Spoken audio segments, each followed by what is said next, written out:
Okay, here we go.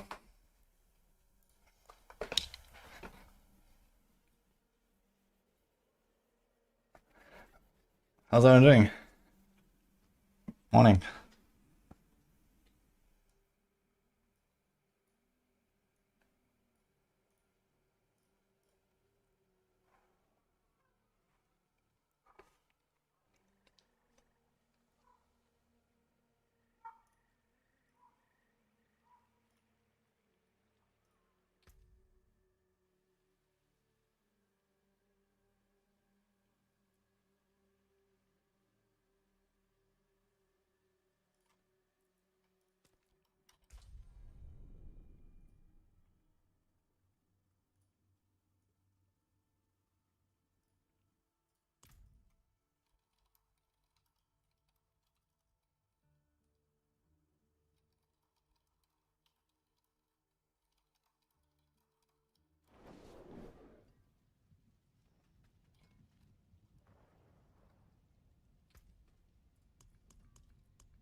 Alright.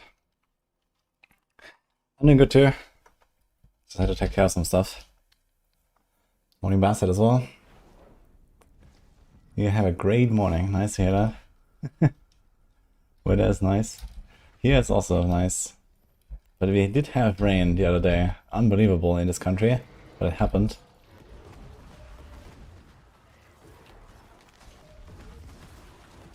Usually it's good weather here.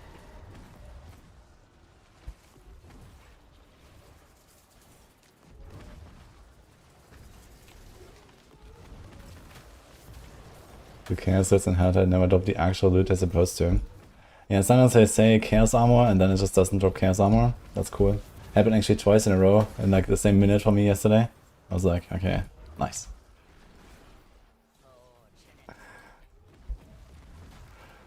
Well, I mean, you mostly farm it for the warp anyway, so... The question is what's gonna happen next season. When there's no warp. And they don't drop their stuff. Then it's kinda weird.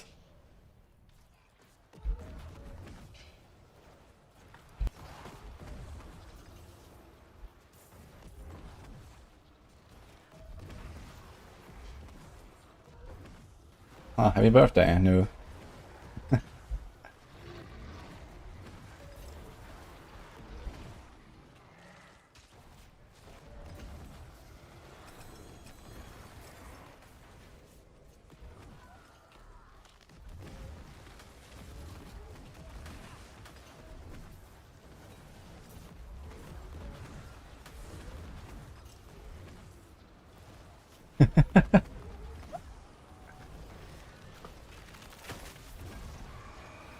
$38.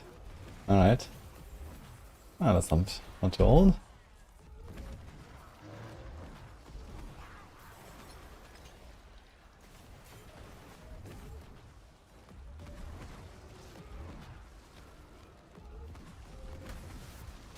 Morning YouTube as well, by the way.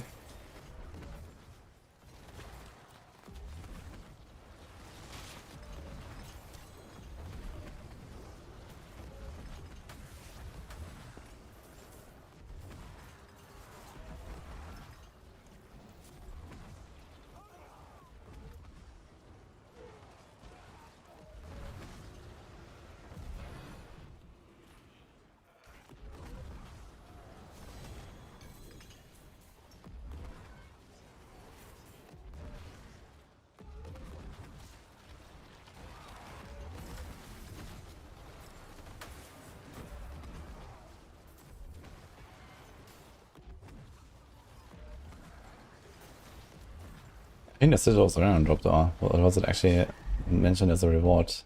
I didn't pay attention. Yeah, but either way, I don't really trust whatever this thing says. I think Mythic, so far I haven't heard of anyone like finding a Mythic Rift and not getting a Mythic. But yeah, like Chaos Armor sometimes just doesn't drop, and whatever else they say, that sometimes doesn't drop. I don't know. Maybe there's some bugged stuff. 13,880 days. Holy.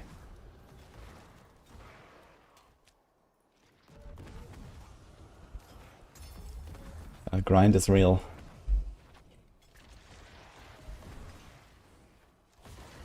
This build is Shadowblade Necromancer. We have a guide on Maxroll.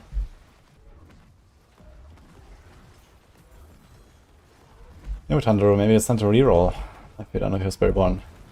We're not 10 Paragon, that's pretty good.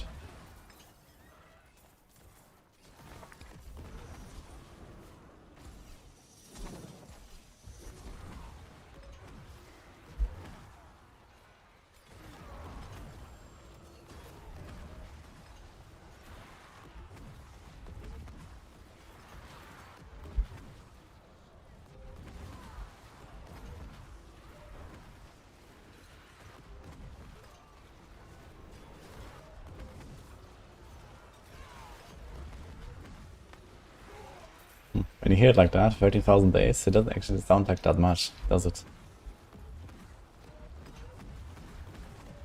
Nice, steady.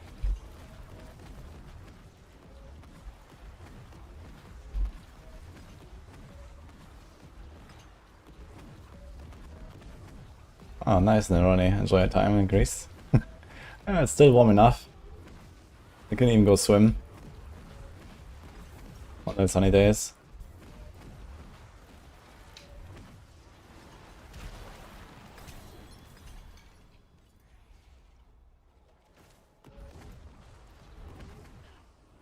What pit am I reaching with this build? I haven't pushed yet, but we'll probably do some pushing either today or tomorrow with Shadowblade, I think. I think it's like 125 or something.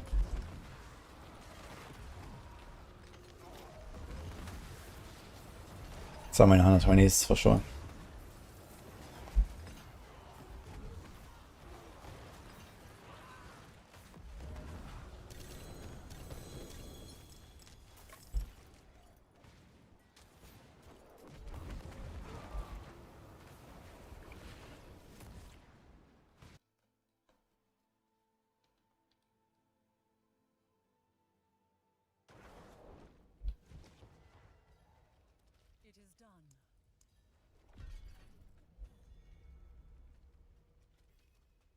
The started skies and then gambling man. Oh, congrats.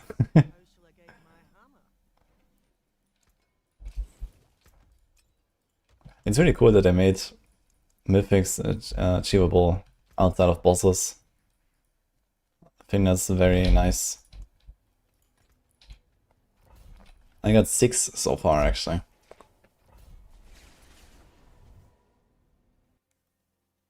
Not from Gamba, I got 1 from Gamba. But 6 in total from not bosses.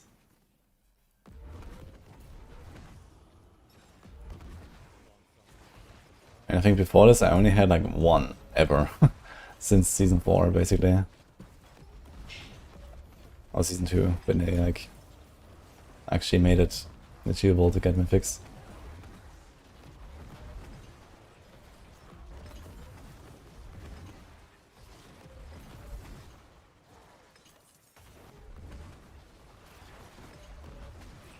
Soon 300. Yeah, I don't think I'm gonna actually reach 300 this season though. 287. I mean, I don't know. If I put in like, 5 hours of pit grind every day, then we're gonna be there in like a week. Maybe. But we're gonna have the event starting in a few days. So I have to do like a lot of pit grind. I mean, once I get my last chaos items, I guess I can do it. I wanted to farm either a Pants Labazontic or Pants Rod Capulaca today. And once I have that, there's no point for me to farm anything besides pit anymore, so maybe. But then we have the event, and then the event I will like kind of reset a lot of progression, so... I don't know. Why? Oh. I was just talking about how nice the weather is here. What? Yeah. Yeah. Don't tell them that. Rewind. But today is very holy. It's very folly. Yeah. Oh. Out of me. Did you upgrade to the suite now? Yeah. Thank But you coffee too. Thank you.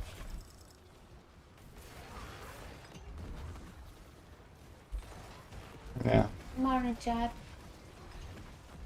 Morning, boss. Cheesecake is my choice. Cheesecake is nice. Yeah, this is not cheesecake though. This is, what is this? This is like stolen, but we could call it sweet bread. Sweet bread with pistachio and marshmallow. Yeah, no raisin. No raisin, not fruit. But I got one with this too. It's only for me though. And some extra chocolate. Syrup. Cake cheese. Huh?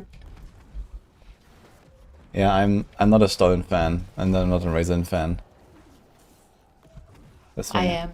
This thing is alright though with marzipan. I love desserts with fruits in general. But Woody hates them, so we never have fights about food. Except when he steals my food.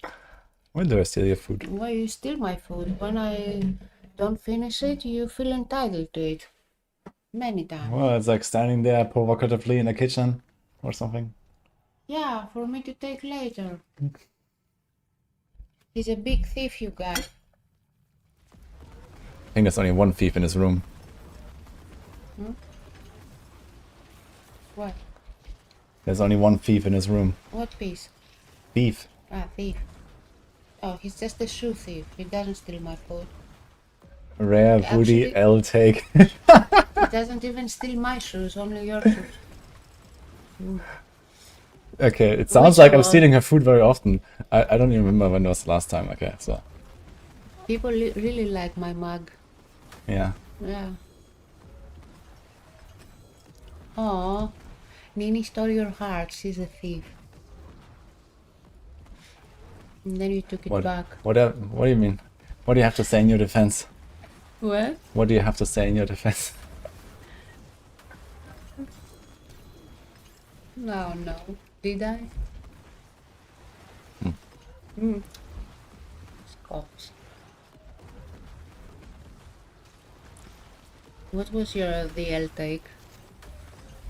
You don't like fruit in desserts or what? Maybe, yeah.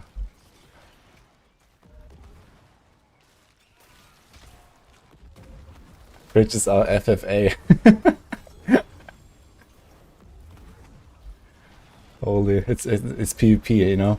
Kitchen is PvP. No, we're not even talking about kitchen and fridges. Woody and me sitting at the restaurant, me eating slowly. And Woody already takes my last piece. You don't want that, do you? That's fine, we can always order more. Uh-huh. Are you smart ass now? No. I'm just offering a solution. Okay. Don't you order more then? Sometimes I do. Kitchen is PvP zone. Ha!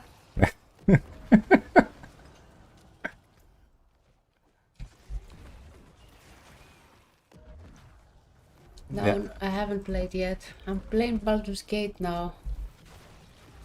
And she's very all the time and laughing and stuff. Having fun in Baldur's Gate? Oh yeah. Especially all these times reloading after a bad save. Saving throw. You know what saving throw is? Saving, bro? No. Yeah. Is that when you intentionally do something stupid and then reload? Mm-hmm. When you basically fail at the check. Yeah, but I mean, part of the fun is to like try to deal with it, no? Not when it's very crucial sometimes, or you don't want to miss things. I have big FOMO in this game. Uh-oh. Flurry, login. Yeah, when are you gonna log in for Flurry? I'm sure I'm gonna have enough time before the season ends. No, season ends in 2 months. Yeah. Gonna be done with Baldur's Gate in like a month probably, and then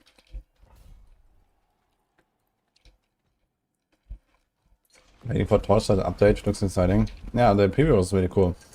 I'm gonna play it as well. Like this Friday and Saturday probably, at least.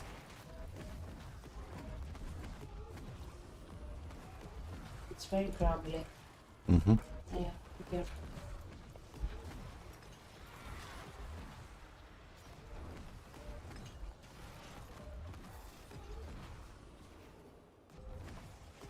Baldur's Gate is so goated. Yeah, I mean, it was Game of the Year, right? It seemed very nice. I haven't tried it yet. At some point I might try it.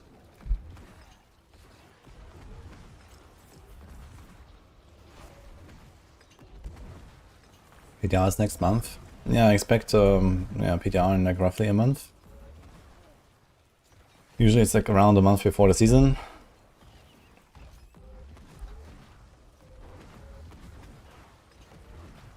So it will be kind of nice because it's probably gonna land, you know, right after the PoE1 blast and stuff. So you can do some PTR.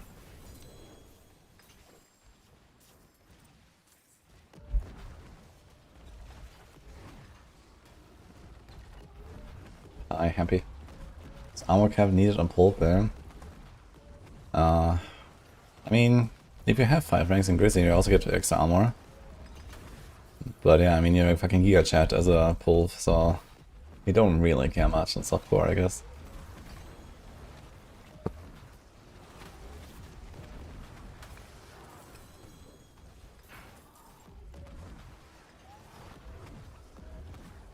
Three Ubers in 2 hours, that's pretty good. Isn't there an honor run to prevent saving and rerolling the throw? Ah, yeah, that's cool. If there's such a mode, then I guess, you know, it's already built in. That's nice. That sounds fun. And I play Baldur's Gate, I'll probably do that.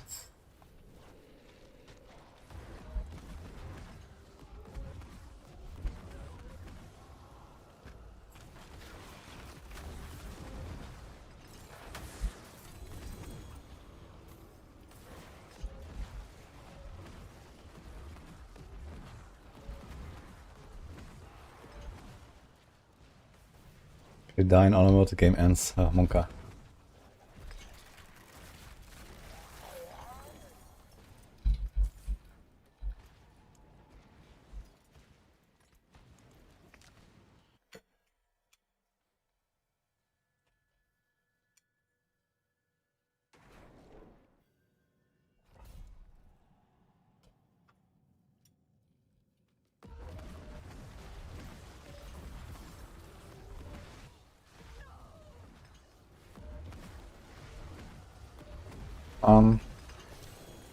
I mean, you know, most of the time I do my own builds. But then, especially like later in the season, when I start rerolling and stuff, I usually just take the Maxroll guides and then tweak them. Because, you know, stuff is already figured out and they don't have to like reinvent the wheel anyway. So in this case, I just took the Shadowblade Necro from Maxroll. And I did tweak some stuff. So I usually always make some adjustments. Because I'm addicted to speed. And I like convenience in my builds. And you know, sometimes people put maybe a bit of too much of an emphasis on damage that I don't actually need, or something like that. Or they have like some sort of like fail saves in the build, you know, that I don't really need and stuff like that.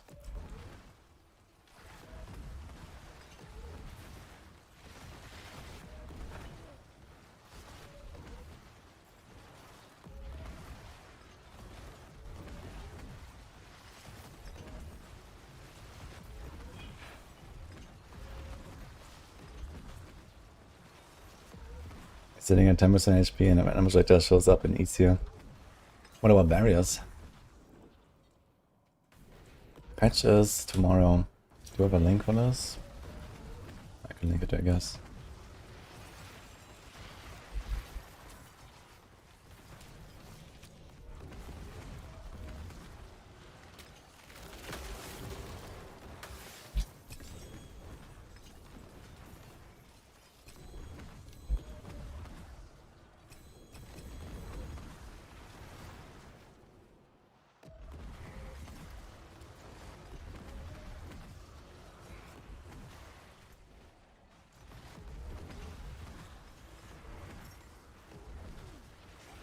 Dude, it's kind of weird to like open the map and then like drag it around to try to find the Chaos Rifts. Reminds me of that clip from Gabinator. Oh god.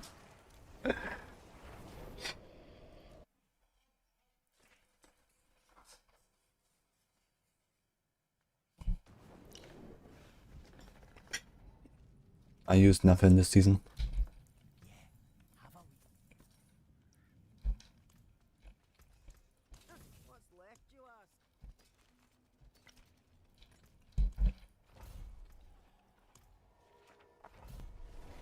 This song goes hard. This is not one of our own. Like this playlist is like 1200 songs or something. But 50 of them are ours. What class will I play in Baldur's Gate? I don't even know what classes they are. So I don't know.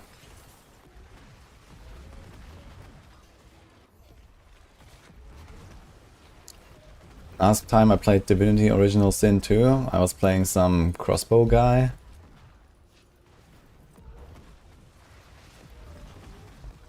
I was like some lizard with a crossbow. That's what I remember. So, I don't know if you can do something sooner there or something.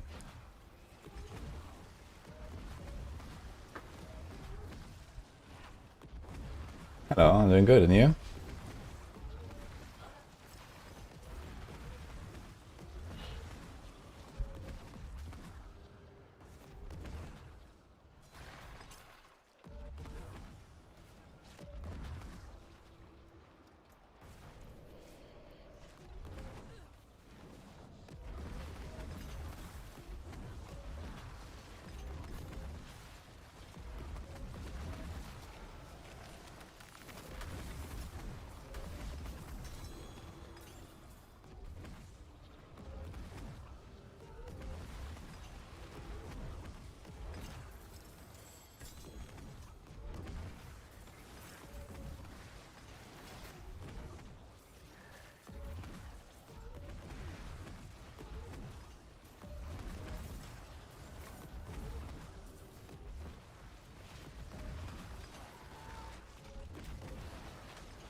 Good to hear that. Yo, Rumble Roar. Good luck, what are you playing?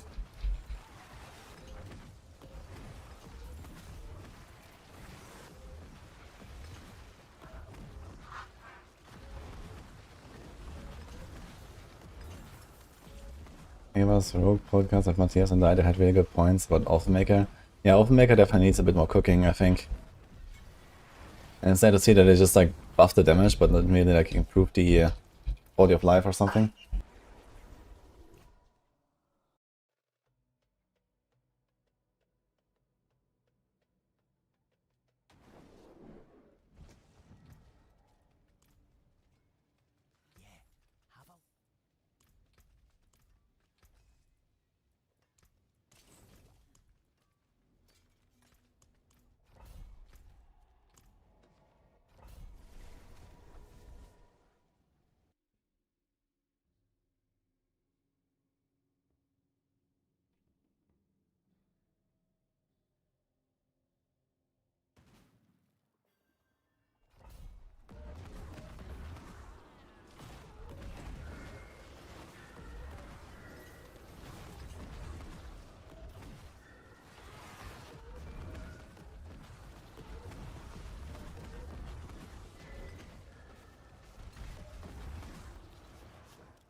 And the problem is also just like the visual and the audio feedback is missing a bit from Oathmaker, right? It just puts your stuff on cooldown.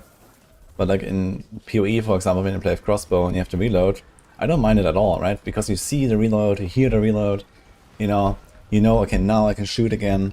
Like, it just feels a lot better. And this Oathmaker stuff, they're trying to do something like this, but it's just like not the same.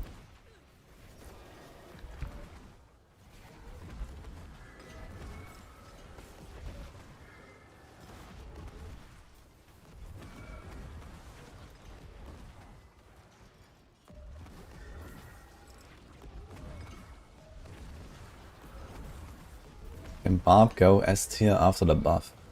I mean, the Beast Corners changes will definitely help some Barb builds push a bit higher. So Horde, I guess, will probably benefit from that. I mean, most of the Barb builds actually have Beast Cornered, and they're all gonna be a bit better, I guess. I'm not sure how much though. I will push some Barb down this week, so I have a Horde Barb prepared. I'll try to like warm up to it a little bit. I think I have to load some glyphs actually. Maybe I should log on a Barb at some point. Today to make some glyphs.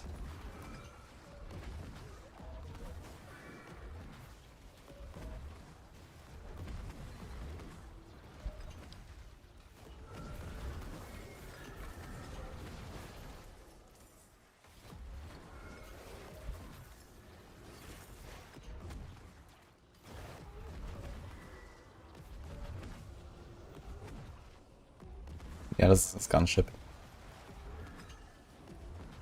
I should do a top 10 season tier list video for D4. Top 10 season. I mean, we had 10 seasons. What do you mean top 10? You mean ranking the seasons or something, or what?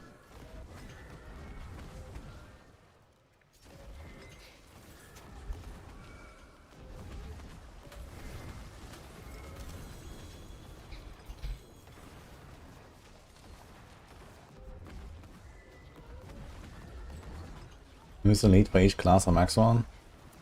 Barb is Snail, Druid Boiler, Necro Macro, Rogue Ava, Sorc Nothor, and Spiritborn me. The top 6 Diablo 4 classes. I mean, doing something like, okay, how good was this season compared to other seasons or something? That could be fun. So.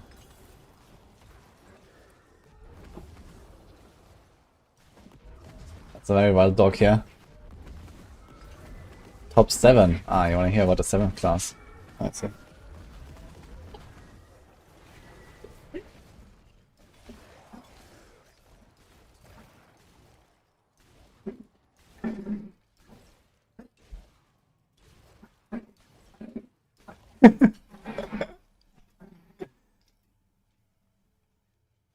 Oh.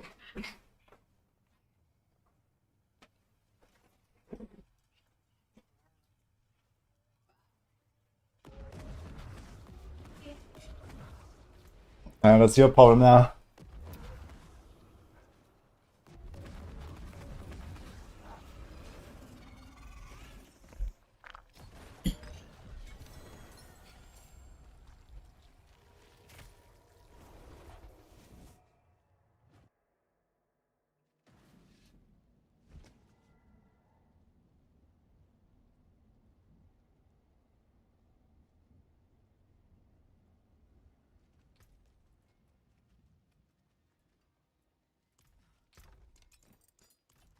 I forge more than horseshoes and nails. What do you need? Man, I don't remember ever hearing a good idea from James, but I think I might make that video about ranking all the seasons.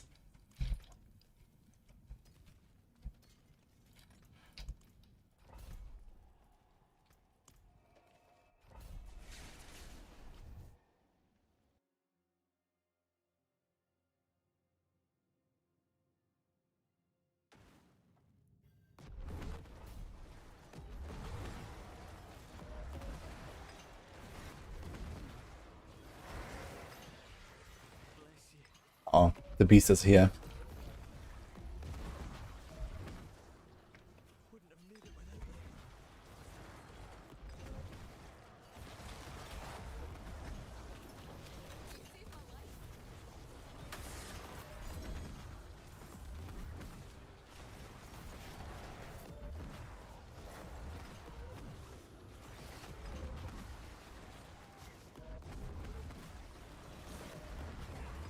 Ashrock or Maxroll after tomorrow.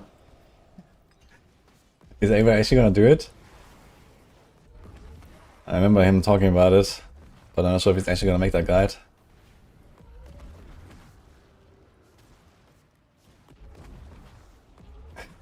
I've heard more good ideas. Okay, it might be just my memory. You can blame my memory. What am I prepping for? I'm farming more Barb to get a Chaos, Sepazontic or Rod of Capeleka. I need one of the two. And then we're gonna level some glyphs to get some of our pushing builds in shape. Go do some pushing.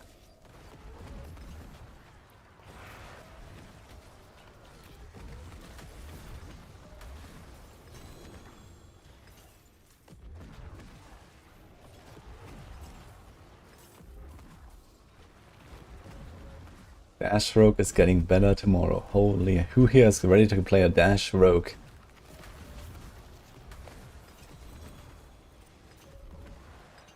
And somehow Ava is a big fan of the Dash idea.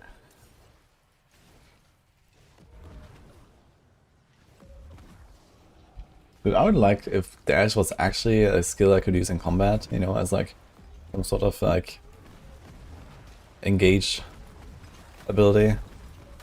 Or even like a finisher, like a big nuke with a cooldown. Kind of like how it was shown in the Rogue reveal trailer.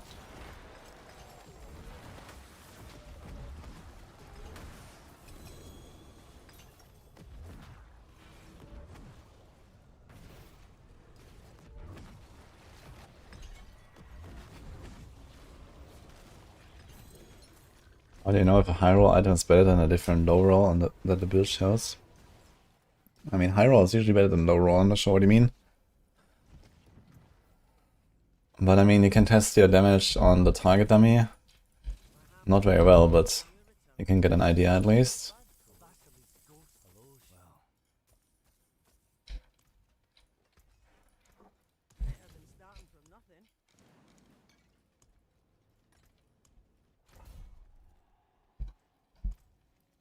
Yeah, target dummy is in Kyovashad and Nahantu.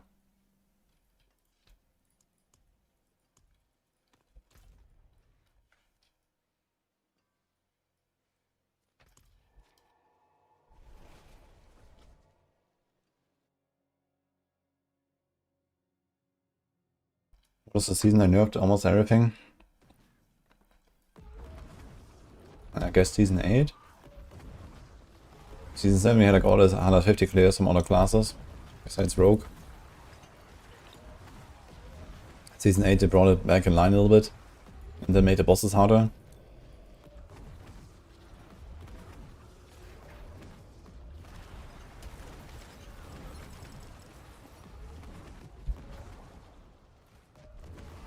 Yo, Rumble Raw, thanks man. Appreciate us up.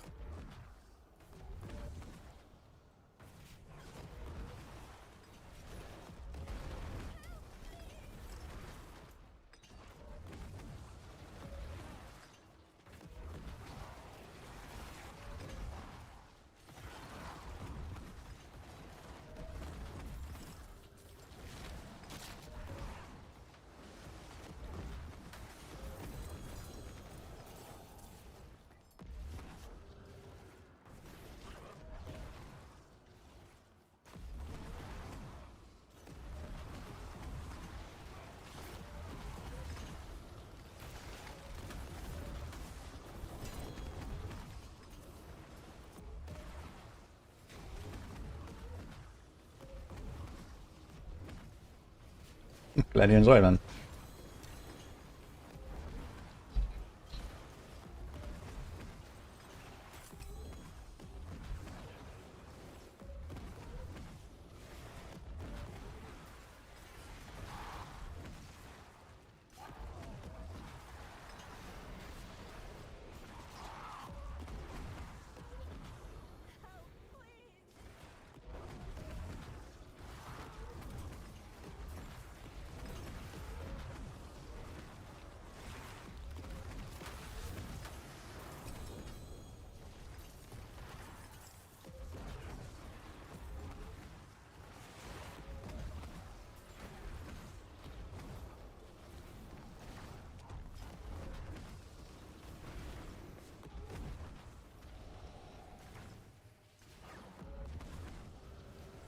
We need bigger rep scrolls in the future.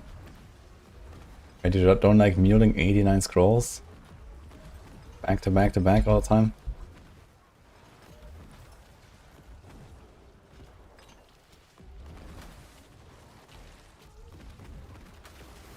Somewhere out there in the Blizzard headquarters, a dev nodding to himself and saying, weak. And the 250 scroll will continue, I guess. Shekina, thank you so much for the sub.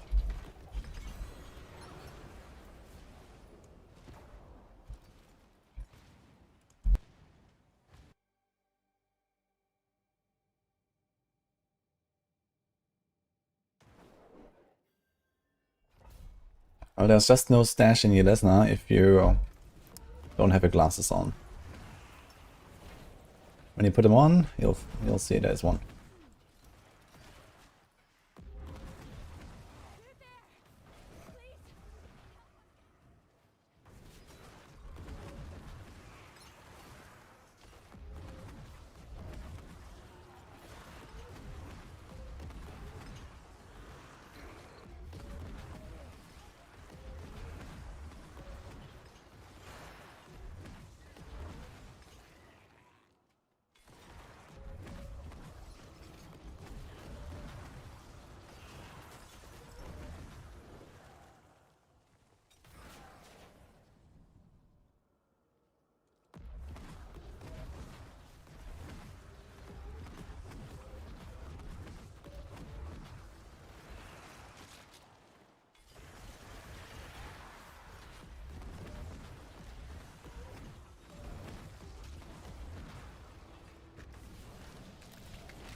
Funny, the Sorc does not break the door.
bit, I guess.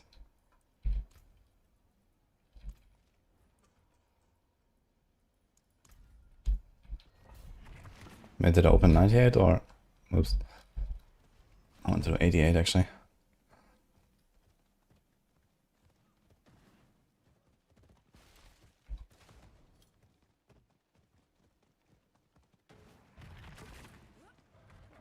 How do I...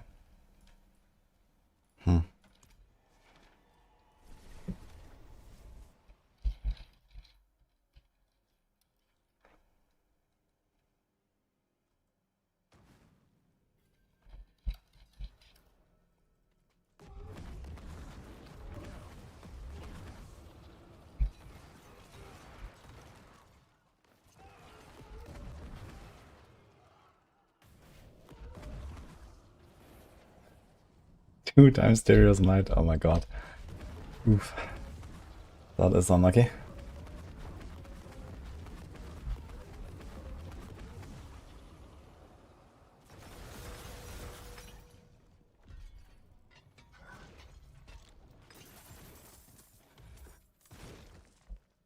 In the upcoming patch, there's some changes to hordes.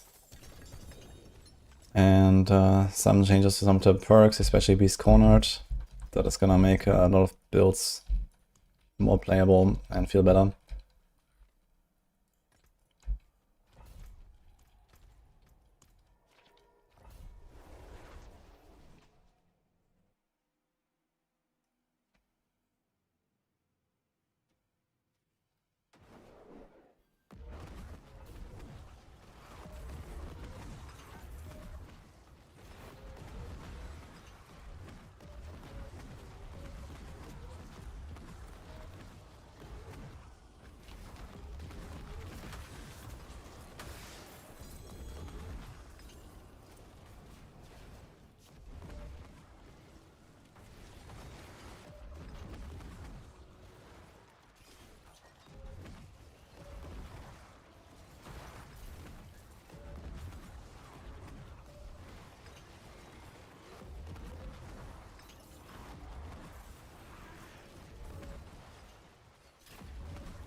I will that.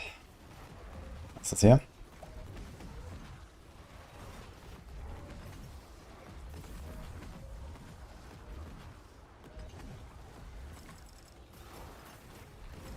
Is there any plans to have an Android app for Maxroll to craft builds? I'm not sure. I don't think so. But they're definitely interested in feedback for mobile users. So I can always leave feedback there on the Discord or something. But I'm not really involved in that sort of like process.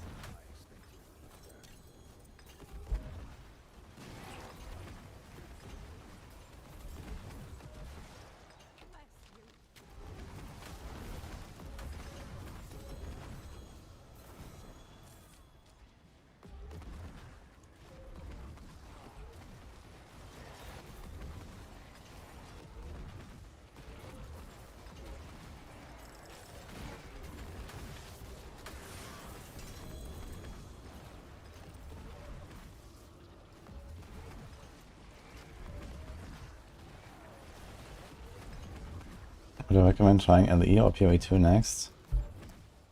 I would say PoE2. LE is also a very nice game.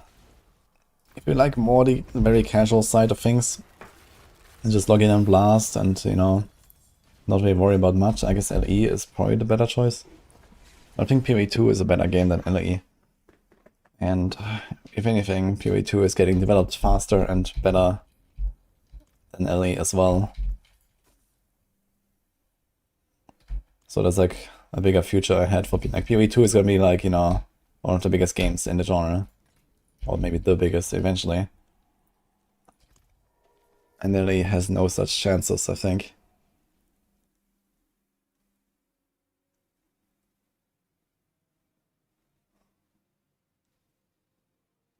If one of Heartseeker completes your Paragon board for you. Shortest path to know it, prioritizing class priority stats. p4paragon.com.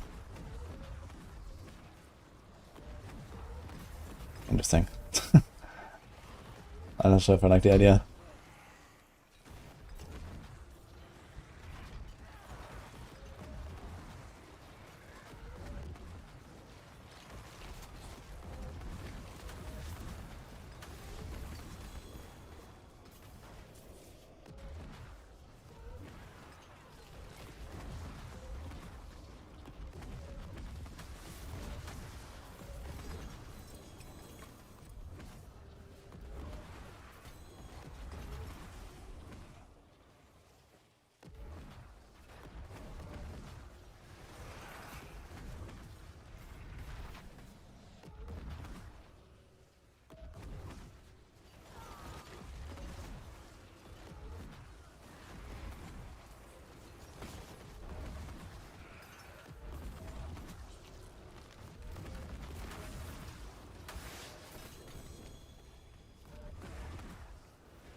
I think we'll go to consoles. Yeah, only PS5 though. No old consoles, no Xbox, no nothing. Like, I'm not sure why they're only doing that. Seems a bit odd. But I think Lee is definitely a pretty console-friendly build. The loot filters you can do are, you know, very sophisticated and relatively easy to set up. And, I mean, the game is very easy. So, yeah, I think this is actually relatively well suited for consoles. From, like, at least the ARPG genre. I mean, in general, I'm surprised to see how many people play RPGs on console.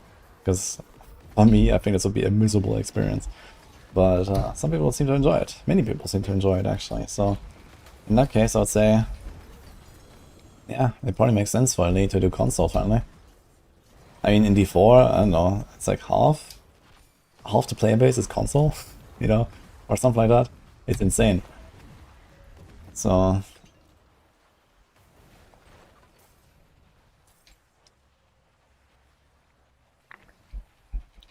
playing Bonestorm instead of Soul Rift. Yeah, Bonestorm also seems very fun.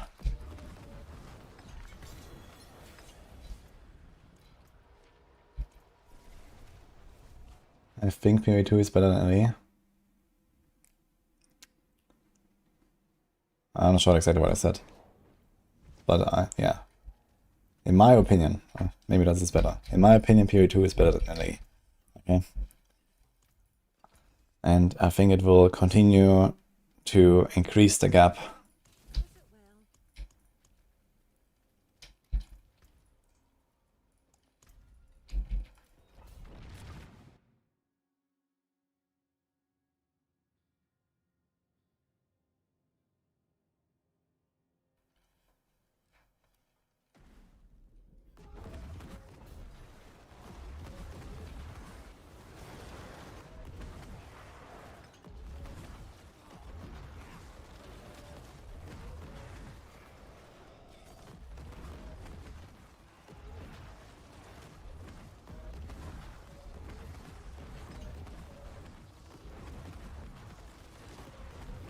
Why I don't pick up the other side in Diamond Dungeons? It's too heavy.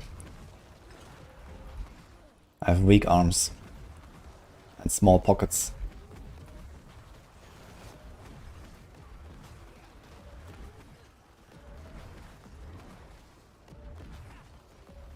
I'm a necromancer.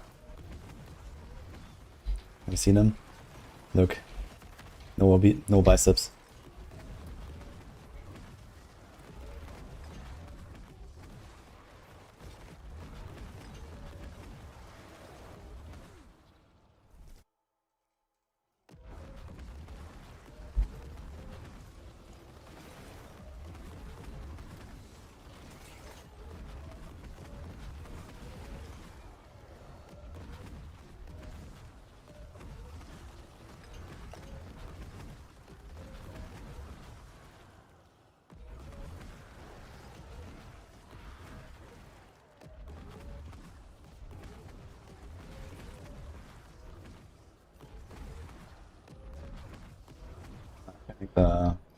patch, yeah. Did I have it linked somewhere?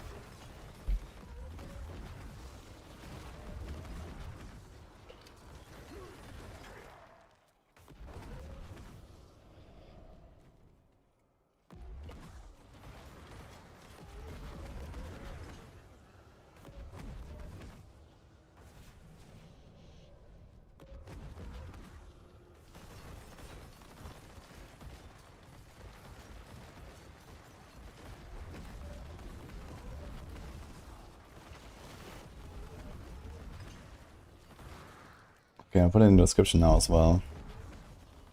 For those that are asking.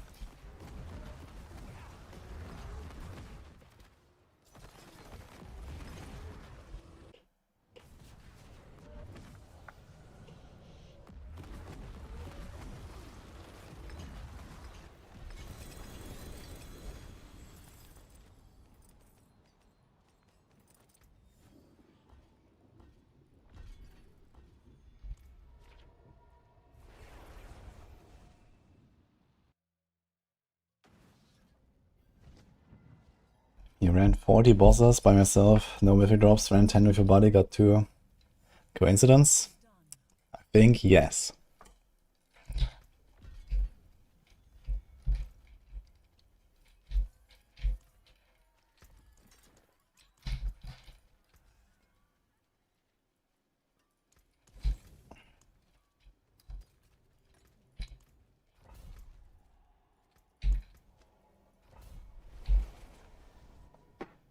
You were cursed.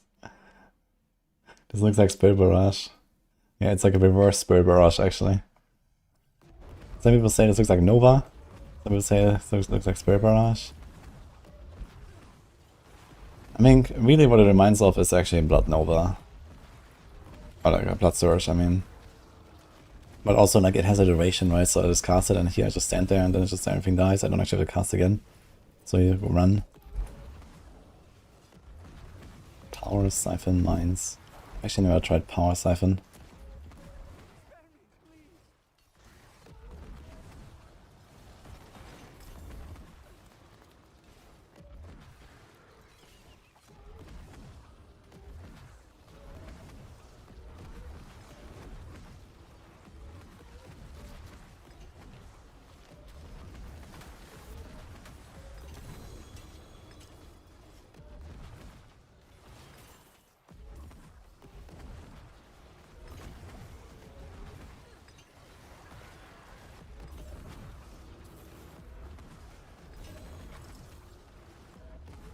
What stuff means that?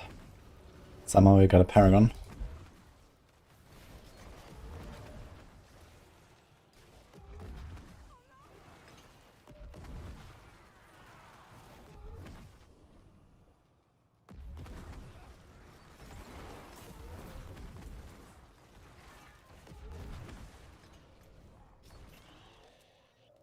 Oh.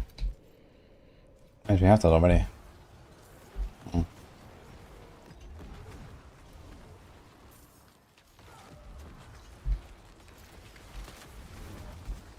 And you have Perfect Temper.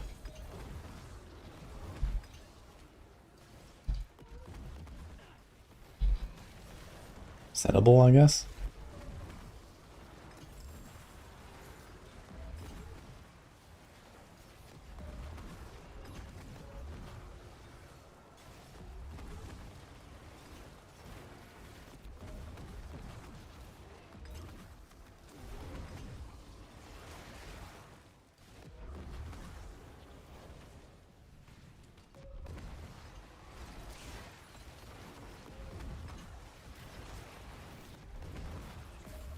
It's 22.25k, Martin.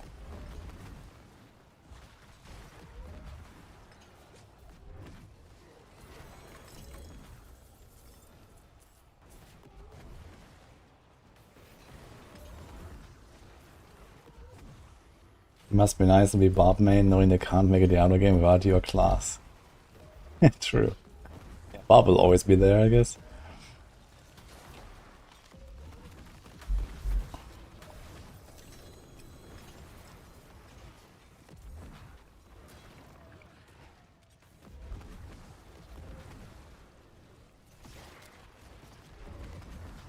Oh, awesome. Hello.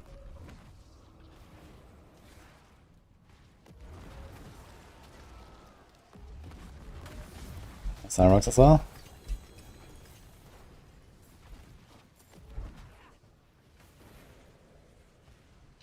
Oh shit. I got a currency buff. Can you find any more monsters? Uh-oh.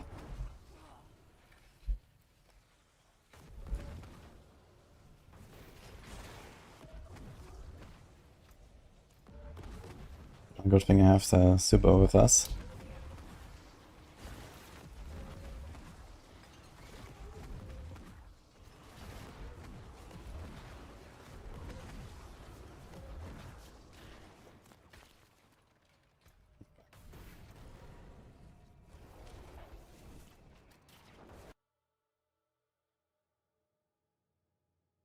Sure, we not only get the patch, we also get the tree buff. It's gonna be wild, man. I'm gonna do like some, I don't know, 1 hour session tomorrow. Just farming Giga Whispers. And see what we can get. It's gonna be interesting. See some steel you need. My hammer sings on your return.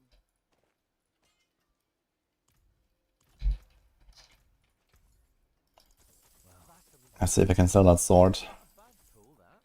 Any Shadow Blight enjoyers on hardcore? Or shred enjoyers? I have some nice glove.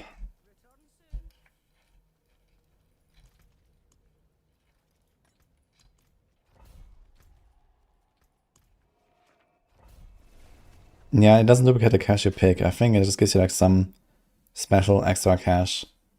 Which may be the same as a Chaos cash. So you might actually get the Giga Chaos Armor tomorrow. I would not be surprised if they throw in Chaos Armors in there. So this might be like a super easy way to get them now after 2 weeks in the season. You can just farm Whispers. I mean, why not? I think at this stage.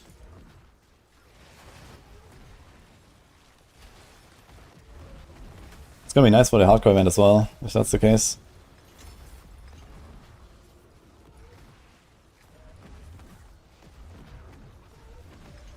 Got a Chaos Rush and now Dungeon, nice.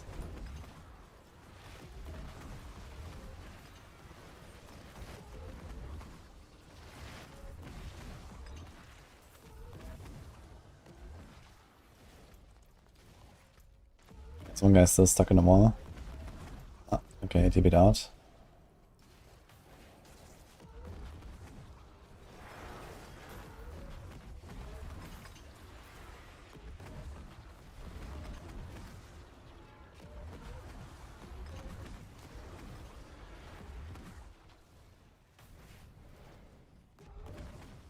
It is an awesome season, I agree.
Oh!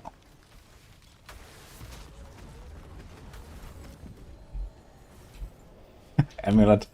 Woohoo.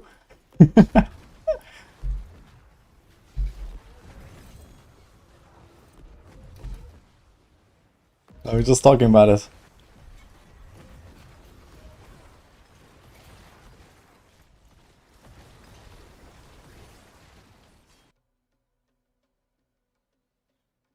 Why invite me? True, you can share them, right? Okay, I have to do this next time. There's surely gonna be a next time. Copium. True, you can just like get some people in there and they all can get one, right?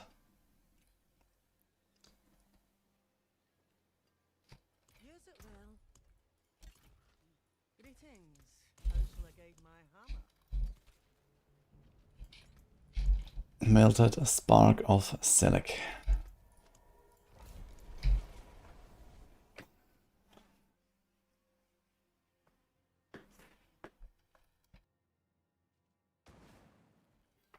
What's the best way to farm runes? Harmony tributes and lair bosses.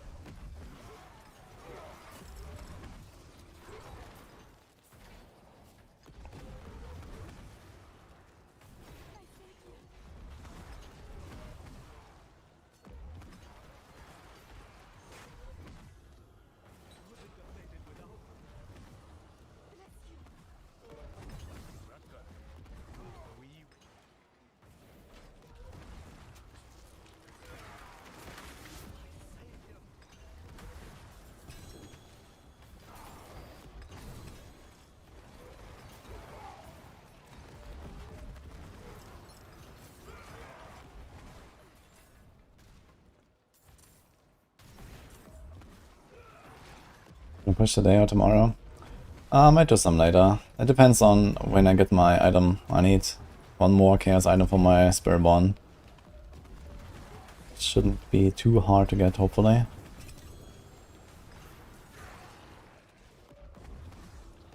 But yeah, we're gonna be farming Warp now a little bit.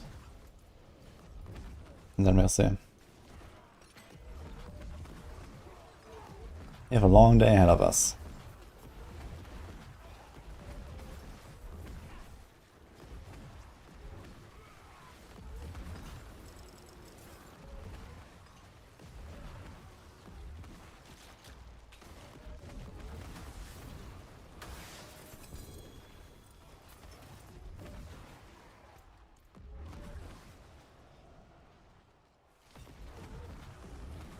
Ship here filled out by my big stop with the spark.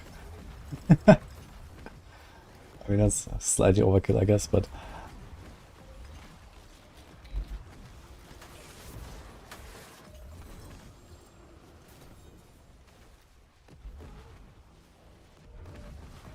That's so nice that it was no changes on the guide. No, actually.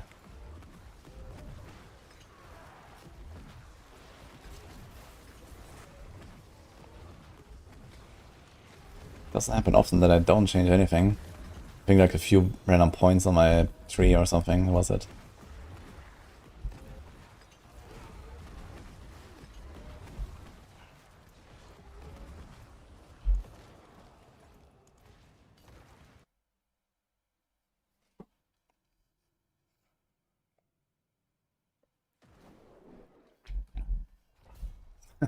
Good luck, Ben. Enjoy.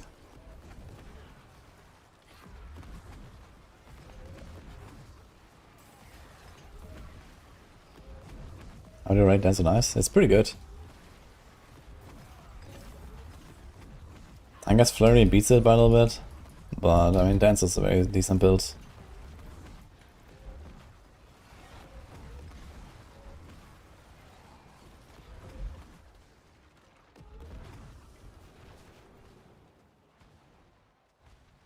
I started better considering for Dance on Ice. Well, at least when you do like kind of like difficult content, then you're gonna trigger Ahu Quacks enough. If you just one-shot everything, then yeah, very often you don't actually get Ahu procs very much. But then you also don't really care, because you're one-shotting everything.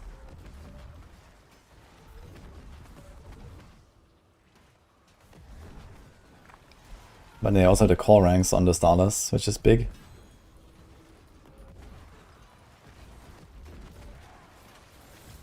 The 50% damage buff. I mean, the 50% damage buff is better than Considered. Considered is 30. Then you have better stats, and you have call ranks, and the call ranks are probably also like in the range of like 20 to 30% damage.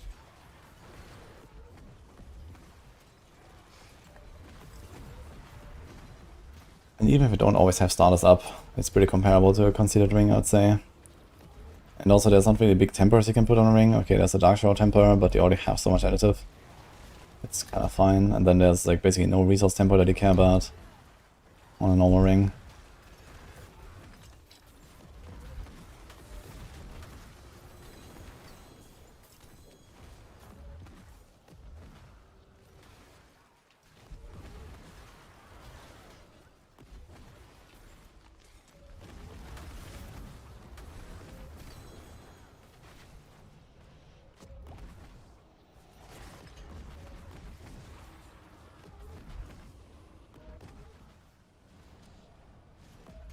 Yeah, I've been pulled off the side for like half a week now or something.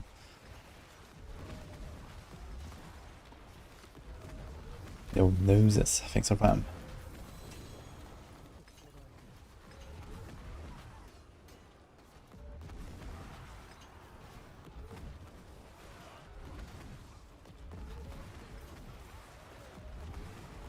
I'm pretty sure the Spire's fix will solve the issue entirely.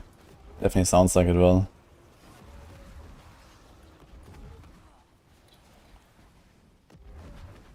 It's exactly basically what I suggested them to do as well.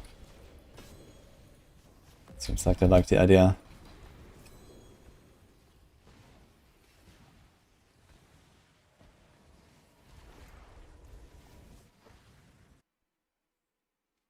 I'm getting so many evidence of Chaos Rifts. You found them in Helltides.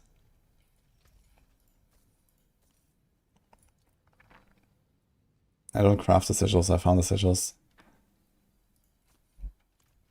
See some steel you need? What's left, you ask?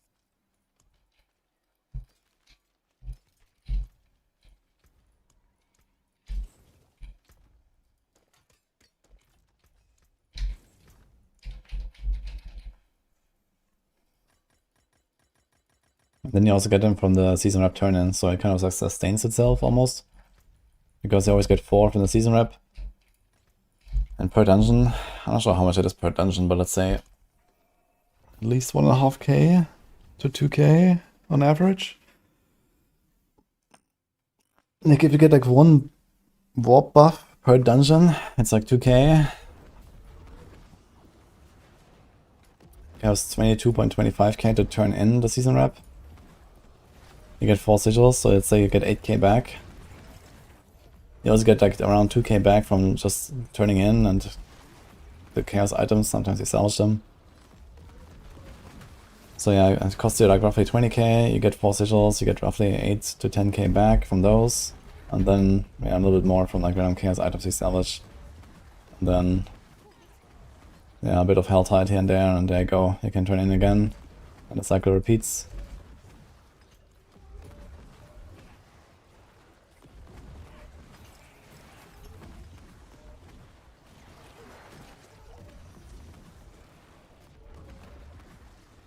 You have 140 prep for the patch. Well, I think you're in for some disappointment. Unfortunately.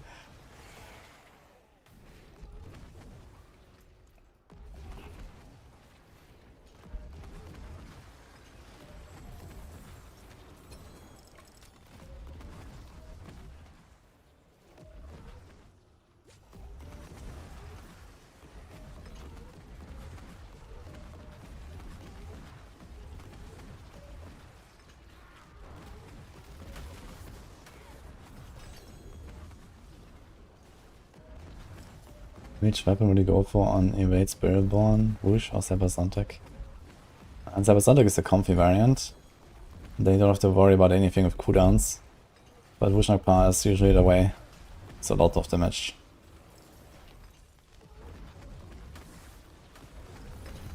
Last season it worked? Really? Are you sure?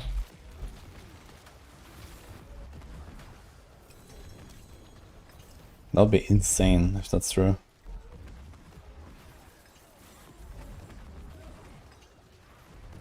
I thought it didn't work. I thought some people tried this.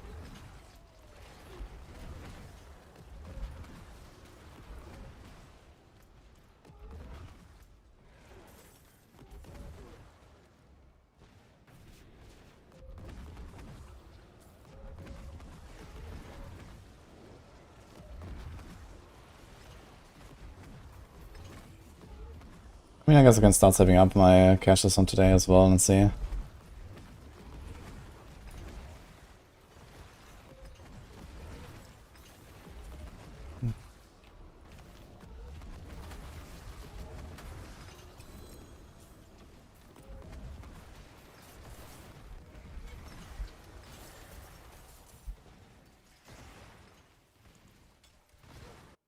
Should Chaos Armor stay after the season? No. But they can take the idea and make something out of it, I think. Like, if you wanna preserve the system the way it works, kind of, I would say they could make Chaos Amulets.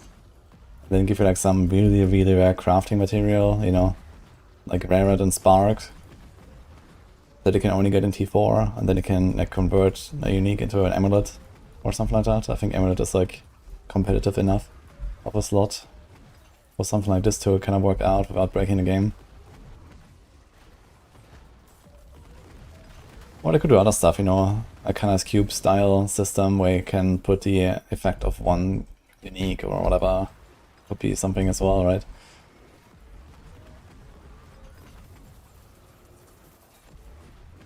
But yeah, Chaos Armor as it is should definitely not stay in the game, I think. That is, you know, way too clunky of a system, way too broken, way too imbalanced, like you can never fix this.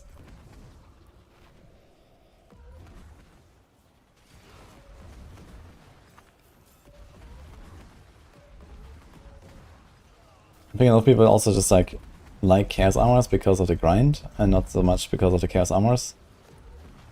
Because you finally have a fun and meaningful grind, and they're not running to work on giving us that, and not necessarily Chaos Armors again.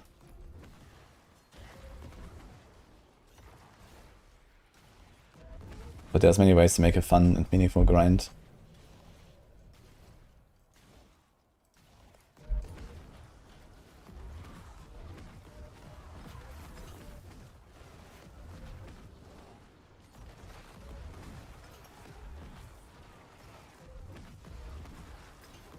Yeah, they could also make it so something like, okay, you can have only one mythic or one chaos item.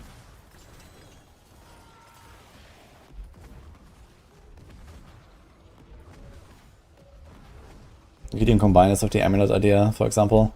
So either you have your chaos neck, or you have a mythic. Something like that could also be fun, I think.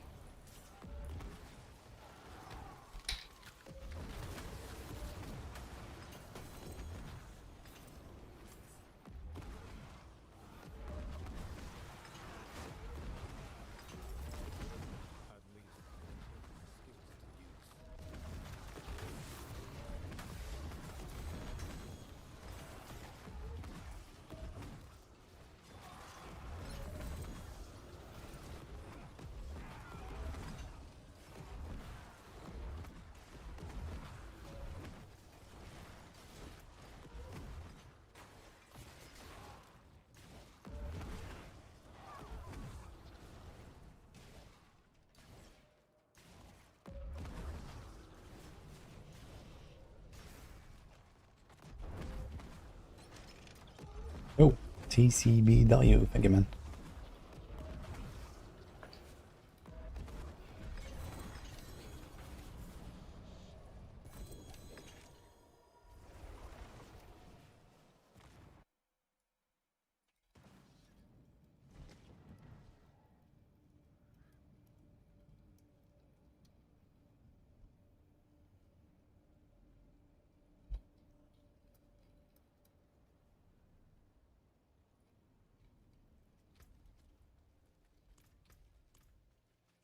I forge more than for. I'll keep my forge hot.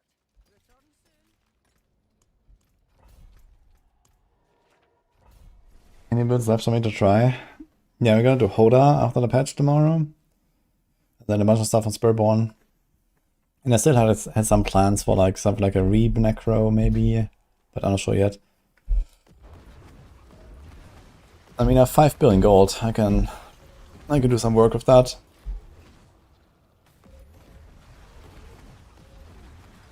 But probably just gonna like min-max some stuff for some pushing and, you know, try a little bit. Maybe get some nice placements on the hardcore ladder. Shred? No, I don't want to do Shred actually. But yeah, we're definitely going to be busy for the next 4 days, and then we have the event anyway.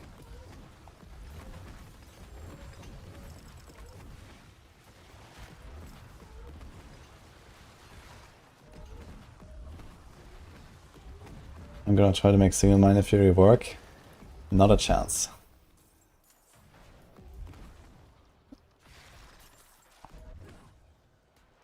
Like, I like Barb. And I especially like many weapons on Barb. And Barb is already, you know, not the craziest right now. I don't need to make it intentionally weaker than it has to be.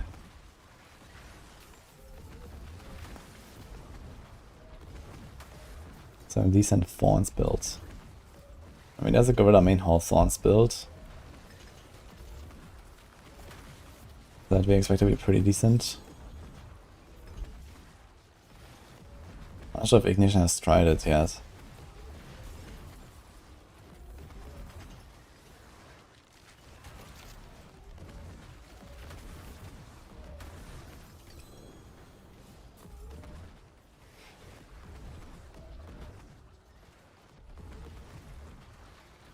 One spin to win back. Oh, I played Rowan Barb and Dance on Ice pretty successfully this season. A classic Thorns. I'm not sure about that. Apparently people are playing Thorns Barb and it's pretty decent. Thanks to Brawn of Brains giving like giga health and the passive scaling your Thorns up.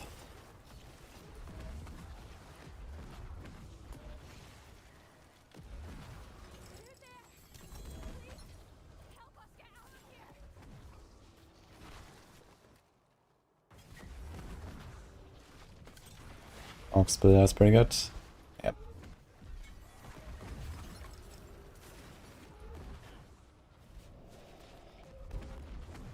Shit.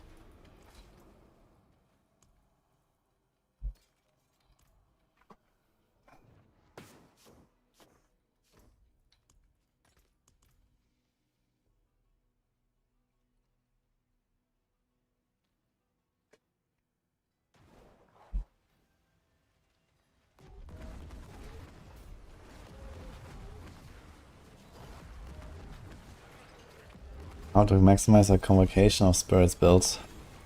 I'm not 100% sure how the mechanics of it work. So, if you cannot trigger the same one that's already active, then for example you could use something like Devourer to kind of like block out one of them. I guess I don't really have to do that, because it will just spawn and it will just block the others anyway. Yeah, so I guess you're just looking for like stacking as much attack speed as you can and as many generic modifiers as you can, and make sure you have 4 tags on your skill. So you have to use Wushak Pa and Harmony.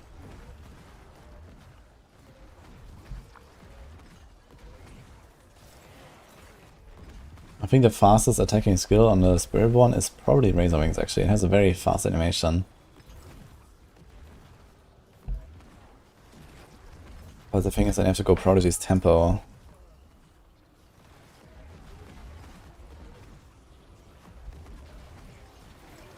But that could be something maybe. Maybe use like Razor Wings, Hunter yourself. And then you have Gorilla and Centipede tags. Through Harmony. And Hunter with Wushak Pa gives you a Jaguar. And then you have all 4 of them. You have to stack a bunch of ultimate damage, and I don't think you're gonna get around Flicker Step for that. Actually, Wushak Pa also has ultimate damage, I think, but I'm not sure if that's enough. You have to get 1000%, that's a lot. And Wushak Pa will be halved because of Chaos Armor.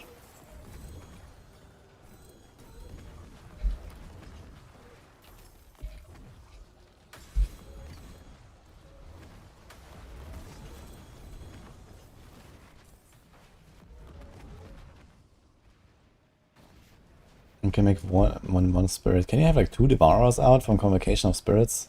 Is that actually a thing? I guess you could try to make one of them actually deal a lot of damage. And I guess Devourer has the best chances for that. Because he has like this healing received damage scaling.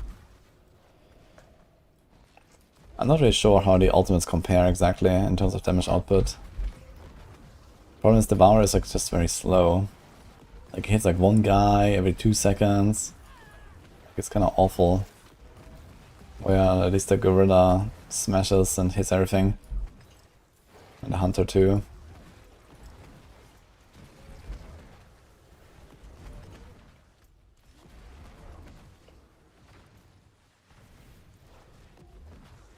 Yeah, I might try some meme stuff.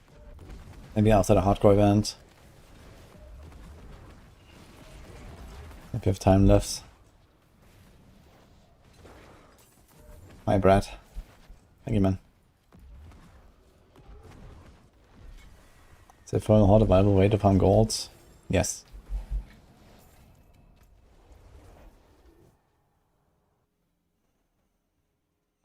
You finished pit 110 on pole. That's the amulet hugely important. Can't find banished lords boots. I'm not sure if I was running banished lords. Maybe I was. Yeah, I mean like the typical chaos item is somewhere in the range of like double damage, I guess, when it comes to like boots, pants, at least.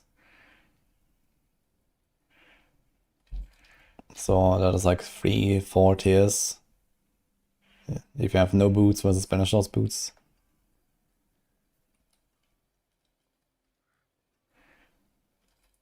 My hammer sings on your return.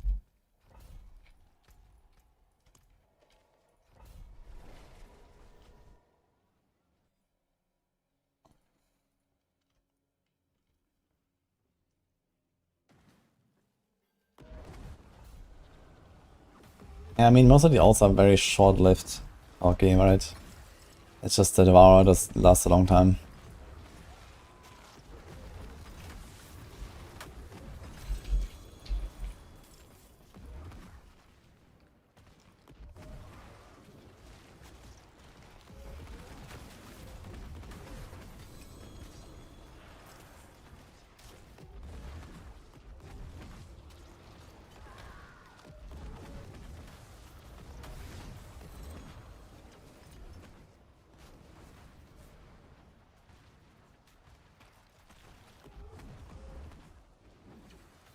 Here's all for the skip Bartok.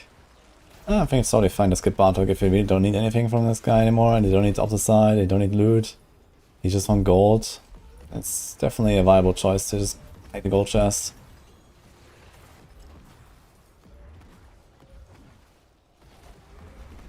Can get like 200, 300 million gold an hour with Infernal Hordes. It's not terrible.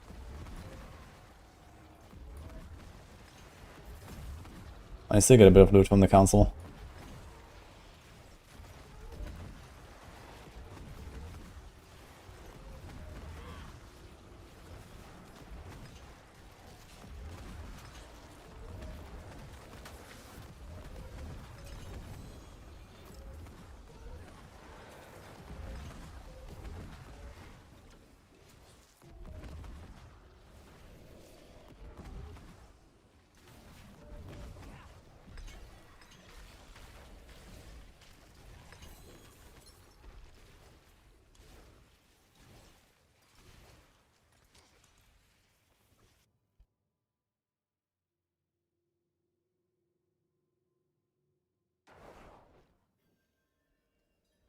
I'm not sure if Bartok actually has an extra mythic chance like lab bosses, or if it's just like random.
think mini Necro is still pretty decent though this season now, Chris Koski.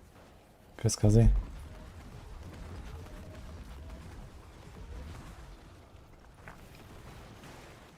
But yeah, Ravens is pretty nuts. But it's also because you can spam it so easily. Like normally you would have to play with a cooldown and stuff and then go around that somehow. And you can't do stuff like starters and so on. And all the core skill scaling, like Ravens is gonna go way down after the season.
Both Chaos Armor scripts.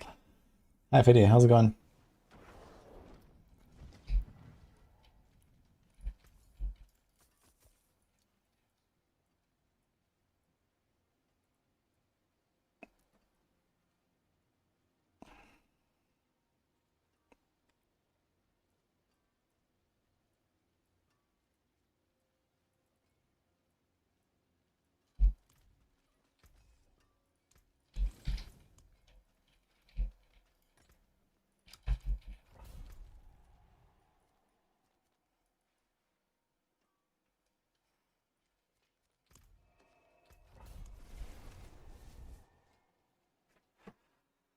Oh no.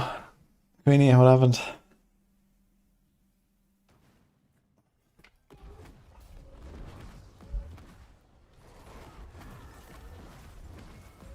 Farino.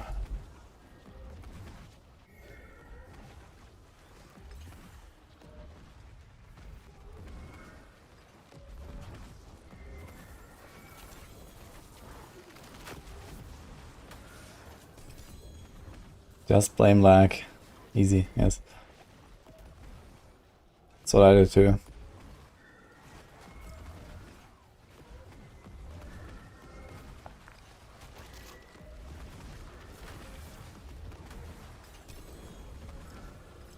Madness, Chaos Rift. Uh-oh.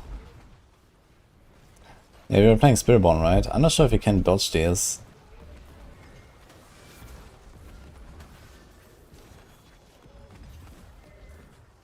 Oh, 07. Can we get some 07? Chat.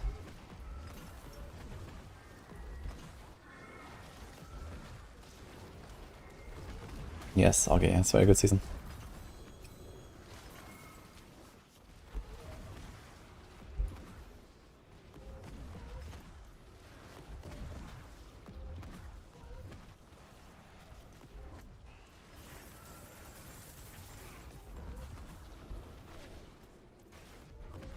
Maybe I should, yeah, I have almost 40k warp again.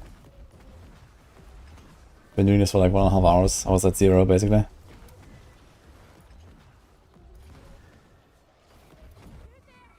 Can definitely get more than 1 rep turn in per hour. I was even doing some pits in between and stuff.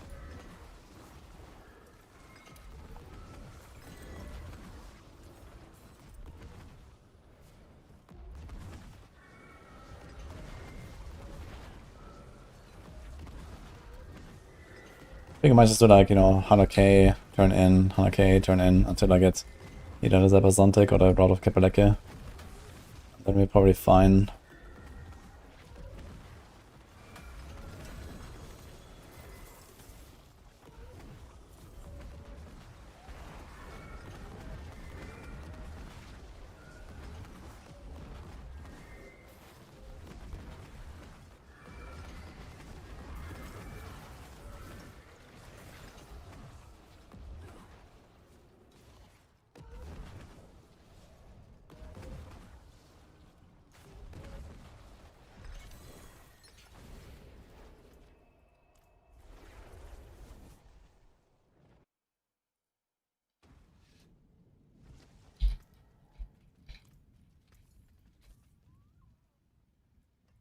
Ah, upgrade.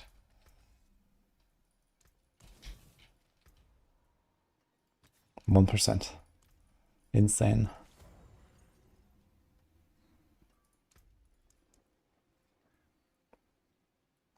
The magics await your return.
I'm gonna go for Spiritborn again, Queenie.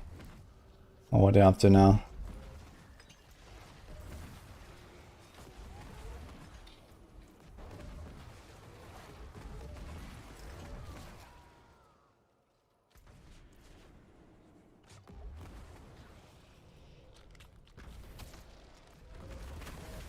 Someone did like the entire round tour here. Oops. Little Razor Wings, you going again? Okay, good luck.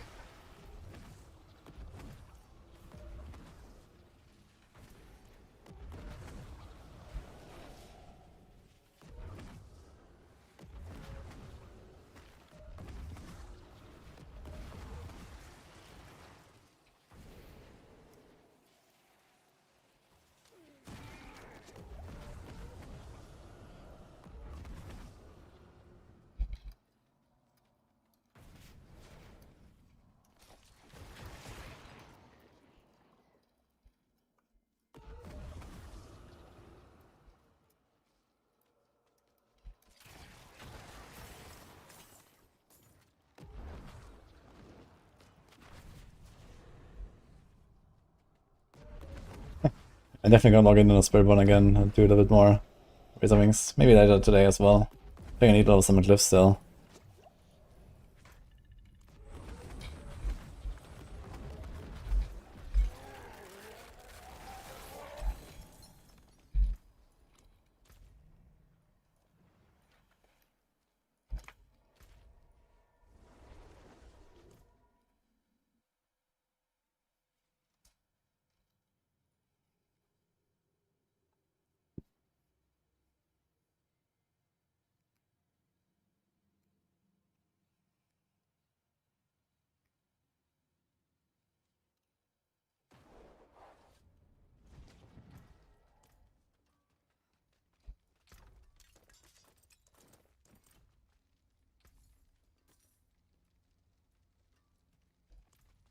You look like you're starting something new with this.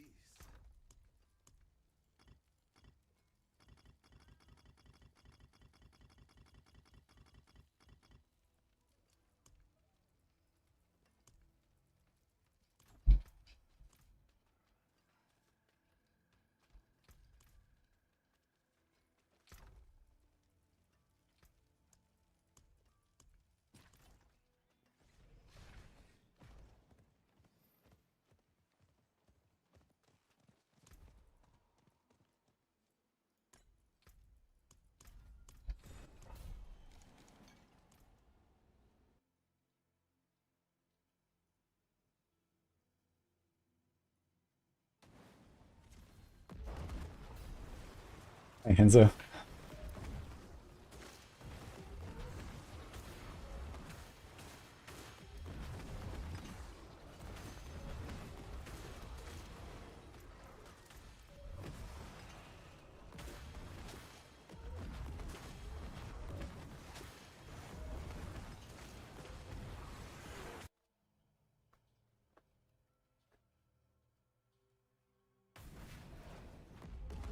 How does it go to get to 300 Paragon?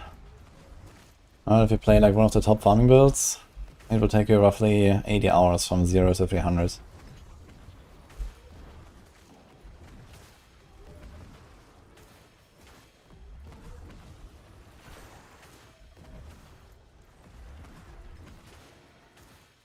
That's a Mayan Devil.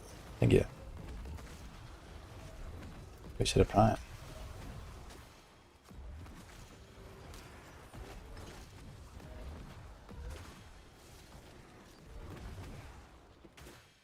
I mean, obviously if I have like a character already set up and some paragons already, then it's gonna be less of a grind. That's just the average, you know, XP per hour versus XP required is 80 hours on like a top build.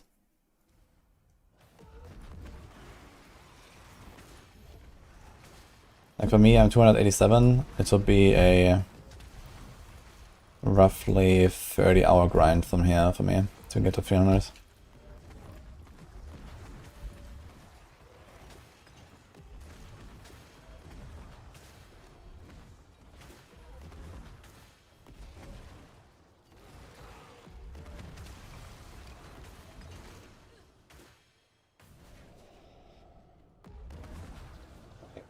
Dusk. A fun class to play. Honestly, you can have fun with all of them, and every class has pretty good builds right now. So really, I think you should just choose based on what looks good to you and start blasting. And maybe take some of our Maxroll guides. We have plenty of build guides there.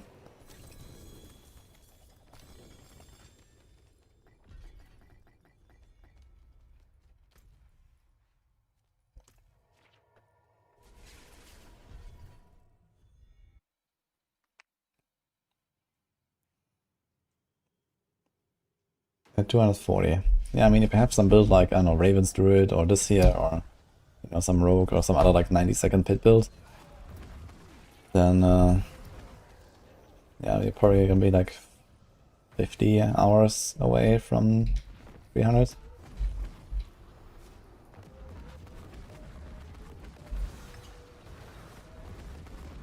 Not enough power to go for the shield. I wonder if we're gonna fix Varshan tomorrow, but I guess not.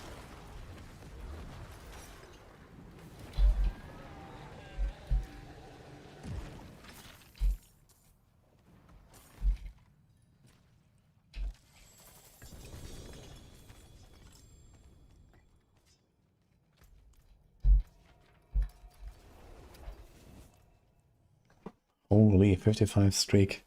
Hey, Limpo.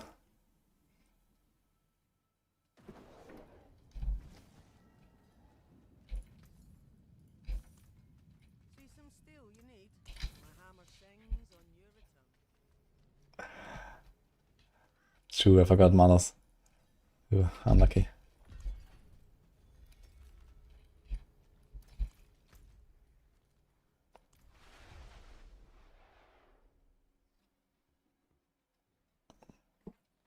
Best way to get temper recipe on Spiritborn build. Whisper caches are pretty good for temper recipes and lair bosses, I think.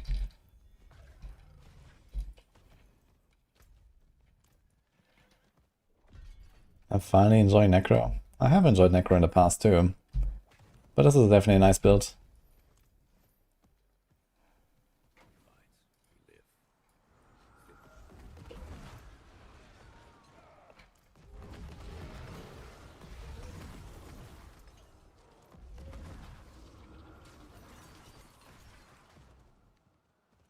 We have assistant like Greaters, but there's no leaderboard with it.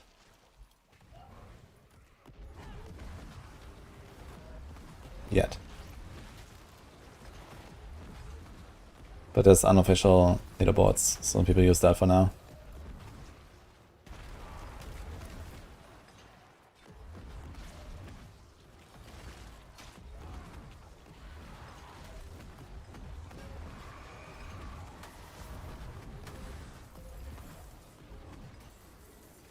Shit, I should have gambled.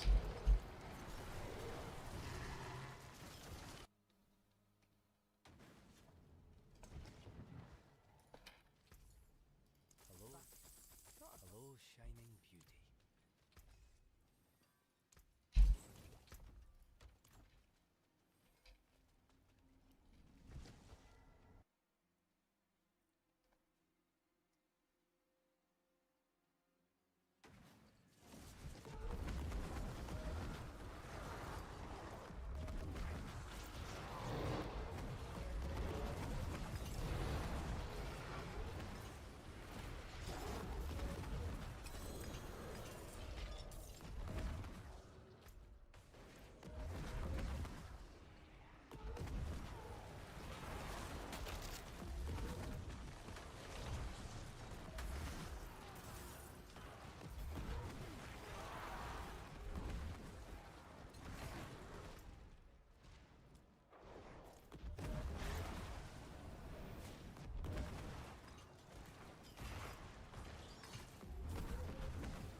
Don't like Blood Maiden? Wait, why?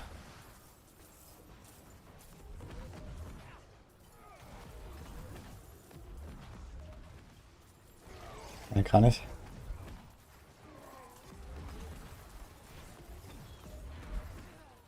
So like a speedrun category for bit 100. Actually there is, I think. At least I saw like some people are like trying to compete on like a bit 100 speedrun. Which actually is somewhat interesting category, I guess.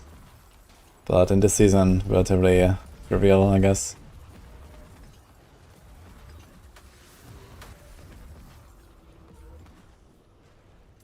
141 hearts. I mean, you just stack up, you don't really spend them fast enough.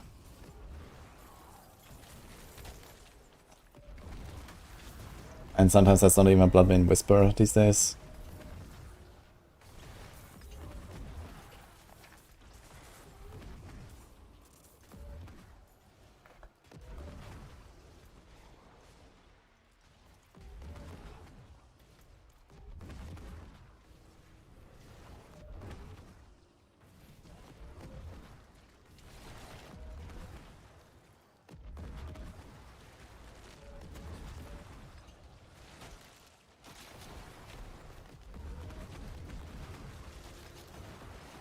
Okay, this is Soul Spire done right. Don't need any upgrades, it just pulls enemies in. And you too, but okay. Why can't this just be the default?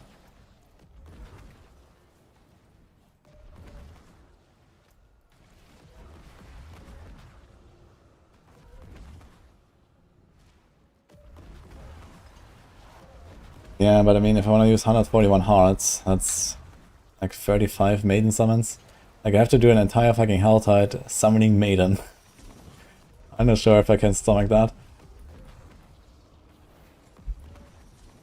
And then what am I gonna do with the blood? Yeah, then I have like 8 stacks of blood. And what? What now?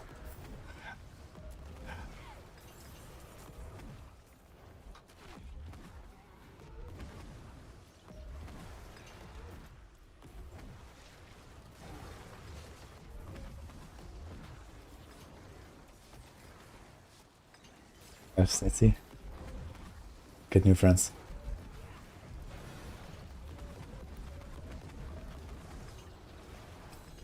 Sell it. Yeah, I'm not sure if I can really sell blood on hardcore. Like, who's doing bosses this season? And is that faster gold than something else? Okay, let's say... Okay, wait. How many... okay, let's say I have 50 maidens, right? Because I'm just gonna get some hearts on the way and whatever. So, 50 maidens, it's 20 blood each, so it's 1000 blood. It's 10 stacks of blood. Exactly. Doing an entire Helltide of just maiden with my hearts. So 10 stacks of blood.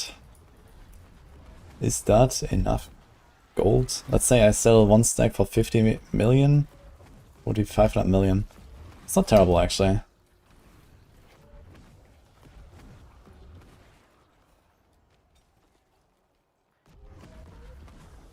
This is Shadowblight.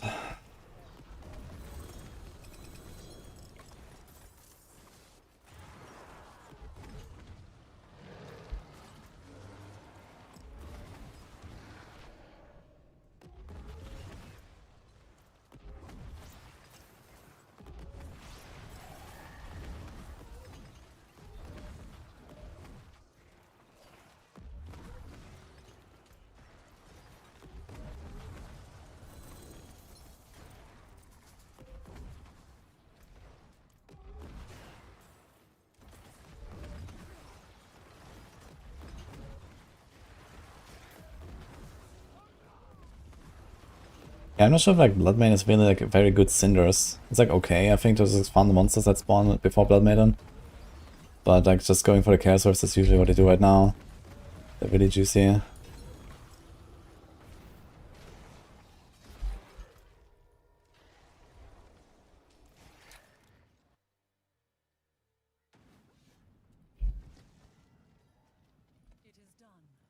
I mean, you can run Undercity with a party, even if you haven't done the quest.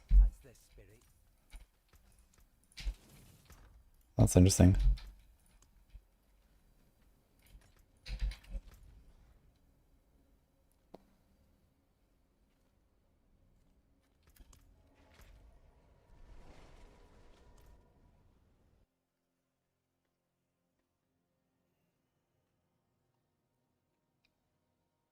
You haven't had any compasses drop.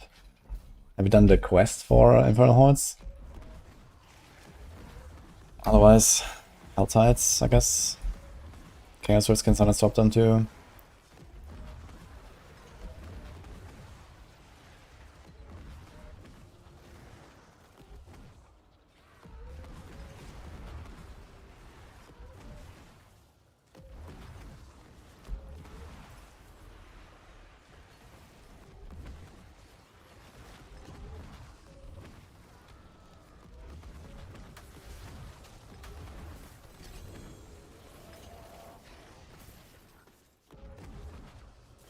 There's one, for example.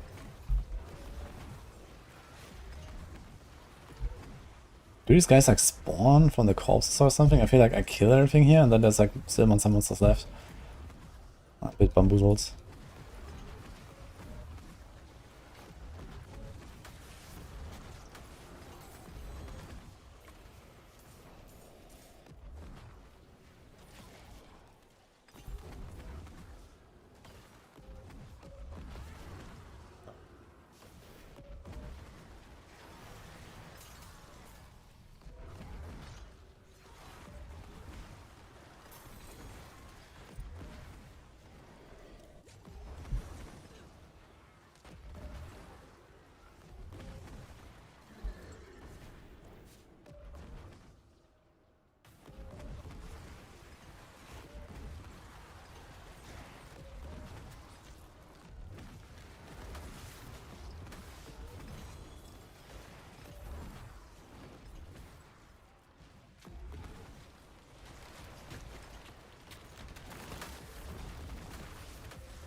I wonder if we can also do hordes then, if you don't have the quest done, and you just can't find the compasses, for example.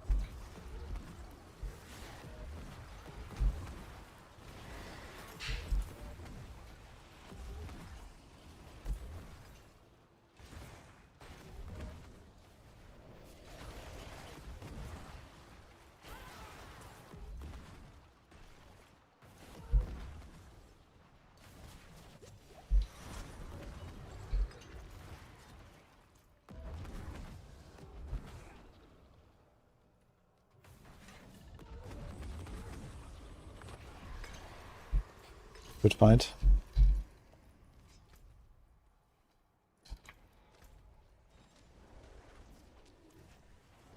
Hi, Danny.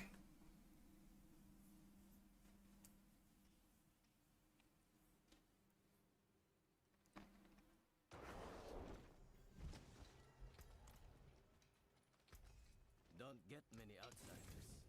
What brings you? Pardon me, stranger. Could you spare a moment?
Escalations are just worth doing, not this season now.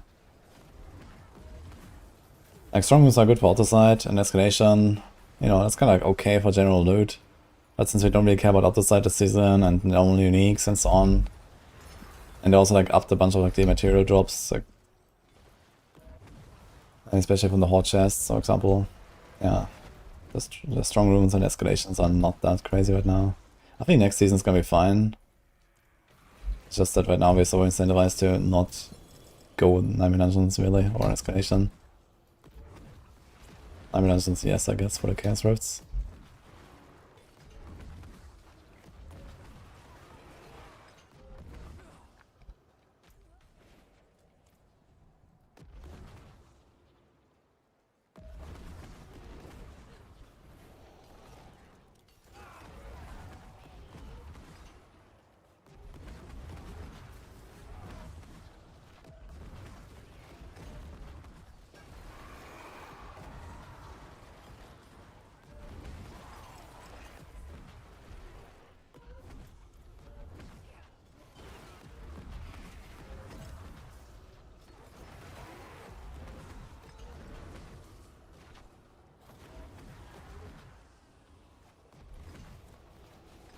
Looks like I can climb here.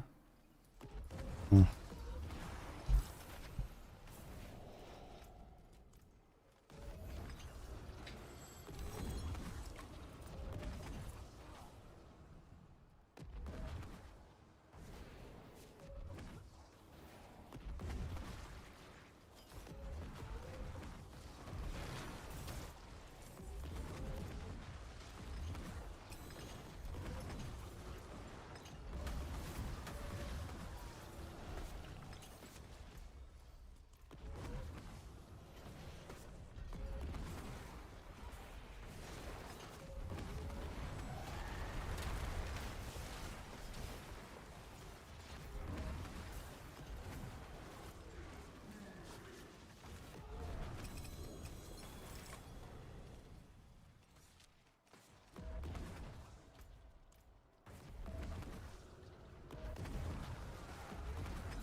Greetings.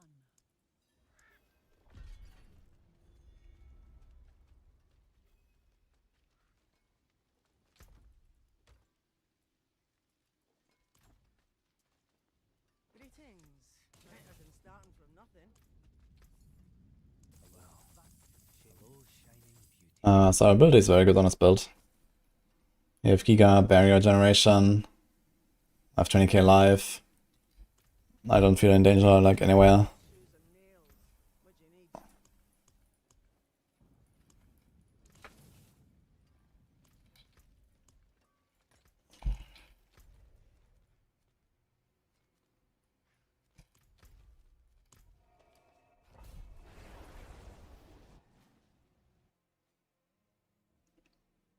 How much life are you running, Batman?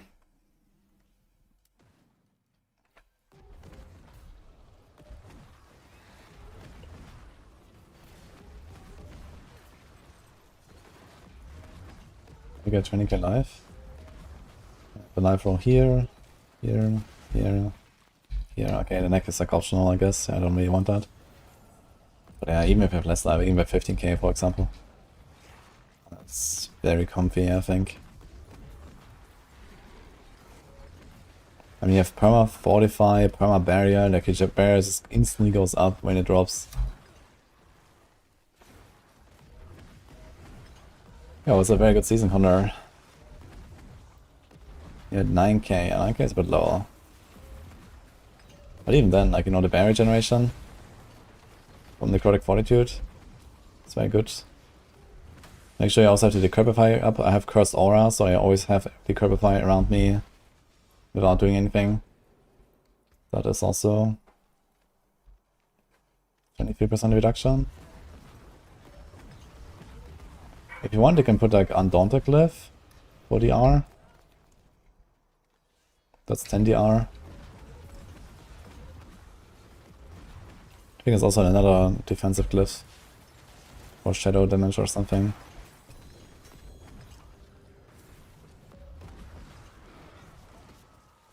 Yeah, darkness is something you could think about.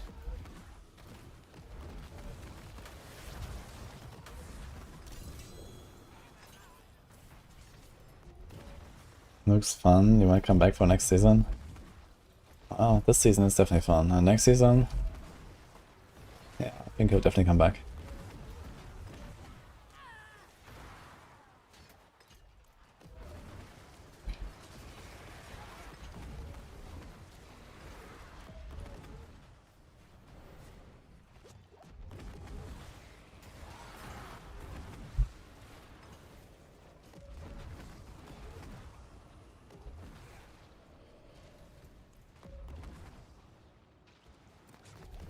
It's been not even 2 weeks. It's not exactly late offer.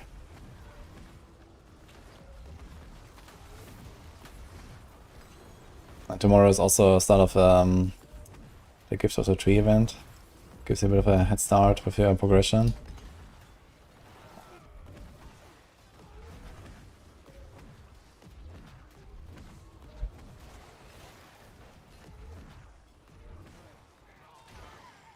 Let's build a Shadow Blight Necro. Yeah.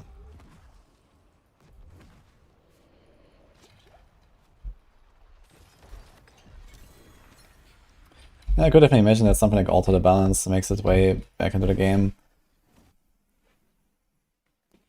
Maybe they make some unique that allows you to convert your ultimates similar to this. Or they make like one unique for Soul Rift, one for Bone Storm, and then give it some tweaks. That could be something. I guess the perma shout is something that people enjoyed as well, so maybe some of the perks are coming back in some form. And then, yeah, I guess I have to figure out if they want to do anything with Chaos Armors or a similar system. Chaos Rifts are definitely staying, I think. Even without the seasoned juice, they are pretty good. And it's just fun to do, right? It's just cool.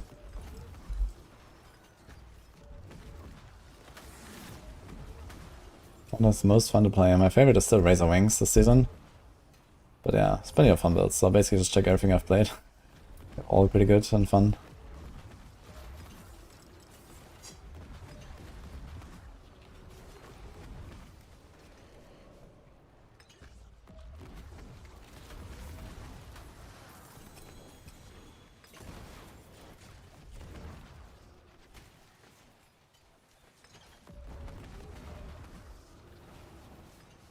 Yes, Arianko.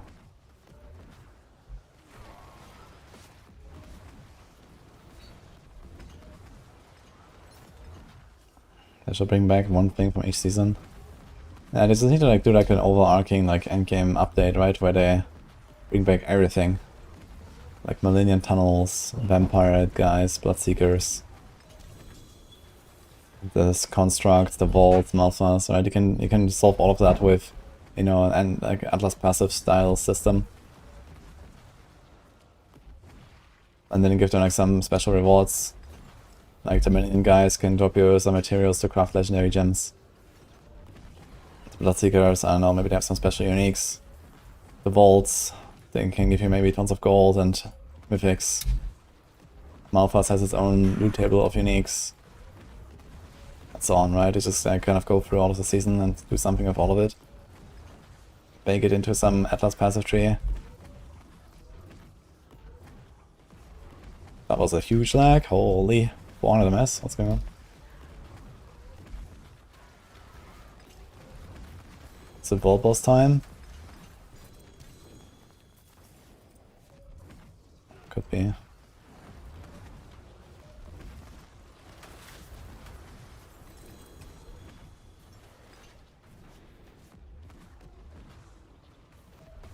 Horizon 2 not picking out the side. Too weak. Look at those arms.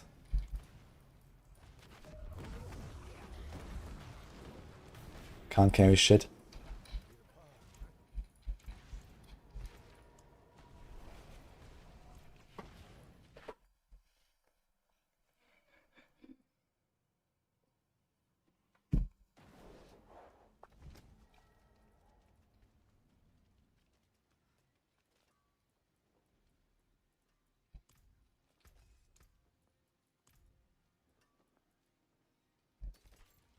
Bot's still got some good in it.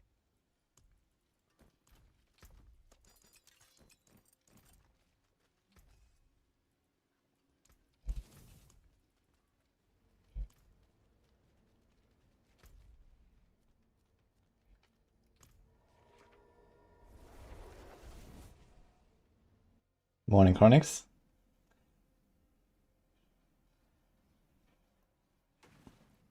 Yo, shooting me clear 400 in hardcore last night on Necro. Nice, dude. Well, keep going, man.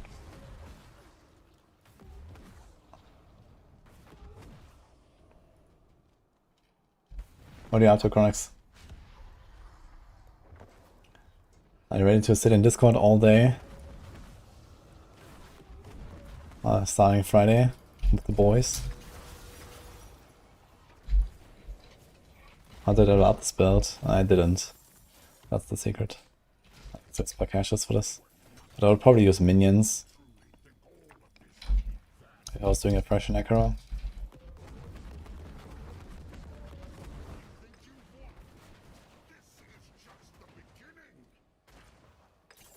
Holy. Kronik's getting buffed up.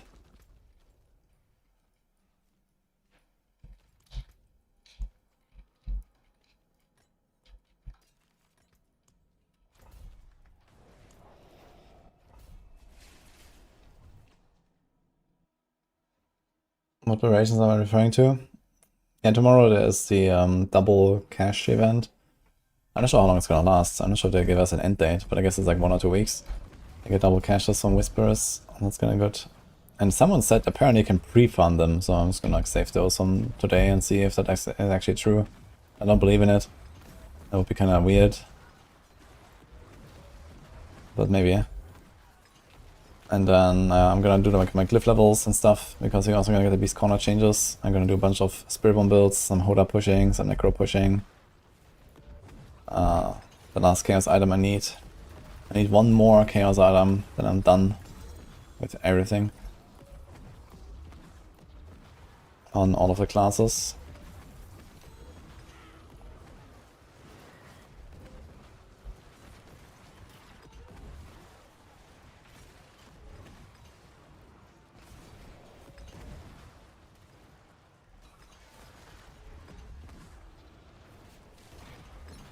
He died from fall damage, guys. Unlucky.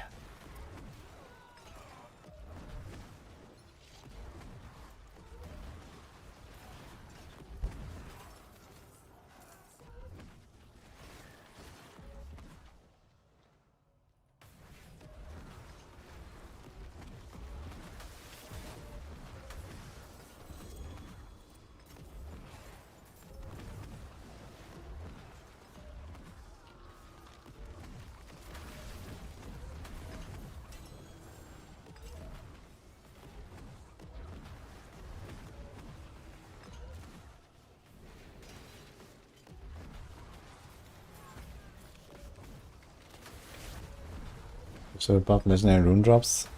You're getting pretty reliably from Harmony Tributes and boss layers. Should try that. It's not that hard to farm some legendary runes.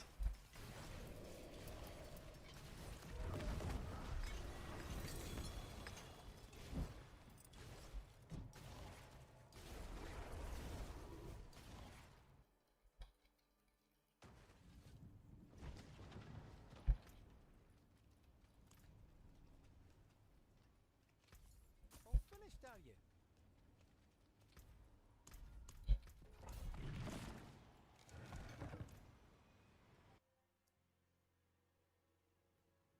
Yeah, I'm not sure who it was. There was some guy earlier, Mario or something. He said he found 140 caches to open tomorrow. So if it works, GG I guess. But I don't believe in it. But yeah, I was gonna like save mine from today and tomorrow and try, I guess. Since why not?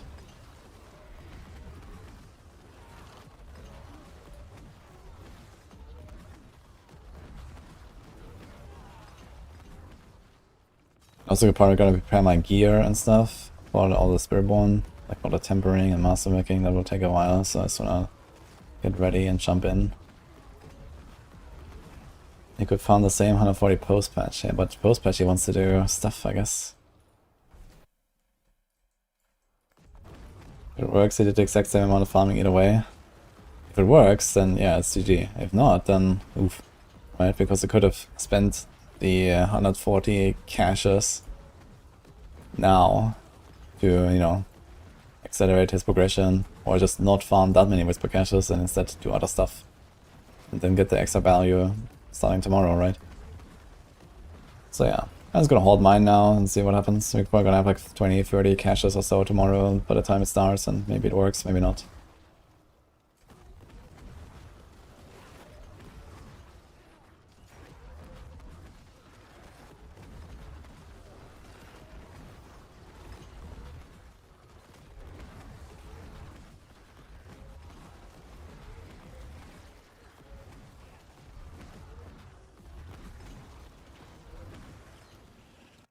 Good point, Robert.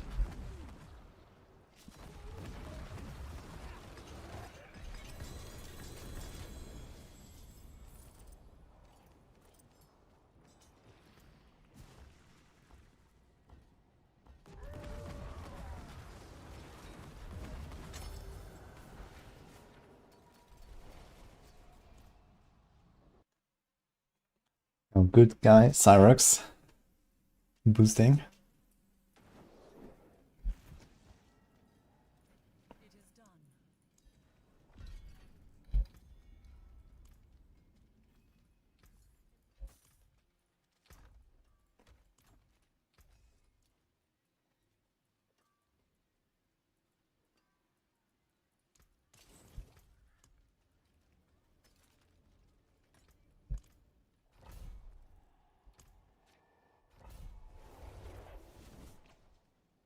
Hitboss told you Andaris while boosting, that's actually hilarious. Karma. This should be interesting.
Oh, you paid to, I see. Oh, okay, maybe not good guy Cyrex then.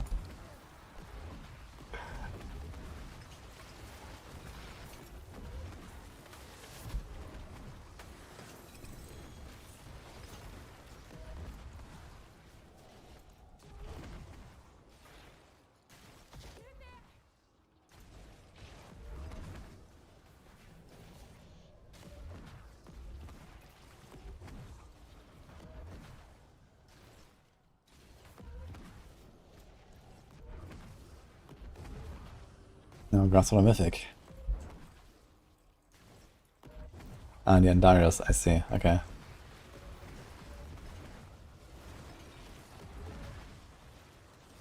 Yeah, Enquiries was a very good item season 5. Because God forbid, monsters actually hurt you. Holy. Unimaginable in 2025, man.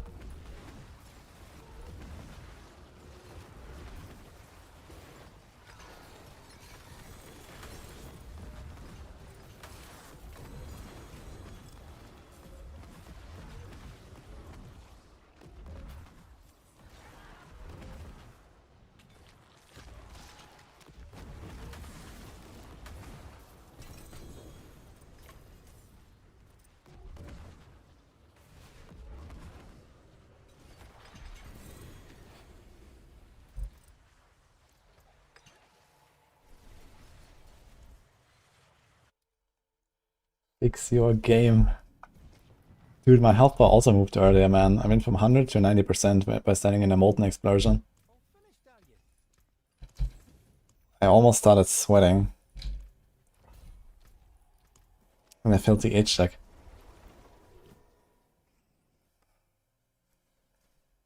What is that?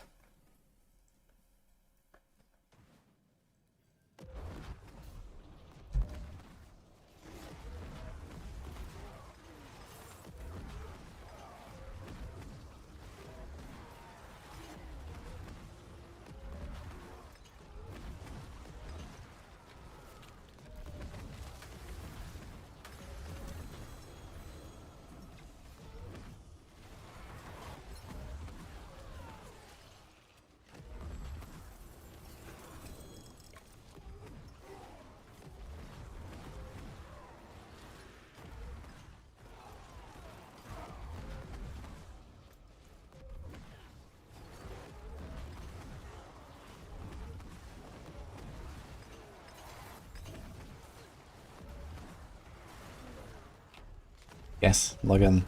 Shane Lamberto. Might finish it later tonight as well. I've done like 2 evenings of a little bit of Titan Quest.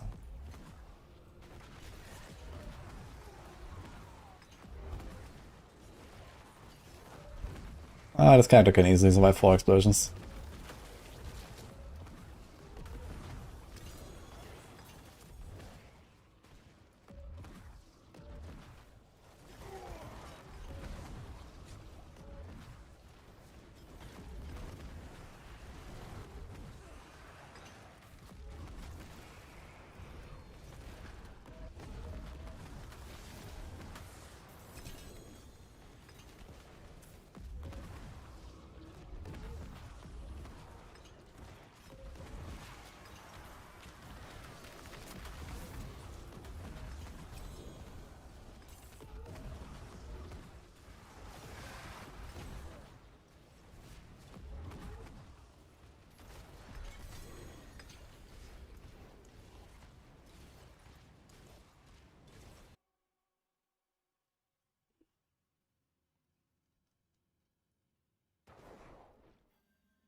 I'm not sure if to make a planner with my adjustments of Rogue. No.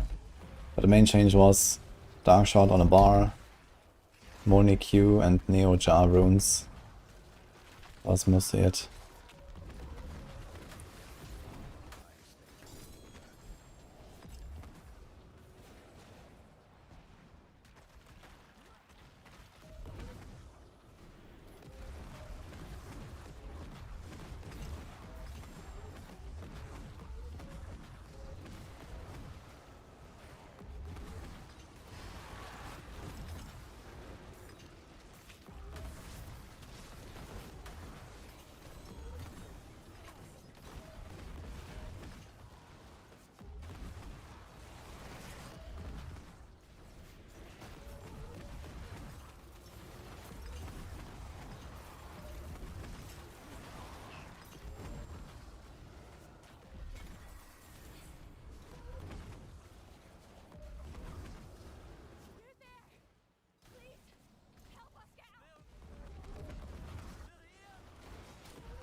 All finished, are you?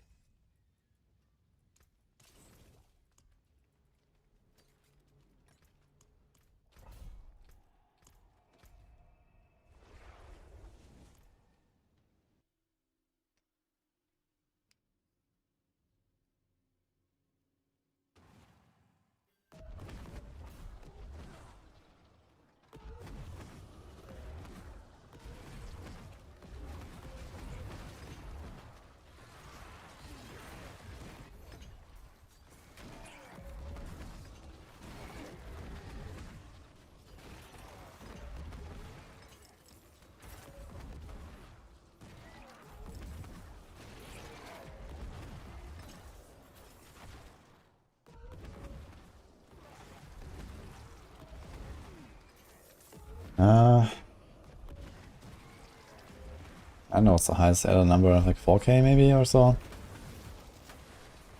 And if you get 2 Goblin Waves, you can definitely get over 6k.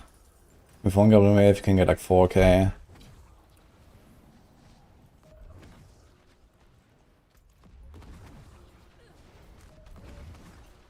I'm not sure if you can get 2 times the same Chaos Wave actually. Is that possible? Has anyone ever gotten 2 times the same Chaos Wave in the same run? I'm not sure if that's actually feasible. You get 5k with 1 Goblin Wave, that's pretty sick. How much do you get from the Goblins themselves?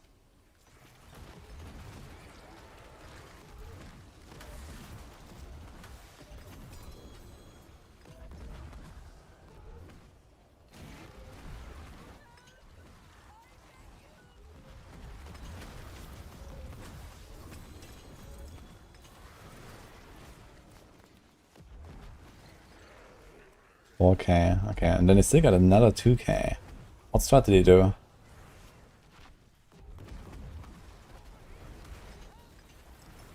Yeah, there's a lot of goblin juice there. 4k from the goblins, that's insane. And if you play Simon like Lightning Spear or so, then you can go ham on the goblins.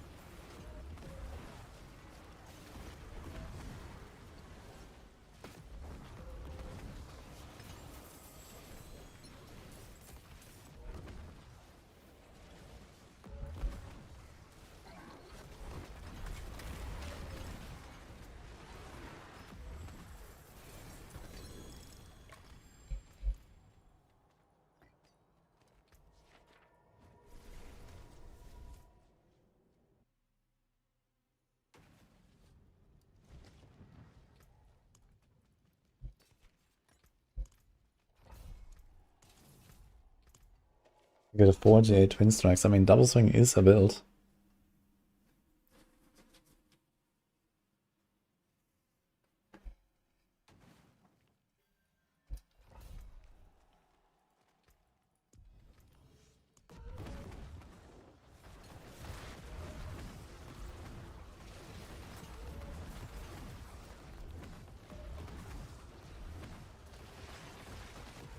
Oh, there's a limit how much Ender you can... That could actually be true. Because I remember when I was doing Ravens, and I was like giga blasting those goblins, I got like roughly 2k Ether from the Goblin Wave. But then when I did on my Barb, I also managed to get like 1600 or something, which really surprised me. It's like, it could be true that there's a limit how much Ether can be on the ground, and you have to actually go pick it, and not just kill the goblins.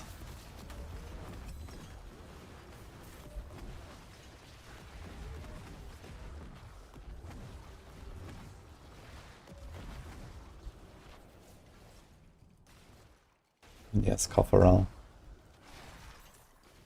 Shadow Blight.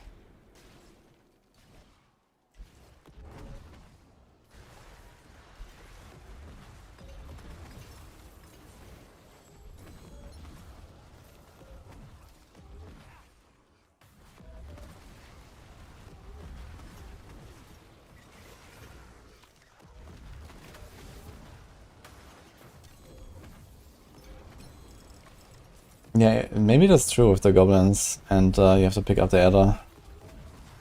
This would explain some things for sure.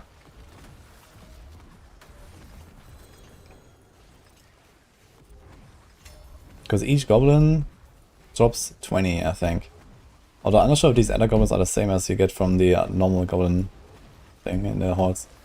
But let's say it is the same. So I would have killed 100 goblins to get 2000. When I did it on Ravens, I definitely killed way more than 100.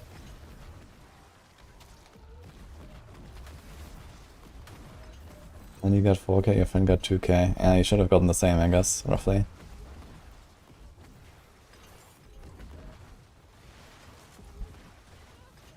Okay, that's actually interesting. So I have to go around and pick it.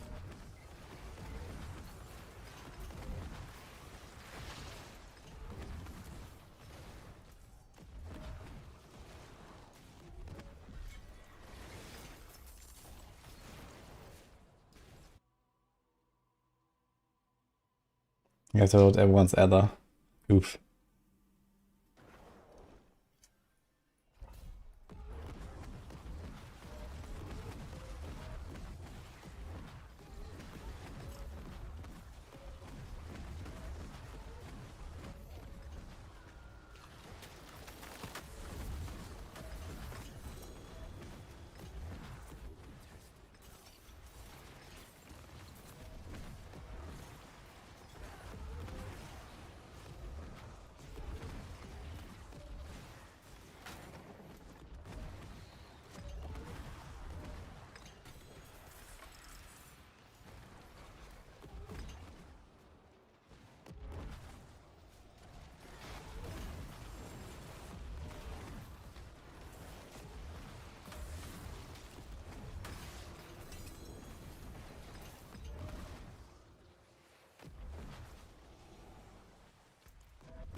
It's okay, as with the spirits you have to chase super overtune to keep getting one shot. Yeah, it's probably like one of the more dangerous chaos waves. But I didn't really notice that I would like die from it or something.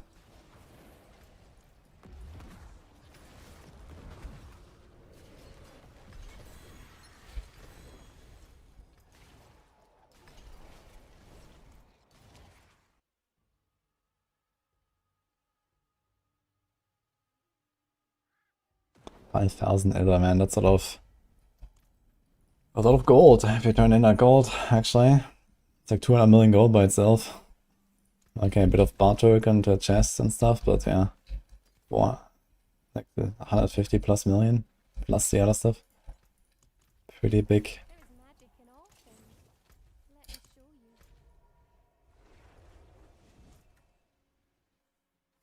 you.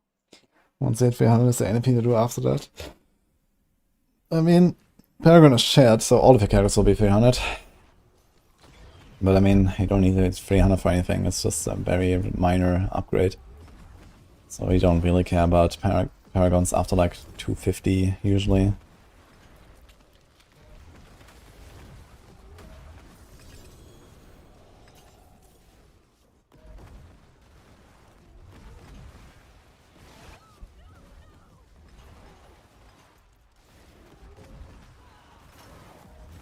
Yeah, I mean, once you're 300, you're pretty much done with the season, I guess. You know, you've done so much grinding and many builds and whatever at that point. I mean, in Season 6 I grinded 300 on hardcore and then almost on softcore.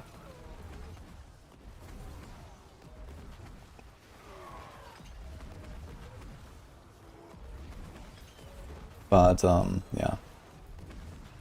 The good thing is that you can like do a fresh start, I guess. If you go the other game mode, I might consider doing like a softcore fresh start.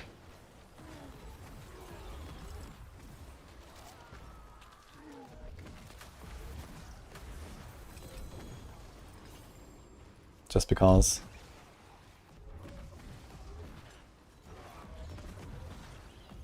Takes a long time to get 300. Yeah, it's around 80 hours of pits. From 0 to 300. It's not that crazy.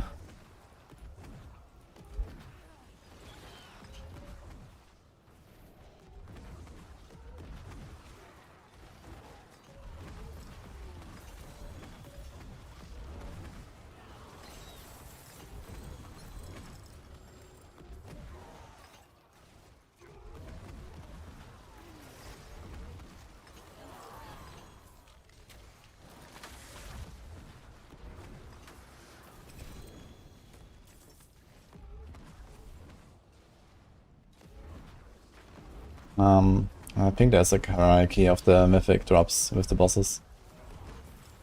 So apparently, Belial is ×3, just the medium bosses are ×2, the small bosses are ×1. But I don't know the drop rates.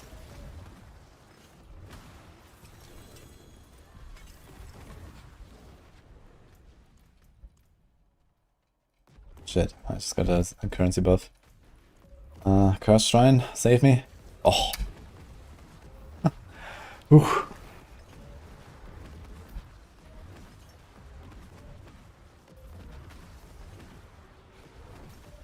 Glad you enjoyed this attack. If I could sell all the builds I've created this season, which build would cost the most gold? By which metric exactly? I mean by what someone would give me for it, or by what I have invested into it? Because that's different, right? Like I don't just go for like the top meta builds. Like the top meta builds are the ones that people would pay the most for, of course. But I don't necessarily like min-max them very much. Because why? So usually I min-max the shitty builds more than the meta builds. Because they need it more.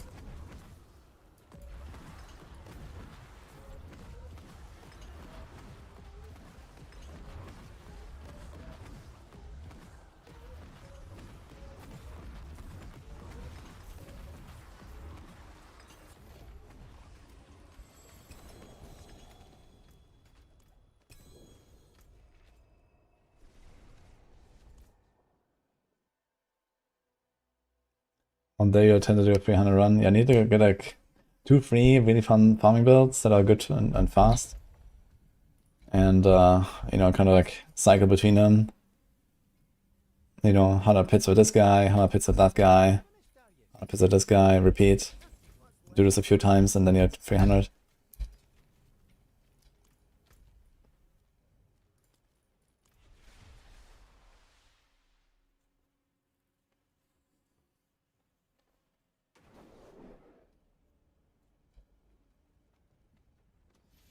Yeah, it's kind of funny how in D4 meta builds are cheap and you know, meme builds are expensive. Where it's like the opposite in PoE, for example, right? If you make like some off-meta stuff, you can get all the stuff super cheap from trade. But here, no one even sells any of the stuff that you need for like some weird shit build, right? Like who the hell is keeping, I don't know, a penetrating shot glove that you could buy, right? No one is selling that. So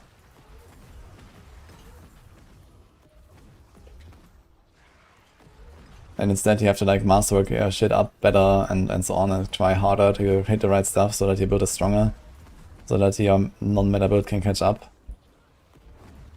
And PoE, if you play something that is not meta, it's like, yeah, you throw like 10 diffs at your build and it's insane.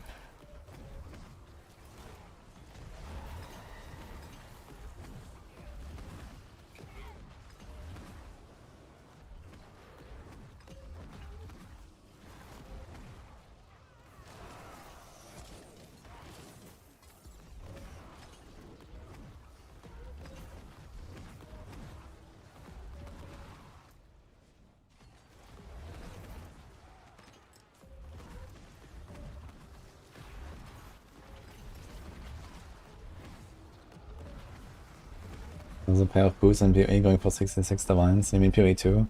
Yeah, in PoE 2 everyone is like doing these like 30 movement speed, 100% increased effect of socketed gems, and then the 5% movement speed gems, or if you're playing a Lich you can do the, I think it's even 10% at low life movement speed.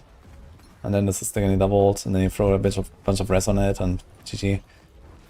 So it's very easy to craft these boots, but it costs a lot because this stuff is rare.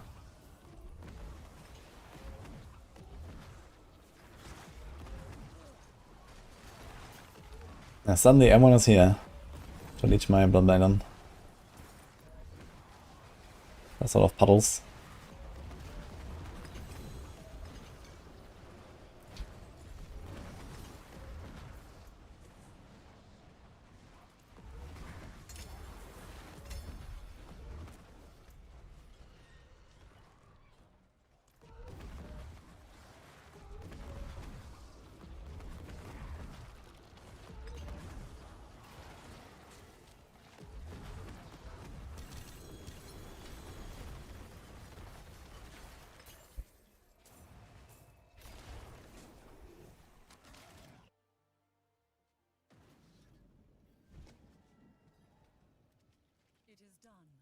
Dude, I would never play Flicker in PoE, man.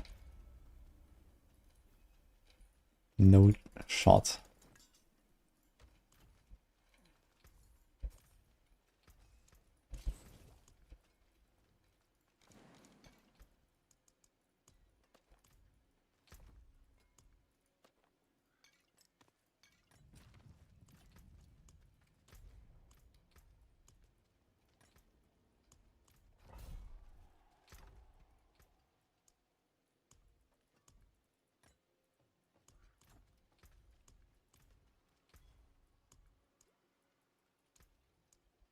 Excellent.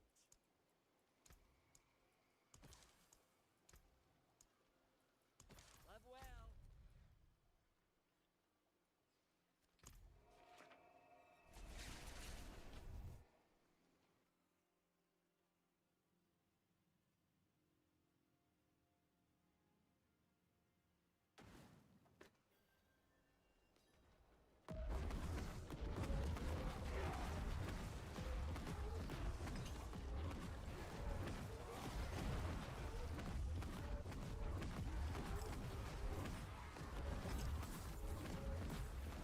Takes quadrillions of damage. Yeah, this break build is slightly bounced.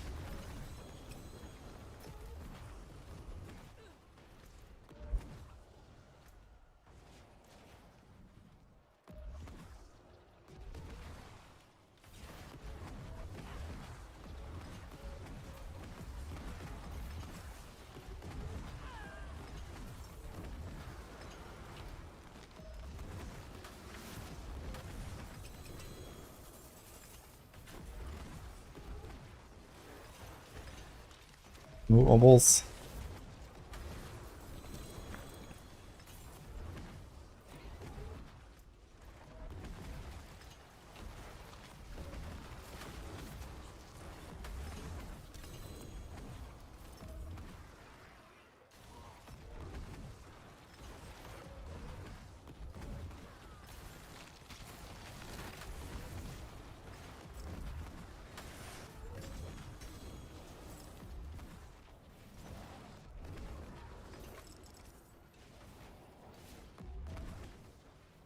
Oh, that's a 40 stream streak, holy.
Holy.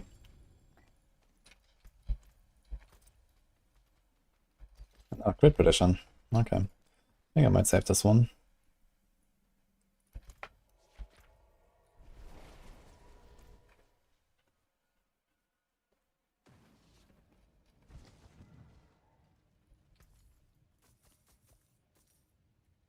All finished, are you?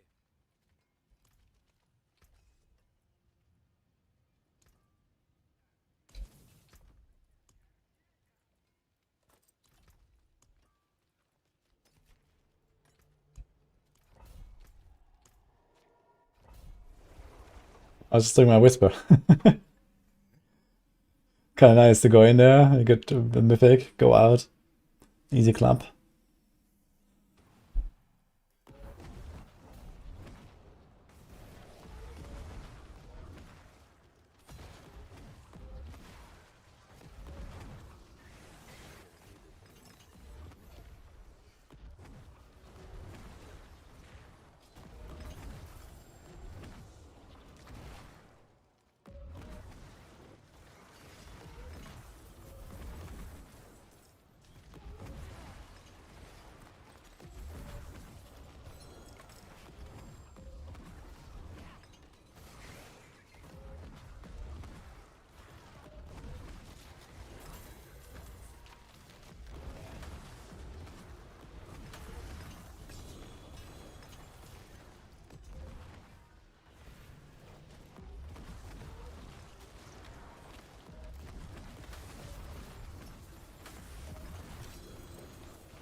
Any activity to skip until tomorrow?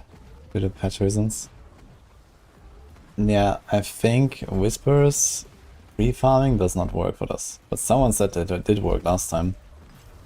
So Whispers gonna get beefed up, and Horde's gonna get beefed up. So I guess you wanna do other stuff until then.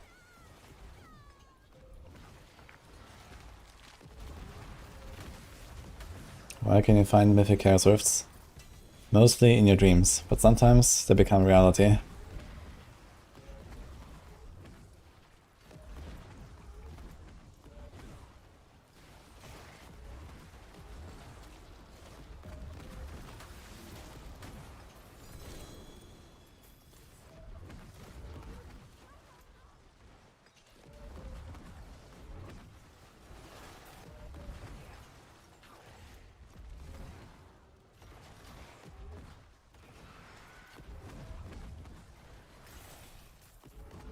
Refarming did work last season, that's wild.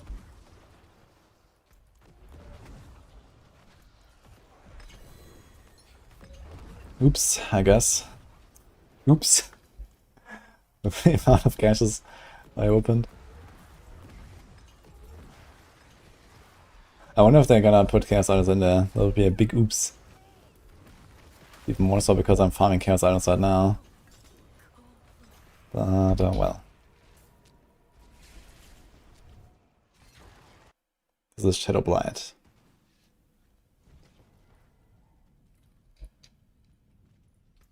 the only one skill bar on pit push per class or over all classes? I think it's just all classes. There's some.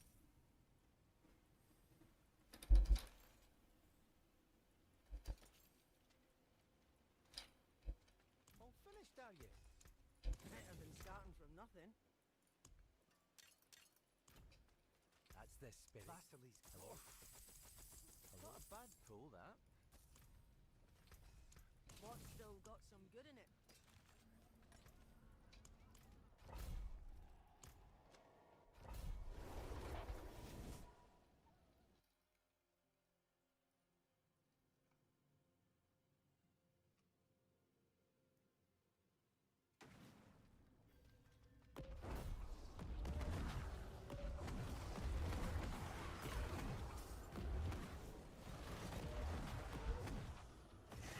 Yeah, I mean, you can mule 33 caches on each of your characters, right? You can pre-farm a lot of Whisper caches if you want.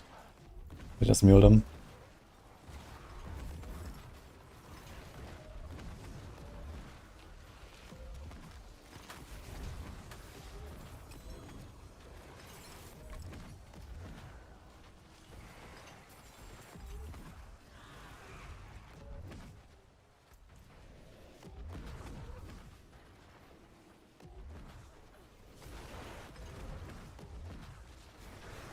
Nah, people might still try as armors, I guess.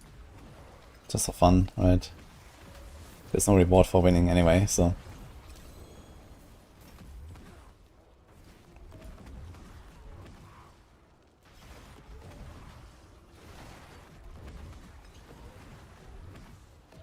Didn't think they would go for event on a 2-week mark. I mean, it's a very short season. PTR is gonna be in like 3-4 weeks already, I guess, so. Kinda makes sense, I guess. So wanna kind of keep the momentum, drop the Giga PTR, drop the big season. I guess it makes sense. Everyone is in like a really good mood.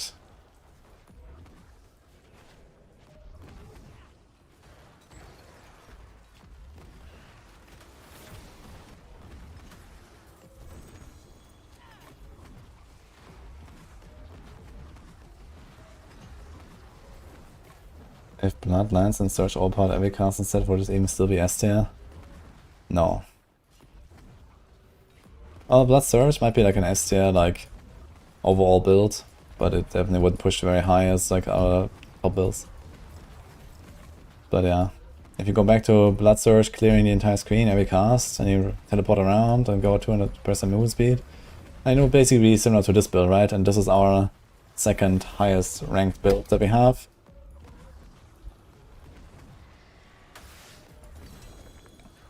So it would be kind of comparable, just that Celebrate would probably be a lot stronger.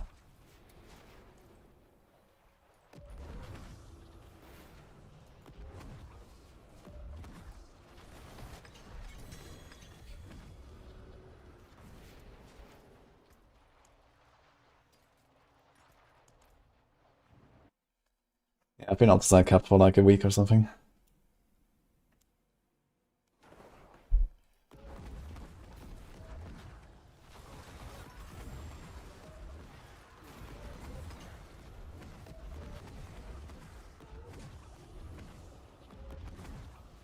I see no reason they shouldn't change it. I mean, the main reason they should change something like Blood Surge overpowering every cast is to make it feel good, right? Like the numbers are just numbers, you can buff it as much as you want. But the problem is that Blood Surge does not feel good since they made it so reliant on overpower. Because you have to cast, and then you do damage, and then you do cast, and then you do damage. It's just stupid, right?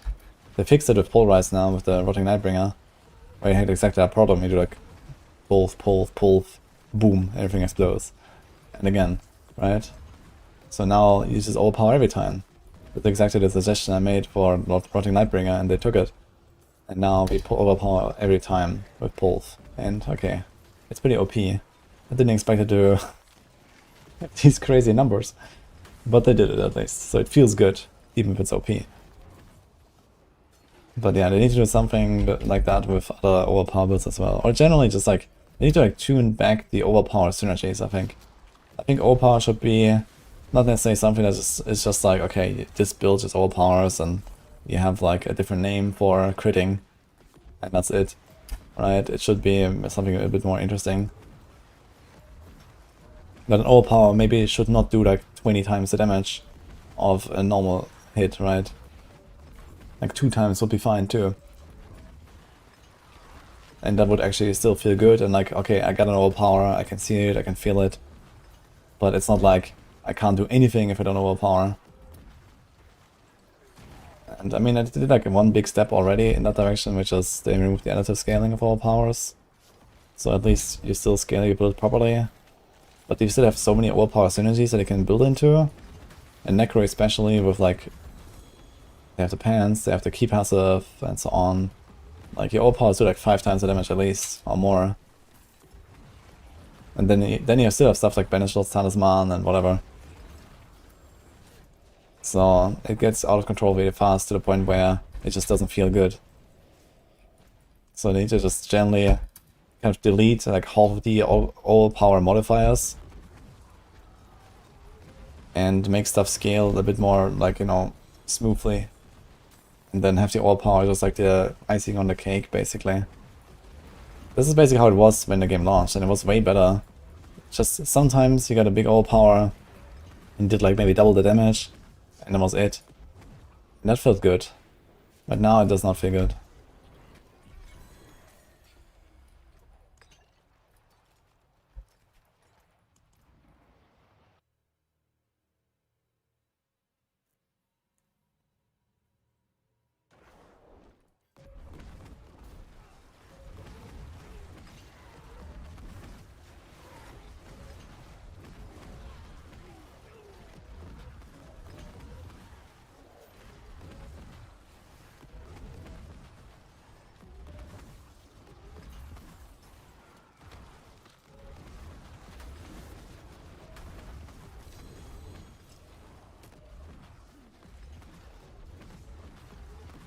You have trouble obtaining gold.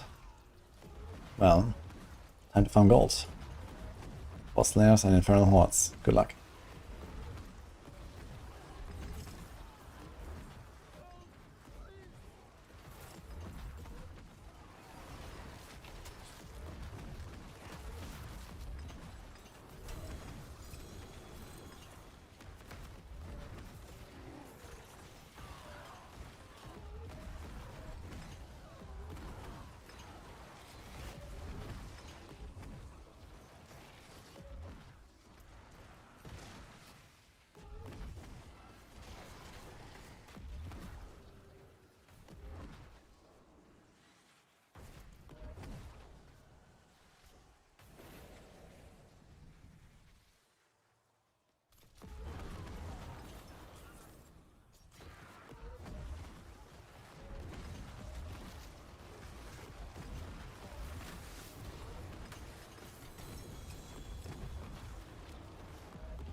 Did you check the tooltip of Stygian Stones, Michael?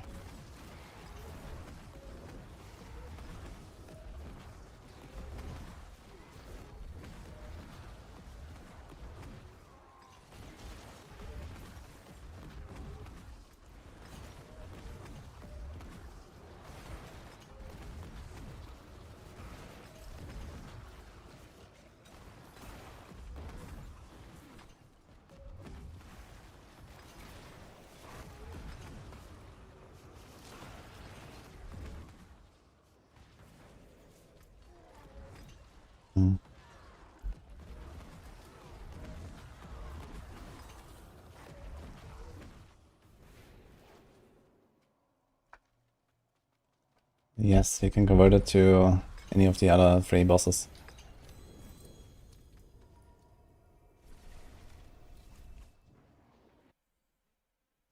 What's more fun, Raven Druid or just Necro? Ah, tough choice. I'm having a blast at the Necro right now, actually. Forge more than horseshoes and nails. What do you need? What's left, you ask?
Yeah, I'm kept on the side.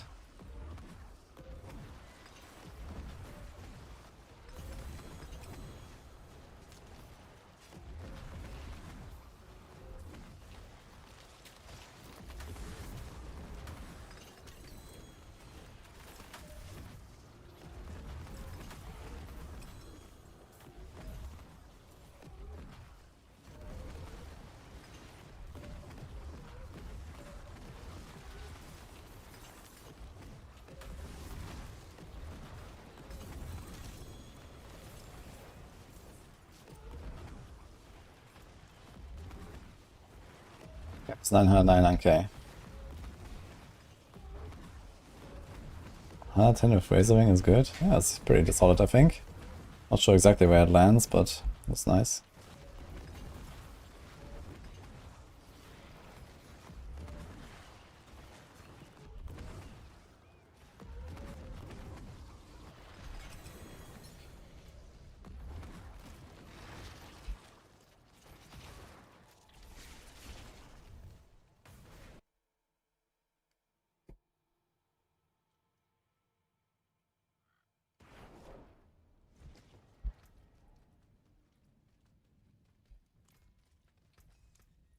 I'll keep my forge hot. Return soon. We're out of Chaos Words. 76k. What now? I think I might have more sigils somewhere.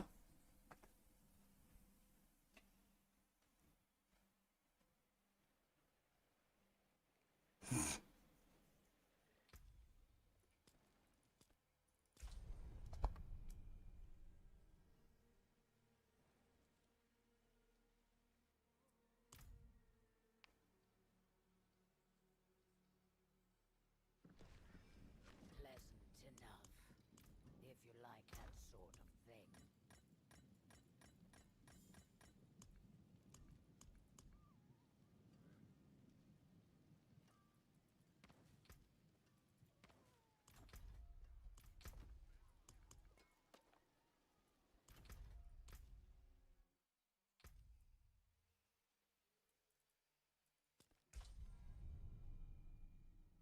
Uncap everything. I don't think you need to uncap everything. It's kind of weird that we have a 909k optic side cap.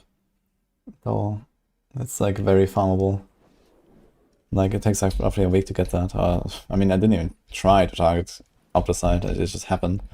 So if you want the farm up the side cap, you can do it much faster, I guess.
Morning, Wonkas.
Not gonna do 150 on Spiritborn, I think, this season.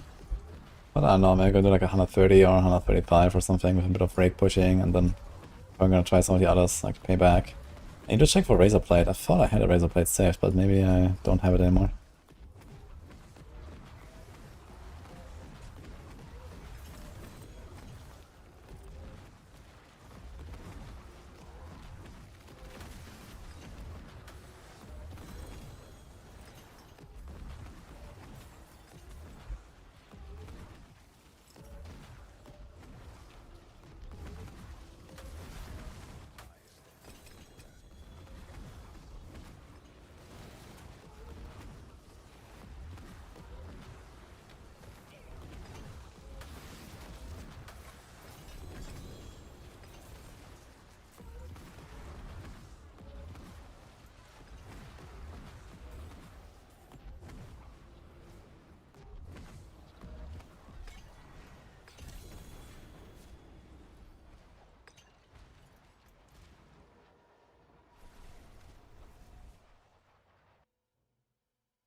It is done.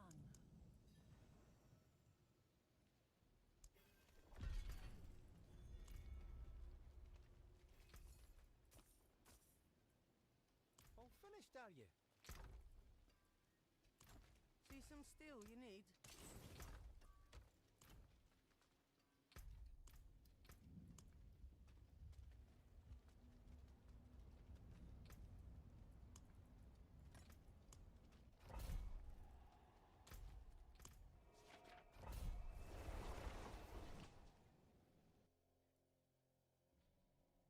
Yeah, I'm cut down off the side.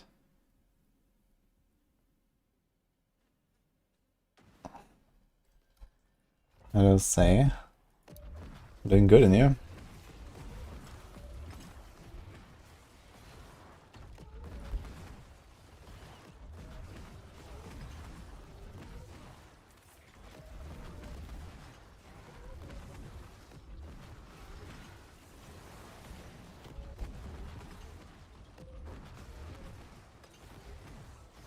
999k of the side again, carry. But there's no way to get rid of it. It's I can't do anything with it. It's just cluttering everything. It's horrible actually when I try to loot my seasonal reward caches. There's like outside everywhere and I can't click on the fucking items.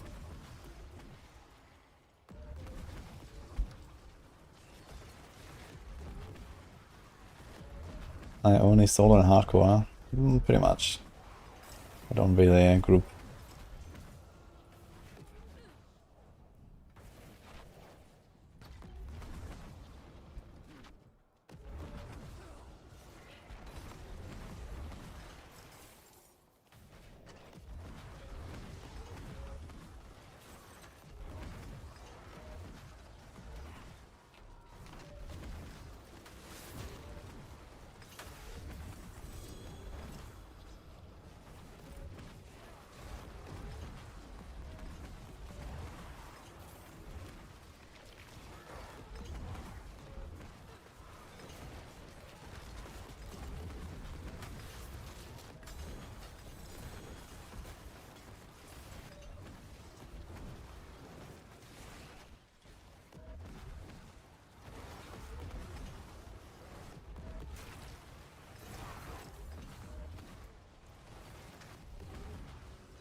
Wolf considered the most OP? It's hard to say what is the most OP. There's a lot of OP stuff. But yeah, I guess when it comes to like face rolling the entire game, Wolf probably does that the best. Why don't try D2 hardcore? I've played a lot of D2 hardcore. But I don't really want to do more of that in the future. But D2 and hardcore is actually a relatively good experience, I think.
Oh, this Chaos Armor Rift actually drops the Chaos Armor. Seems like in dungeons it generally works, but outdoors it generally doesn't work, it seems. Or something like that. Evan Piercer chest. Close.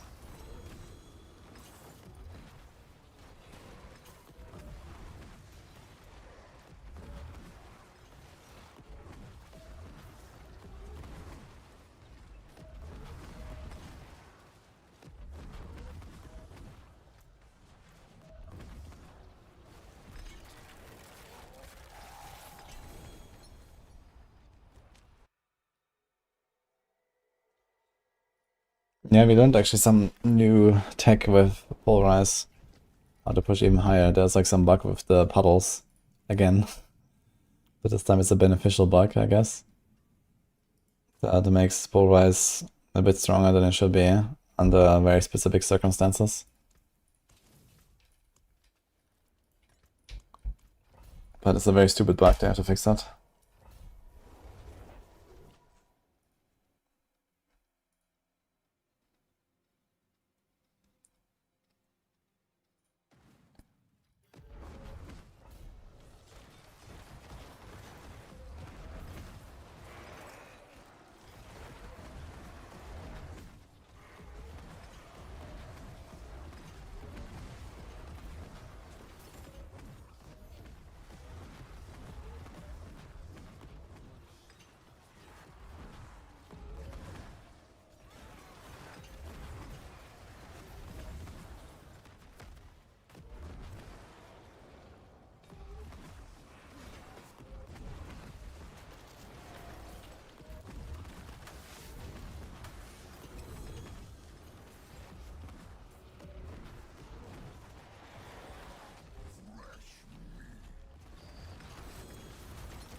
Of course there is a bug.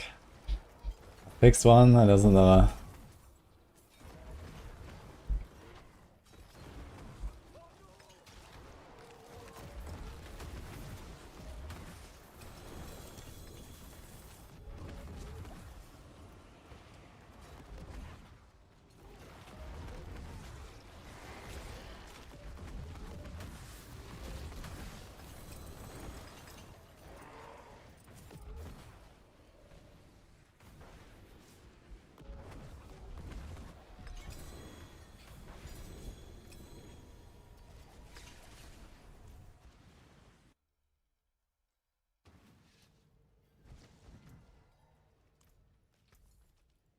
All finished, are you?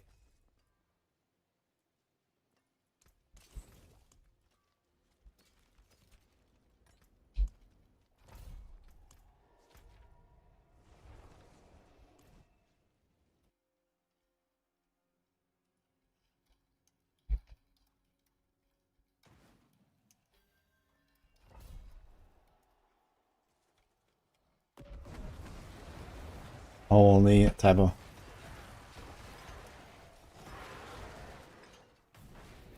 Cutie.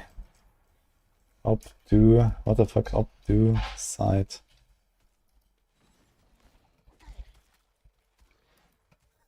How did that happen?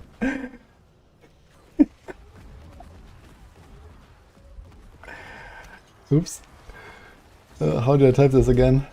I need to delete this.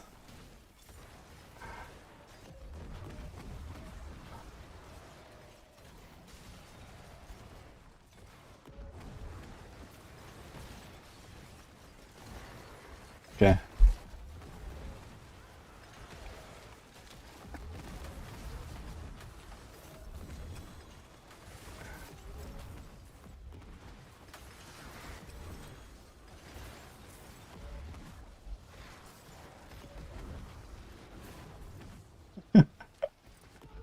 People balloon. I'm going around my nightmare dungeon with my opposite.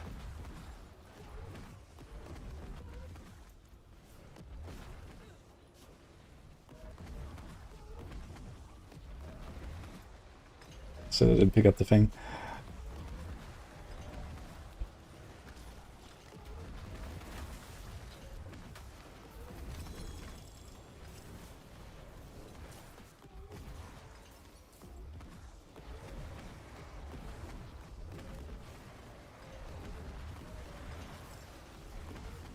Nah, they giga buff the opposite. You get a lot from the season wrap and also the Infernal Hordes. I've done a lot of Infernal Hordes in the first few days of the season to farm Chaos Armors and stuff. So each run is like, I don't know, a thousand or something. And then even more from the season wrap. They put too much into the season wrap caches. There's too much shit in there. They're too good.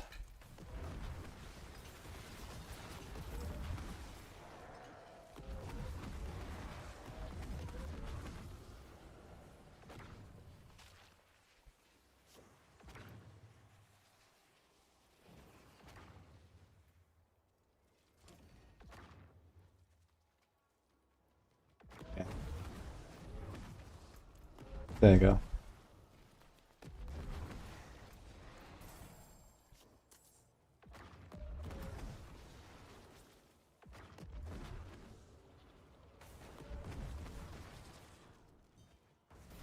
Miles Fire not showing up in the den. Who am I looking for?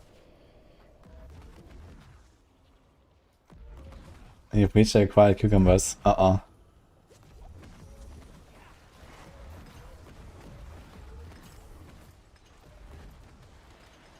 Wait, what the fuck happened with the stones?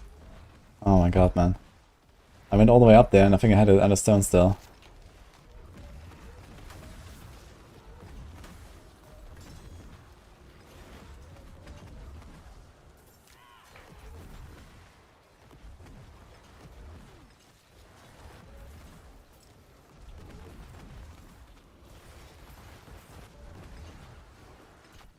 Like in my day we had to convert masterwork mods. Oh, true actually.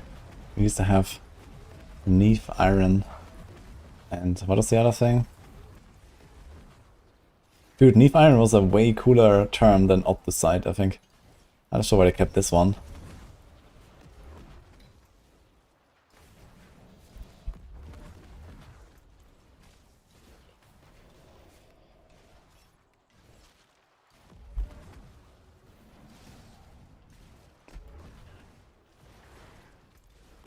Ingolith, yeah, true.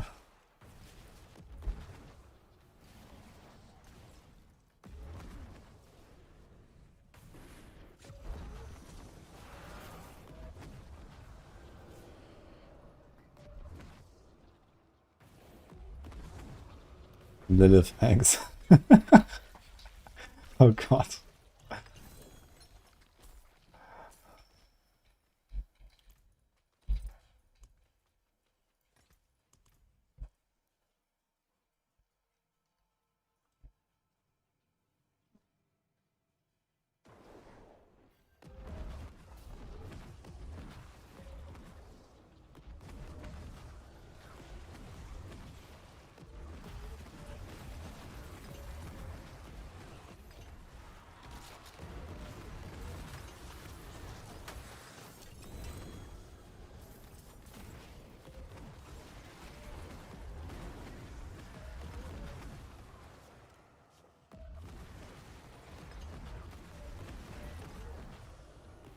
Yeah. Chancho, thank you, man.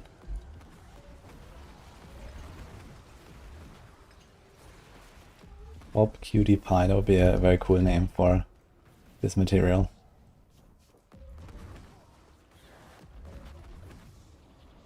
I haven't seen anyone play Read Minions, it's just a meme. It might not be as much of a meme as maybe people thought. Because you can do some pretty crazy stuff with it. I was thinking about making a build, but I think I'll skip it for now, and maybe I'll do a deck after the hardcore event. Just like log in on Necro, respec it, start blasting, and we'll see. I think for now it's gonna focus on the patch tomorrow, pushing, and then hardcore event.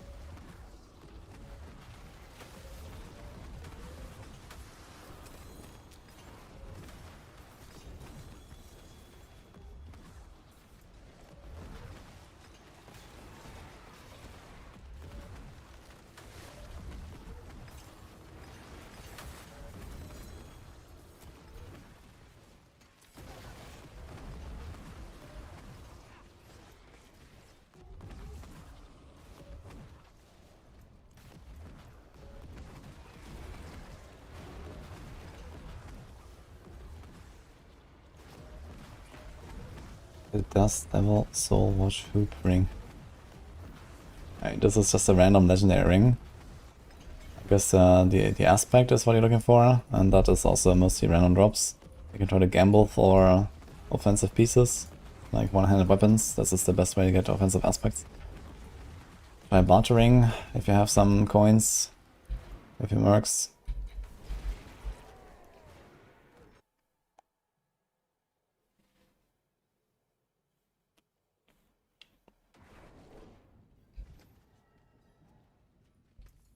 Yeah, I think the minions inherit pretty much everything, but some multipliers are not 100% working.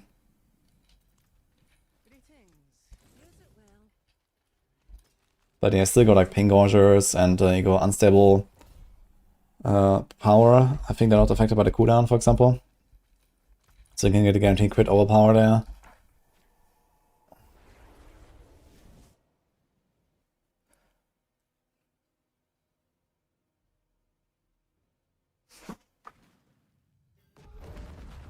That side's still accurate.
Yeah, minions can overpower these days. But also, like, they cast basically your reap, so... I think, for example, the bone spears on the mages used to be able to overpower before they made minions overpower.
All finished, are you?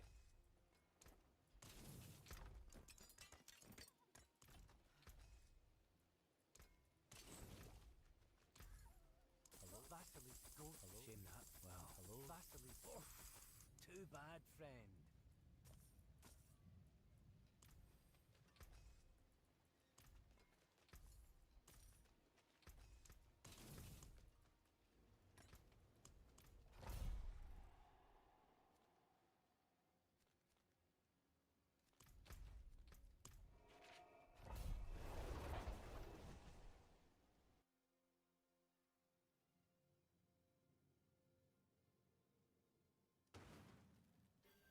I think generally this gamble side of the name still looks fine, but I think it's not updated for like post-expansion stuff and so on.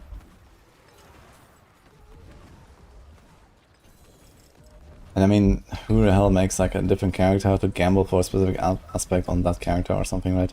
Usually you care about the class specific ones anyway. And usually you only care about the offensive ones anyway, so you basically just gamble whatever's like the most efficient offensive like thing. And maybe resource. So in the case of resource you gamble ring. In the case of offensive you gamble offhand or one-handed.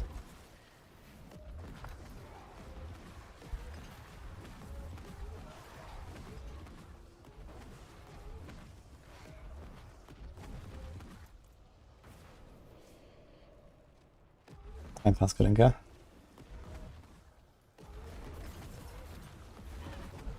Origin says 2.4 BTR. Okay, maybe it's still updated then. But I have like news about season 5 there and stuff like that, so I don't know.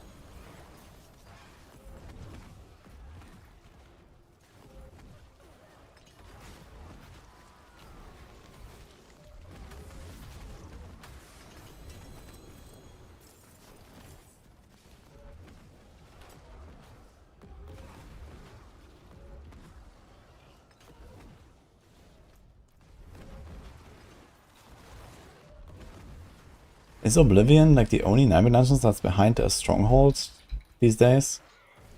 I only ever remember salvaging Oblivion, because I didn't do any strongholds.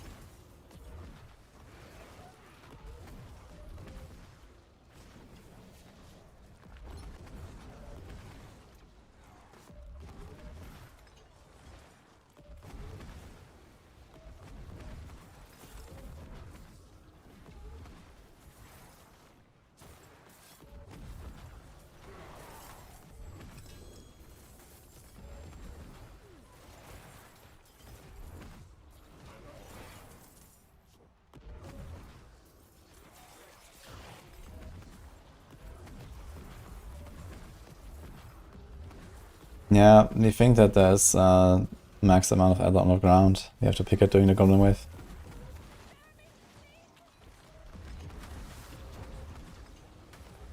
So that number must be probably somewhere in the range of 1k or something.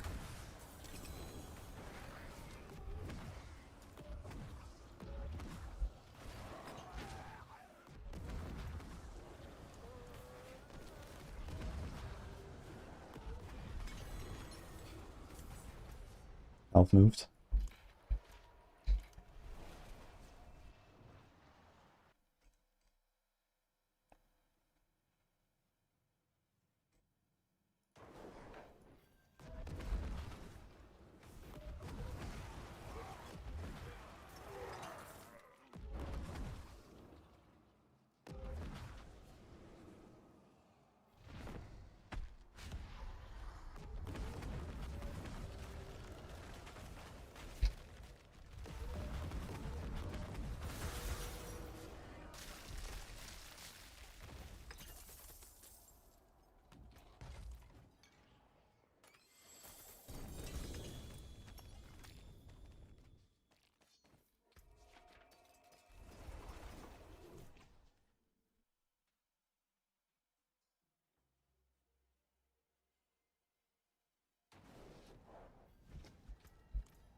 God, I'm at 100k warp again.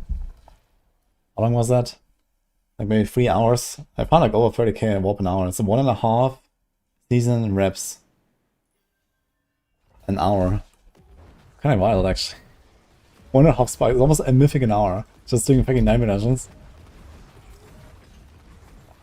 Actually insane.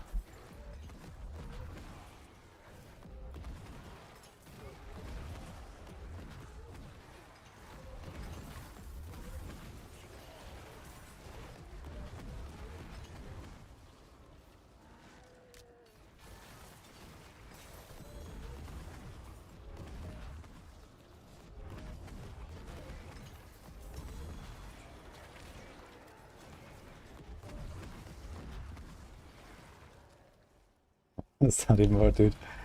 Yeah.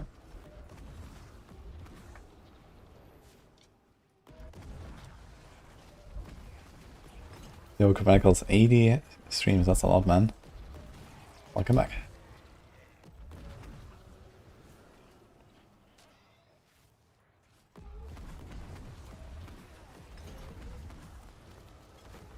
I suggest as a start character I should play whichever you think suits you the most. Everything is strong and has good builds right now.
What does T1 starter mean in build guide?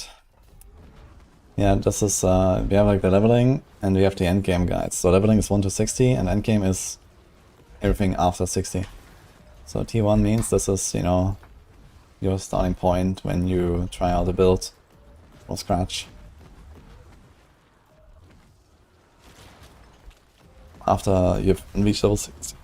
Yeah, Torment 1 basically. With like no uniques and no nothing basically.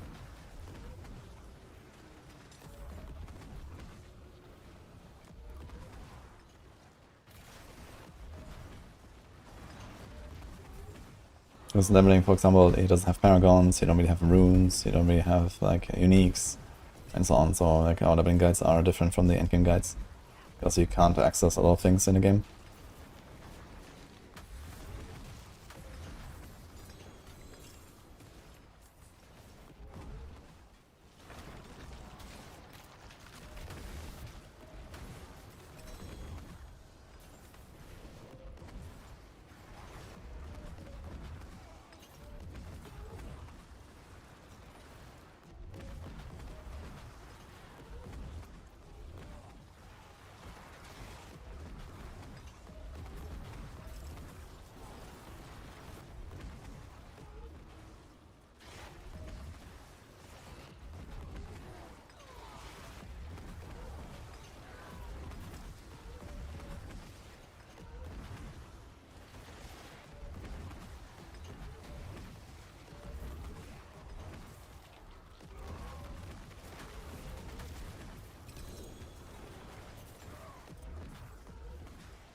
Morning, Blue Days. How's it going?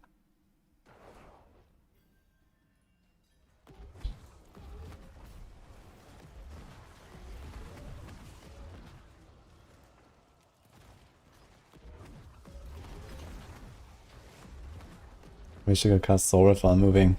A lot of skills that we can cast while moving these days. But yeah, Necro doesn't have much of those yet. But this build is already ridiculous. And outclasses everything else on his class, and I think we need to make it even more OP. I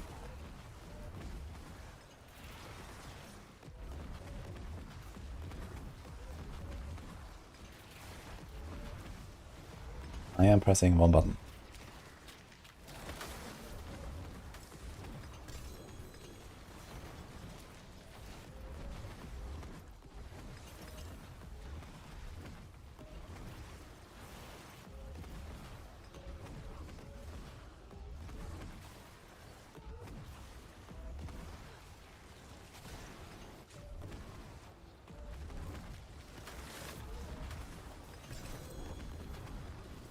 Beat bomb variant.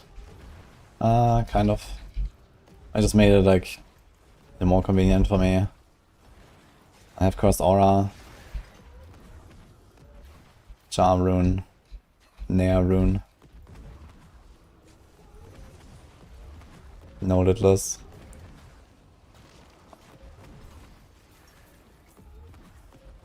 Thank you, Judah, for the prime.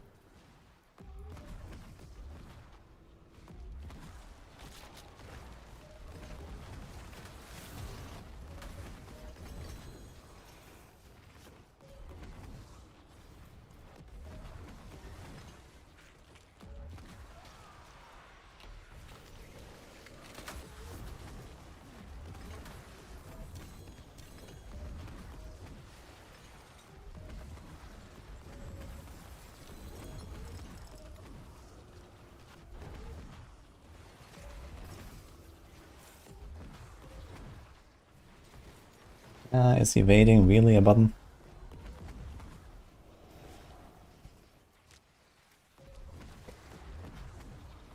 Hydra keep rolling weapons until you get all plus the Hydra heads. I mean, you don't have to make new weapons, you can reset your masterwork in case you're not aware, but yes. The Hydra heads are very powerful. You definitely want to try to go for the orange.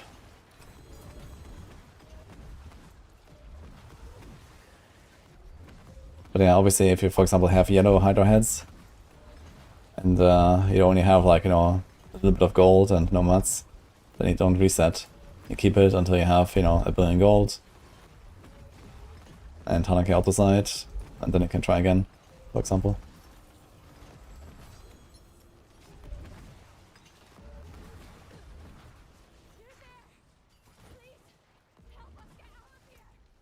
That's the last one.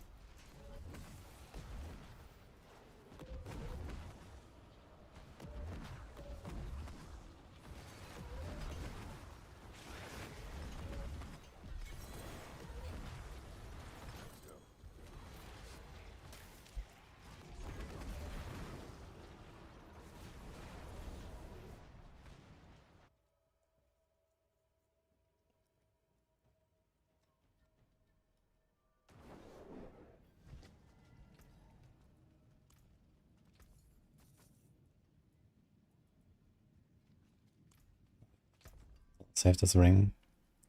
This might be important.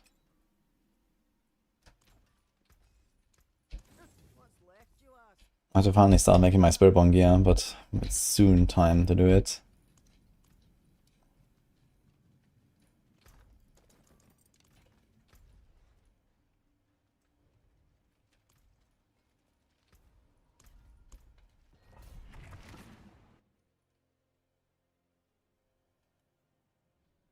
The purpose of Sever is Reaper's Pursuit gives you more speed and damage.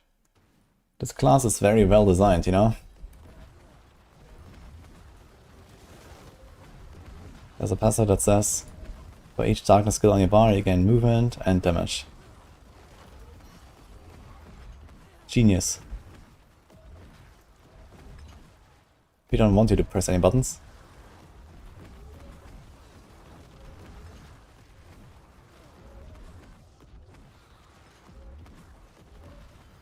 Yeah, whatever.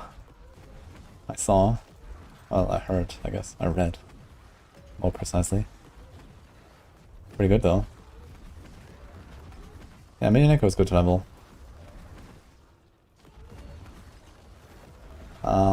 Yeah, maybe I'll start with the rake. I think I'll do a bit of raking, slash crushing hand, slash stinger, just to kind of compare it a little bit. They're all the same build anyway. And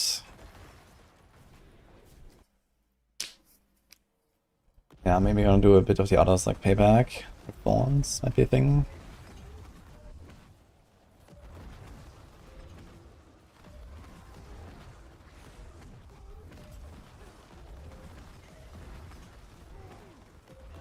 How much are Igni runes? They're not that expensive.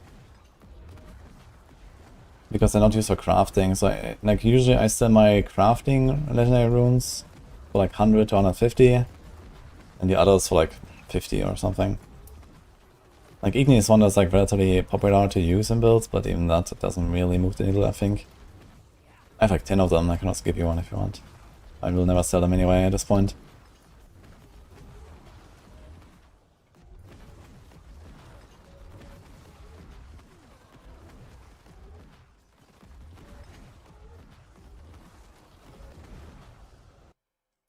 Yeah, that lag death.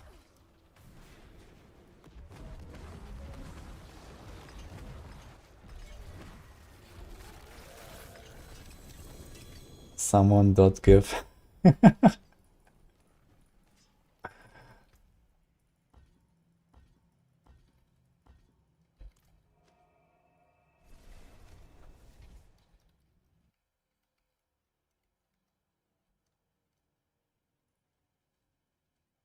Hi, Celebrite. How's it going?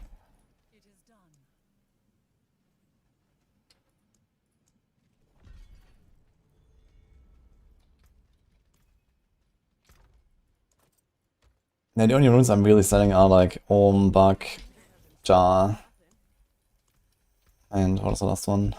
Aeon. Because those are for like the mythics that people use. The others, that's kind of like random that I actually sell any of them. Sometimes there's people in trade chat, but I just have too many.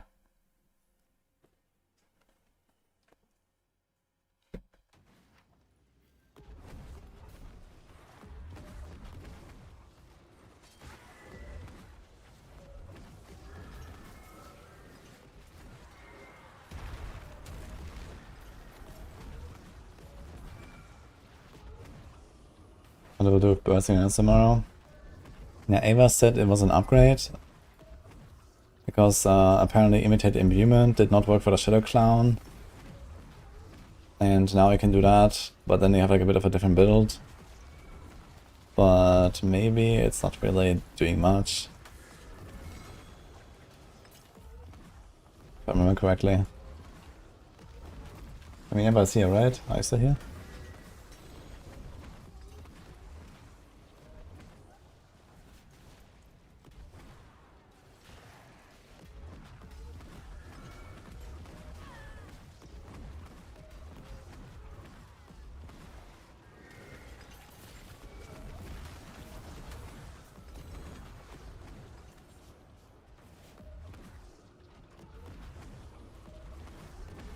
What's that about, Mouse?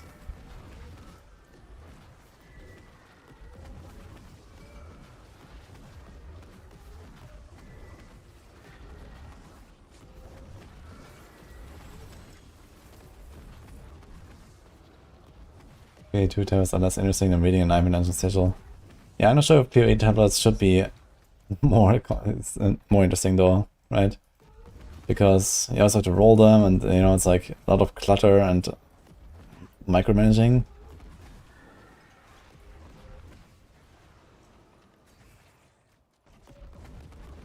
I'm actually okay with them becoming less complicated, and not more. They already made some of them pretty OP, like, you know, guaranteed essence, guaranteed rogue exile. Like, guaranteed rogue exile is actually insane. People are probably printing these Heart of the Bells now with guaranteed rogue exiles, and because rogue exiles are like 1 in 20 maps or something, even if you spec into it. And now you get it like every time. Maybe multiple? Maybe you can even stack this? I don't know. I could imagine people are like giga printing Heart of the Well with this. So there's some stuff that's kinda crazy, eh? Why not run hundreds? Well, it turns out that in Iron Dungeon I cannot choose the difficulty.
Greeny, I have 5 billion gold, I'm good.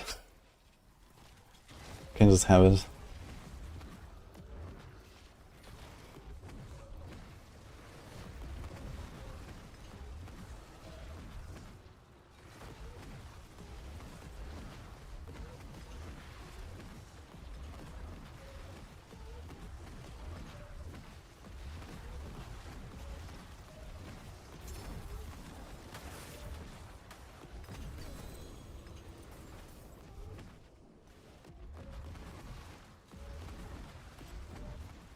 Probably gonna give away a bunch of stuff anyway before the event or something, maybe.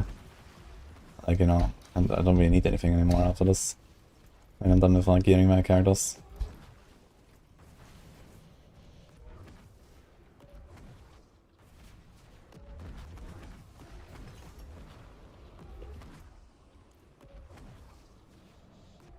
Oh, you already know this? For each stuff.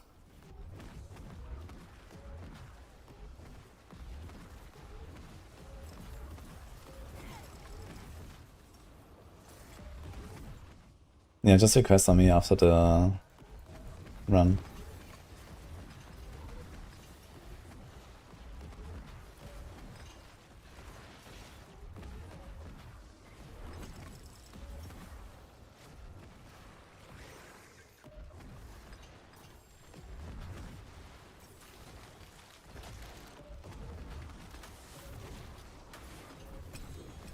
Ja, han har Barb. Took 3.5 hours. Really came up an hour, I guess. It's 1.5 sparks.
Huh? What's the warp drop? Seems like some was in a wall or something. I didn't see it.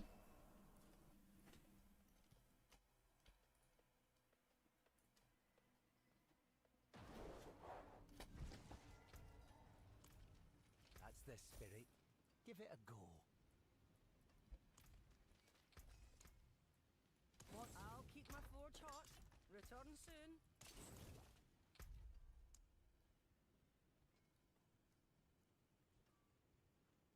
Micha.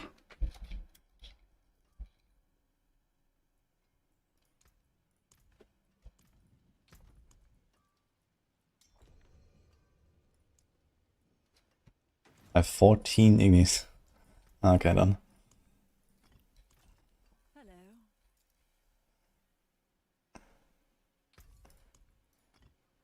Good luck.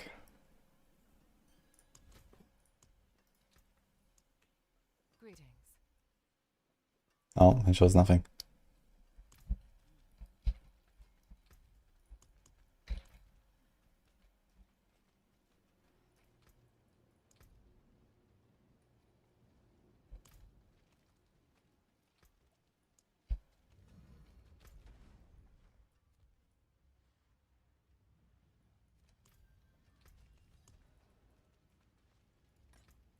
Naked Diablo 4 gaming. That's naughty.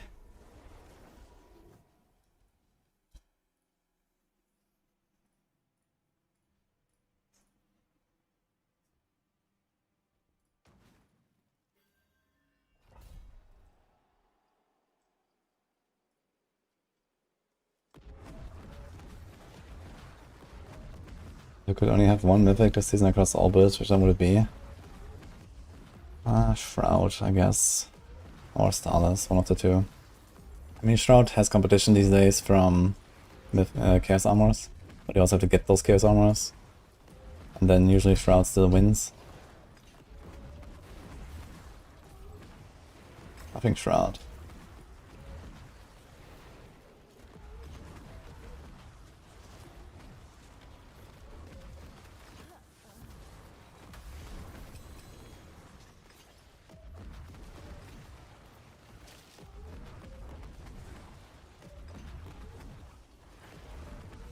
I think Ravens, Darkage. And both is like an easy face roll and easy to set up. You can play it from level 1. Ravens can't do that. But Ravens just, you know, has the power, the defense, and insane damage and speed.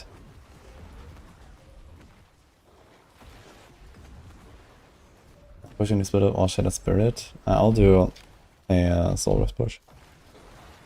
I've actually done Shadow Spirit already in the past at some point, or a push. It's a fun build, and it's better than ever, I guess, this time. With the guaranteed crit overpower, and then there's also like this piercing effect somewhere, I think, right? Where's the pierce coming from? From the new unique.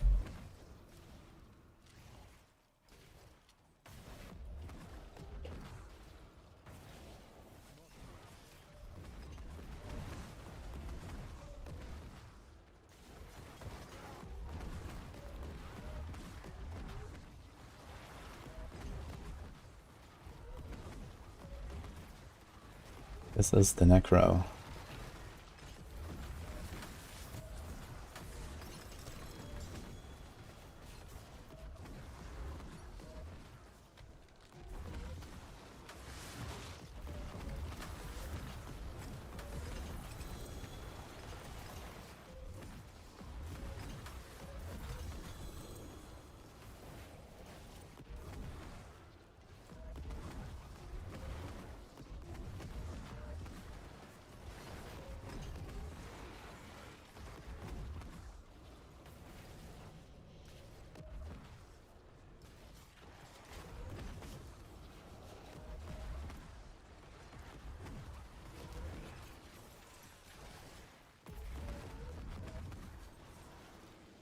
Good luck to your balls.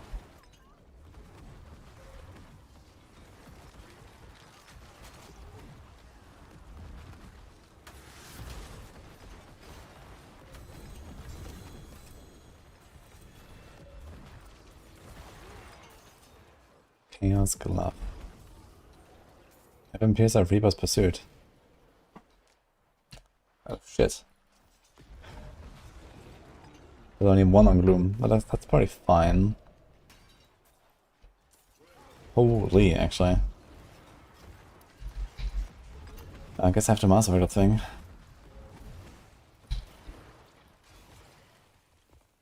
And even without masterworking, it's only -1 on Reapers. And I think it's +2 per masterwork crit. So we get like a double crit, and the normal it's gonna be like 13. And Gloom will go to 2, and then maybe 3. Only, okay.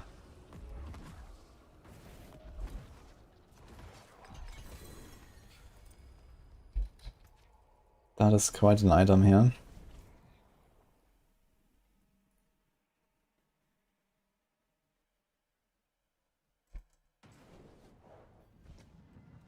Yo, Speedy SB, thanks for the raid. Hello. How's it going, guys?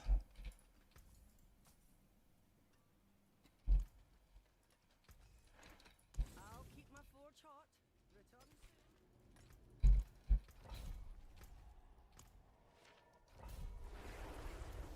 What have you been up to? Ah, Abend.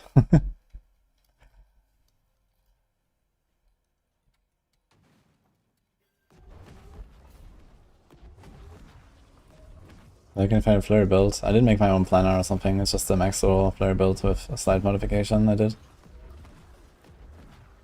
I used Moni and Q, and Neo and Jar runes, and Dark Shroud on the bar.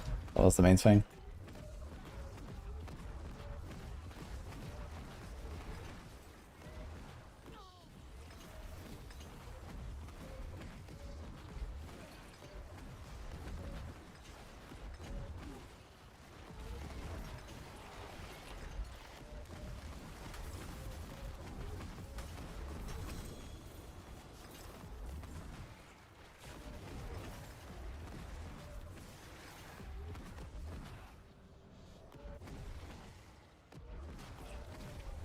Jo, schönen Abend.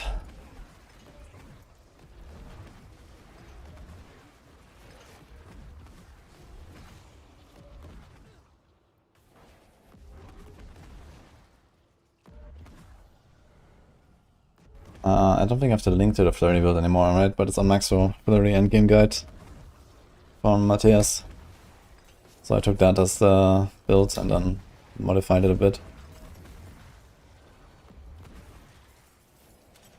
Hello, Shinu Sakura. Again.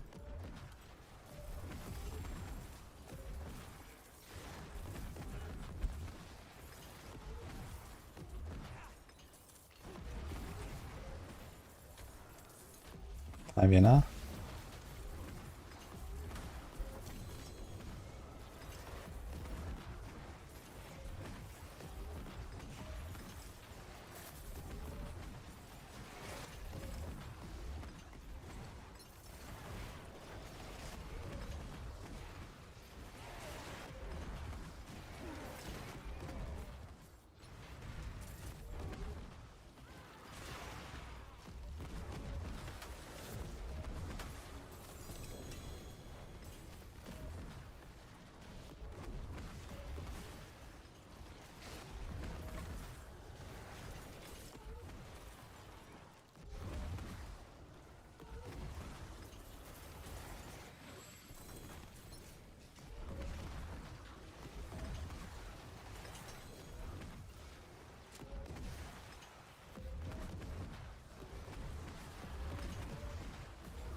I think I should change the A stats and return back to normal stats. I think the GA stat system is fine. Root Pitters will definitely be helpful whenever they come.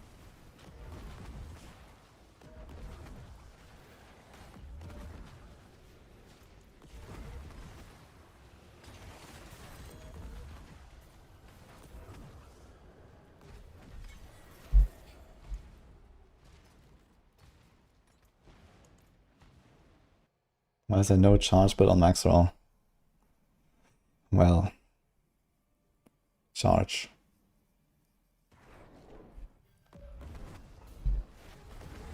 I first of all, I didn't know about the cooldown bug until the season starts. And even then, I'm not sure if it's really gonna go anywhere. But I guess you can try to do something with it. I was thinking about cooking a build. So it's like one of the projects that I will keep for later. After I'm done with the season, I might do a bit of Reap Skellies and a bit of Charge Barb and see what we do.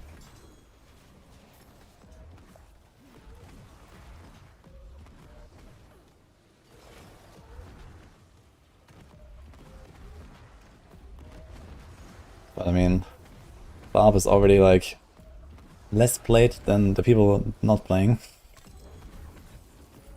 according to my poll. And then we're talking about like a meme build on the weakest class. I don't think this is really gonna be such a big deal.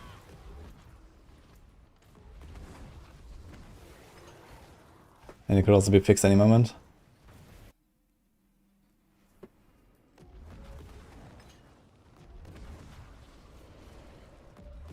Thanks, Banhouse. Hello, by the way. No Kratos buff in this season. Oh my god. I mean, the real Kratos buff will never return anyway. I think.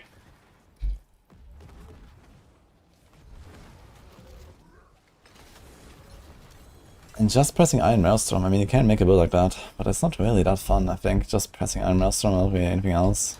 You need like a real way to scale multiple abilities.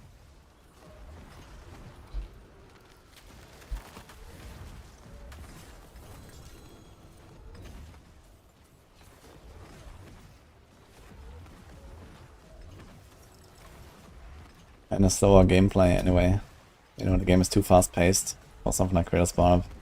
Over many things. Like, I think Barb in general is not considered a very good class right now because it just doesn't have the speed that the other classes have. And that's a problem, you need to like slow down the game.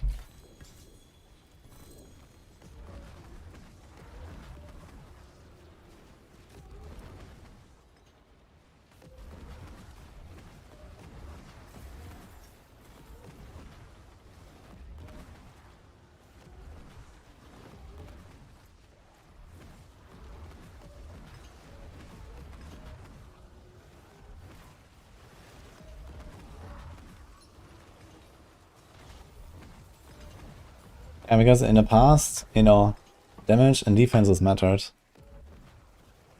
But now, none of that matters anymore. No one dies. No one needs damage for anything. You just need speed. So, Barb just doesn't have that much speed. And you can't really give it that much speed either. Like, what are you gonna do? You're gonna make Horde hit the entire screen? Like, I don't know. Where's the melee part? Right?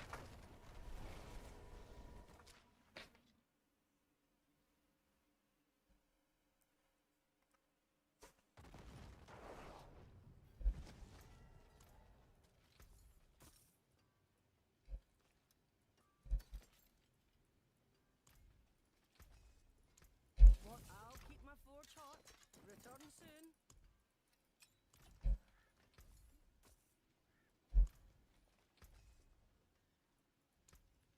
What's left, you ask?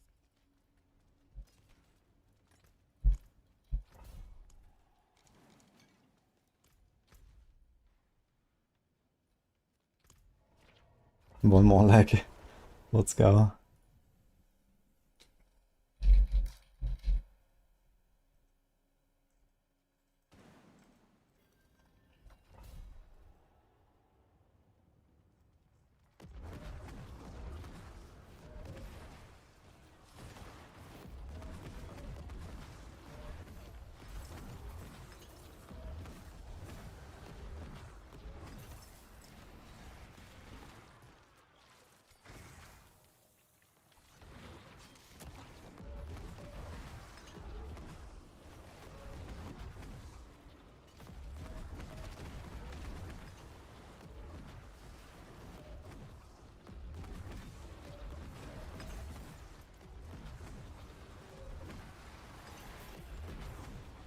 Happy running pit 100 in 2.5 minutes.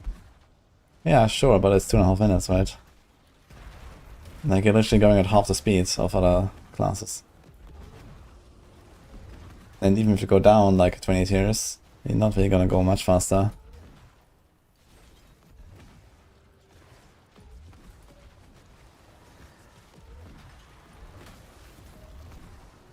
I think they should make everything tradable, even mythics, if they add SSF. Yeah, not the worst idea, but they also need to make them much more rare then.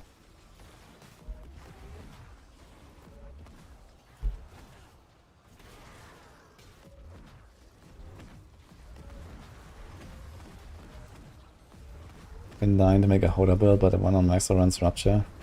I mean, Rupture is optional as fuck. Just use anything else you want on that build. Put Leap or some shit. I'm gonna put Leap. Just for fun.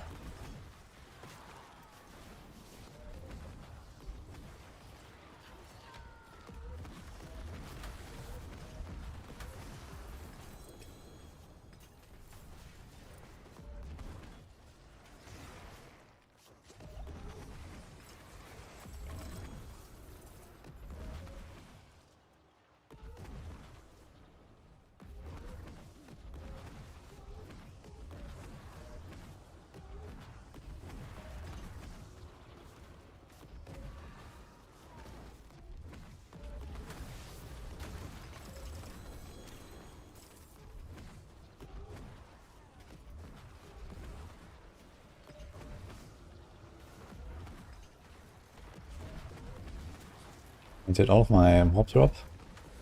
I believe I only got 1300 there.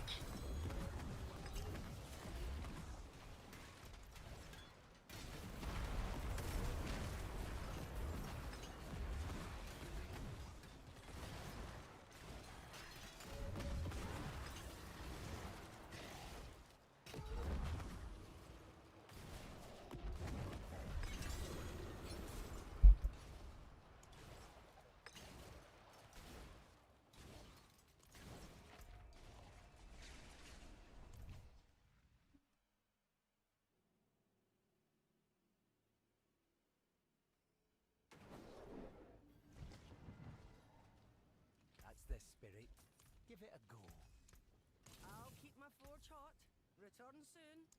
Hello, shiny Vasily. Go. Well, there's... Yeah, we'll see when I play the Horde Barb. We're gonna do some tomorrow most likely.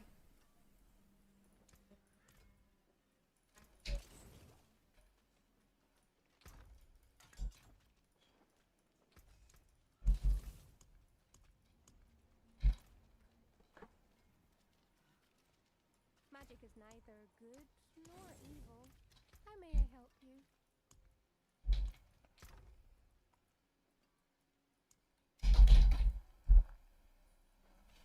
Holy.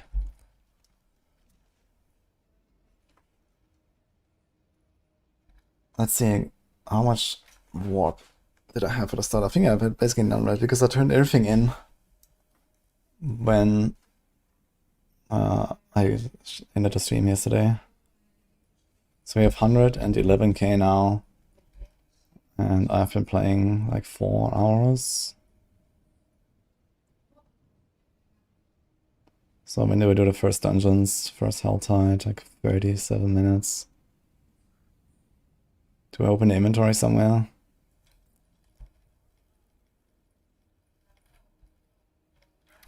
We have 8k. So I got 103k. So what else did we do besides Helltide and Nami Dungeons? Use a random boss. Pit.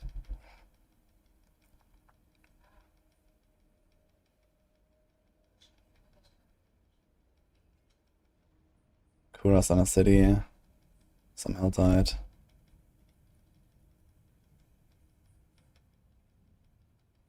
Pit again.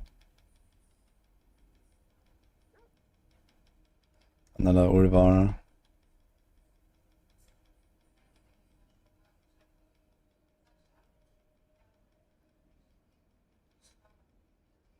Another pit. Okay. So almost entirely 9 dungeons. like 3 bosses, like a random, like 2-3 random pits. So I don't know, like 20 minutes of random stuff. It was 4 hours and like 20 minutes of random stuff, so 3.5, a bit more. Yeah, so it's pretty much exactly like 30k warp an hour. Just doing like mostly enemy dungeons with a bit of Helltide to sustain. That's a lot.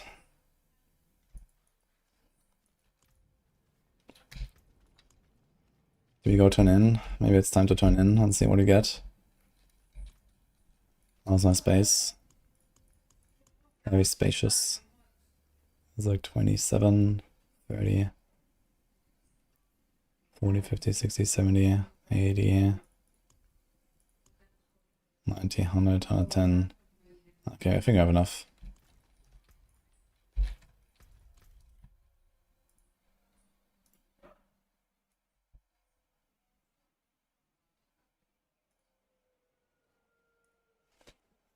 $40k per hour Helltide. I mean, 40k per hour Helltide is only when you're like basically alone in South on Dry Steps or something, right? I don't think I'm gonna get that much otherwise.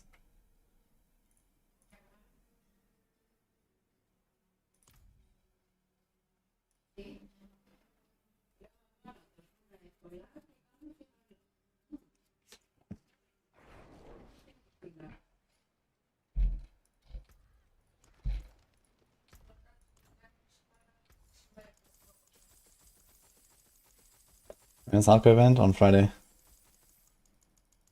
It's not really a race. You can take it slow. It lasts 9 days. But obviously it's gonna be fun to do it like day on, day 1, day 2, and see where everyone progresses.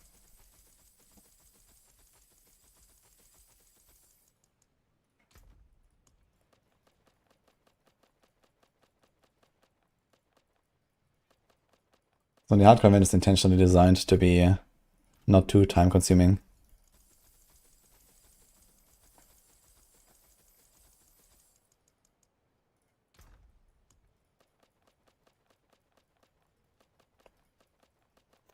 Rules are Paragon 100, 8 Masterwork, no Mythic, max 2 Uniques, no unique power, blue amulet. And the objectives are mostly pit and lair bosses.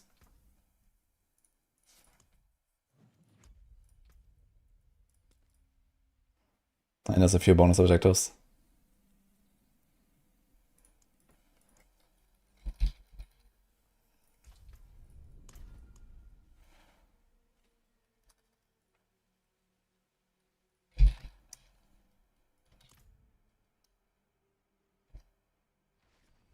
It was a horror. The demons just appeared out of nowhere. And now my family is gone.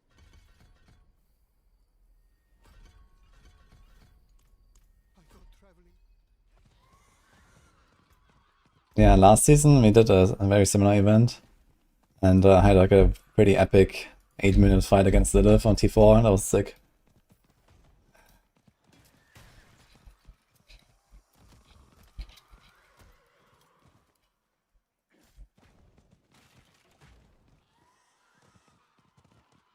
Felt like season 0 again.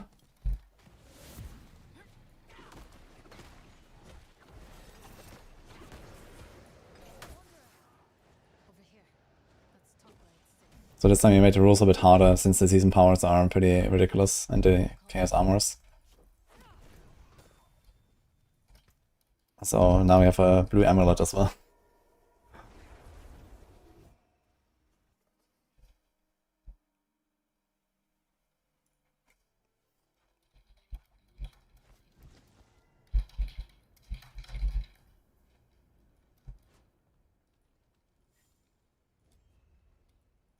I belong to an order.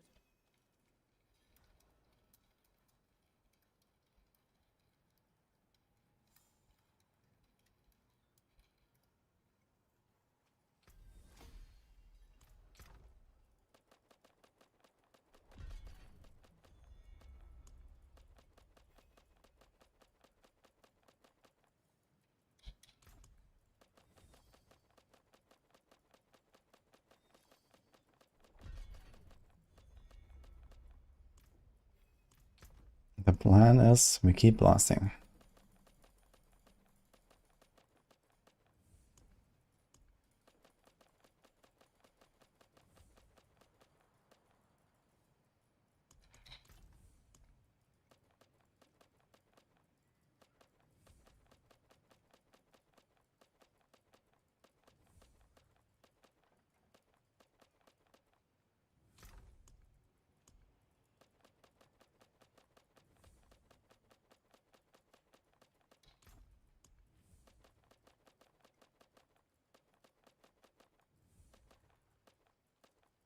There's a page of the streamers in the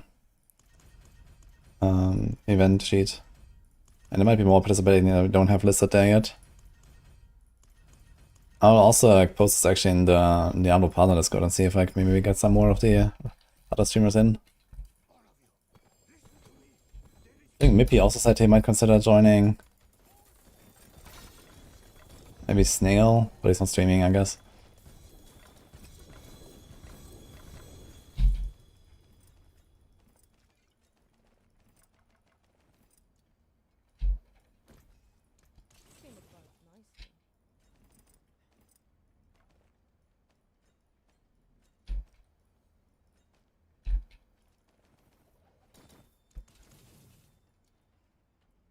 Harmony pants. Close. Rod helm. Fuck. I'm very close. I want Rod or Cybersonic pants.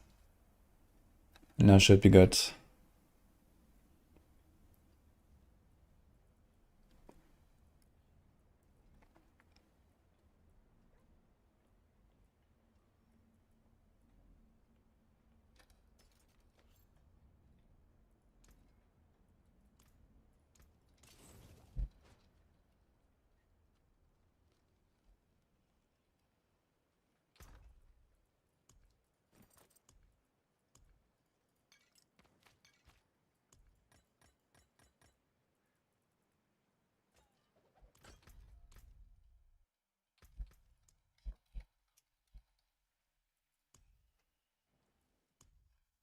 I need to be up here 1 minute.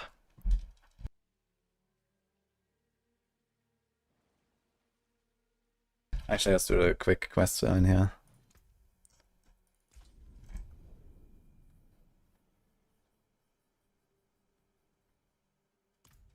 The Chaos Armor is not guaranteed in the caches. They are. But you have to add the ashes from the season journey. The Kerrigan outfit is the StarCraft armor for Spiritborn.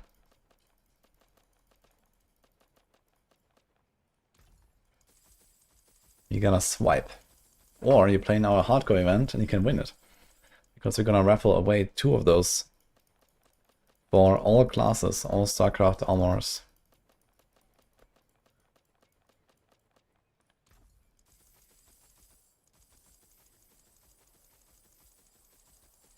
Refinding all the others is so fun. You can use the Maxroll map, by the way. Make sure you do that. It can be done in like less than 2 hours or something. Renown is really fast these days.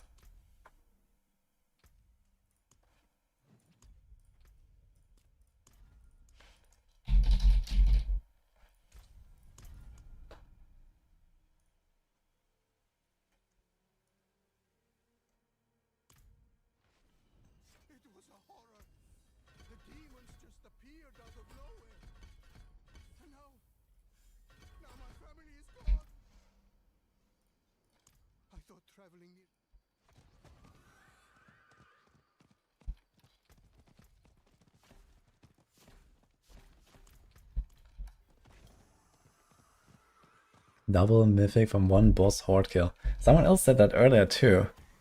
They got double mythic. It's wild.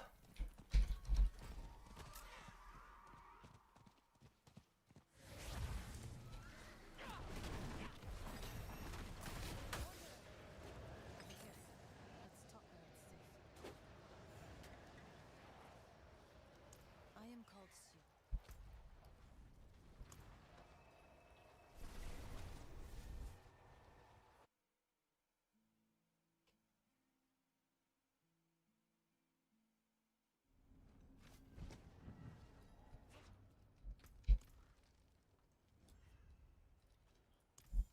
belong to an old.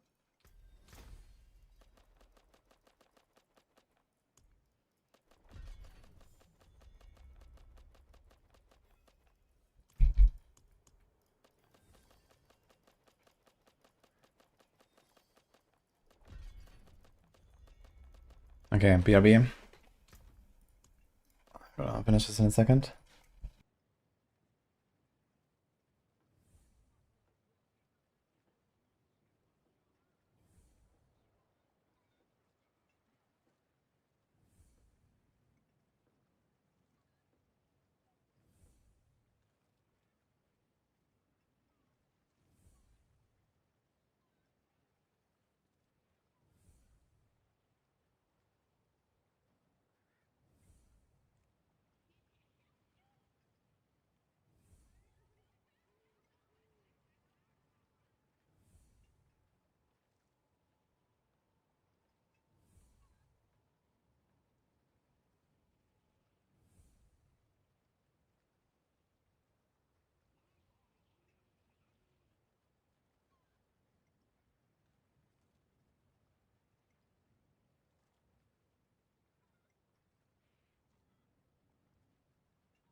Okay, we're back, guys.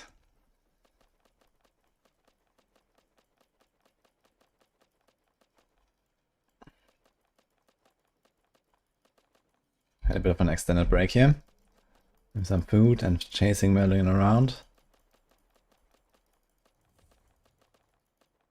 Yo, Mazinsi, thank you for the sub, by the way.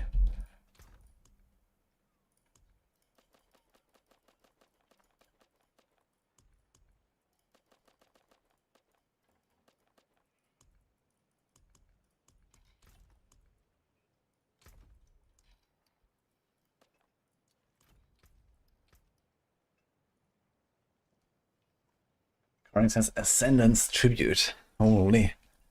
I guess I can run that.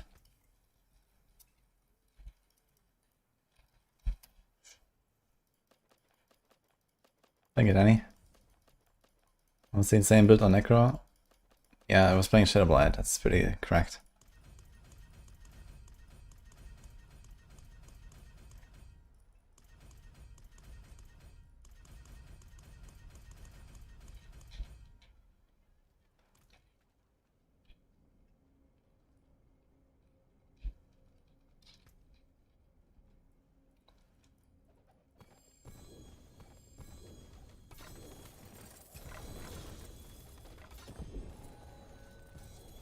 Well, patch is coming. Tomorrow they're gonna do a Hordes patch. And then update on a bunch of stuff. Rogue buffs. And a few more things. The event is also starting to double caches. Sabersonic Pants, GG. We got it.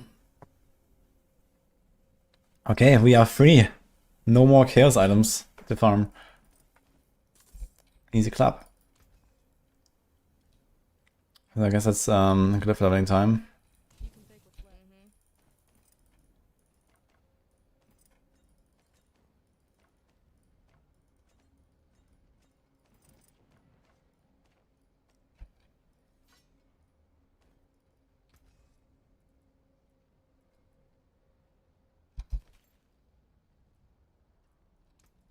Everything breaks. The forge is hot. Yeah, you want to Sabersonic or Capeleka Pants? So now we got it.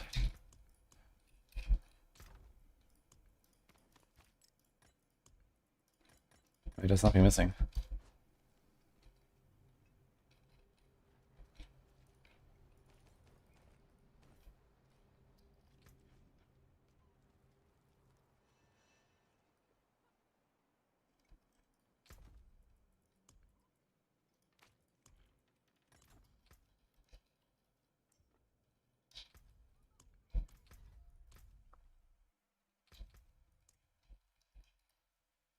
Eat that pet. Wait, I didn't have a pet here. I guess it's gonna like open on Spiritborn anyway, right? It's just gonna keep doing this until I'm out of warp, and that's it. I have to get rid of my warp anyway for Friday.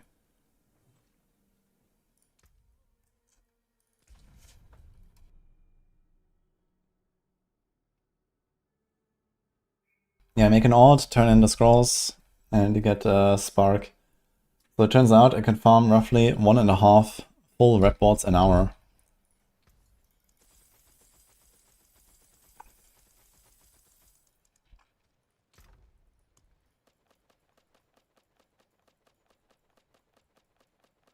These scrolls, yeah.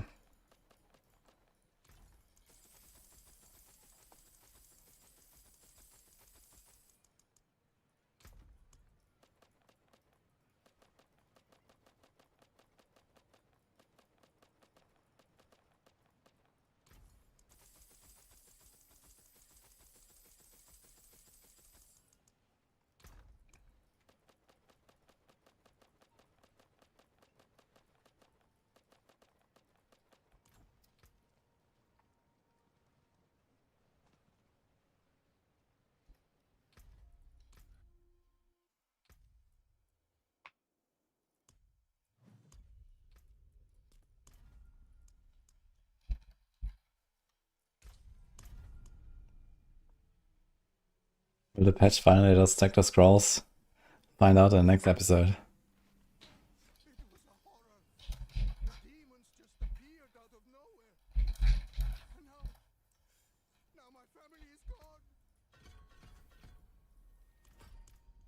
traveling.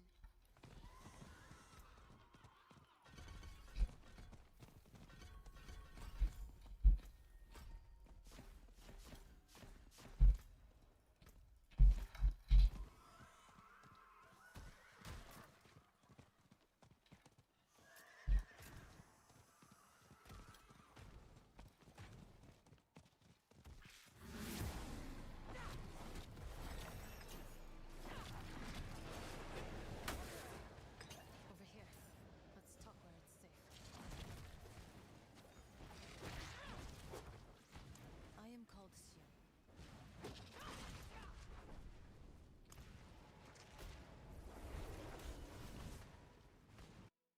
You got 8k mob only? Well, time to load up some Chaos Rift Nightmare Dungeons. Or some of the Helters can be really good. I belong to an order.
All of you, listen to me.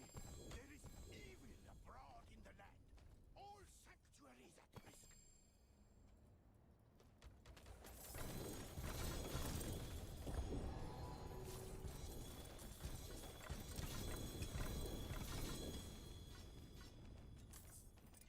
What will it be?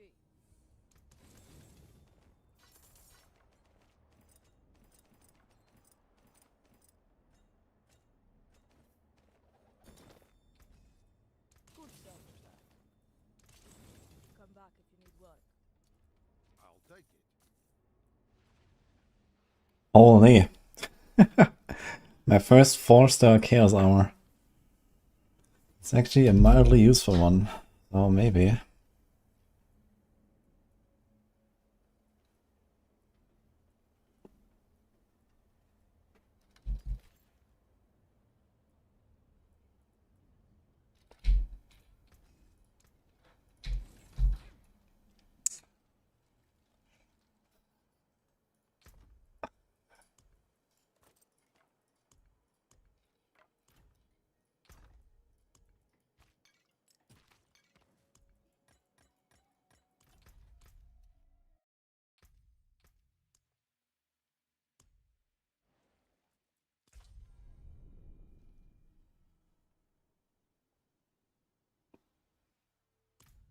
Your 4-star Chaos Armor is X-Files.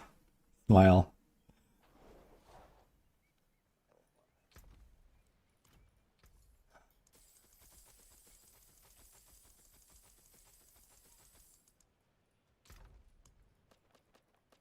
Yeah, I think this is my first 4GA.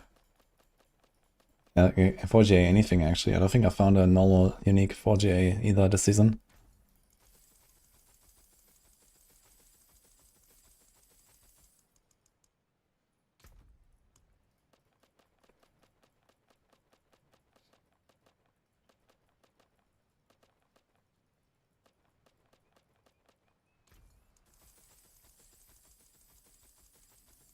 J was a Saboteur Signet Glove. Incredible.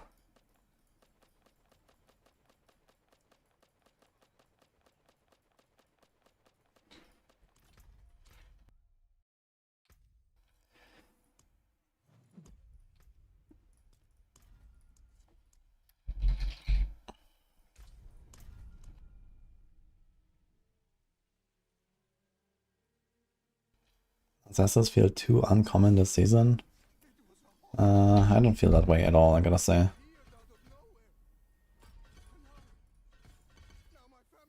Especially for all the, like, you know, mythics and chaos armors.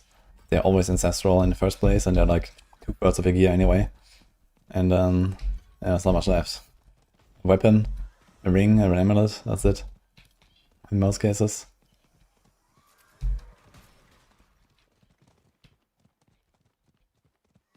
How hard is Shadowblade to play? I think a 3-year-old could do it.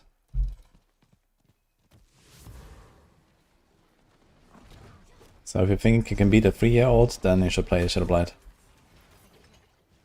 talk where it's safe. I am called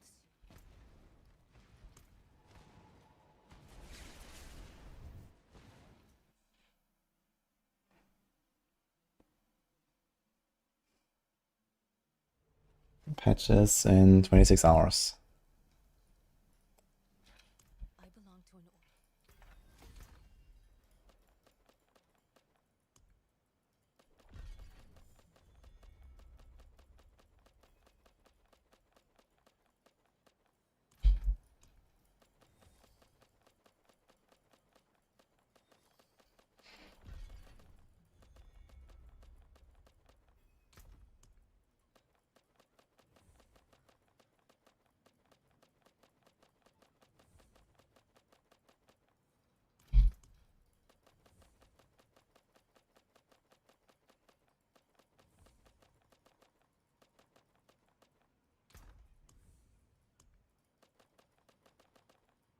Yes. Woo. Simi. Thank you.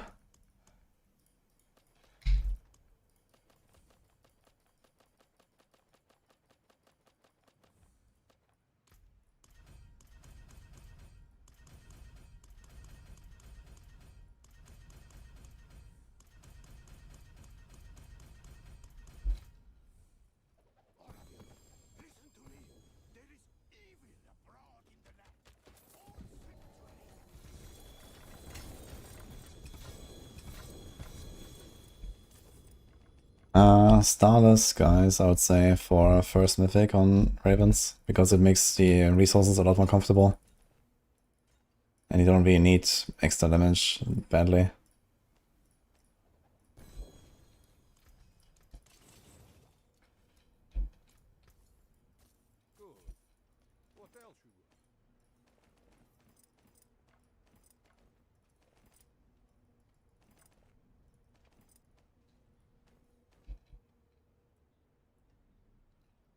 Ecke, umgehe.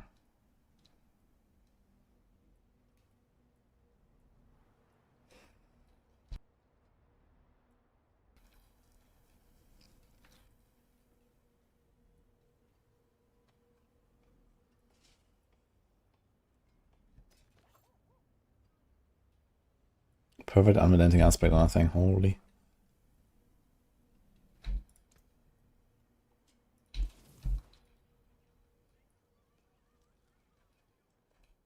I will do Horde.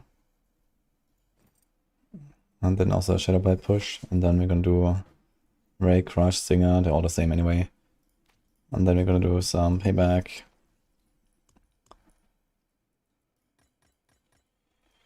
I'm not sure about the Razor Plate. I think I have to farm a Razor Plate.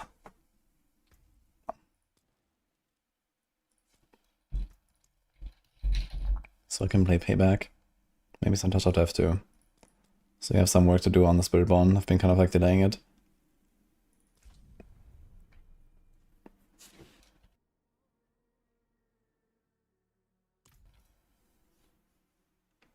Hi, Death Bunny.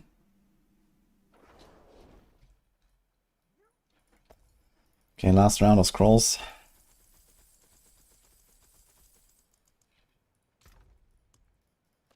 Probably also have like random cash turn-ins actually on a bunch of characters. I need to check those.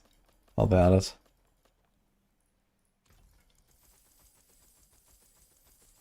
Yeah, that is sick, Jiggle Balls.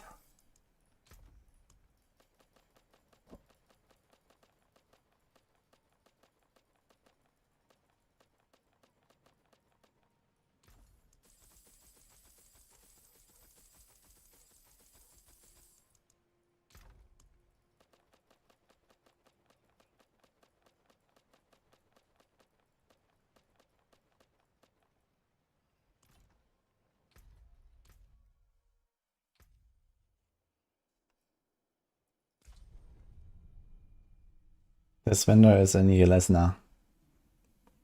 After you finish the season story.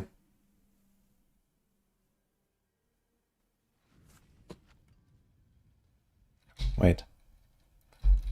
Wrong guy.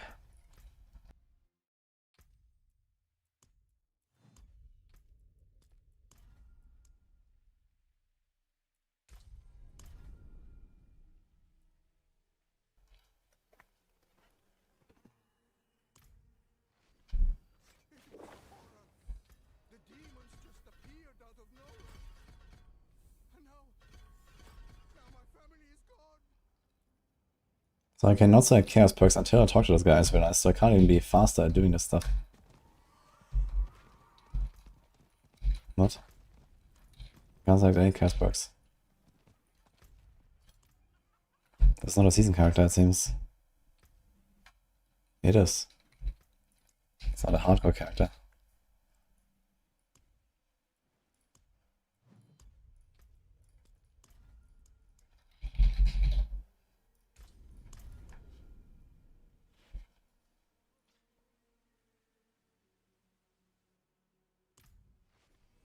It was a horror. The demons just appeared out of nowhere. And now my family is gone. I thought traveling.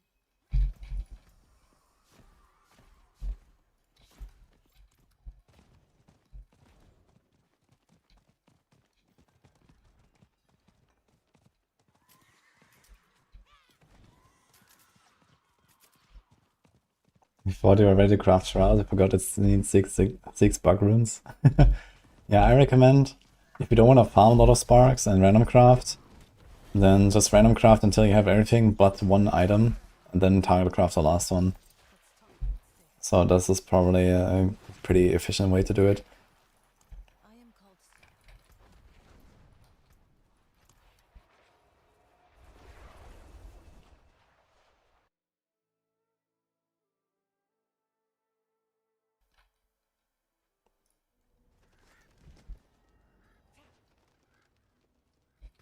Okay, last round of turning in stuff. Og.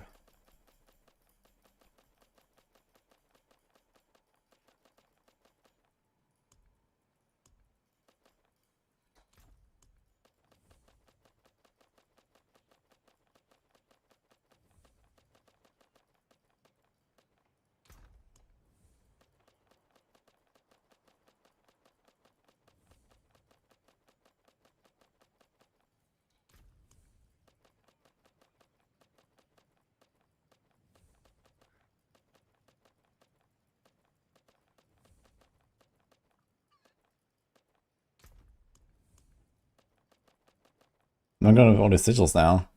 I guess we don't run Nightmares anymore. Just gonna put them around characters, I guess. Who knows? Maybe I will realize, okay, there is still something I want to grind at some point. But yeah, we're done with Helltide, dungeons, hordes, everything. Bosses. I have literally nothing left now, besides Pit.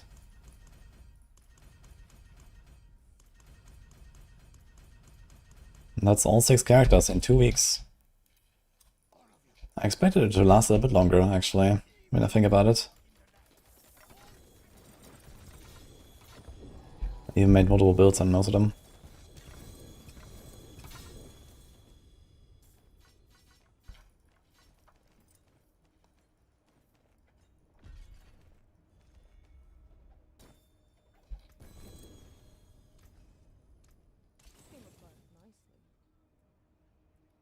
Uh.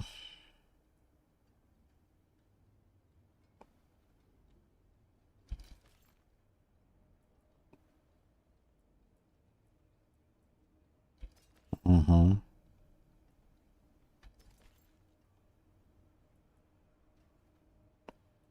Come back if you need work.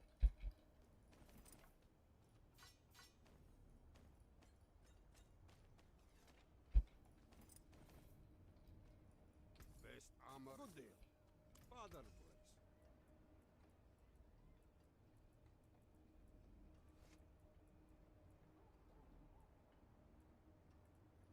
Good job. Mm-hmm.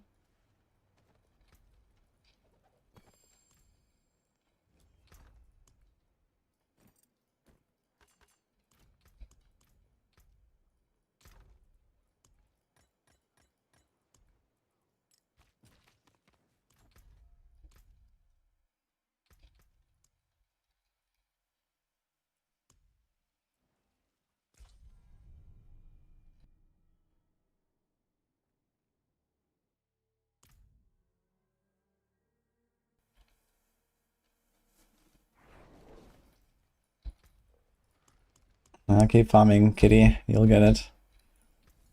I mean, you can put the Kill of Blackwing also just a normal version on it. It's not that bad. If you don't fight the chaos.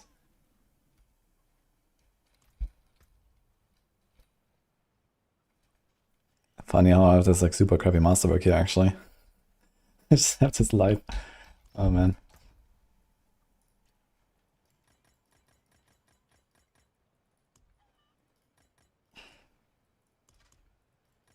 I'll just put the sigils here.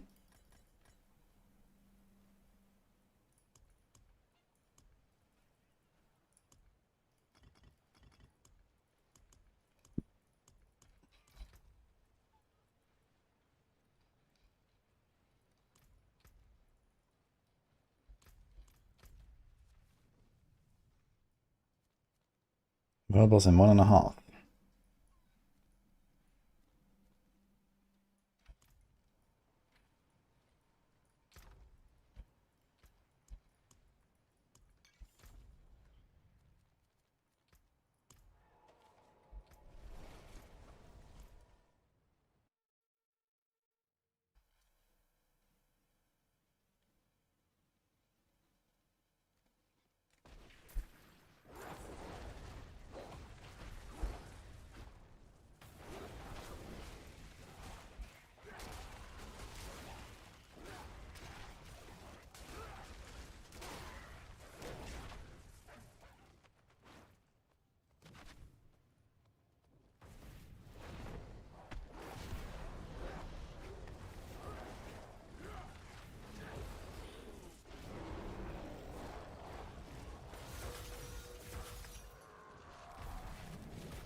Yes, Frankie, 89.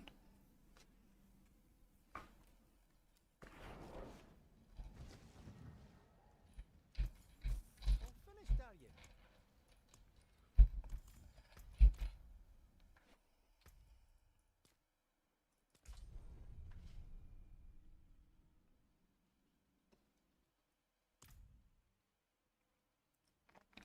We make Companion Druid viable even if you have to break the game. I mean, we did have Companion Druid pretty high up in the rankings for many seasons now. The Wolf Companions were already good.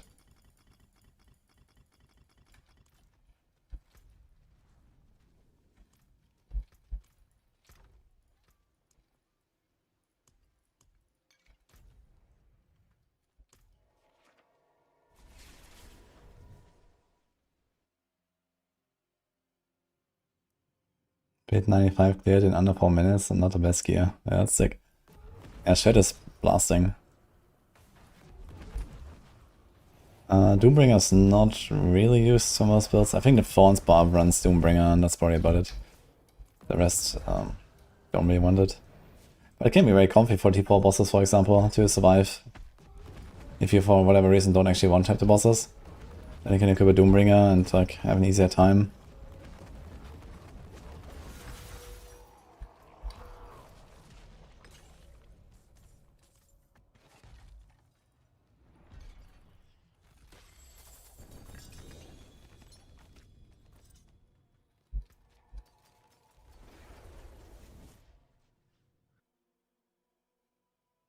Did we sign up for community event? There's no sign up. We have a channel on my Discord, and this is where you can post your submissions basically, but you don't have to sign up or something.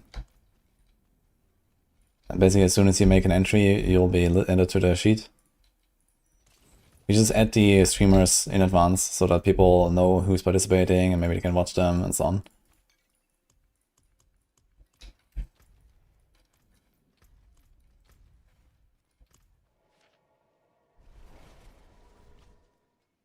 And spin the wheel is only mandatory for streamers. But if you guys want, I will spin the wheel for you. When we do the ceremony, which is 1 hour before the start. I have 13 fucking caches, dude. And almost a few more to turn in. I infiltrated the cult.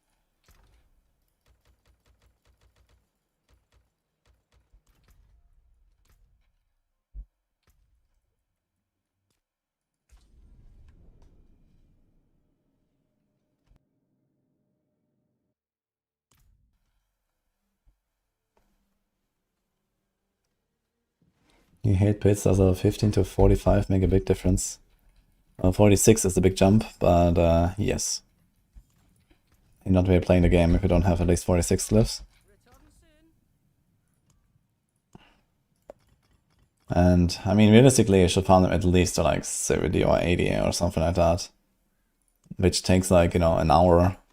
And you get like double damage or something. So, then you can still decide to do something else for a while.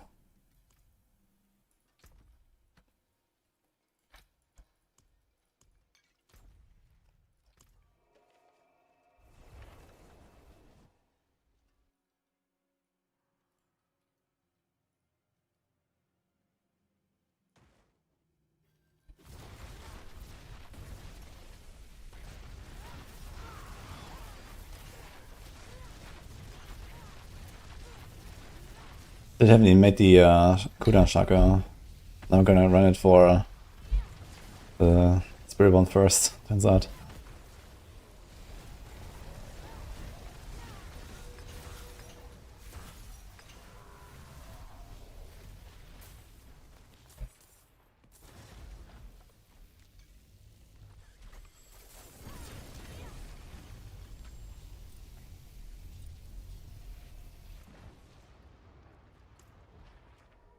Well, boss. Some dude died at the well boss. Unlucky.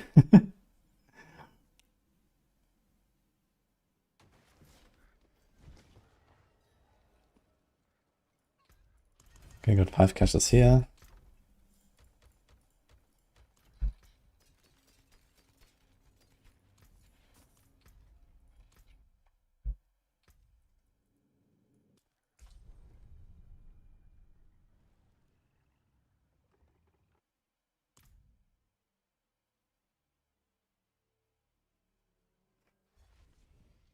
Good place for us to regroup.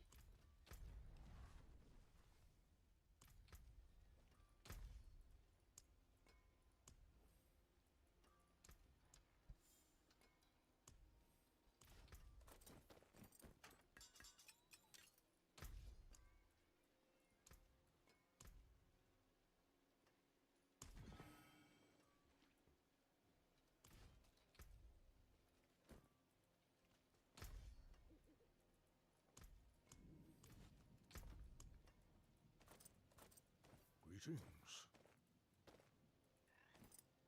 Hello.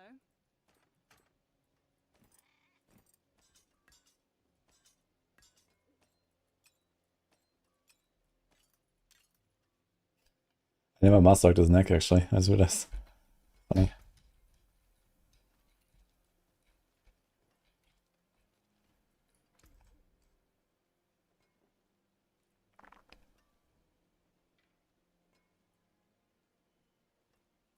Yeah, maybe to get a bit of extra armor here. My crit is also down bad. But I have a master crit here, 0.2% crit chance, guys. Stonks. Insane.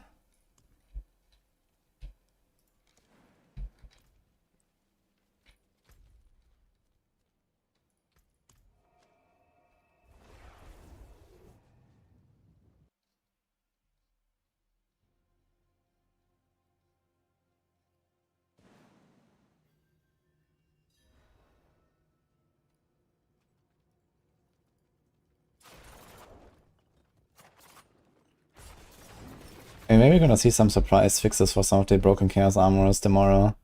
But I should have put it in the patch notes, I suppose.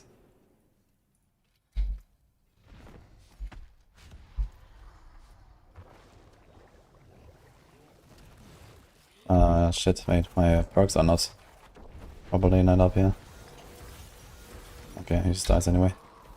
I just have hit and run. And they don't change, right?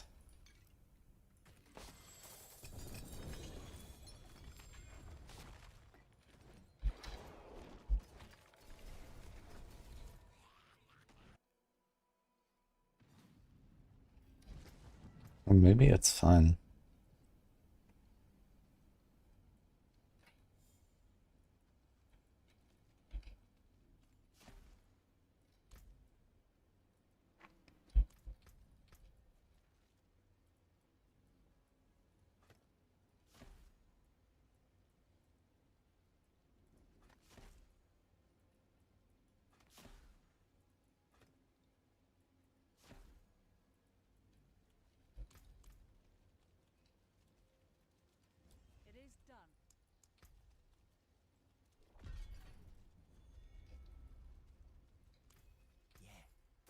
wee gamble.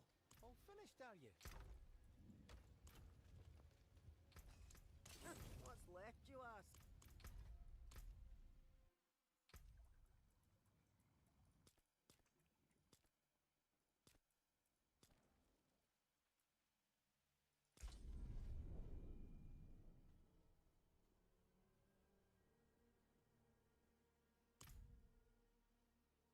T3 is easy, but T4 is a bit too hard.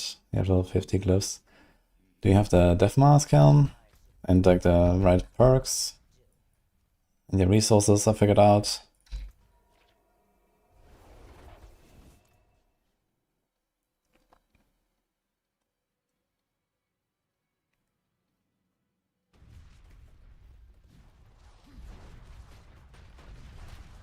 And the right tempers? I don't know. I mean, I'm basically one-tapping T4 lab bosses. So it seems like I have a lot more damage than you. My gear is not crazy. I don't even have a shroud equipped. I have a shroud maybe, but the perdition. I'm missing that still. I don't have a chaos armor. Flurry helm.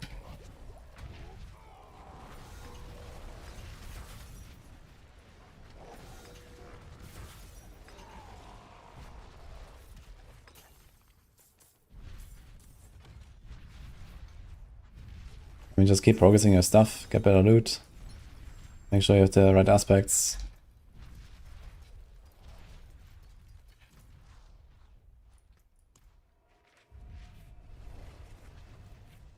The barrier generation is bad. Yeah, I was running Moni and Q for the barriers on Flurry. That felt pretty comfy, even with low life. Oh my god, I have 22 fucking caches here, oh my god. Holy shit, okay.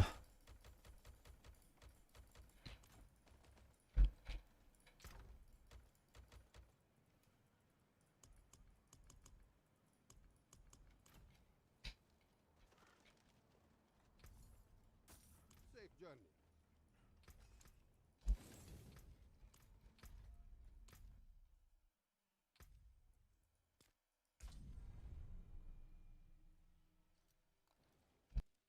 Yeah, just did a little round tour for all my characters to find the remaining caches, because we're not gonna farm any dungeons or hell tides or anything anymore. Greater Infernal. That's 40, apparently. Does this guy have some?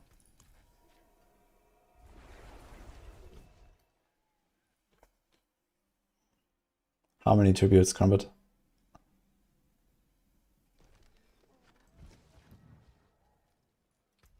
This guy also has 12. Alright. Okay, 52, apparently. You guys ready? Oh. Is there like more stuff coming out? Yes, right, so let's do like, I don't know, half the inventory maybe? At a time?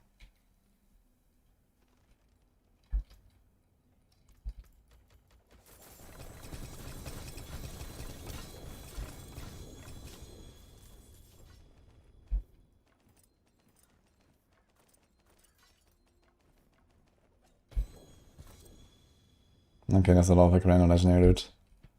Loyalty, I don't think so. Kinda crappy fist. That too. He's not a Zeppa Zontek, but I think we have a better. I was gonna save it just in case.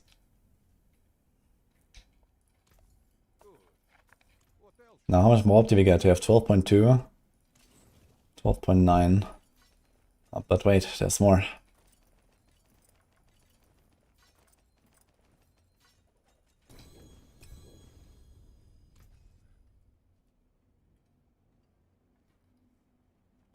Okay. Okay. I'm not sure which of those I still need, so I was gonna kind of save all of these good ones. And we have like basically everything I need already. I don't really need to open anything anymore on my Spiritborn. We have like the full Exodia. So I don't really care too much, but maybe gonna get something good. And I have a bit more flexibility.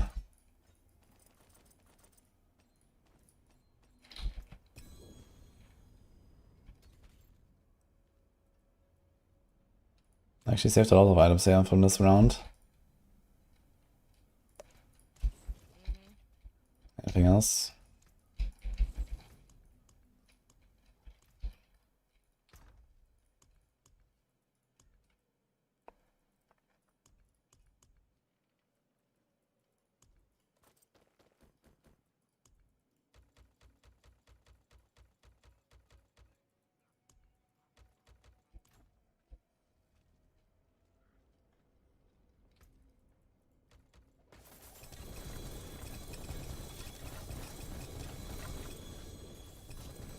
Need something forged? It takes roughly 40 minutes per gutter.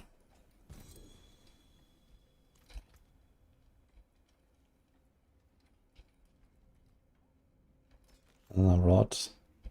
Another bush.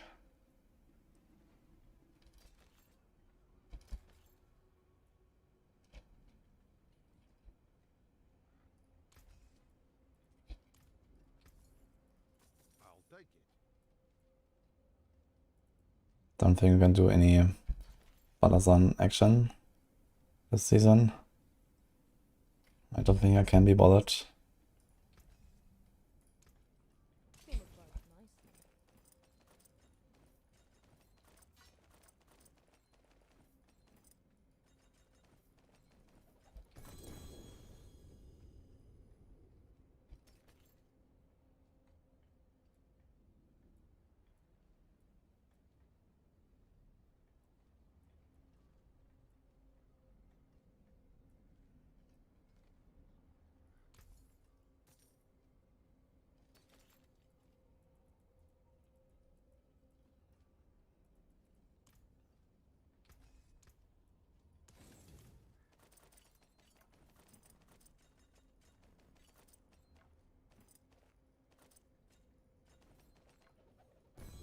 What will it be?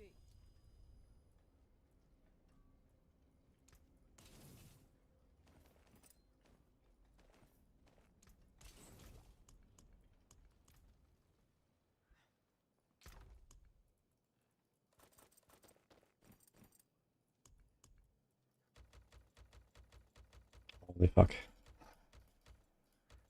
Is that all?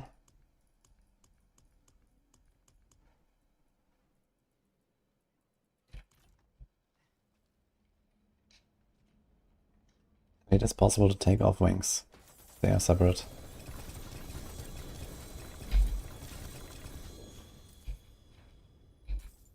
I'm not sure if we can change the color on this.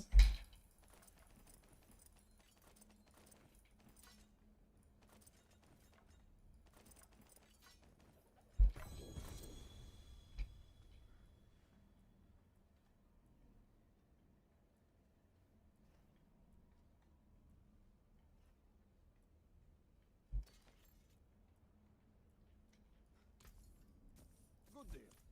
Father voice. You shouldn't use the mats you have already collected. So ideally you try to not go below the mat series that you started with. But you can't really get rid of your mats, so...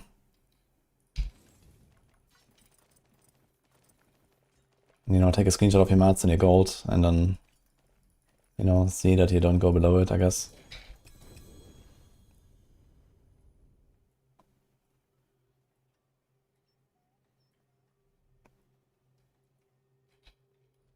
I think I'm gonna put some guidelines in for like people that have played hardcore already.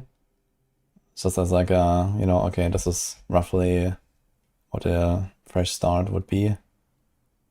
Like last time we did that as well, we kind of like, you know, didn't use all the paragons instantly, we didn't like imprint stuff, didn't temper stuff and so on. Until like higher level. And that was kind of fun.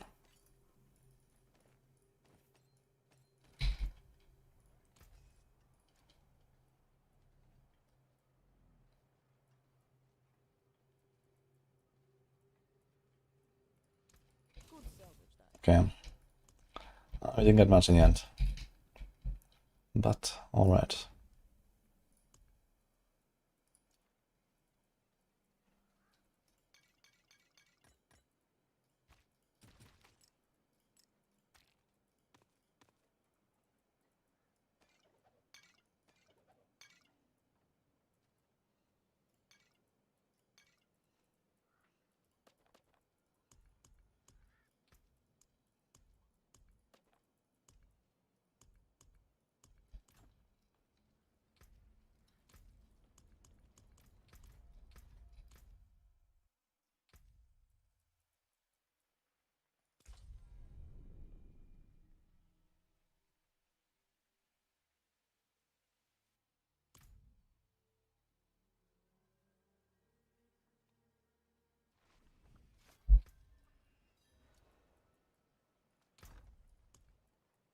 So does it...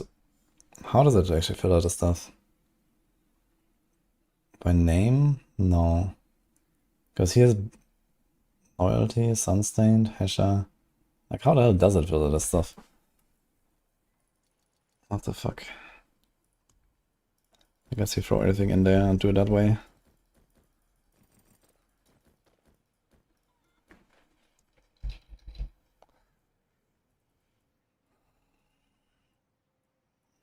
So they're almost the same. This one has 2% more DR. Goodbye. Okay. Sure. This is fine.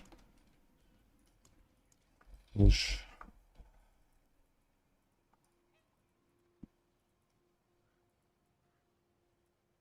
Text versus life. Keep the life. Pepper.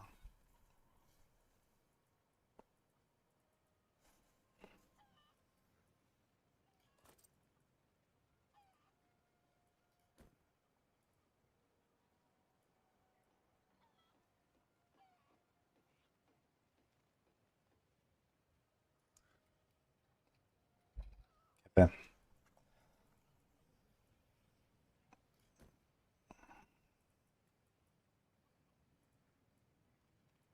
I mean, I'm only gonna save one copy, right?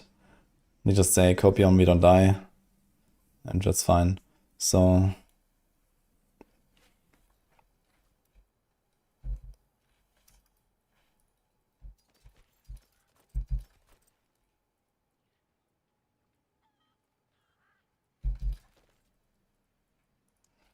okay, what else? Jacket.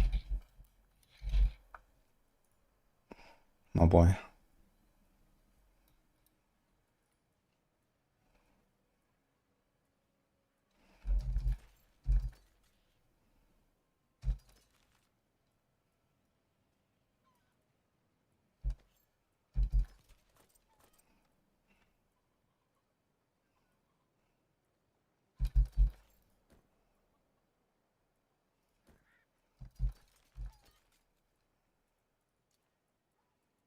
Okay, harmony.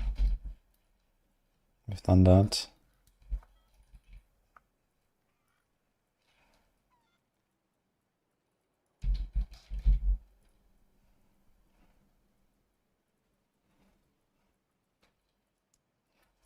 Okay.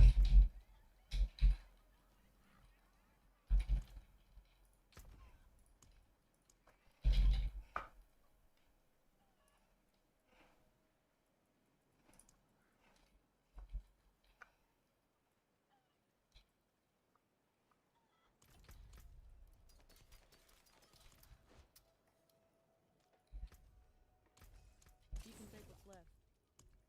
Oh boy.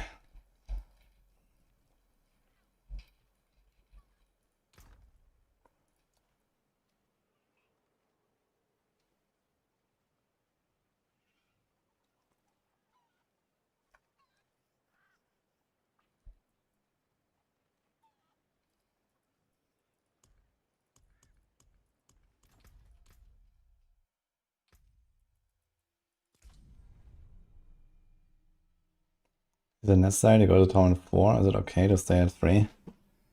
Not really necessary, but you won't be able to complete the season journey if you don't go to Torment 4.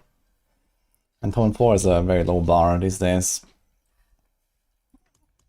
So you should definitely go there eventually.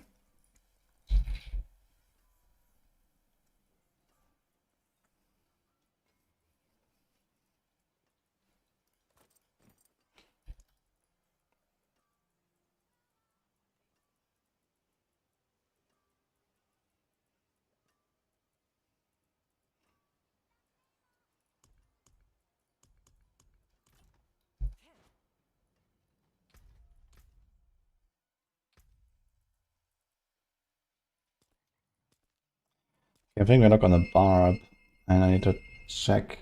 That's not a Barb. I need to check for the glyphs. Also, the doorbell is ringing. 1 sec.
Once I get started, I can't be stopped.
Right.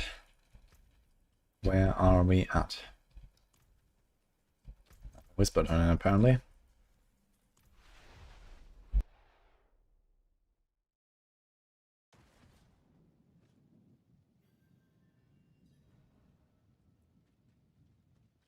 is done.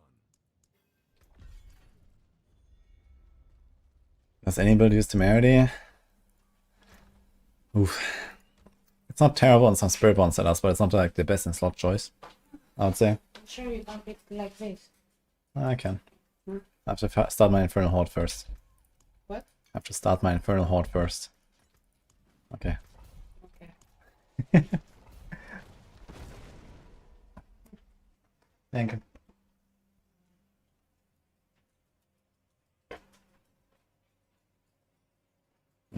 The savory crab.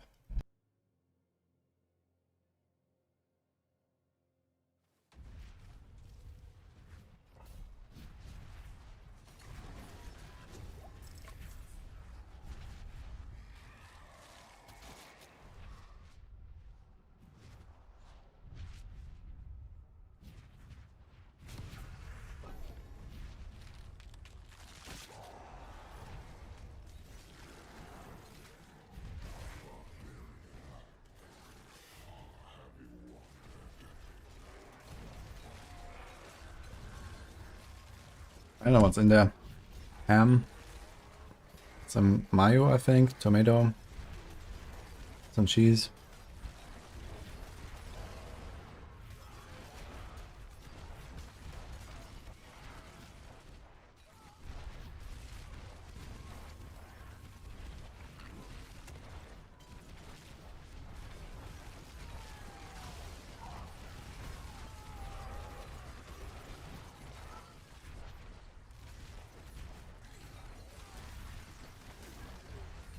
Yeah, that's a pretty relaxed spot to AFK in, I think, Ignition. If I could, I would favorite this as my teleport.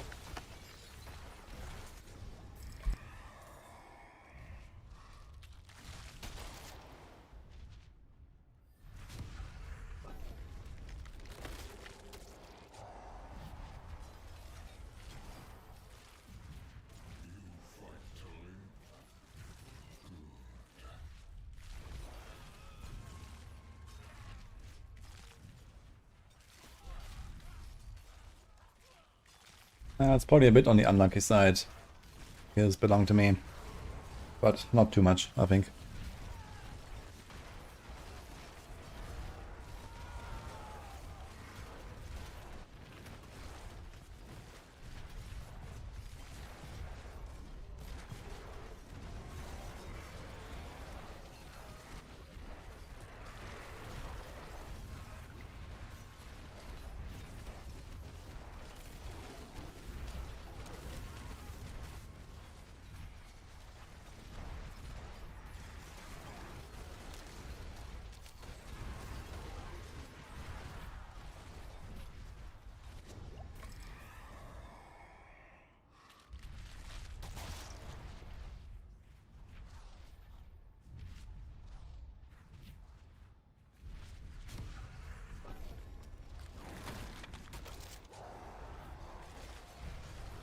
I mean, every build has to move for spires now.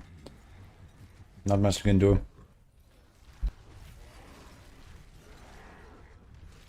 It's the best class build for a casual dead that only plays a few hours a week. There's a lot of really good and strong stuff right now. So I can recommend you Hydra Sorc,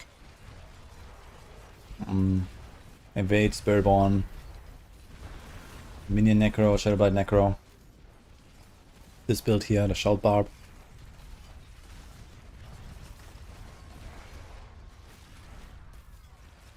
Added bonus, you can AFK at any time. When you have to, as a dad.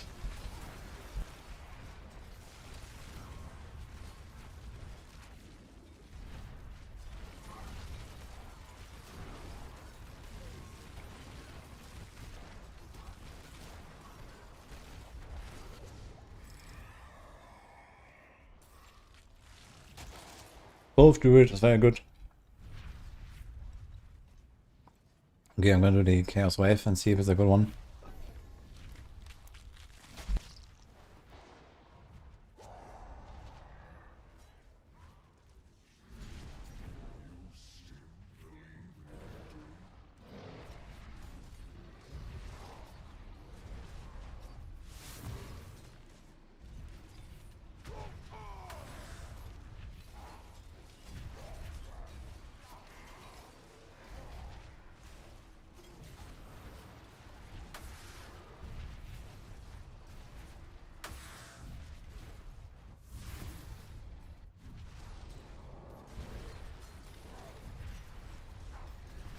And this build here is very dad gamer friendly, I would say.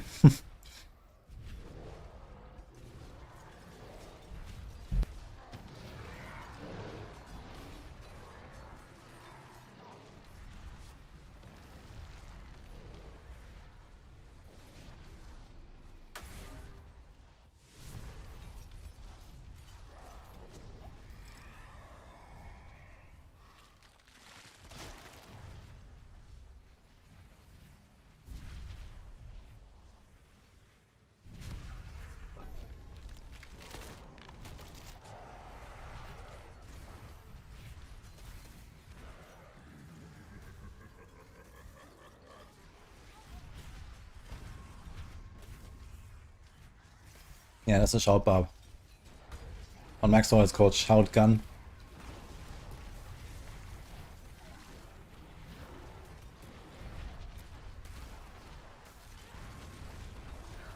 Sorc is very good this season.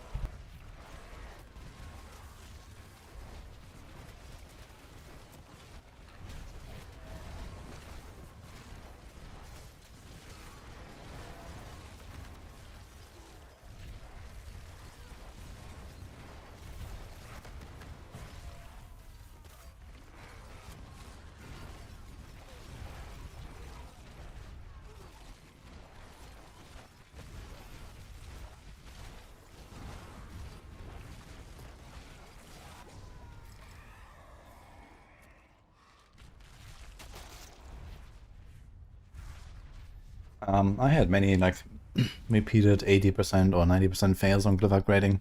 It happens. Dude, in the D3 season it was insane. I think I failed 90% upgrade like 5 times in a row or something.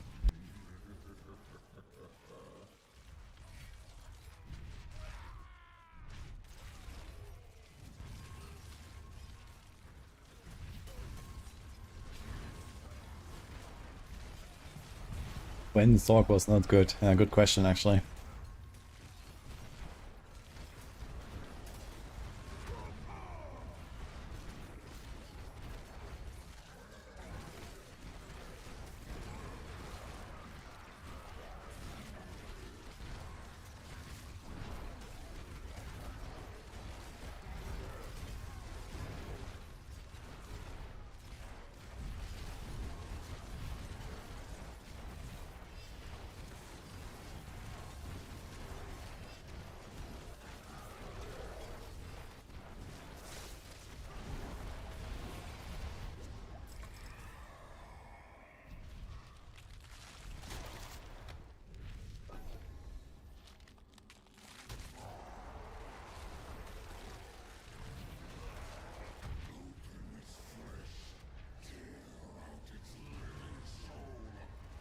All are using macros? Wait, for what? What do you want a macro on a Sorc?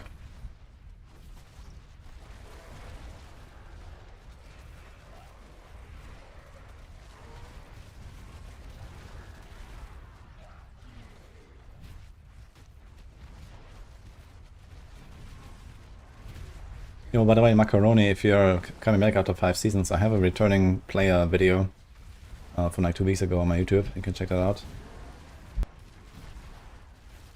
To give you a bit of an idea. How can you spin faster? Forward attack or movement speed? Movement speed is how fast you move, and how fast you spin is your attack speed. But the spinning part is just mostly visual, I guess, and damage. But in our case, we don't care about attack speed. We actually prefer to have low attack speed so that we drain less life with the beast cornered. So something is happening here. What's going on?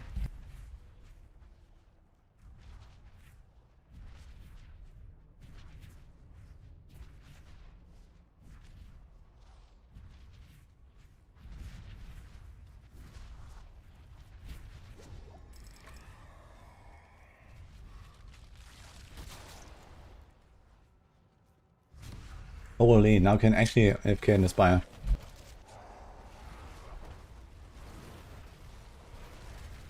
I guess I'm still trying to get the 1k here. We have actually a good run. At least we're gonna get Bartok, so there's that.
Very easy to spin infinitely if you want.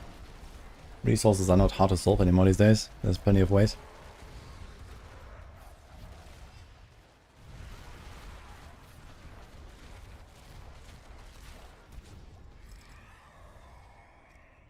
It's still possible to stand still while verminating with controller.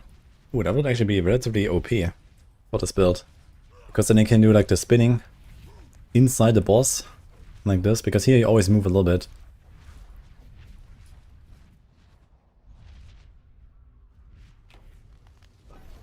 You can't spin at all.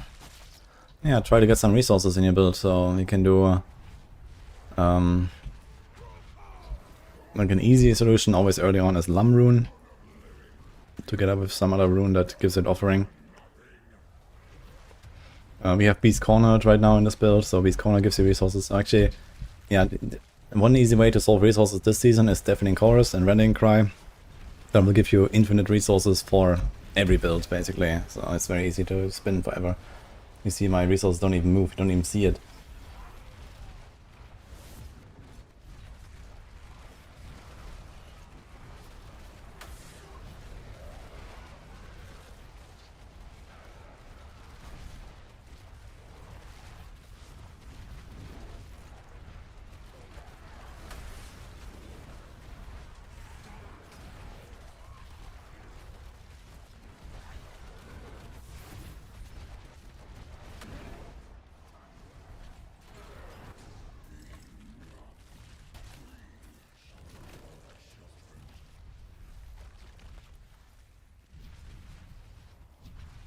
Somewhere around Season 5, Season 6, Sorc was the weakest. Season 5 was Lightning Spear. Season 6, 7, 8, I think they were all Lightning Spear seasons. So Sorc was OP in all of those. I think it was after Season 8 when they finally removed Lightning Spear from the meta. It was 4 seasons, I believe. 7,000 off the side from this guy, okay. I guess I take the gold chest.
Yeah, we're not winning, we're just eating.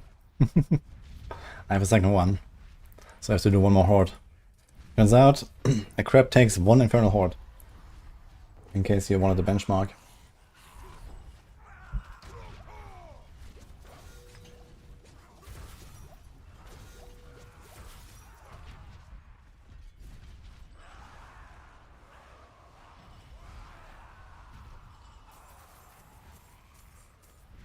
There's no sub-gift MTX this time, it's just a Twitch drop, so you just have to watch and you get these emblems. They go like on your profile or here, these are the emblems.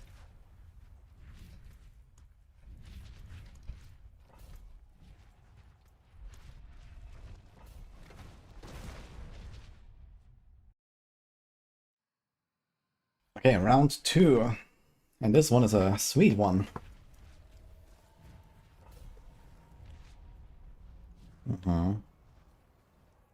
With chocolate.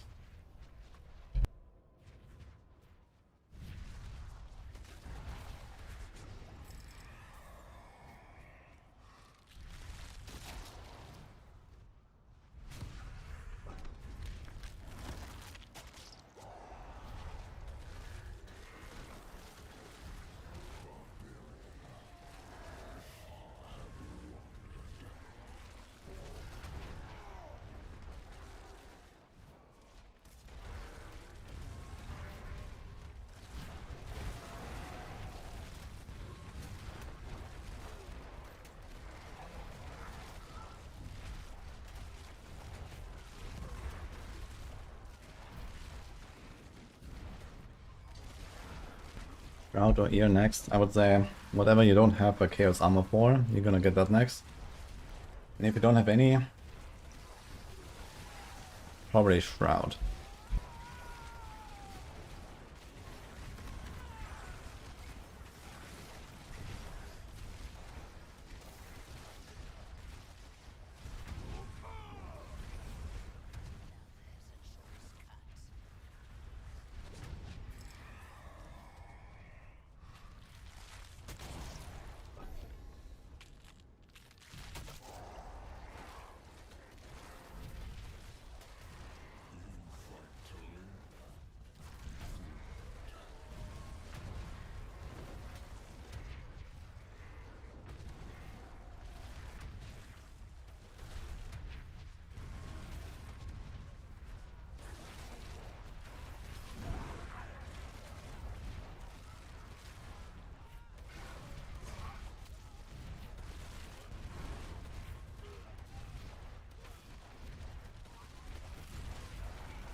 Yeah, I don't think there's like a really good way to target farm Harmony tributes. But if you have some, you can try to do rotas with other people and get ×4.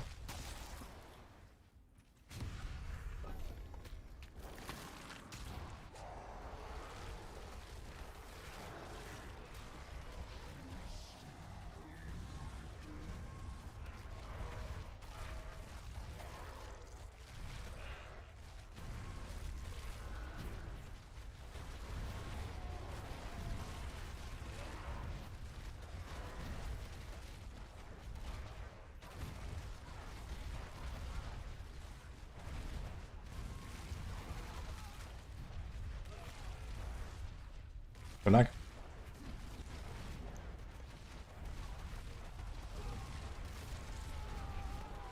You can always check what was the tribute that someone opened inside the run. You can press tab and in the top left it will tell you what is the tribute.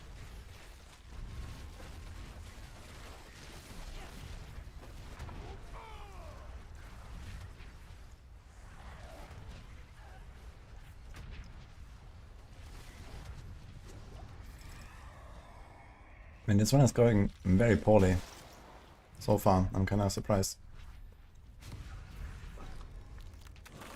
You have Hungry Spires and the Elder Lords.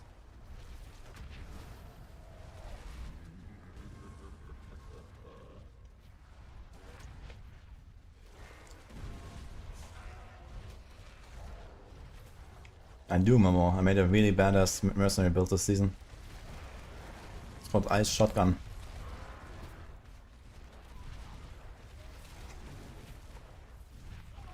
Nice Finders, congrats.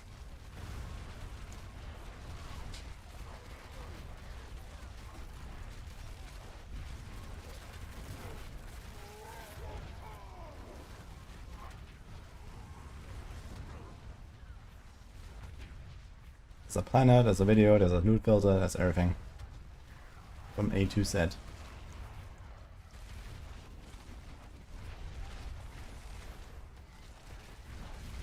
I think you still have a command like PoE2 builds or something, otherwise it's on Discord or on YouTube. Or in the Maxroll community builds. Check there.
It'll be very funny to see the Barbs in a hardcore event, because it would just be invincible, I guess. And then they're gonna fight like T4 Lilith for like 50 minutes. It's gonna be hilarious.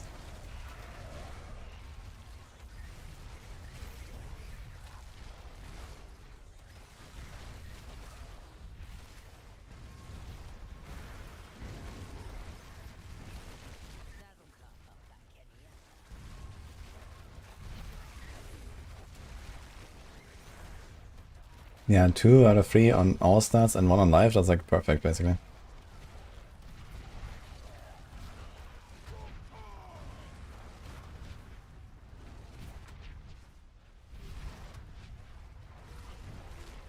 That's probably because of Quack's Jetfer. Quack drains all of the resources and then he can't cast. So you can play around that with pressing the potion. Or just being careful when you press a Corpse Explosion. You can wait for the Quacks procs. You can see them on your resources. And then press the Corpse Explosion. You have like a 1 second window.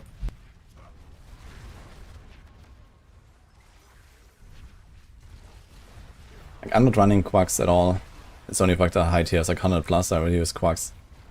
But for everything else you don't need Quacks at all. I'm just running Zanja. I'm planning to play Dragonkin soon. Not soon, I guess. I'll see. Maybe I'll, throw in some Dragonkin in some time. I'd like to see more of the update. The update was very good, actually. And the new class is pretty fun. But yeah, we're gonna be busy here for like another 2 weeks, I guess, 54. Plus you have a bit of Torture coming up on Friday, Saturday.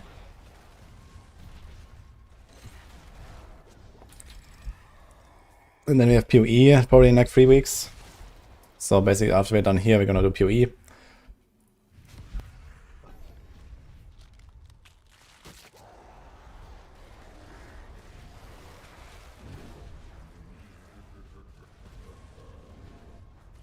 So that will probably be like another week or so near the end of the month. And then yeah, early November we have some space again. But around then we also expect a PTR. So that'll be a week of blasting.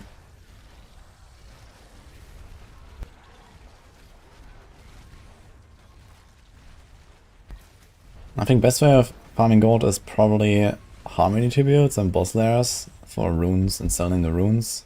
Especially softcore, I think you're definitely gonna get more gold. Because they have a better economy there. But even in hardcore, I think this is probably the fastest way. Otherwise, yeah, I can also just farm bosses and vendor the uniques. Considering I was half AFK this entire run, it's a pretty good run, guys. What do you say?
People spin.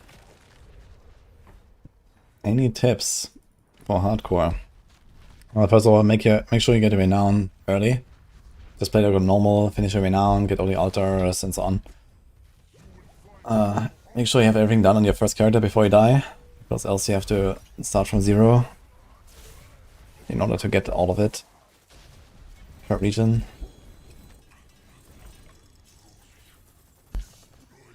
Other than that, I mean, I don't know, play Pulverize, I guess. GG. Or play something with Mana Shield, which also is basically immortal. Always cap your armor and res. Get more life rolls than normal.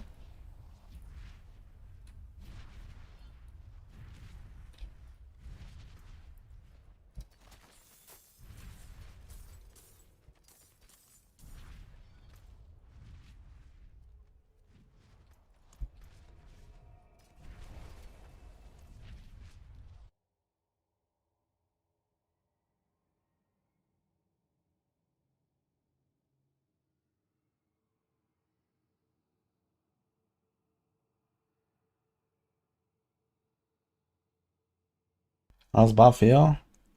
Pretty fun, I think. I had a good time with this build. And I will actually play it a bit more now for leveling my glyphs for the Horde. He's a battle trance. I might save it, but I don't think I'll need it, but okay.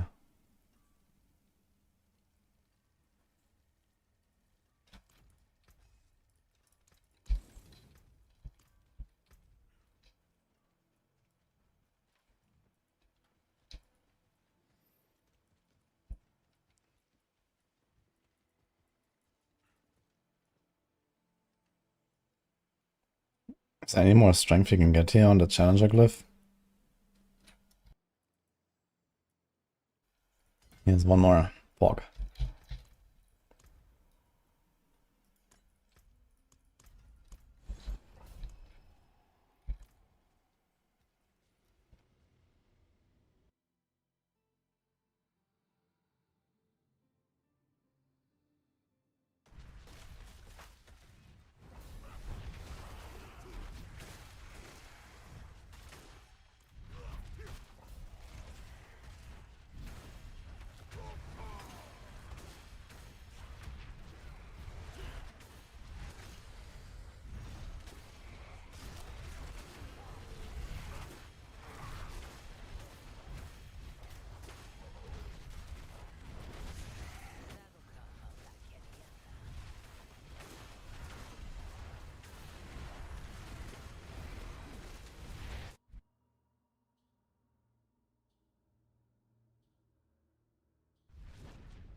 We don't know if there's any nerfs. That might not be in the patch notes, but the patch notes don't say anything about Mana Shield. So I don't expect anything.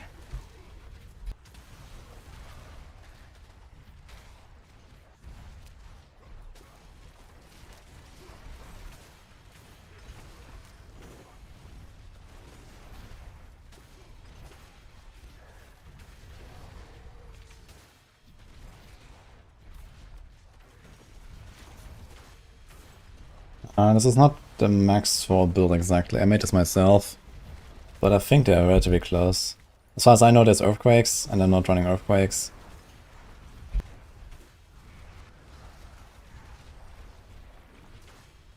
I have my own version, yeah.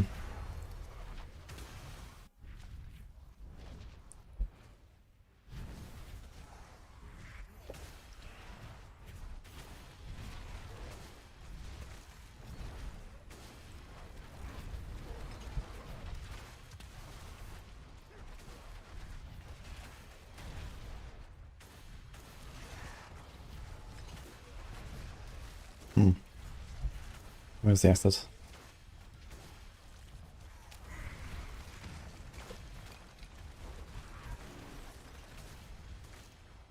I want the vines. Some tink sounds would be kinda cool in this game. We keep telling them, so maybe guys, maybe.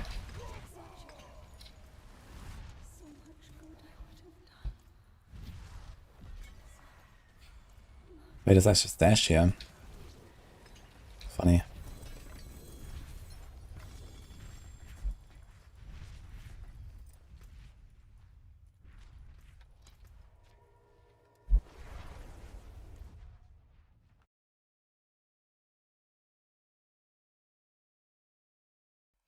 Doing something wrong, you can't spin for that long. And the only thing you need for infinite resources is Deafening Chorus and Rallying Cry. You have to select the right upgrade on Rallying Cry, I think. Tactical.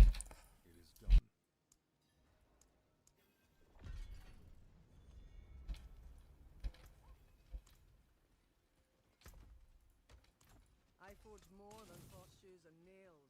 What do you need?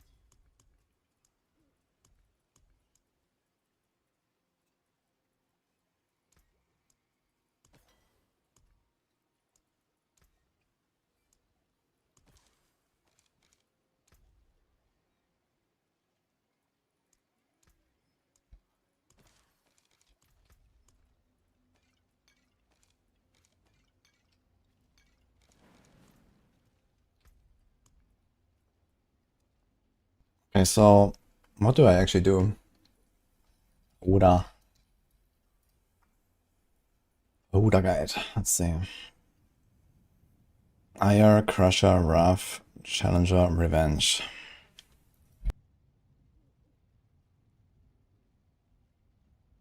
How do we do the Revenge?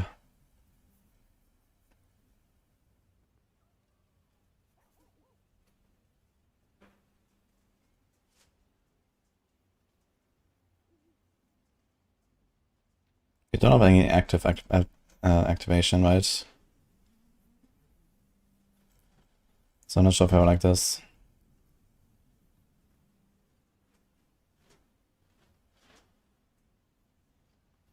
So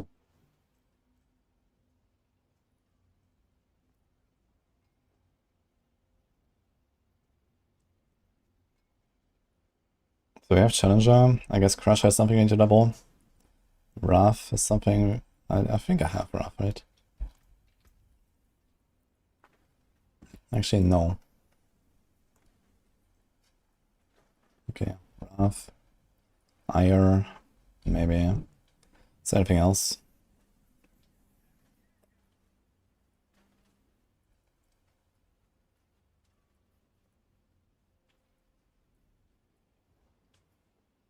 There's a lot of overpower. Does this thing run Banish Lord?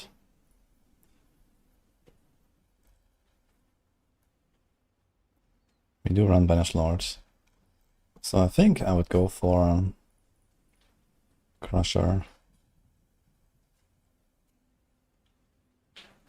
Viber, Crusher, yeah, has that. Challenger, Range, Wrath. Need to move the Ire there.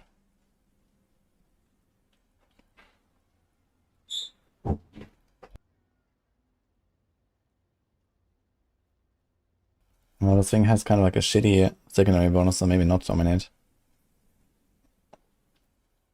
I can also do might. I have a might leveled already, which is not terrible. 2 healthy enemies though.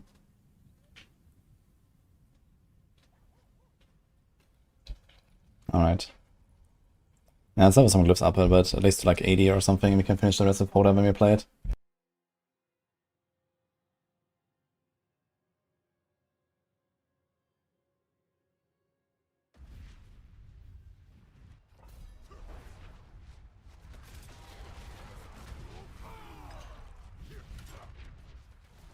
Hi, happy class. The most powerful build this season, Rake, Spiritborn for hardcore. I don't think I really played much different than the softcore version, just to make sure you have enough life and so on. And I think some people are playing this with Scourge. The fear could be slightly helpful, I guess, to make sure that monsters are not on top of you all the time. But if that doesn't matter too much, then you can go counter-attack instead. You can also counter-attack instead of the concussive stomp that people are doing. Besides that, I don't really have any intentions to do much different.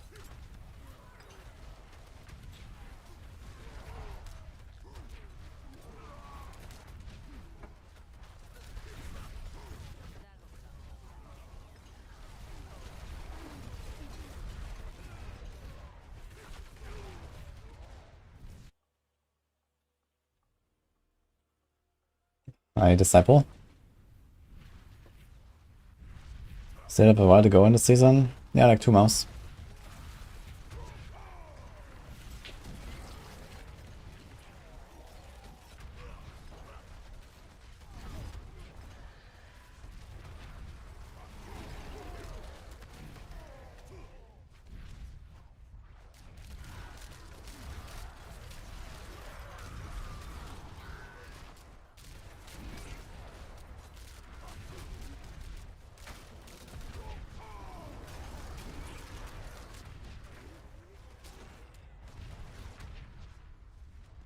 Thanks, happy class. Yeah, you can skip little phases now. There's no invulnerable phases anymore on anything. Unless you're slow. If you do a slow kill, you have to play for the phases. If you do a fast kill, you can skip.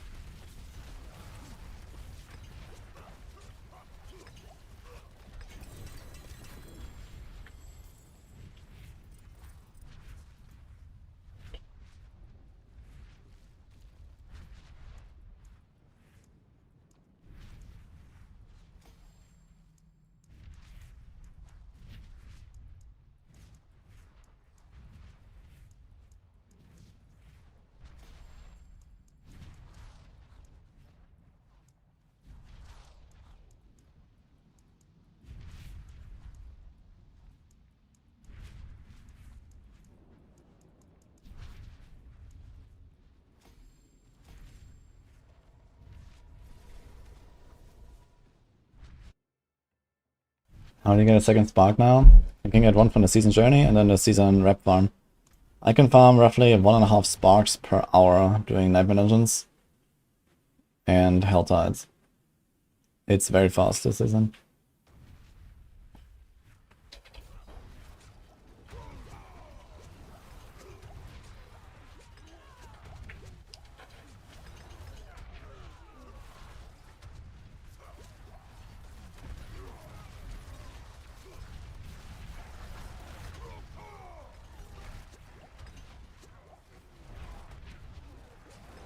Yeah, the best is Nightmare Dungeons with the sigils, which you get in Hell Tides and from the season rep turn-in.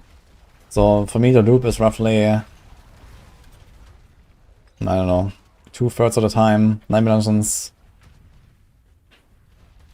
a quarter of the time Helltide, and then the rest is like turn-in.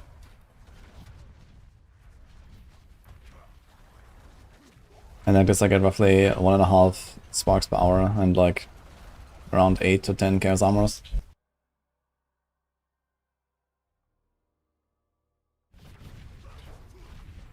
Plus a bunch of other loot.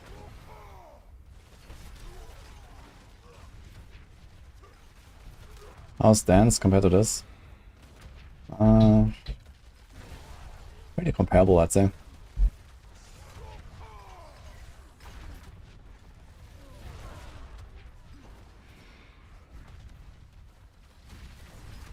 There's a nice rogue, has apparently cleared 110.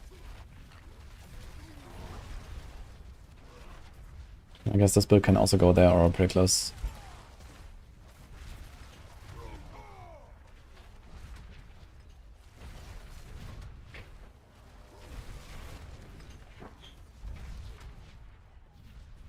Yeah, the Chaos Rift nominations, that's what you want to farm for juice.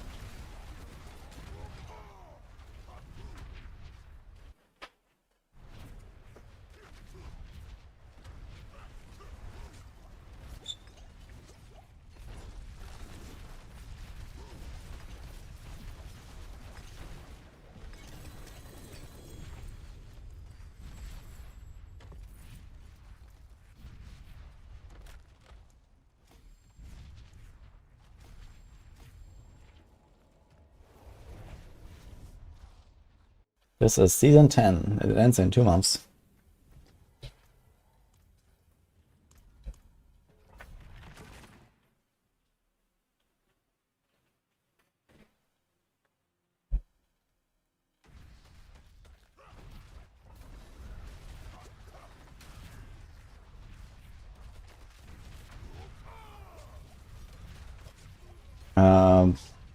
I don't know what that is about, by the way, Ben. I just saw that. The skin in PvE. No idea.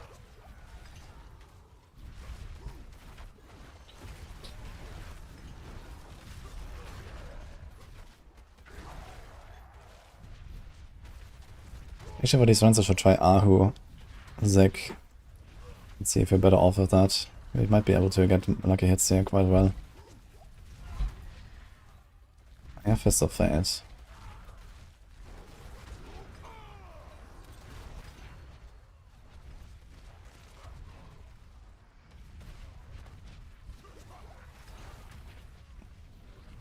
Do it, Ava.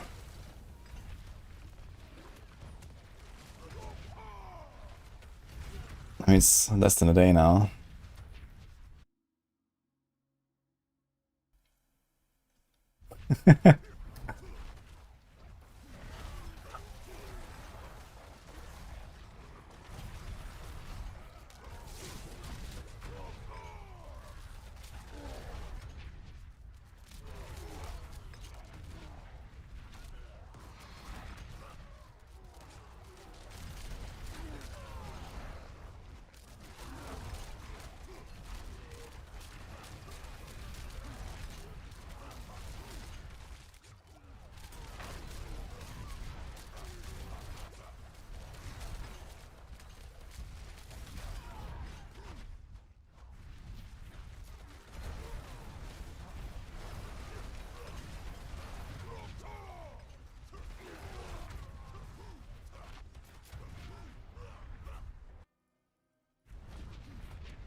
Jetzt bin ich schon Bild for That's the spirit. Give it a go. What's still got some good in it?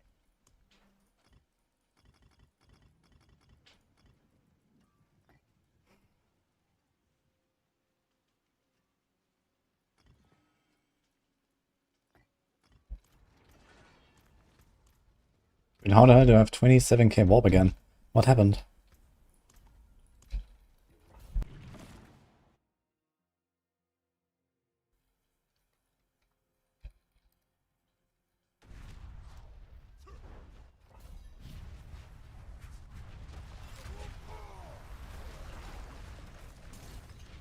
Not build I'm making now. Yeah, I'm preparing some glyphs for Horde tomorrow. I'm gonna wait until the patch though.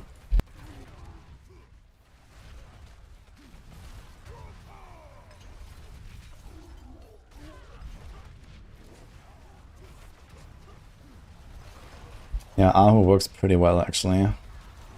Get some nice resets here on those bigger packs.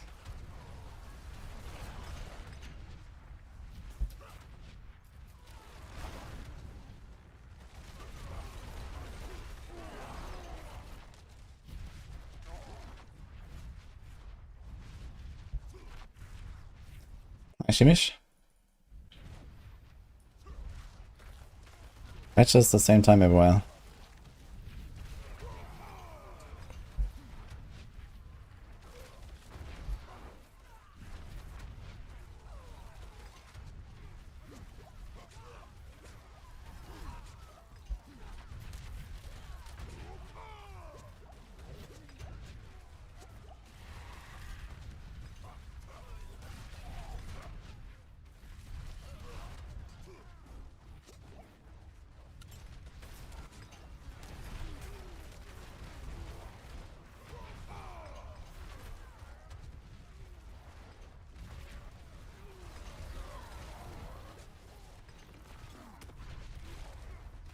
You're not gonna get nervous on this build once you play it a little bit, don't worry.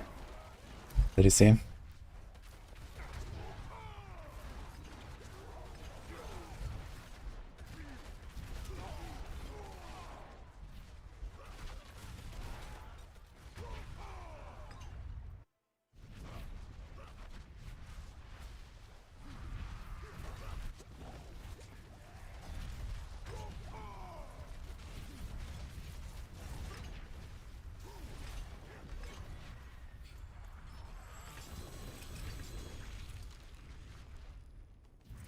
And one thing that can be done is waiting until tomorrow.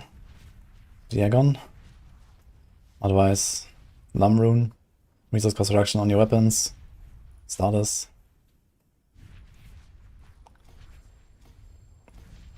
But you generally don't want to spend less resources, you want to spend more resources for the Banished Lords. So usually try to get all resources back from Beast Cornered. And tomorrow this will be improved.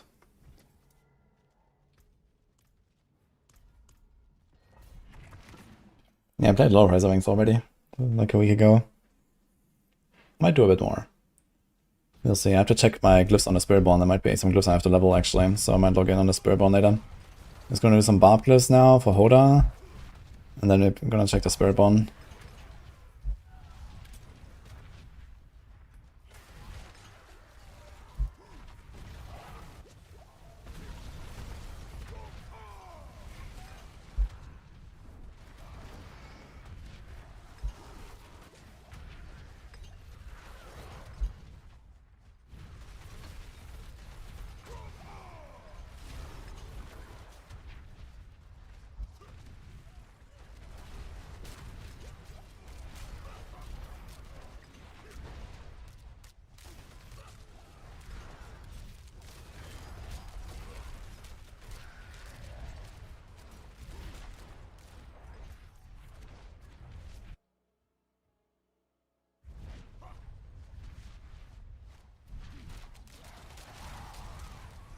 Very sus, Bernardus.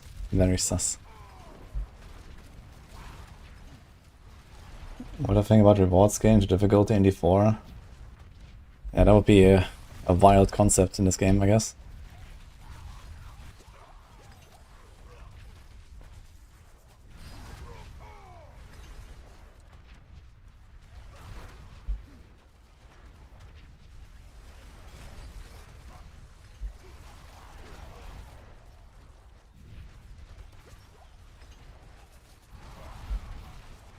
Hardcore pit 75 is not different from softcore pit 75. We've done 128 already last week on the Druid.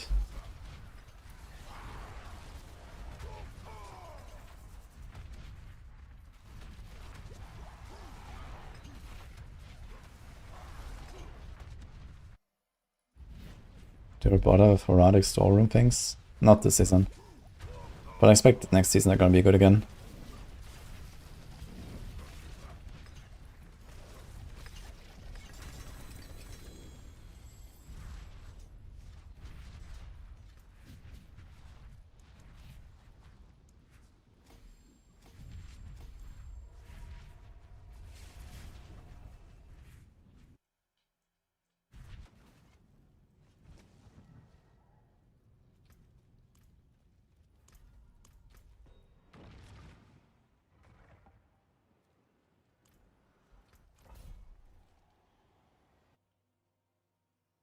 I can't level Razor Wings. You have to get at least the Razor Wing Charge Temper in order to play Razor Wings. And best case an Escher Ekazungi as well. Even a normal one. I'm running just a normal Escher Ekazungi. But that helps a lot also with the extra skill ranks for everything.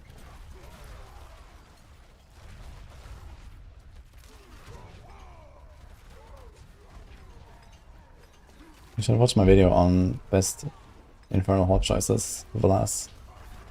And ideally run the 10 wave hordes, because you have more waves to get Edda.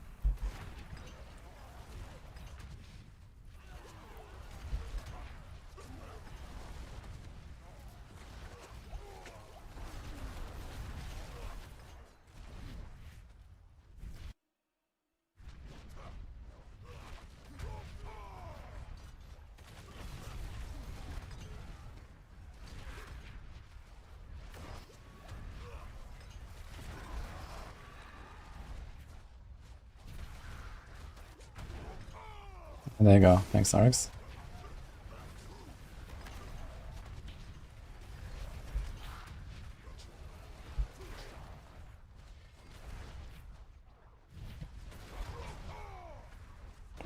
Drop rates on Mythics are way up this season.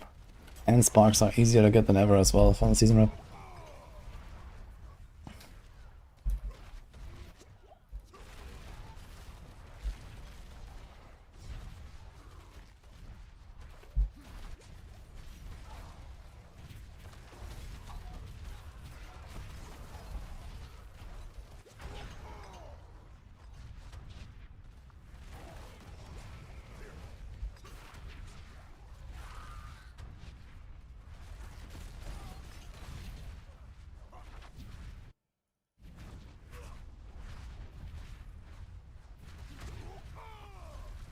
You can farm Sparks from the season rep pretty easily in Craft Mythics.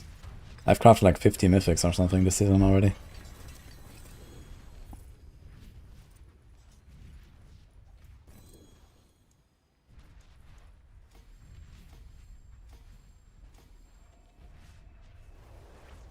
Yes.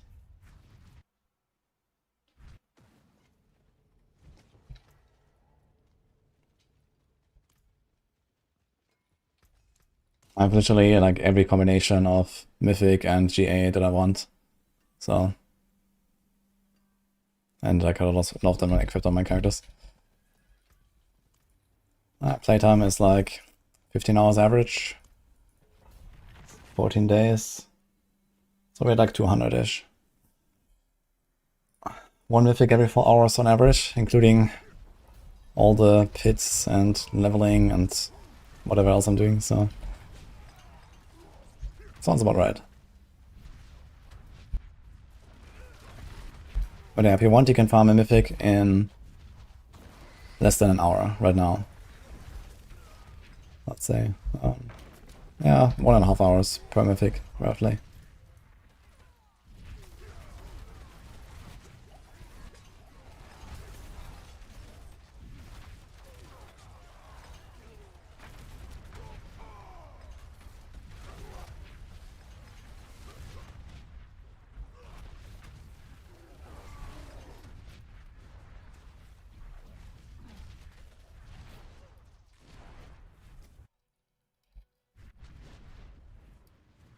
Do this.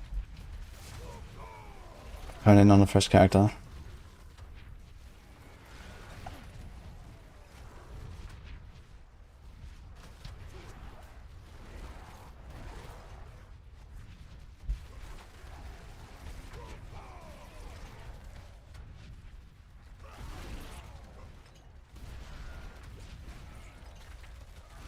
It's endgame in D4.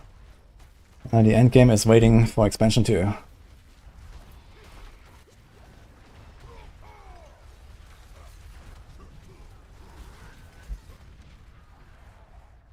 That's only one spark, yes. But who says I only do it once per hour?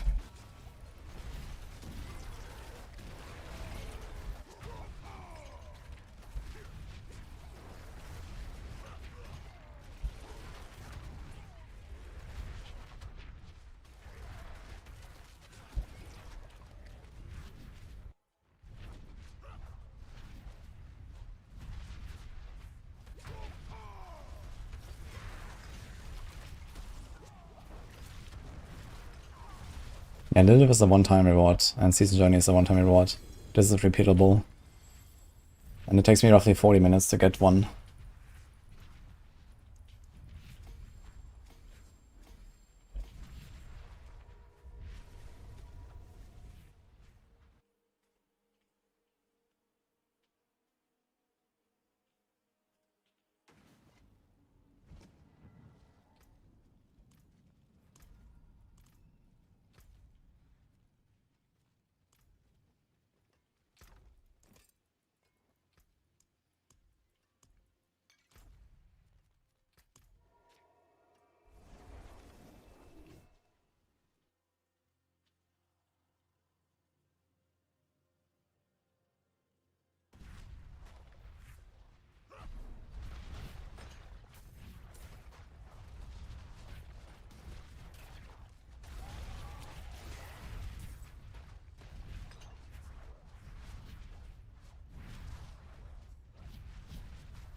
What's left, you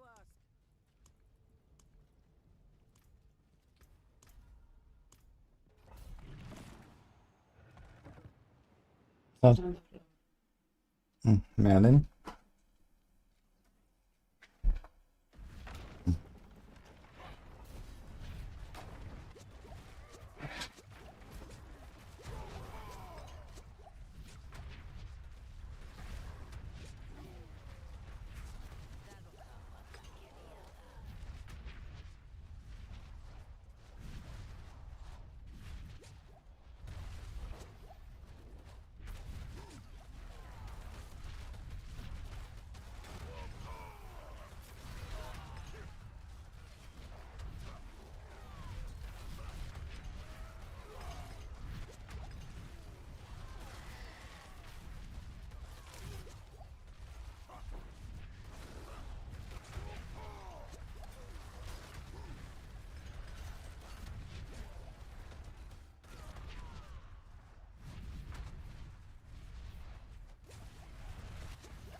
Yes, Arianka. No, if ray tracing off, it crossed some lags on me, so turn it off. I'm not sure if they fixed it now, but the season start was kind of bad.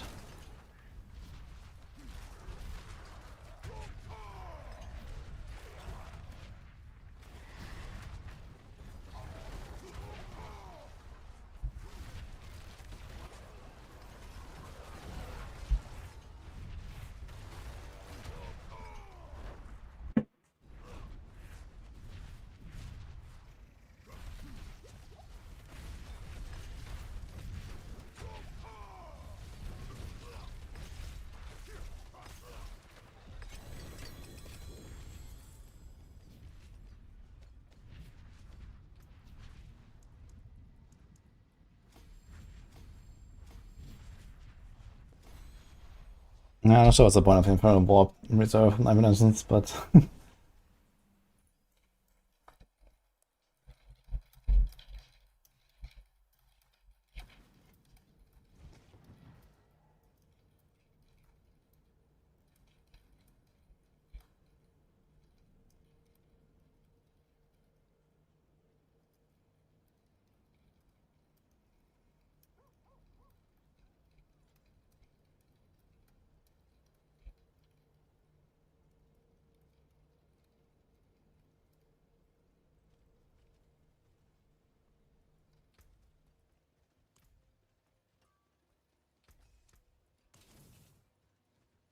this spirit? Hello, shame. Well, hello, shining beauty.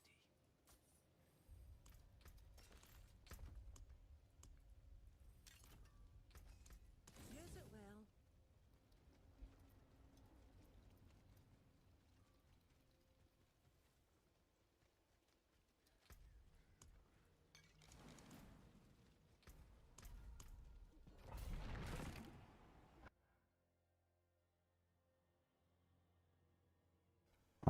I think you get a bit less rep when you're not in T4.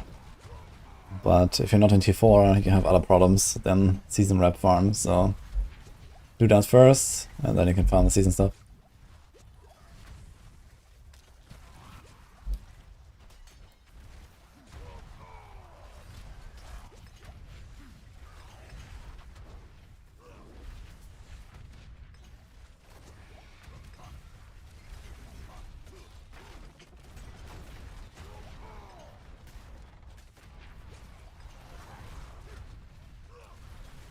Yeah, this build actually feels very nice when like AoE versus single target damage, I gotta say, because of the spawning the Dust Devils in the same spot mechanic.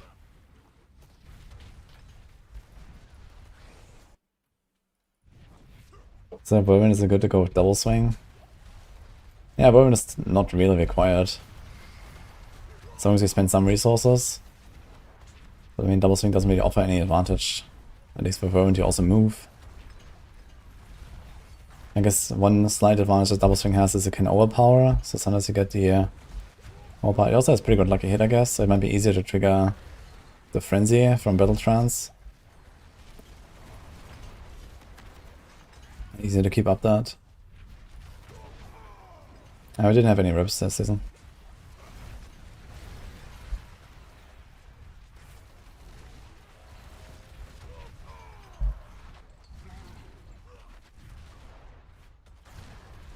Yo. Cup wave, thank you.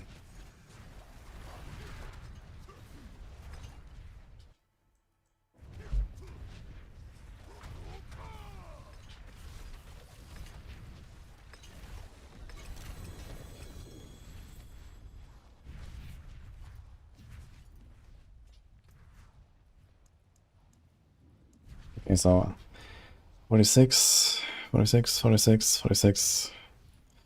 Actually, I have to level the Imbiber now, because I'm gonna use that one too. It actually will matter.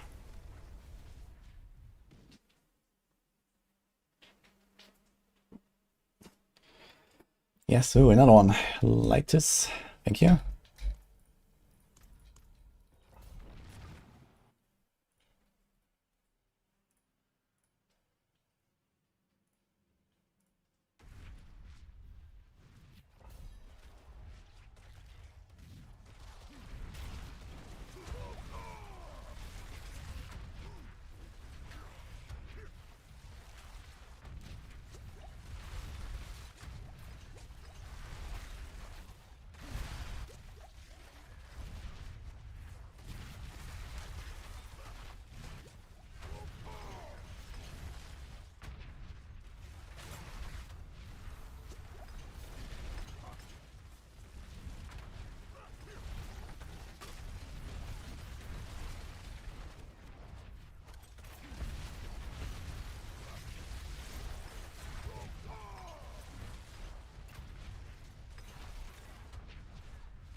Deafening Chorus and Rallying Cry gives you infinite resource damage.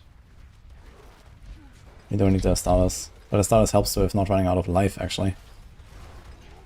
Because it reduces the drain.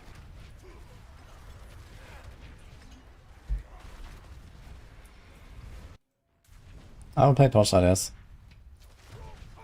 Which unfortunately starts the same evening as our hardcore event, but it is what it is.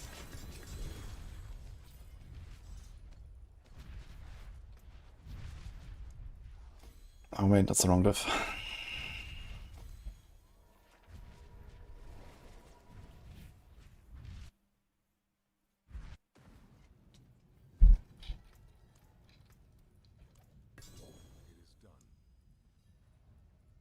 Oh, gold? Okay, so I'm gonna take gold, I guess. Gold cash is pretty big, I think.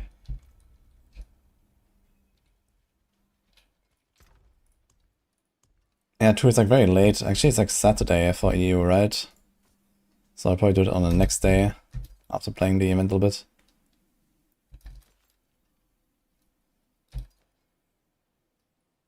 We don't need crit, actually.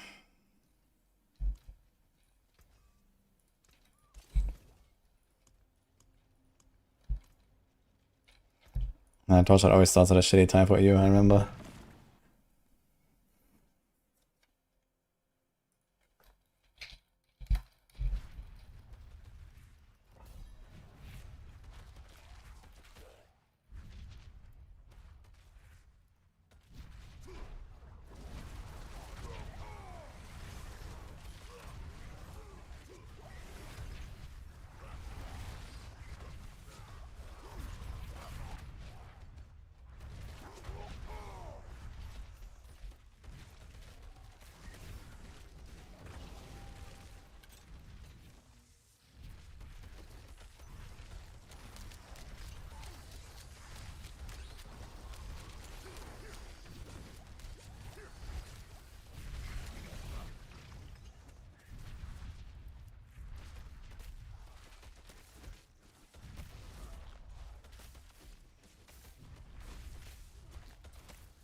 I'm going to find Runic Skullcap of Might. Where do we find that item? The Runic Skullcap part is just the item's name, like for that transmog, yes. It's just a helm or whatever. And there's like 20 different helms that have different names. They're all the same. So the of might is the aspect. This is the thing that matters. That is the aspect's name. So in this case we'll just call it might. Or here I have, you know, Dread Maze. This is just the name for this transmog. Of Fierce Winds, that's the aspect. So you would say Fierce Winds. Fierce Winds on my weapon. Vehement Brawler on my ring. Grasping Whirlwind on my neck. This is how it works. You don't care about the actual item name. And the stats are random, so they have nothing to do with the name.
No.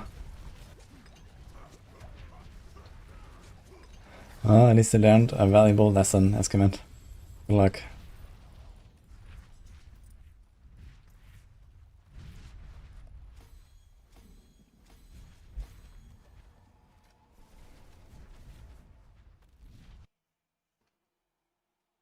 Skullgrass with a good D4 Barbarian, give it 400x multiplier.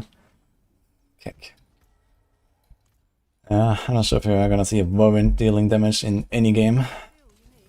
But that's what it is.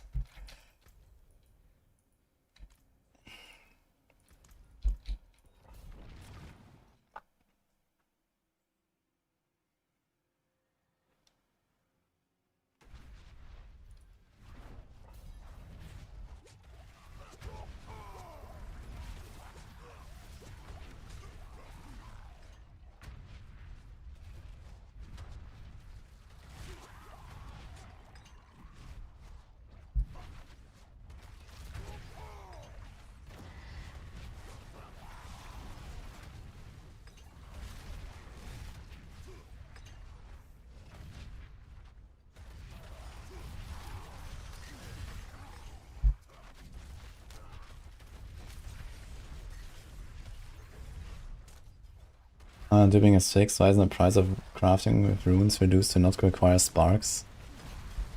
Wait, you want to only pay runes and no sparks? What's the point of that? If anything, people have trouble getting the runes, not the sparks. The sparks are easy.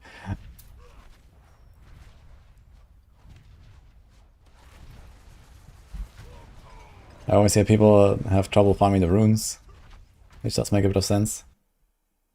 But even that is not too hard. If you try to get some runes, you'll get them.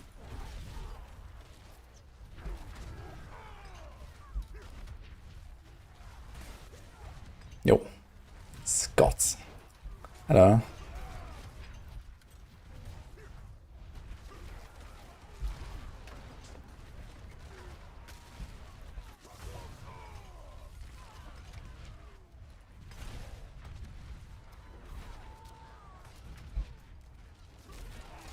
Yeah, sure, I'll try to give it a quick.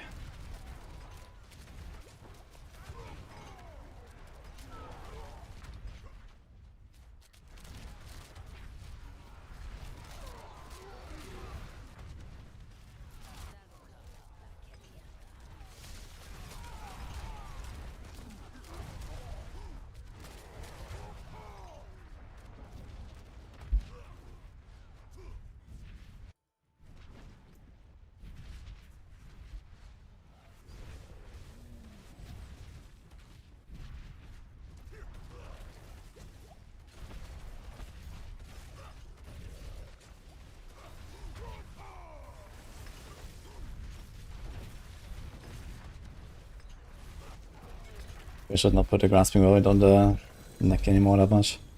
Feels like it's not doing enough to be on neck.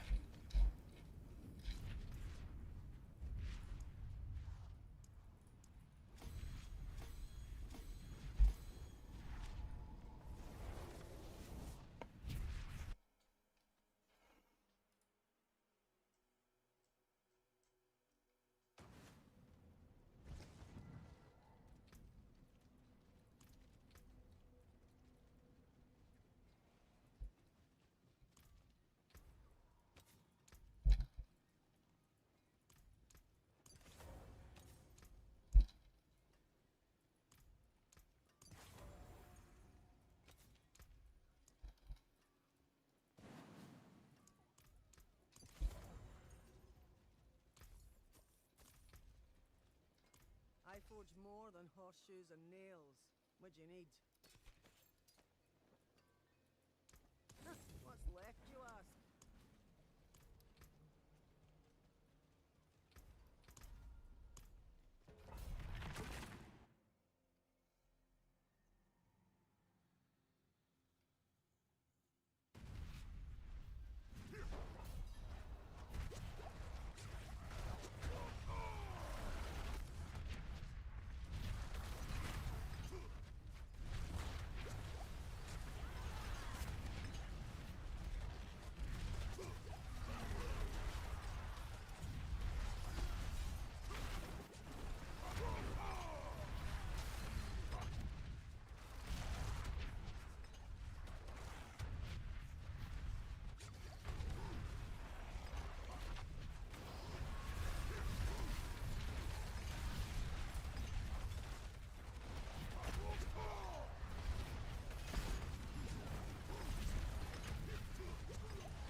Evening, Nempona.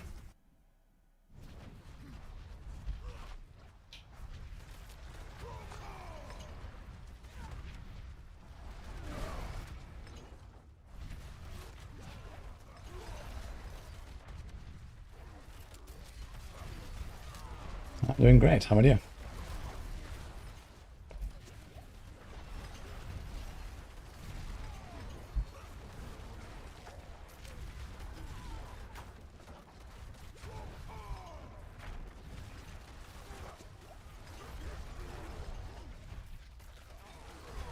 Well, enjoy the evening. Log in.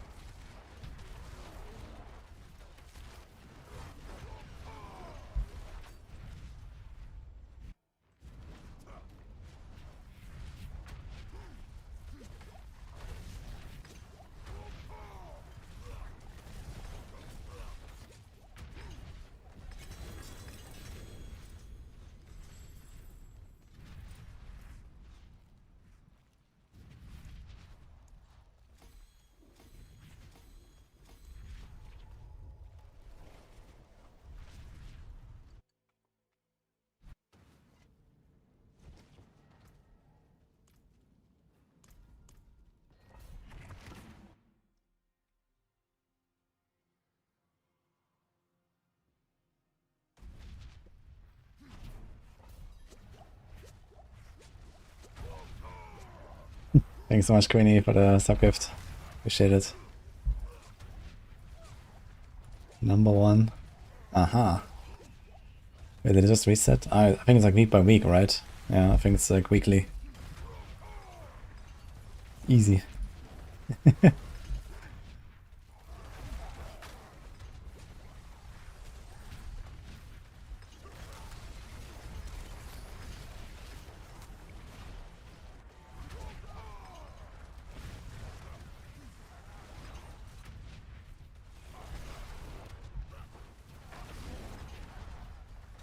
So, what are you up to now, Nipona?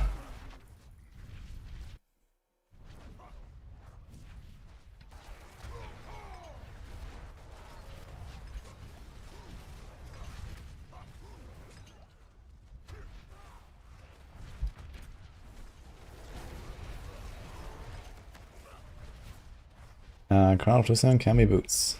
Or pants, or gloves, or chest. And the original.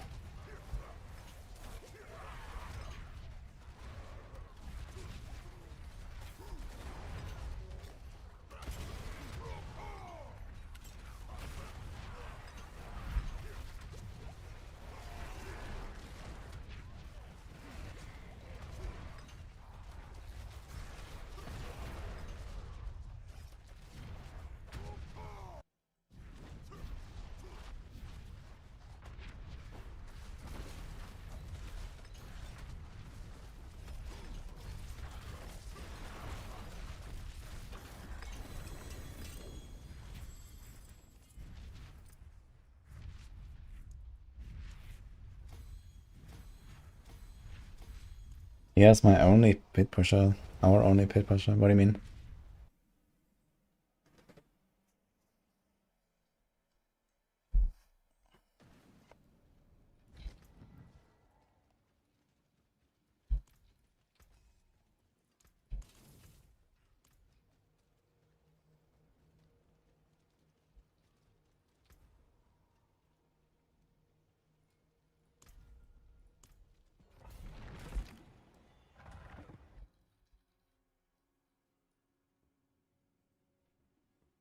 Crochet.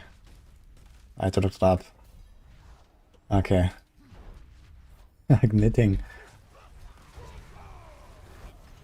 Funny.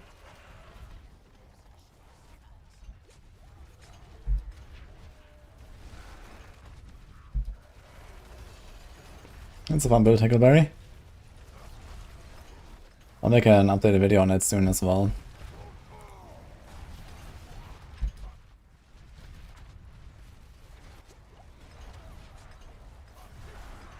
Is there a big difference between wearing stuff in main and offhand? Usually not a big difference, but there is some small considerations, like which aspects can you put? Are these aspects like important or just numbers? And also like, do you need certain stats that you can only get on offhand, like cooldown or resource or something? Or like 2 weapons can have resource cost reduction, for example, that can be important.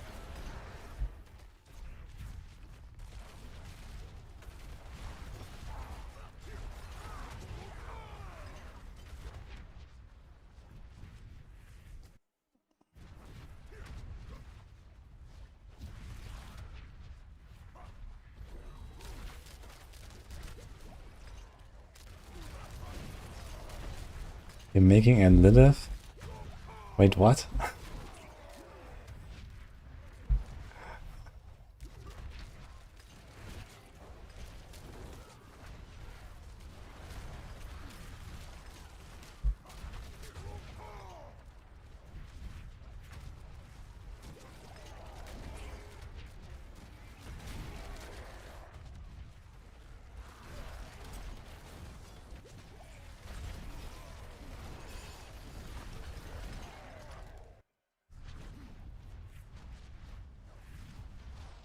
That sounds amazing. Need to post that when you're done on the Discord or something.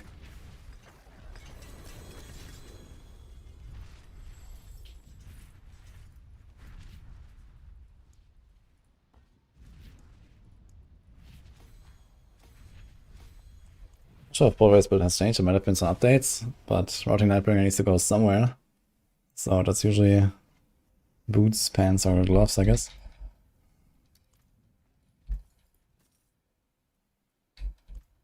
I forge more than horseshoes and nails. What do you need? That hello shining well. That hello shining beauty. What is it, well?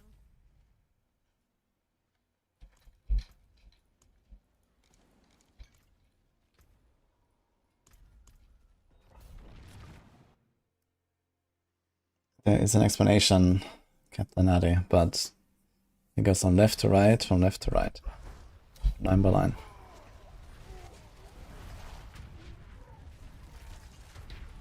Hi Morphin, I'm great, how are you?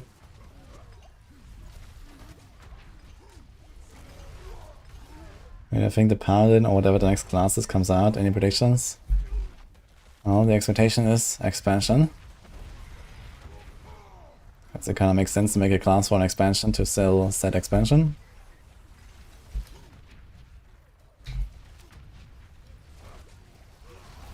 So the question is, when does the expansion come out?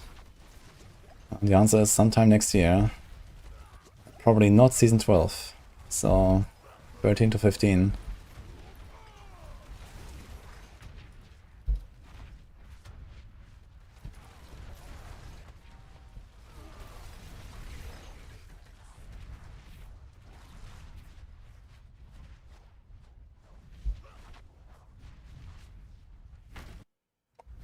How long do you need for this, Nymphona? Or do you think you'll need?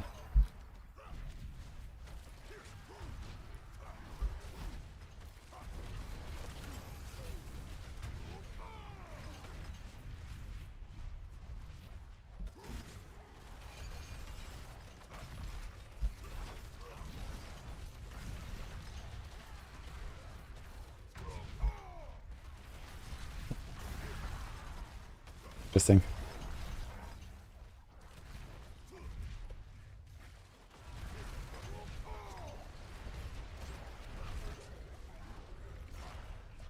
You're not looking at Polarize, Pixie. This is a different build.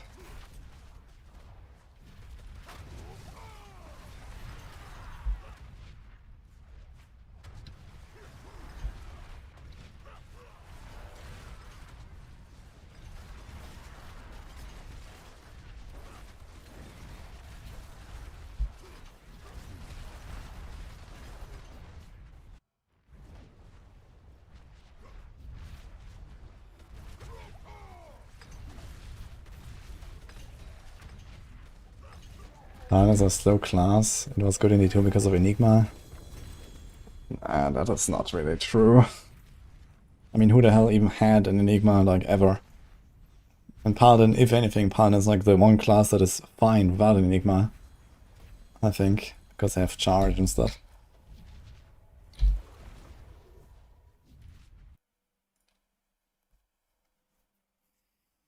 I guess Assassins are also fine without Enigma, because they can teleport if they kicks.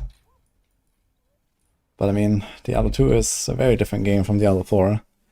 In this game, everyone can go fast, and everyone can have teleport, thanks to, well, ironically, Enigma.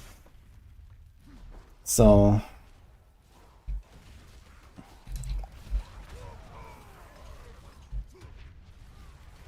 I don't think it's gonna be that bad, no matter what they will do with a new class. I think they will find a way to make it on par with others. And I mean, in general, you know, if there's one expectation for the expansion, it's slowing down of the game, right? So if the game becomes slower, closer to Season 0 again, or something like that, then, you know, any class can work suddenly. And lots of cool mechanics can be made. It's just right now that the power creep is through the roof. Everyone is like farming 1 minute or 1.5 minute pits. But if that doesn't happen anymore, and if we're doing slower runs in the future, then you can do a lot of stuff with a lot of classes.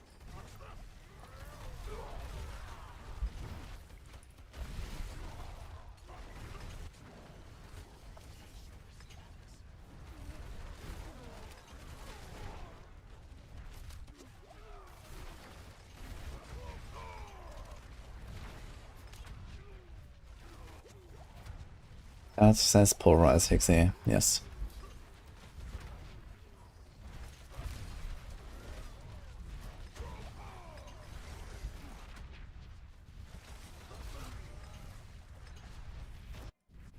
How many seasons before expansion? Yeah, 2 more to 4 more seasons before the expansion, I think. So we're gonna have at least 11 and 12. 11 starts in December, 12 starts in like March most likely. And then starting June or September we could expect the expansion, I think.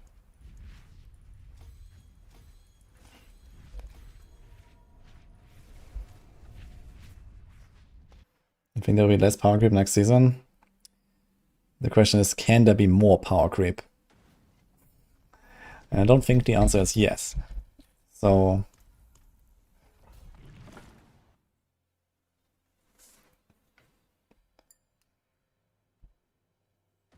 is there toggle setting for keybinds? Actually there is.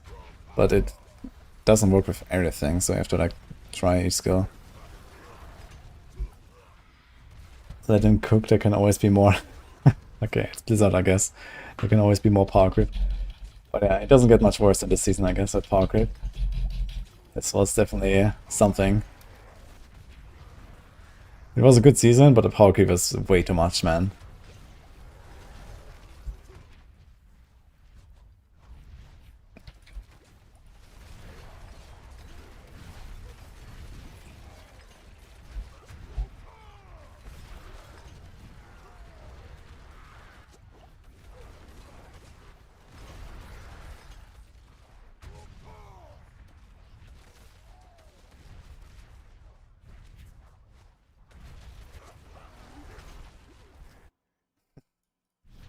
Oh, you're modeling it after someone else's, or like it's just some picture or something?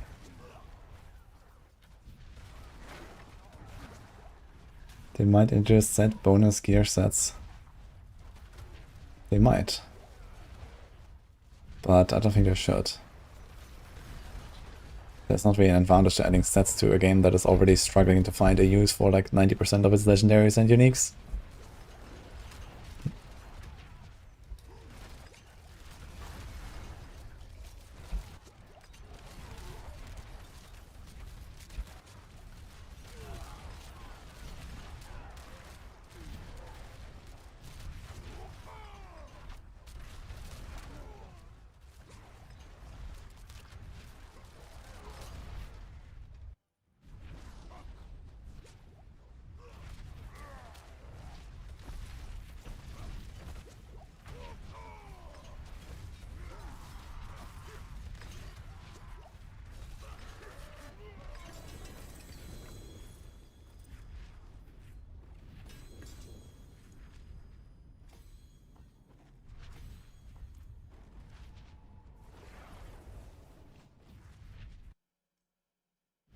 Can't see it.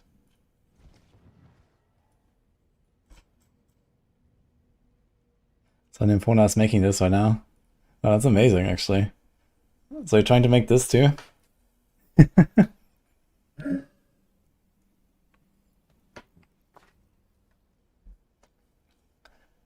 Yeah, I'm excited to see the finished product.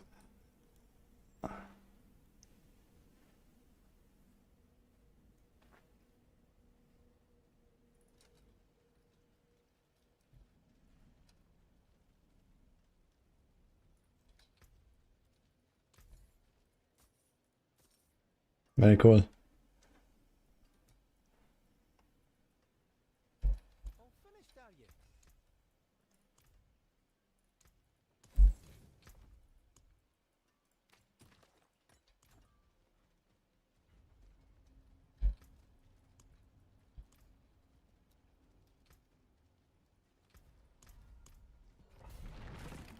You made it before. Like, you made the entire thing?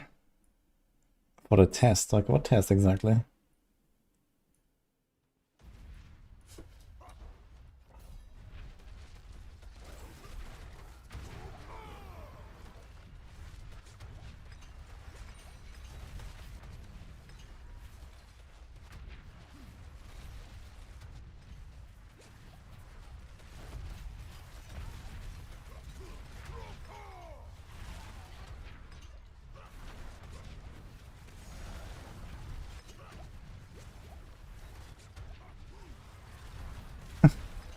Interesting. I didn't know that is like something you can do. The tester for crochet patterns.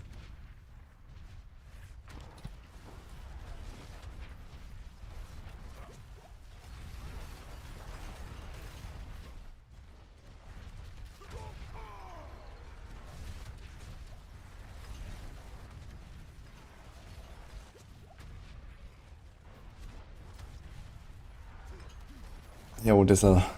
Drückst einfach Giftinfusion jedes Mal, wenn du dashst. Und das reicht.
Yeah, almost all default grinder streamers German.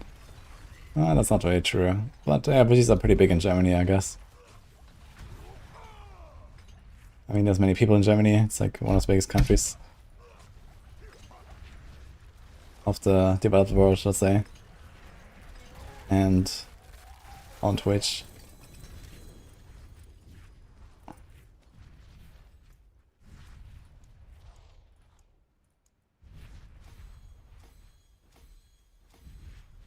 They enjoy suffering. Yeah, it is what it is, I guess. Unlucky.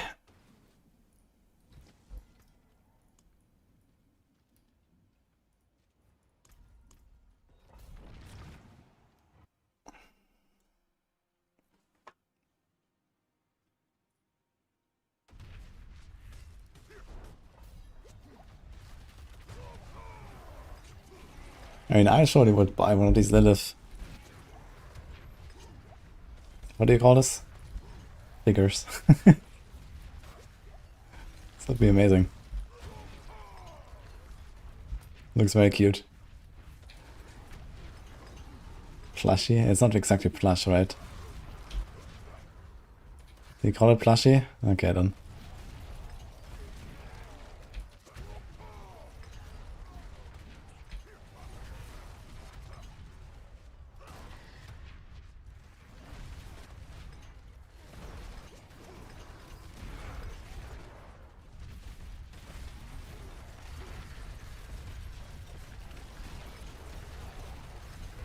Fastest work with is Death Trap.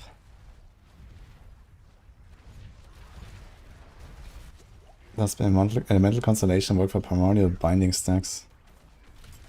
Oof. These are not summons. These are just like some spell effects.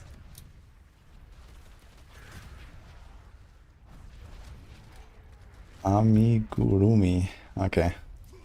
Good to know.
Better than starting from nothing. See some steel you need. My hammer sings on your return.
It's on my server on guys, yeah. In the arts channel.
Oof, Chada.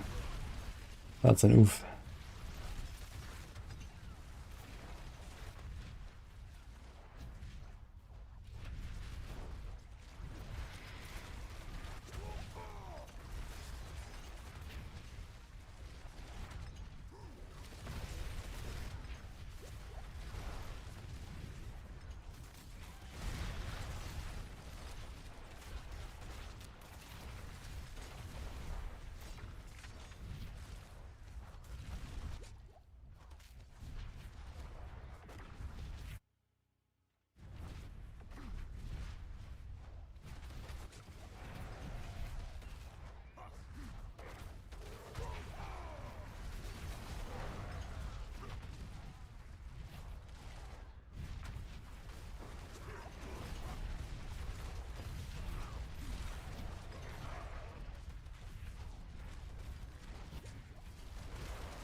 OP LS is back. I mean, LS has never really gone away much. And overpowering, I guess, is still possible, but I think they fixed the bug where it like perma overpowers at least.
We're gonna pit leaderboard run. It's running the same bug as previous seasons, crack energy, then flame shit on mobs.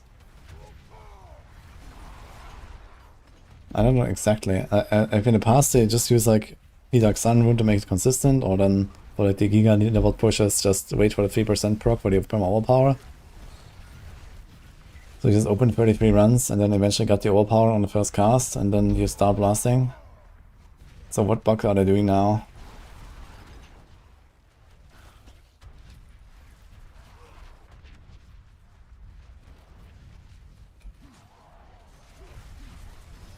The envenom potion. Anti-venom, you mean? Oh no.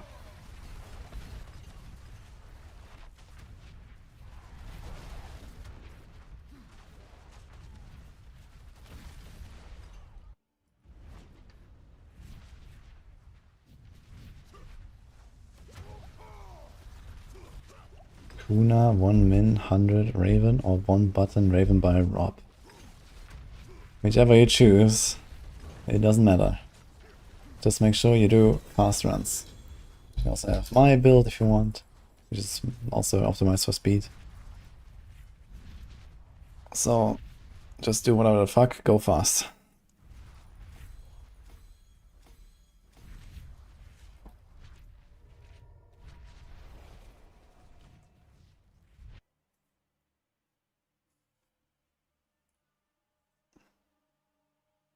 I have no idea what's the difference between Mikuna's Raven, Rob's Raven, Screamheart's Raven, and my Raven build. But the answer is most likely absolutely nothing. So, Finished, are you?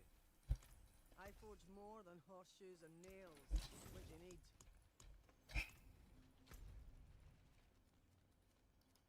hope so.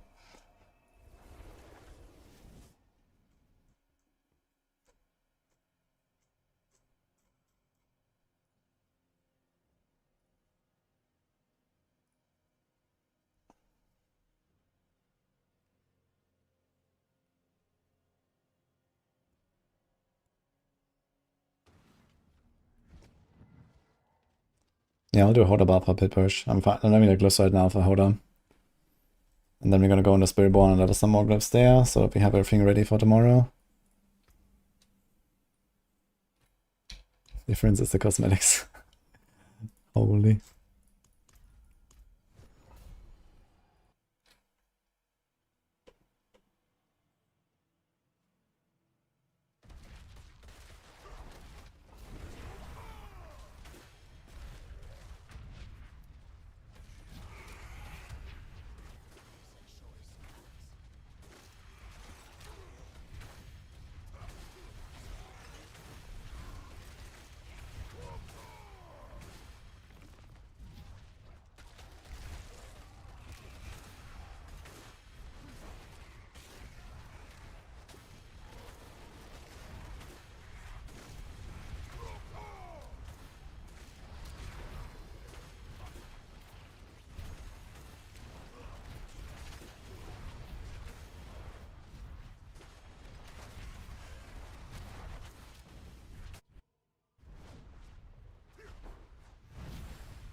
Yeah, you definitely don't want to do 3-minute runs if you're farming Paragons.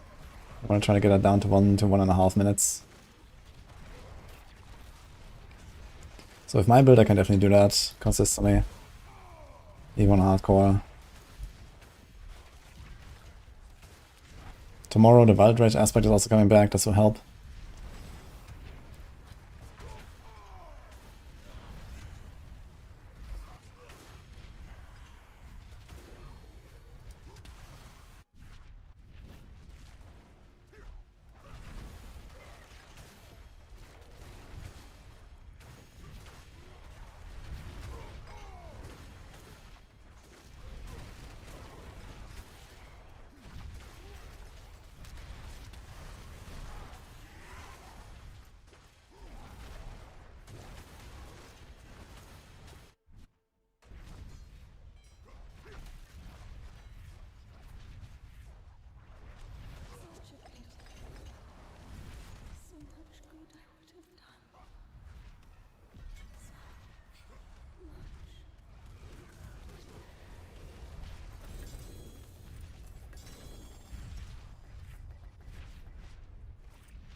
can do 75 in 1 minute, but those aren't hundreds.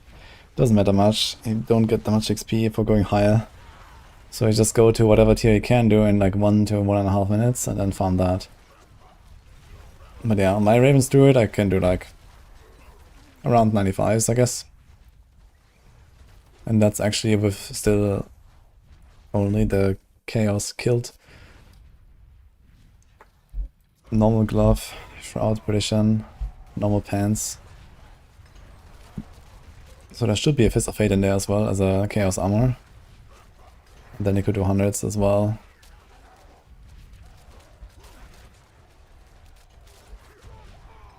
Yeah, you get more XP in higher pits, but barely. So whenever you start slowing down is when you stop going up.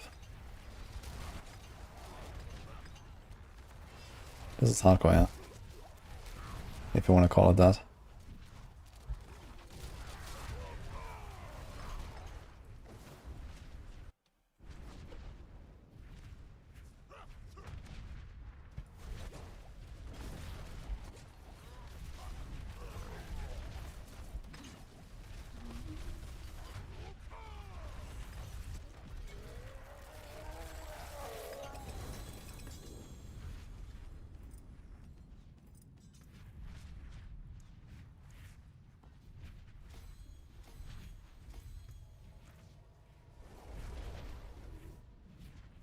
They usually do a PTR announcement pretty close to the PTR.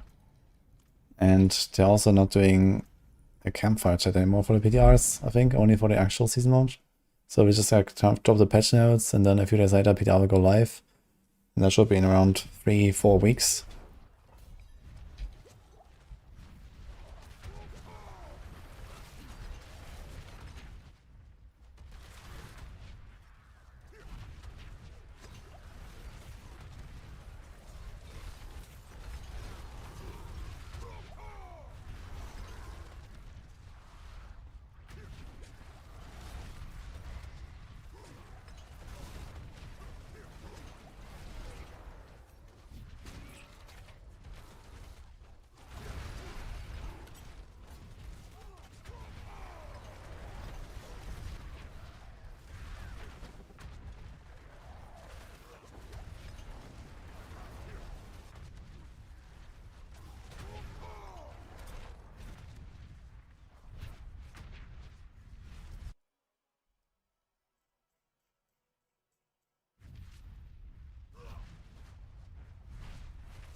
Arax is working overtime today, holy. All the commands, boosting people.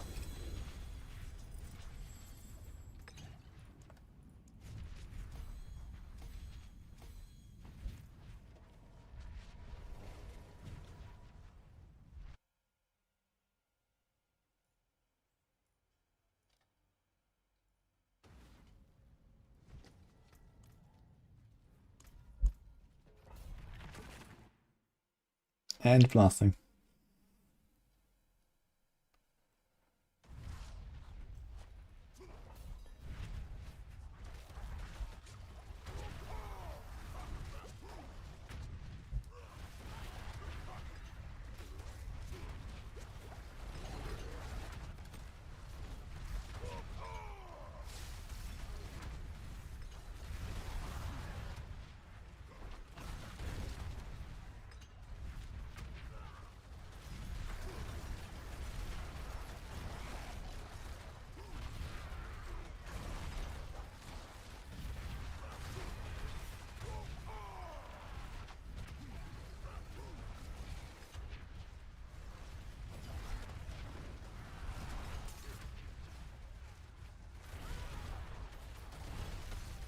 I can't give them stuff, it's already subbed.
Yeah, have a wee gamble.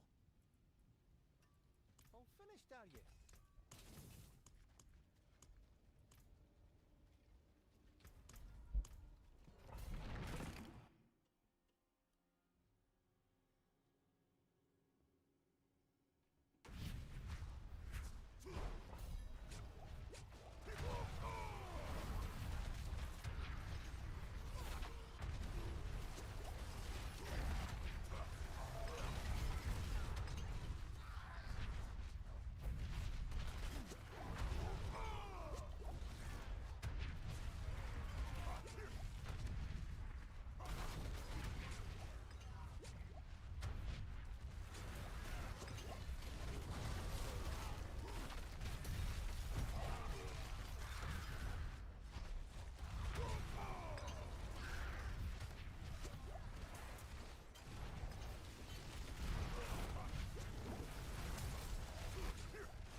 Nice, Jared.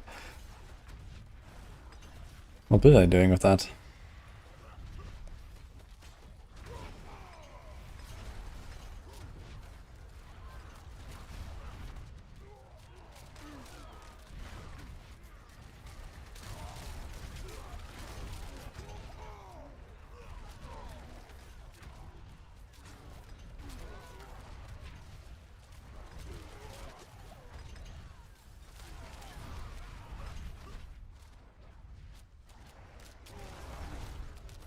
Well, welcome to the stream. Smokebot 24/7.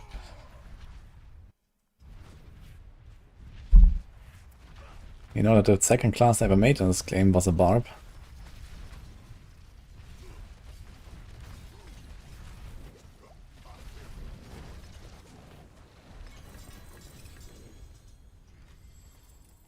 Ever heard of Kratos Barb? Maybe you did.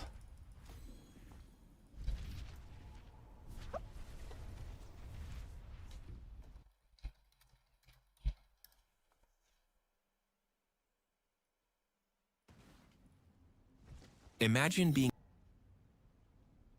Almost 300k views actually on that thing. Holy. That's a lot of views. Hello, shiny. Well, there's something special. All finished, are you?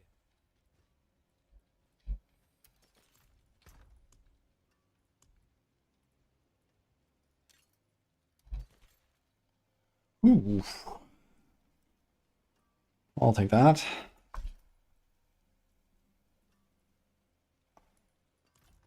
some steel you need. My hammer sings on your return. Some rake Exile temper separate multiplier. No, it stacks together with Kapaleka.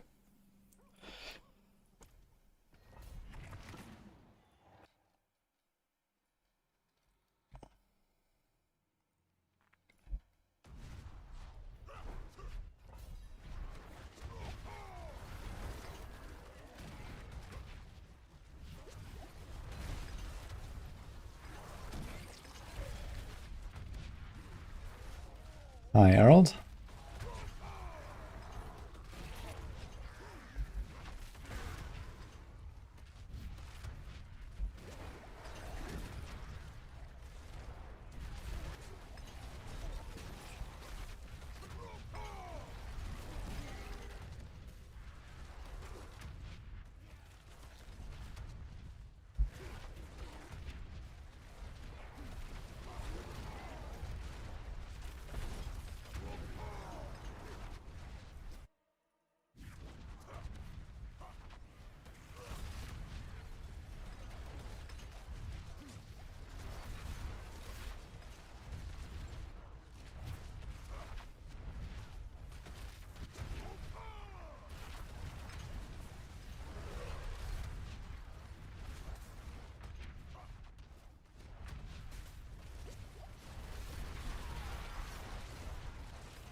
Rogue the best class on me.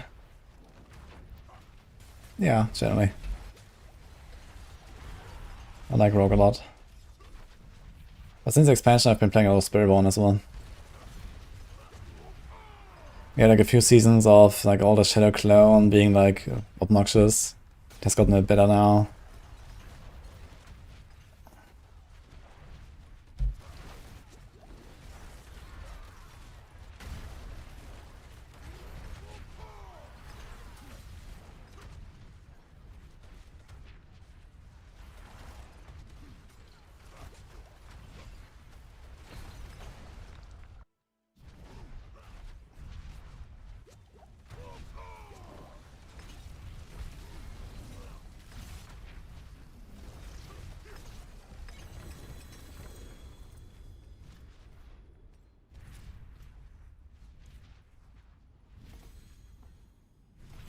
I need some water, baby.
on your return.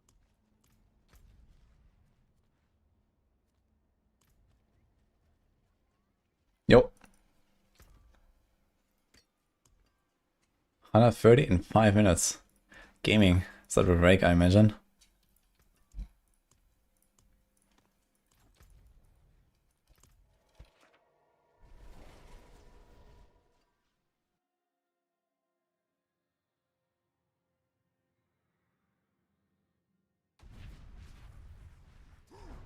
We got some redeems from Kossel.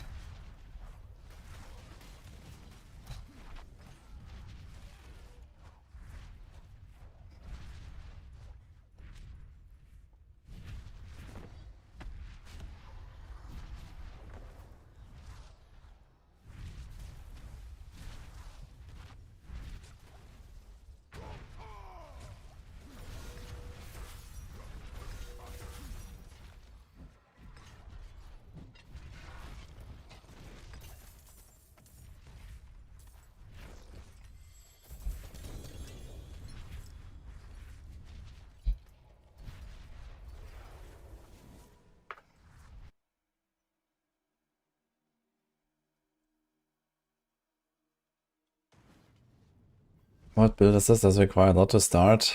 It doesn't require a lot. You need the Deafening Chorus perk and the Fierce Wind aspect. That's basically it for the requirements.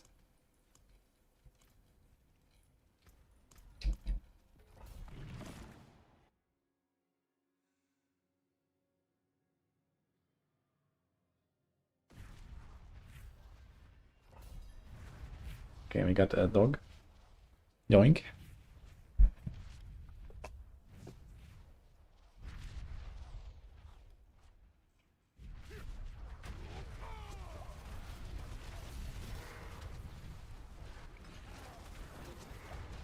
Gonna show Merlin how to play Barb now.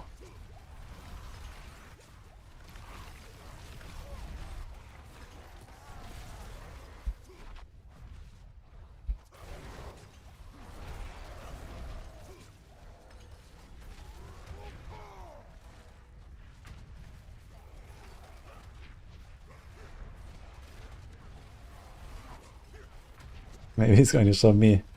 I mean, he definitely has the ferocity.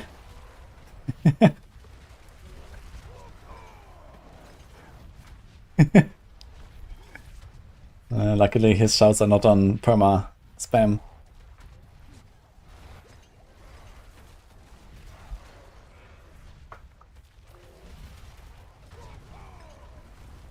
Okay, this is a perfect pet Merlin build here. Just hold right click.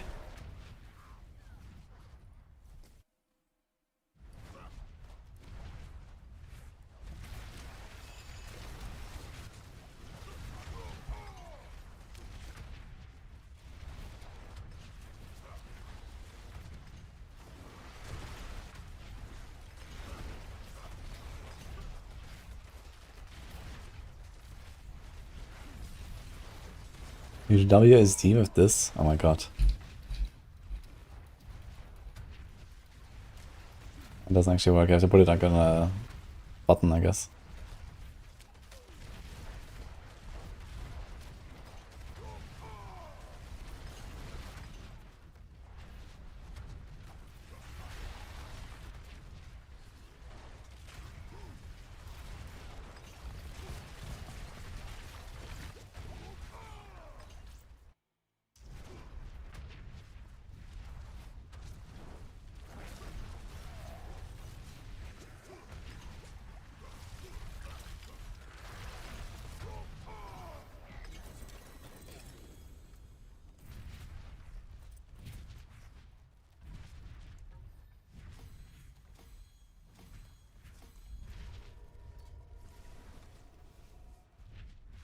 Hands are nice with WSD as well. Interesting. What button do you press to actually do the dance then?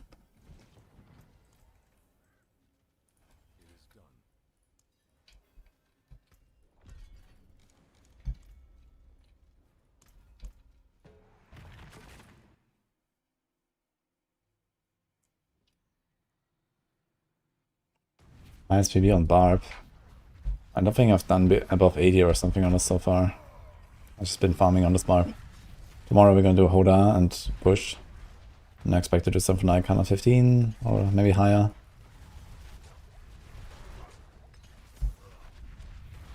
Yeah, right click at WSD does not work though. It goes towards the mouse.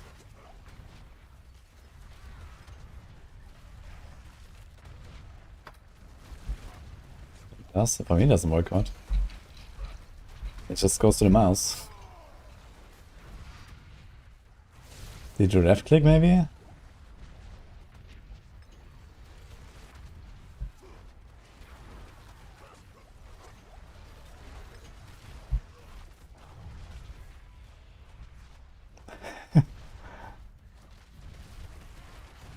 How much more power is leveling this from 46 to 100?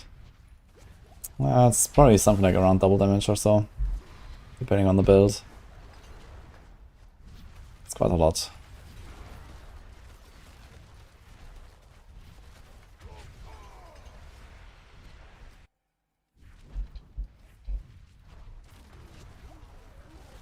I mean, let's say the average glyph benefit is something like 10% primary, 12% secondary, 12% legendary. And then at 46, I don't know what you have exactly. Maybe half of those bonuses, a bit more than half of those bonuses, let's say 60% of those.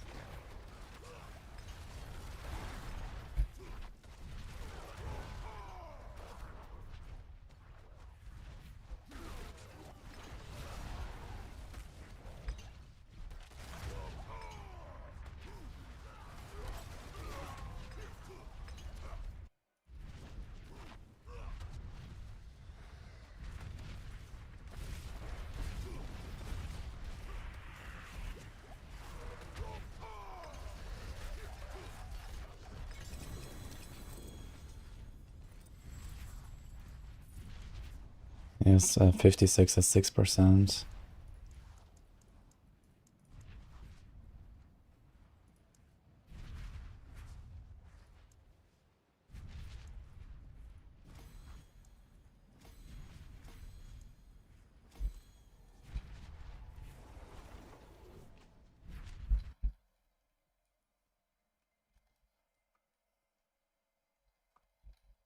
I have 1.06. So if you say, okay, like you have 60% of the power at level 46 compared to a level 100, it's something like that. So if the primary gives us on average 10% maxed out, let's say this is on average 6 to the power of 5. And then you have 1.1 to the power of 5 with a max glyph. So this is from the primary effect of 5 glyphs. Actually, let's do this here on the left. Okay, and then we say the secondary bonuses, they don't change, I guess. They're always fixed. So we don't actually have to calculate the difference. So legendary bonus is like, let's say on average 12% maxed out. On average 7.2 at level 46. Is that optimistic? No, that's probably fine. To a power of 5. Wait. 1.072 to the power of 5. And then 1.12 to the power of 5. So these are the differences here.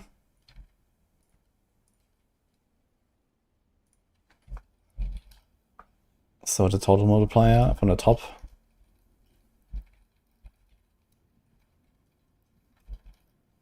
is 283. The total multiplier from the bottom. I think I was a bit optimistic with double damage, because I forgot that the secondaries doesn't scale.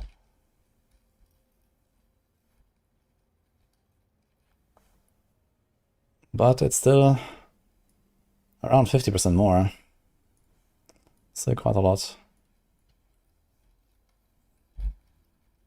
And we could probably do like a It's almost exactly 50% actually. I could do like a slightly more accurate example, and then there would be slight differences between the builds, because some builds have better glyphs than others and so on. And then also it depends on your gear, like how much additive to get from your gear. Like rogues, for example, get a lot of additive from Dark Shroud, Temperers. But yeah, seems like the change is like roughly 50%. So there's roughly 2 pit tiers for free that you get from leveling a glyphs from 46 to 100. All of them. So this is basically what it comes down to. It's 2 pit tiers.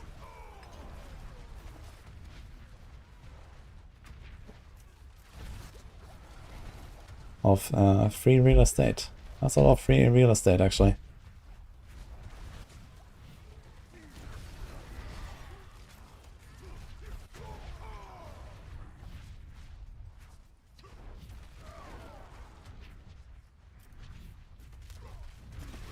Strange wonkers. It might be the like mouse button like interact thing or something that I can't do it. I can't do WSD and nothing happens when I do Whirlwind. Even if I do WSD and then start Whirlwind, it just goes to my mouse.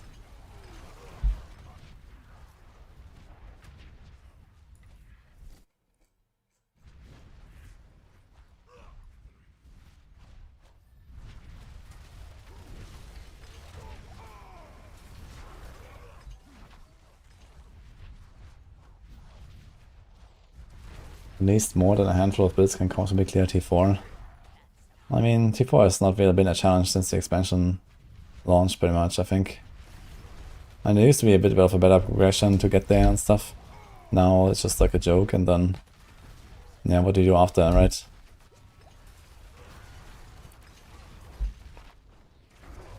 I mean, you have like 70 different build guides on Maxroll that are way more than T4 capable.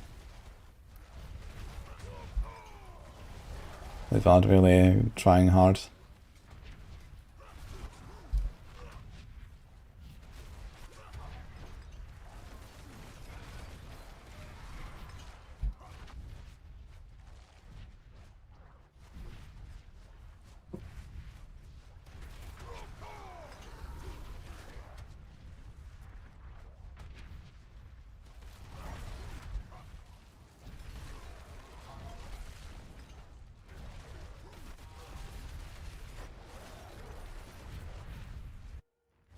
I'm good, and you?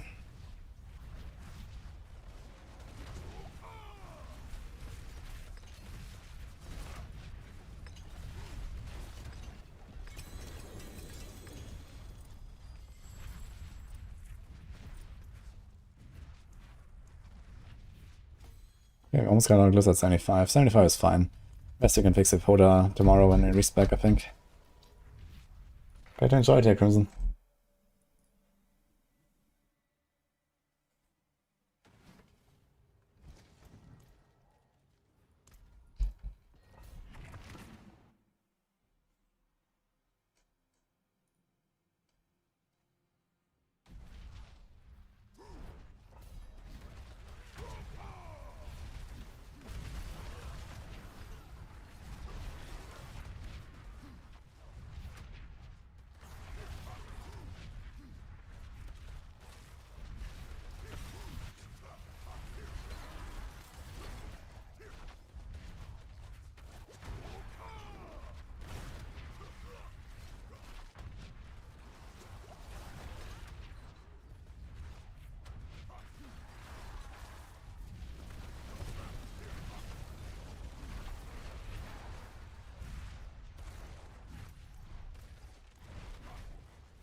You don't need to generate all the offering at once.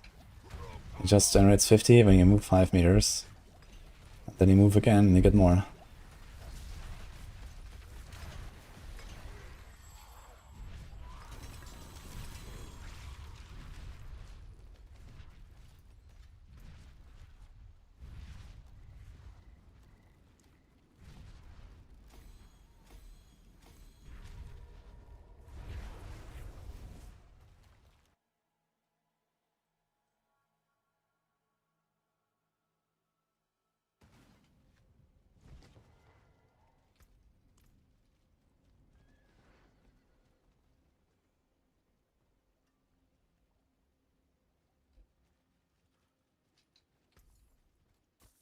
All finished, are you?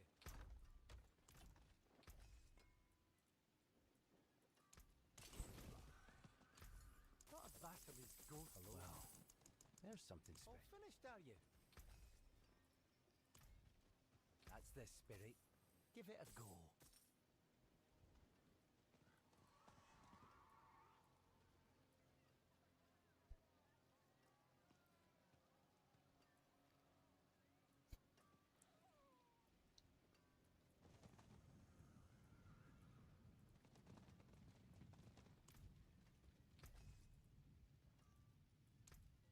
I'll keep my forge hot.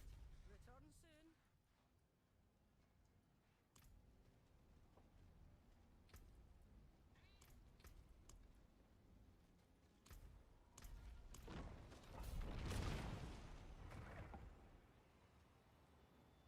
Mix of grenades costing a ton of mana and PV2. You can put efficiency support. Or is it called efficiency? I think so. It's 40% less mana cost. That kind of like solves it by itself. Otherwise, more mana and more mana regen. On ring especially, you can put a roll or something. There's also certain clusters on the tree where sometimes you can get mana efficiency or mana cost reduction.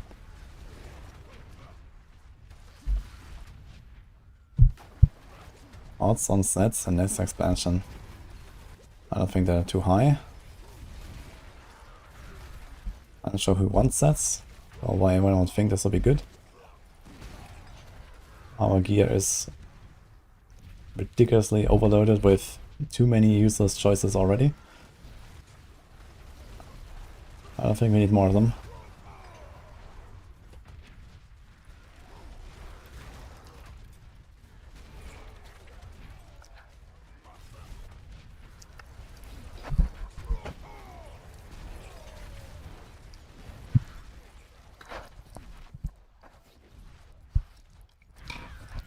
Amen.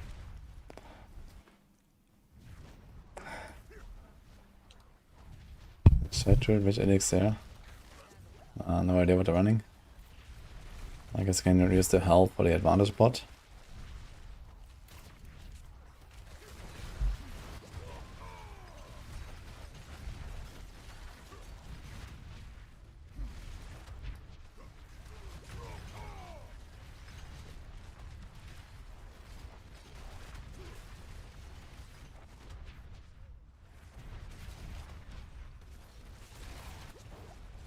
Did you look at the right healers, Judah?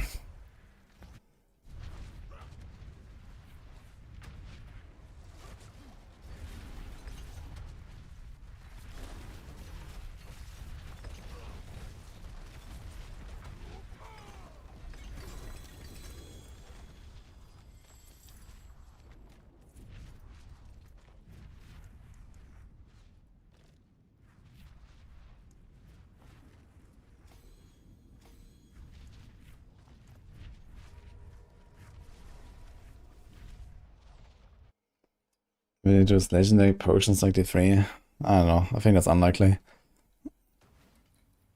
I would like potions to return to, you know, their former use of actually healing us. A lot more than just like slapping some random legendary effects on them for more power creep. We already have Crazy Brew and I'm not a fan of something like that. And Unstable Elixirs, same thing.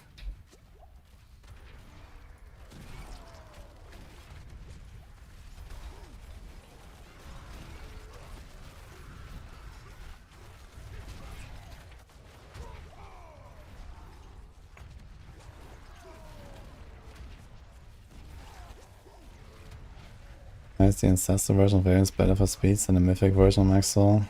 190 move speed versus 120. I mean, maybe they just focus more on doing like higher damage. You can still like just roll movement on your neck, for example. Or worst case, put in something like a Qua rune, and you get 50% movement speed there. I'm not sure if like all the buffs are displayed either. Maybe there's some buffs that are not shown in the planner. Like heightened senses, for example. Patch is in 22 hours. Can you still run Bleed Aspect on one hand if you don't run Harrogate? Yes. In fact, it doesn't do anything for Harrogate. For Harrogate, the skill itself must apply Blade, not the Aspect.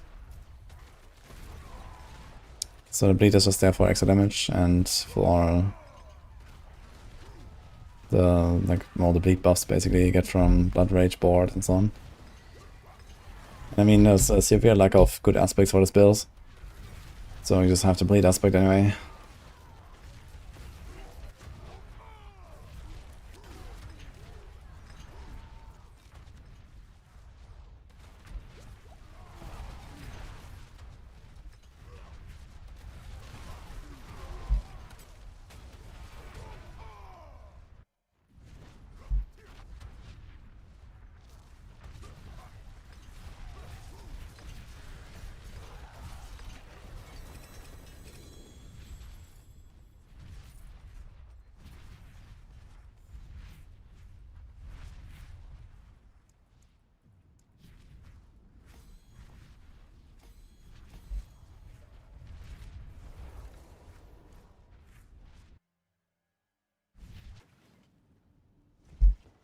Out of all the Chaos Arms or Razor Wings, what's the most important? It's Unstained, I guess.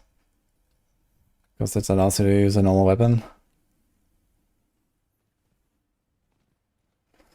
Seems like our Challenger Glyph is actually maxed out on this build. So is there like anything else we can take?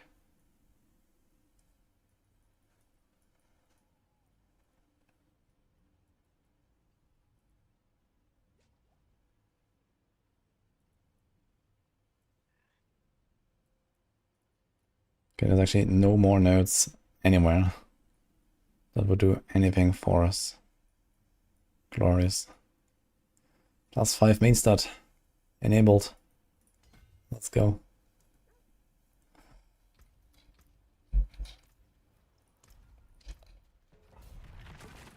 Hi, Blender.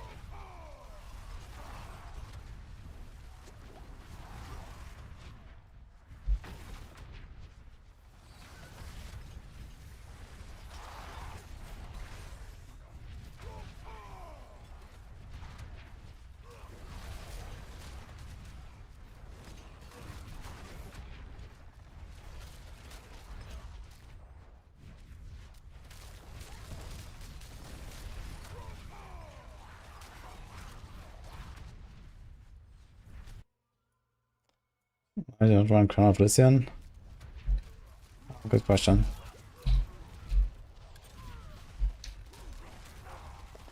I should, I guess. But then we have to give up the Frenzy duration. And then we have a bit of an issue with the Frenzy uptime for Battle Trance.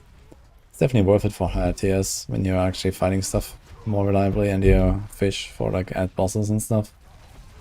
But without Frenzy duration, your Frenzy will actually run out on single target bosses. And then you kind of lose the entire benefit of Crown.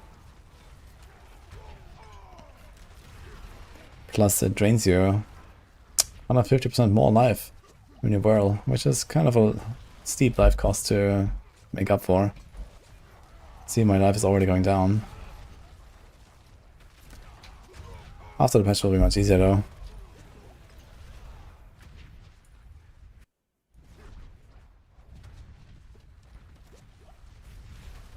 I do not understand what you're saying, Tim.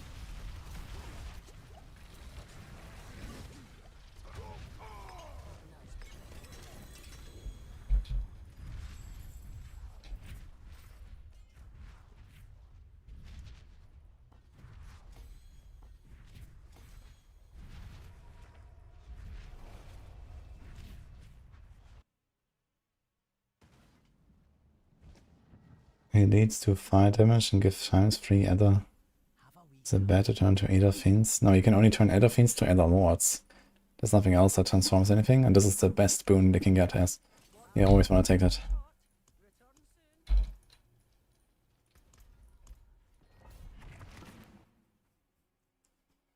Hi John.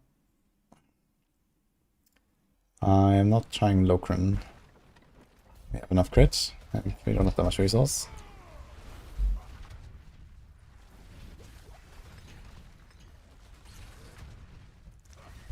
Locrin is something for the mana shield enjoyers mostly, I think, right now.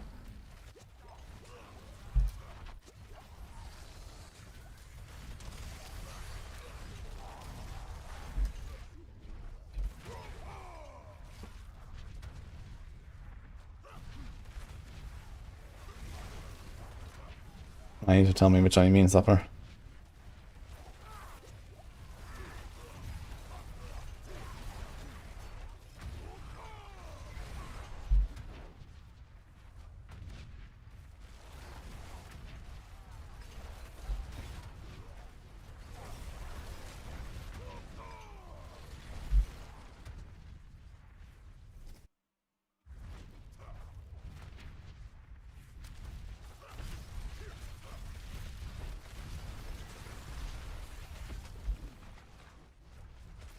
Yeah, patch is gonna be good, I think.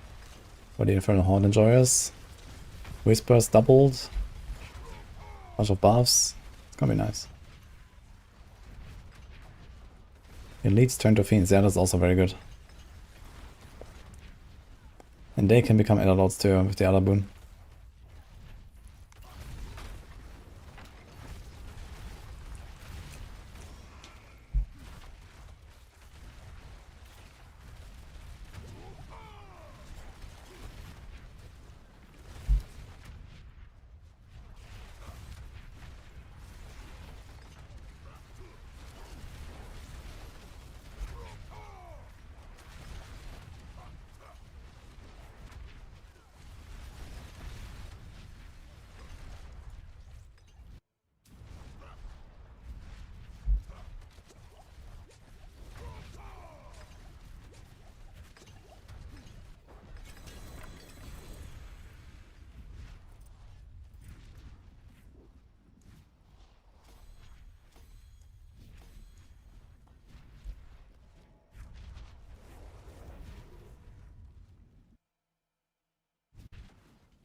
Yep. I guess I can still speedrun easily to like 80 or 85. And then somewhere there I'll probably stop leveling our glyphs.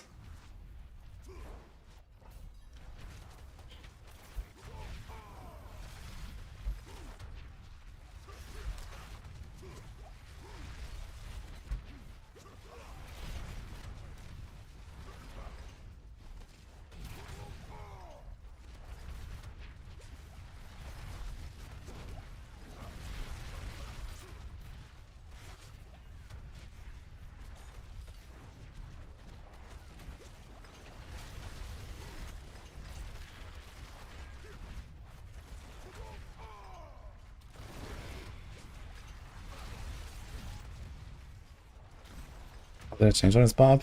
I haven't changed anything on his Barb in like a week. I'm just farming the glyphs up now for Horde respec tomorrow.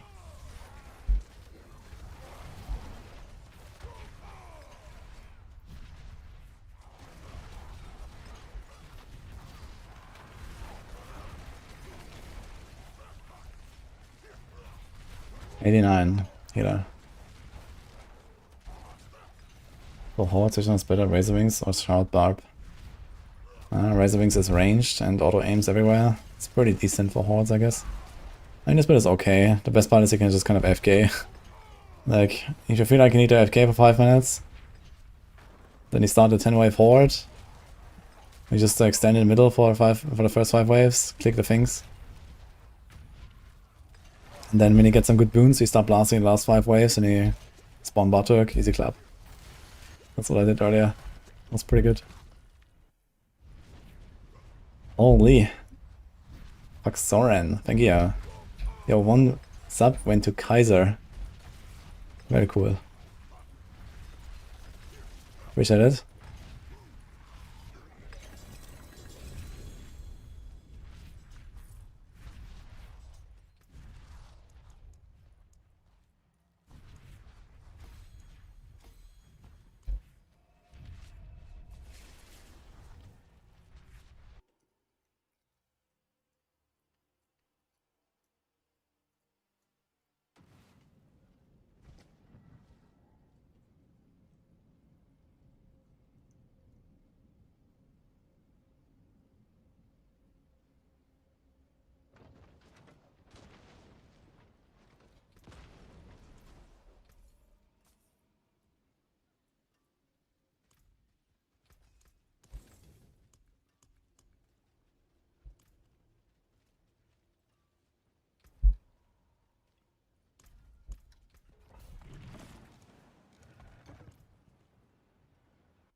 Oh, good luck, Hira.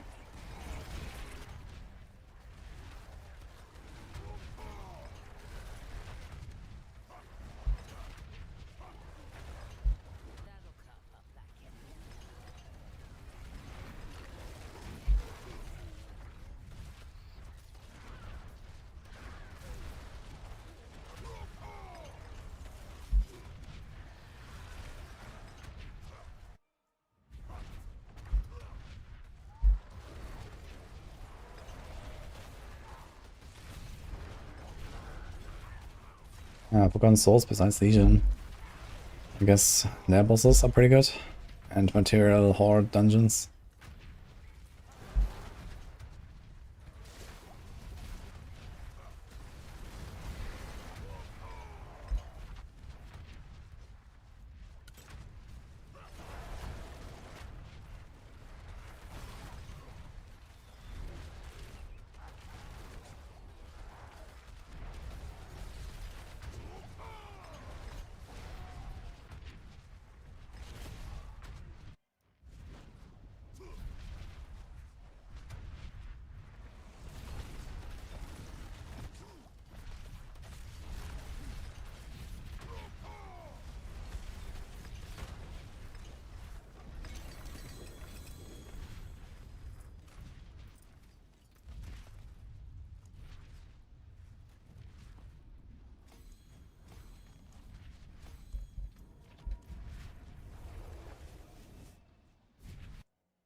Yeah, Druid Shadowblight is insane.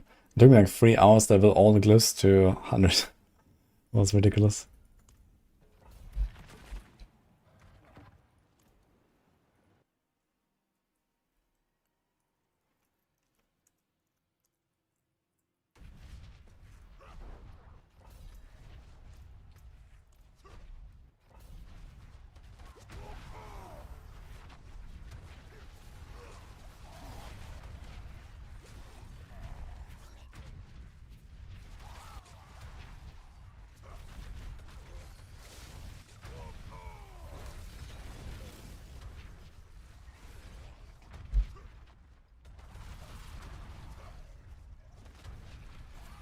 PoE 2 I expect like again in early November or so. Stanley. For now it's D4, Torchlight, D4 event. Maybe more D4, PoE 1, PTR, and then probably the PoE 2 again. Stuff like that.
I'll see if I can play some more LE at some point as well.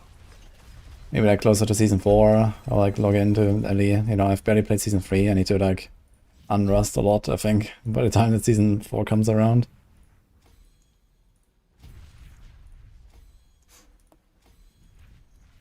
Let me go up again.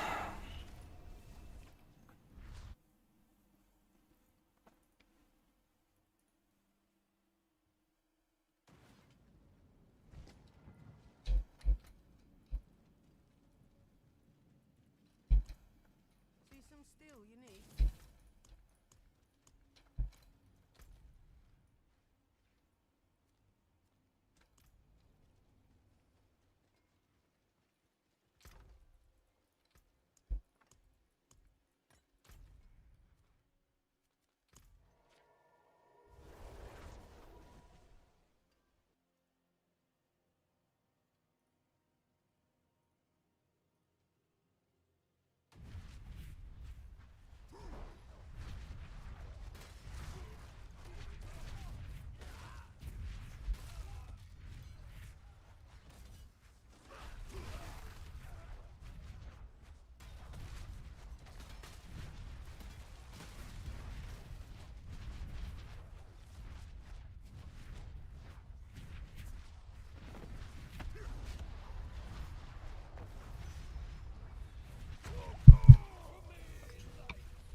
Right, I don't see anything. And then what the fuck?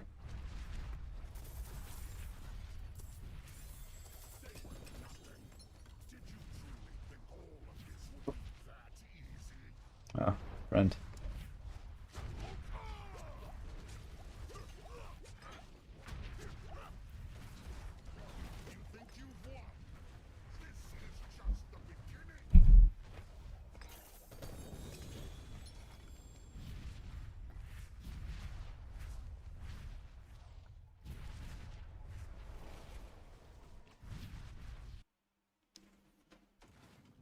The song is Cruising von Konrad Zelinsky.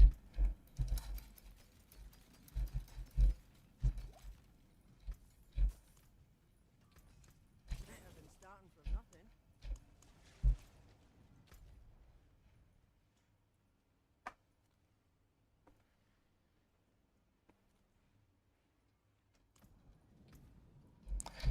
What can I do about these runes? Neo, Jar, Ahu. Can do Buck, Tech now, if you go a bit higher. I got. The wonders of And then print thinking. Earthquakes. How may I help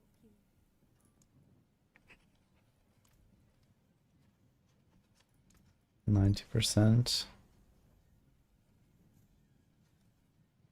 Do we care about the Grasping Whirlwind very much?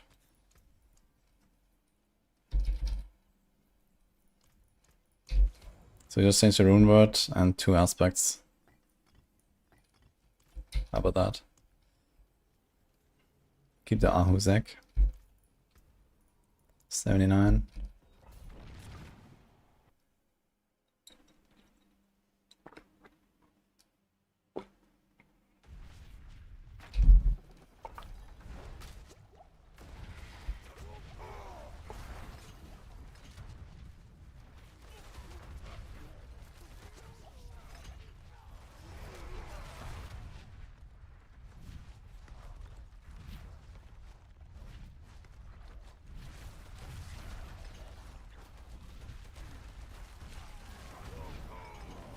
Okay, these elite packs still explode actually.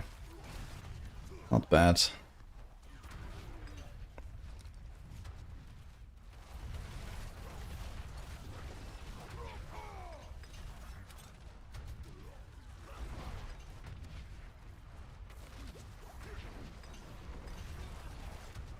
Night Orb or this Barb? Yeah, ball lighting wins for sure, but it's pretty nice and chill farming build here.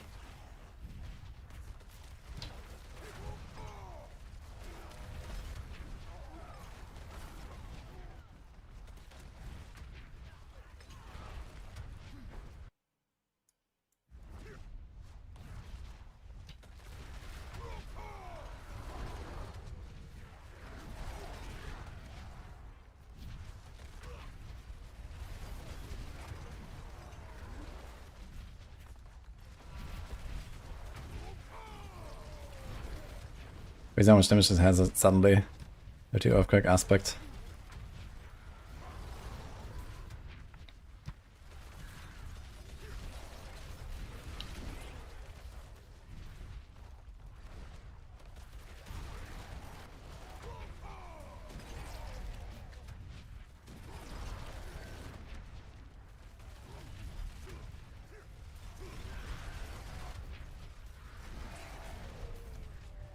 Still a 2-minute run.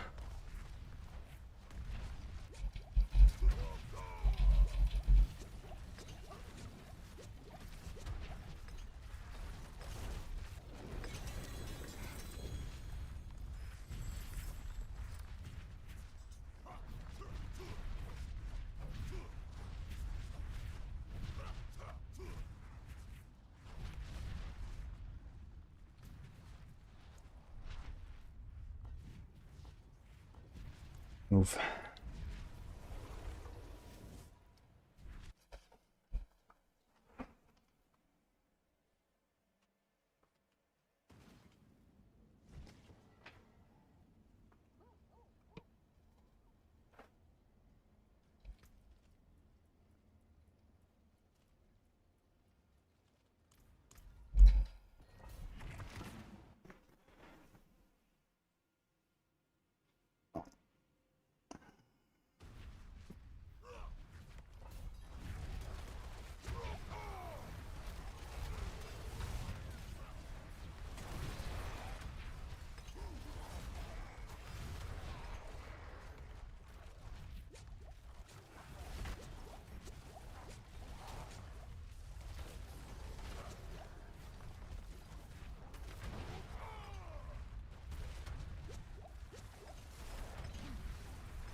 I can check after this what it was, Luna.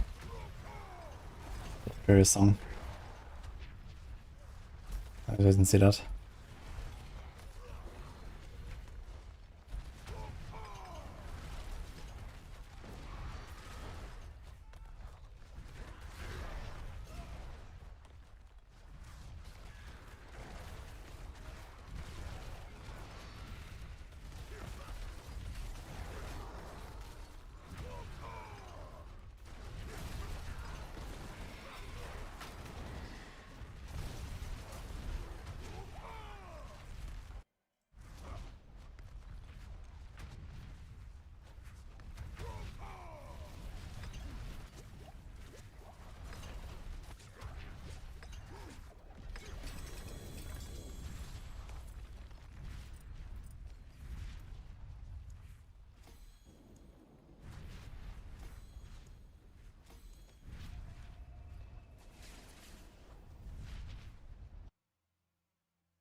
Actually, even more chill to farm like this when you don't have the jar rune.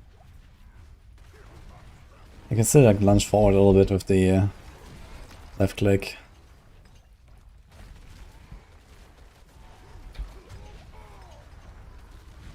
Thanks to monsters living a little bit longer, we get more Ahu procs for the cooldown reset. So we can put them together.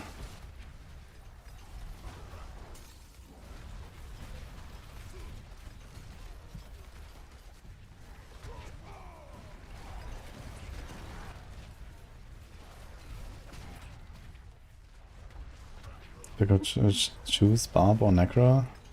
I had a ton of fun with Shadowblight Necro. Which is also a bit better than this, I think, but not bad too much, I think. This is working pretty well here.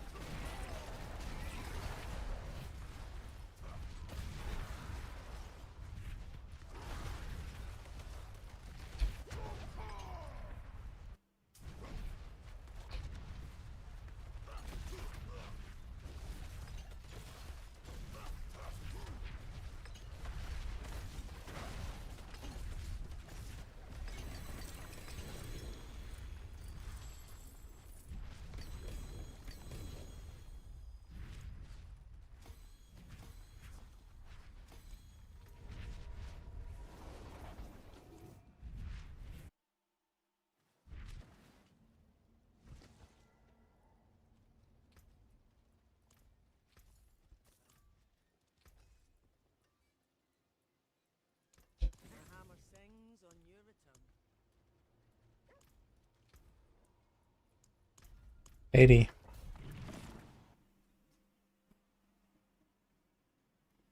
Shadowblight is really easy to build. You need the Chaos perk and you need a temper on your jewelry. That's it. And then you start blasting T4 basically. That's kinda nuts.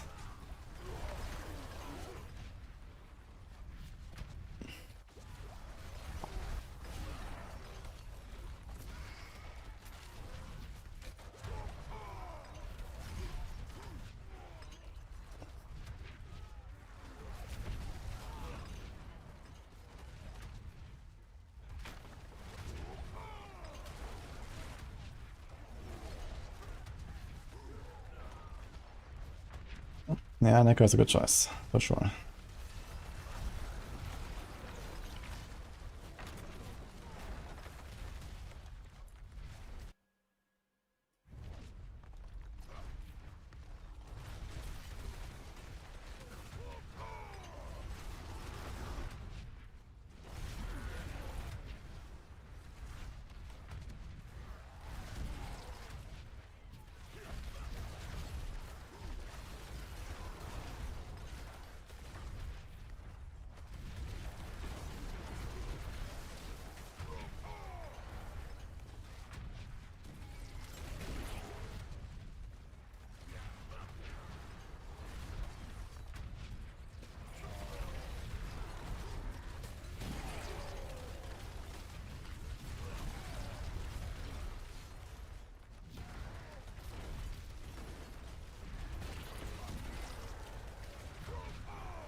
Yo, congrats Daniel.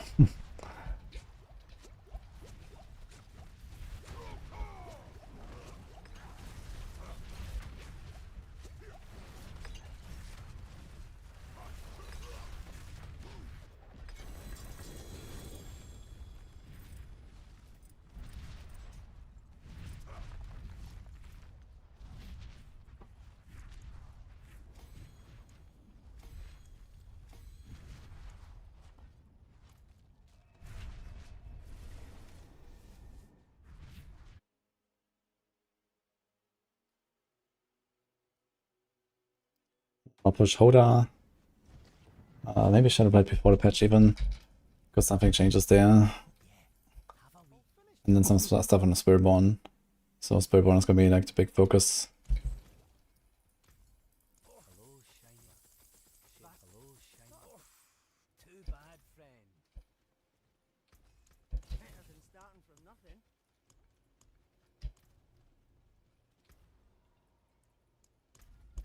81. I guess I'm going up a bit now with this and see how it feels.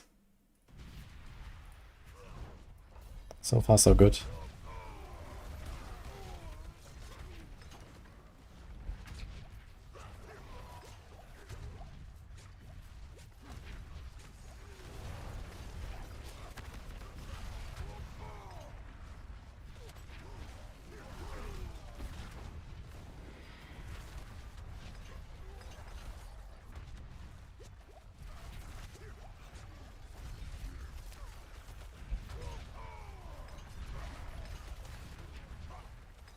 This is a Barbarian.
Shit. Shouldn't have pressed the raft there.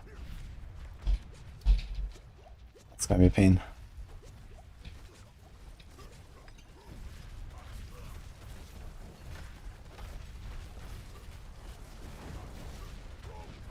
Okay.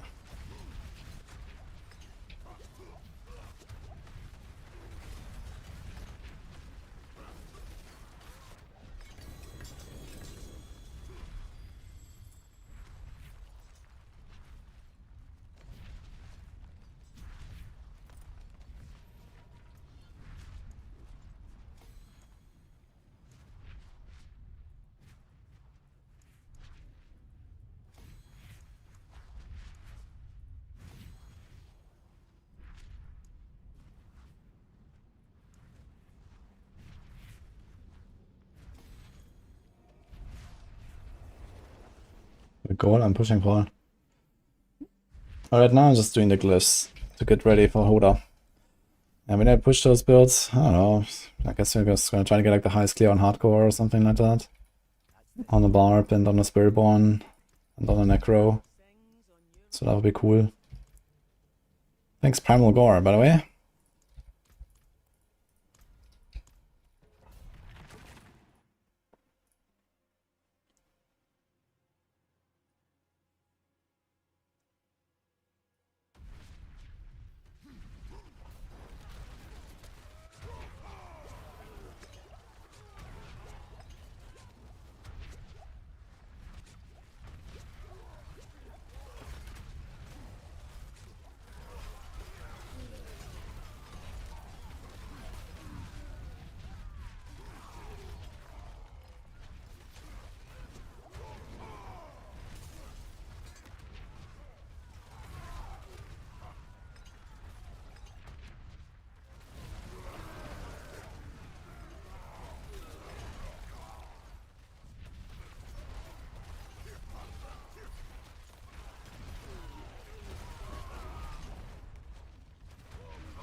forge more than Heartseeker. I'll keep my forge hot. Return soon.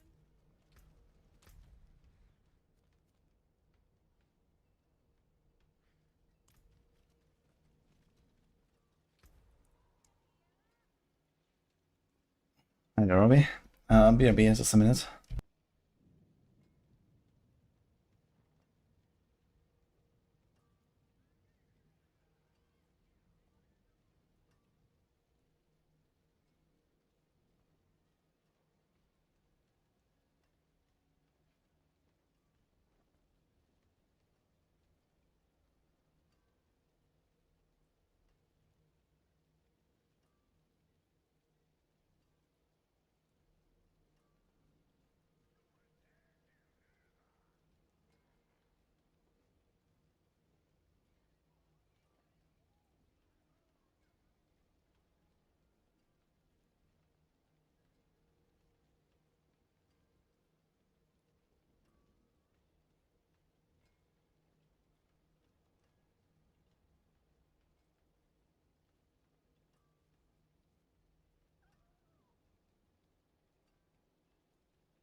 Look guys, the tentacle monster.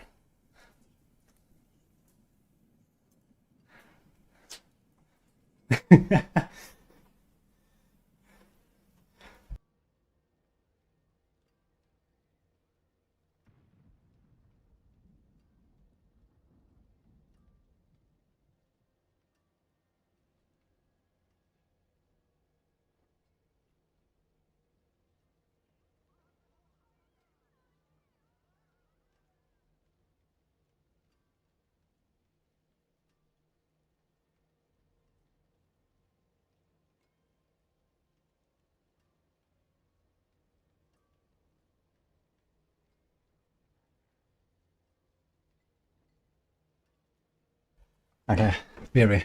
Yeah. I'm back, I mean. Oof.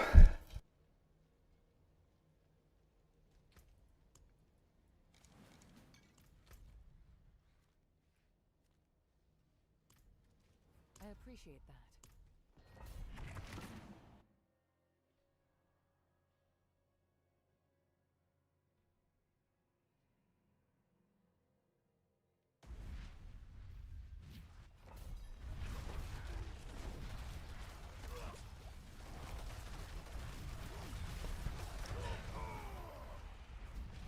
Yeah, Merlin has these plush fries. And then when he carries them around, they look like he has tentacles on his mouth. It's very funny.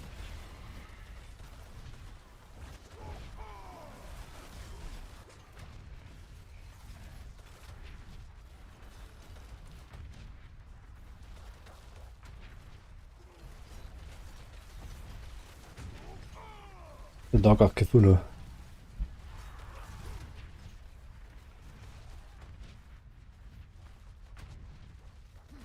The breed is Cthulhian.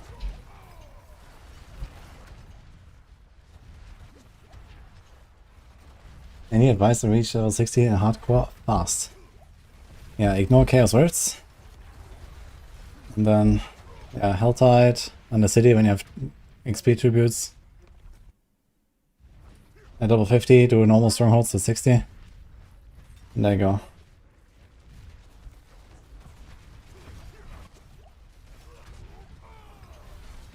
How many turns all the skills to Eagle, Gorilla, etc. But it adds the tag. So this is what it does. And with that tag, you can now benefit from especially passives on the skill tree.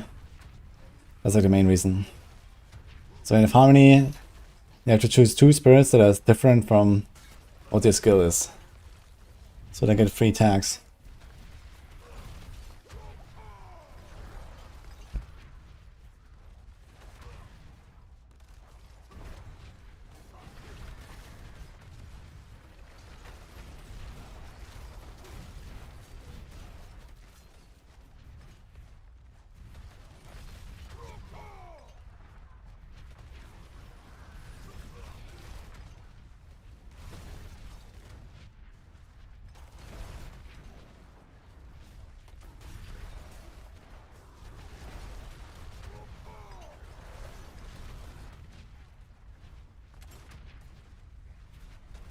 I didn't have any server issues lately. It was only like the first 2 days of the season or so, and otherwise I was fine. Just occasionally I can be lax when there's a world boss, I noticed.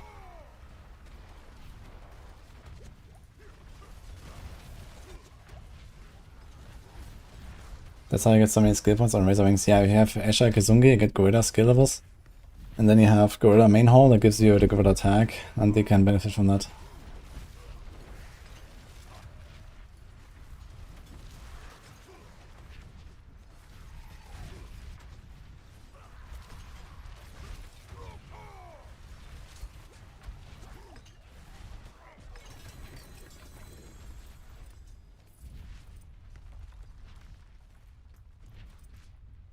I didn't check how fast this run was. It would be nice if you like clear a pit and it tells you how fast was the run, right? There's a timer, and you finish, and then it's like, I don't know.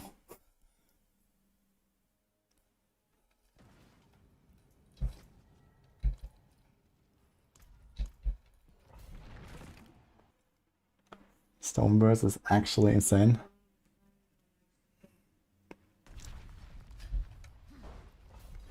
Something for me to try next season. Because I don't think there's really anything super special with the season theme for Stoneburst and the shred stuff right now, right?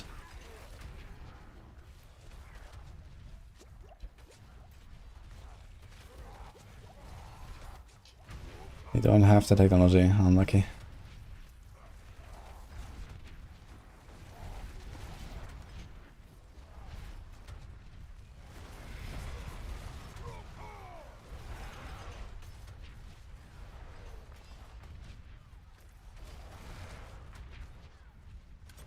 I don't want the season to end, you're gonna have so much fun. But what if season 11 is even more fun?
You can progress the goblin achievement 1 to 2% a week.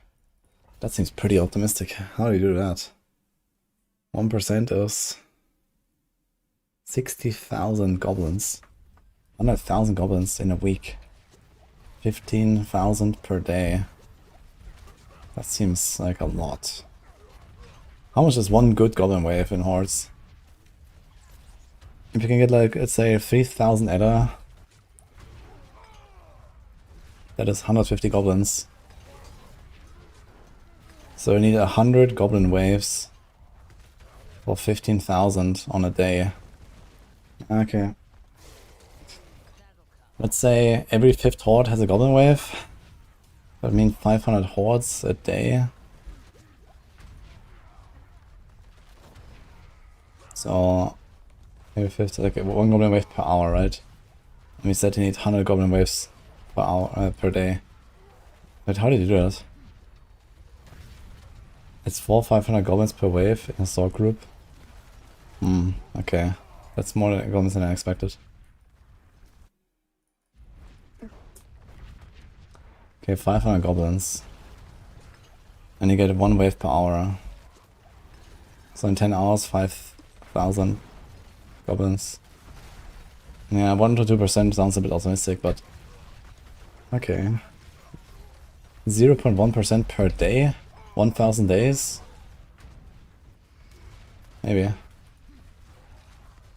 A new patch is some horde fixes, beast corner changes, rogue buffs, mostly.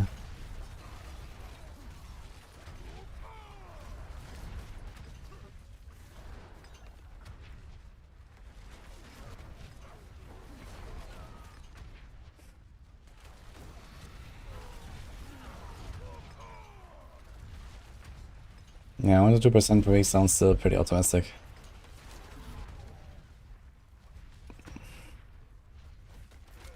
I mean, okay, with 15-hour days, you can do 1% per day. 1% per week, I mean. If you do 15 hour per day non-stop, 1 goblin wave an hour.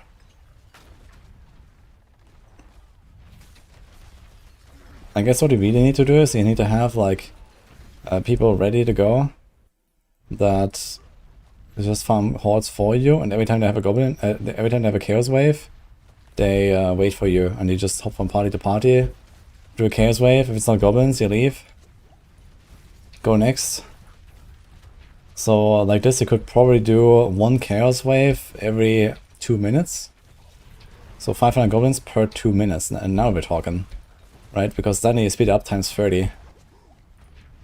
So if you do 500 goblins every 2 minutes, times 30. That's 15,000 goblins per hour. So in 15 hours, let's say like 20,000 goblins a day. So you would actually progress over 1% per day. No, over 3% per day, right? No, 0.3. Wait, am I cooked? 3 or 0.3? 20,000. It's 6 million. Yeah, it's 0.3. 20,000 goblins is 0.3% per day. So 2% per week, so... Why did you need 4 men to get 500 goblins?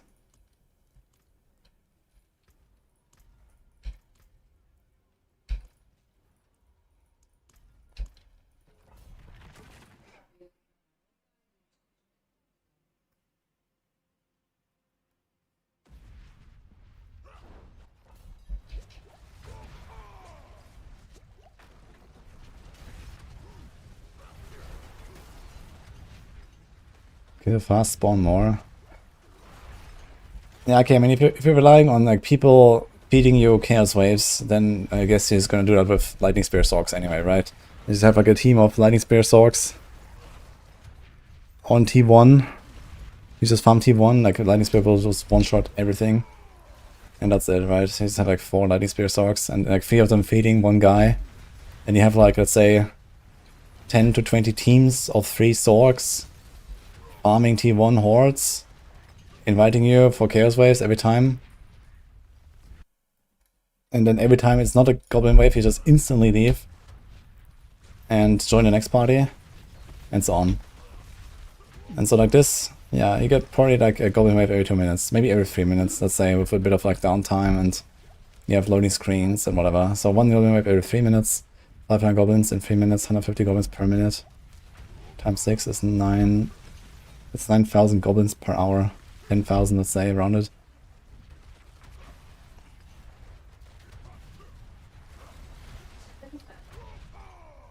So it's 600 hours of that. Is that correct? 10,000 times 10 is 100,000. Times 100. Yeah, it's 600 hours of that. Actually, this doesn't sound too bad. 600 hours is probably like the new minimum to do the goblin achievement. And you need way fewer people than the last time I tried to calculate this. Like last time we calculated, you need like a few hundred people to feed you. But now you can probably get away with like, I don't know, a few dozen maybe people feeding you.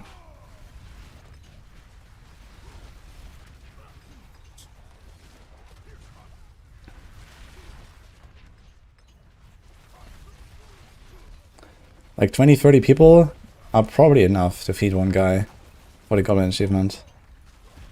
How do you get hotkeys? I mean, that's not a fucking issue, man. I have 500 hotkeys in my stash. Alone, you know.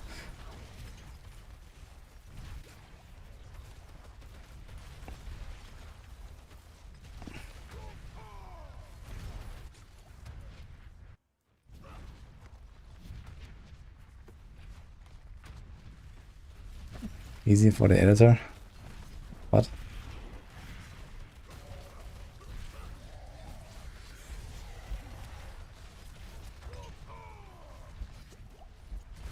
It's not an issue for the first 2 days. Okay, I have 500 hotkeys. So I, like, you know, per hour you lose like 5. So I alone can open 100 hours of hordes right now. For a party, right? And there's gonna be 2 other guys also opening. And okay, I have farmed a lot and stuff, but it's only 2 weeks into the season. So if you want, you can farm more hotkeys. And you farm like hotkeys for 1 week in the season, and then everyone has like a couple hundred, and then you start blasting. And the thing is, if you do this strategy, you don't need only the 10 wave hordes. You can do 6 wave hordes and 8 wave hordes as well. Because all you care about is like joining for the chaos wave, leeching the goblins, and leaving.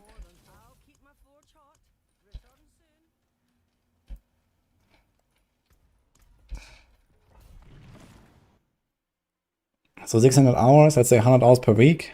So it could be done in like 1.5 months with the goblin achievement. Like this season, we could see the first person to complete the goblin achievement. That would be nuts.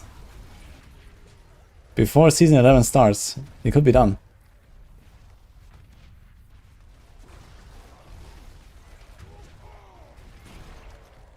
If you start now, even.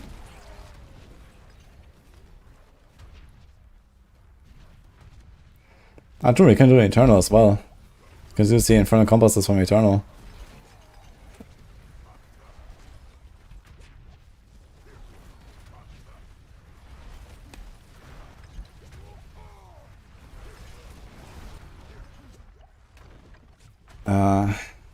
If you don't have a Chaos Helm, that's good. You can craft a helm, otherwise craft the ring, Frankie.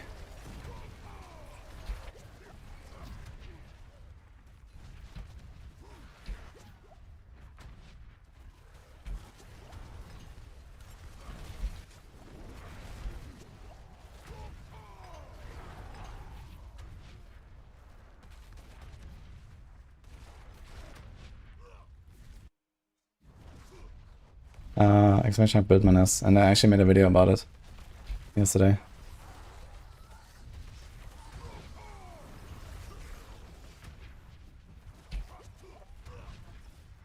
This is Whirlwind with Mace, yes. The Mace is slower and has more damage per hit, and the tornadoes are stronger.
Region 1% is weak. Yeah, with my strat you will get like 15% per week.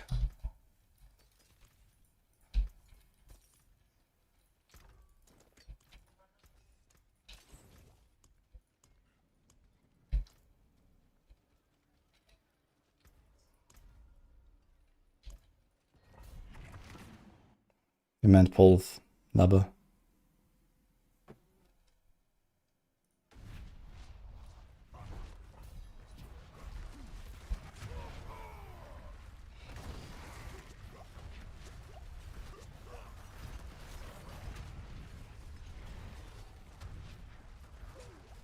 Haven't found friends to like tactic. Yeah, you need some very dedicated blasters, and many of them.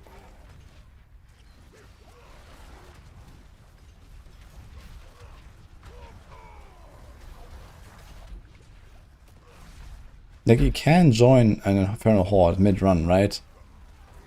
I just want to make sure that this actually works. Is that possible? Can you join a party in the middle of a Horde run? I've never tried that.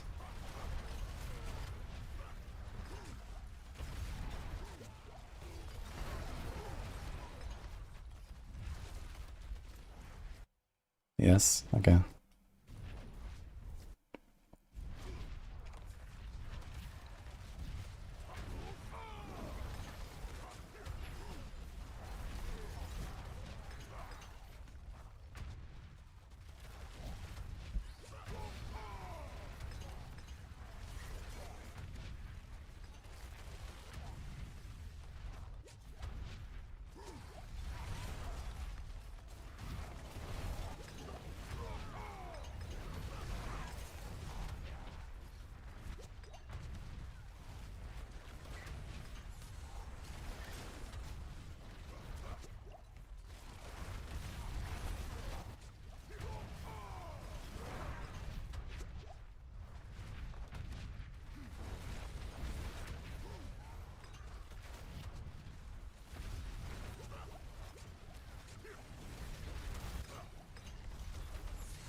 Give more time.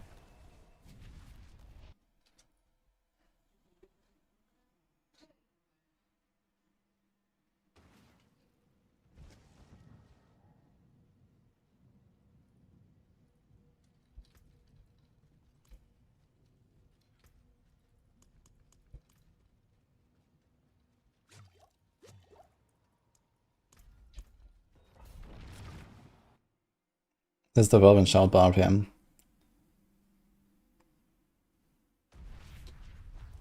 It bugs if a guy opens and leave. Can you explain that, Nikon?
We're still doing pretty chill, like 2.5 minute runs there.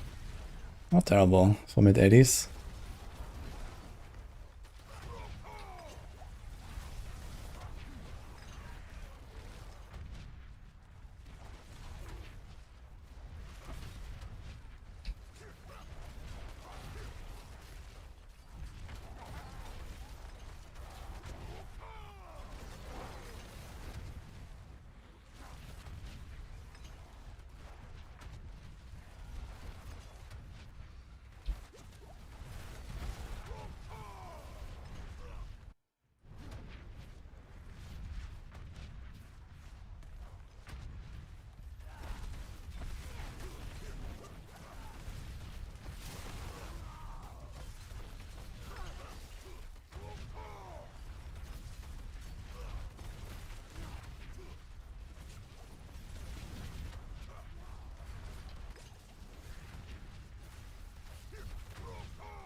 You're almost staggering him.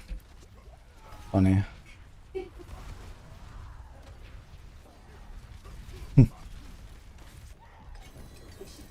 This was 3 minutes. Boss kinda takes so long sometimes.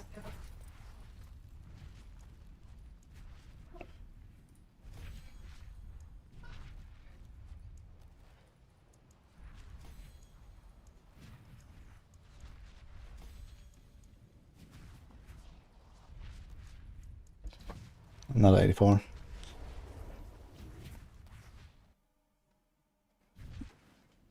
I have a bug tech now instead of Neo Jar.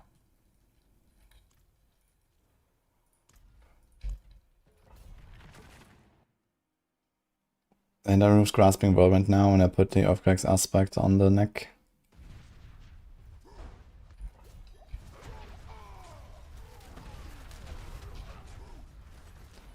Well, that's why they keep on Helm until you find air. Ravens, you have Shroud, Ring, all Chaos.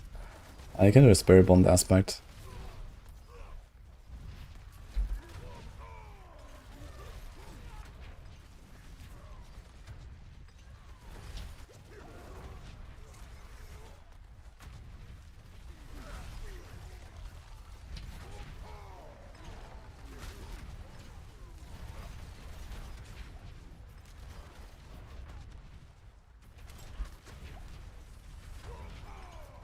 I put Earthquake's aspect on the neck. To get off Tech Rune, you can get the next damage multi.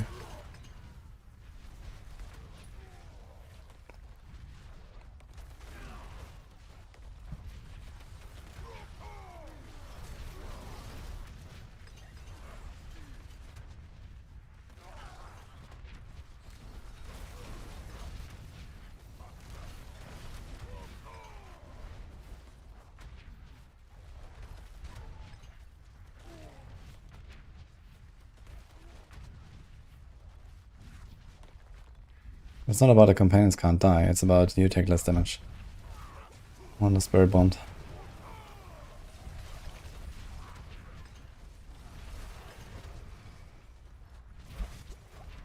Earthquake on the bar. A different game.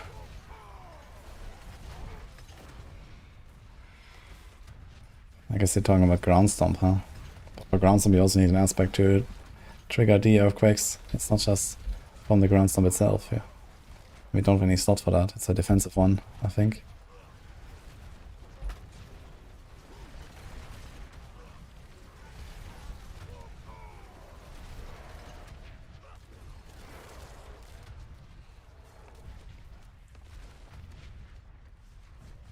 And then we have to give up the lunge. We can't give up the lunge.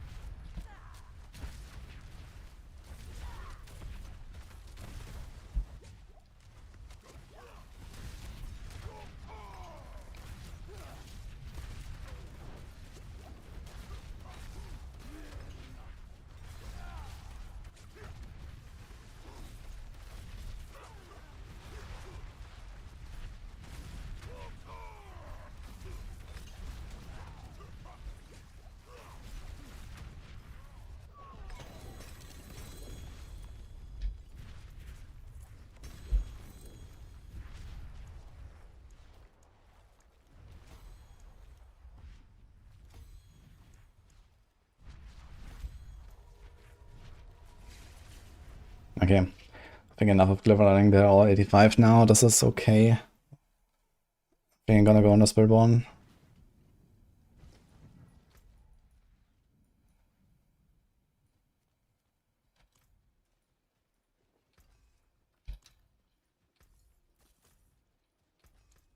I'll keep my forge hot. Return soon.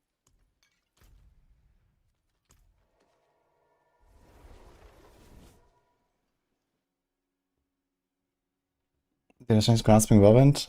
Yes, I don't have the Jar rune now, and I have the Tech rune.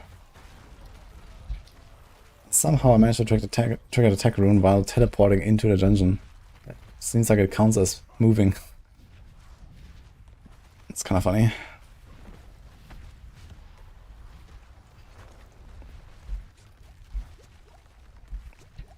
Boss should melt now, I guess. Yeah.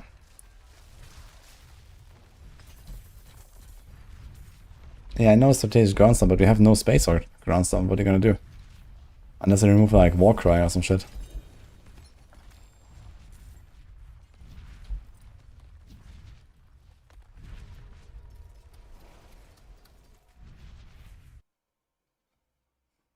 But you can't really remove the shouts. You need the 3 shouts for the Dust Devils. You can't remove Lunge, you can't remove Whirlwind. I mean, there's nothing you can remove for the Groundstomp here. You need a combo of at least 2 different attack skills to weapon swap. Else you can't keep the Twisters in one spot. Yeah, you need 2 attack skills and weapon swap between them. Else you don't stack the Twisters like this. And then your single target goes out of the window.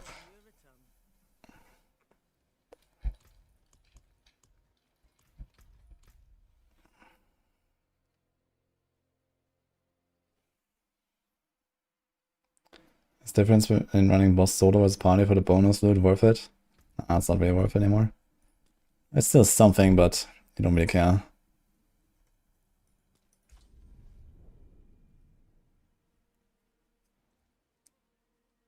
Every time you weapon swap, you spawn new Twisters with the shouts, John. Which means you get a lot more Twisters, and they're generally right on top of the boss. So that's like quadruple damage or something on the boss. So you need to weapon swap. Ready for a massacre.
Okay, how's my glyphs looking here?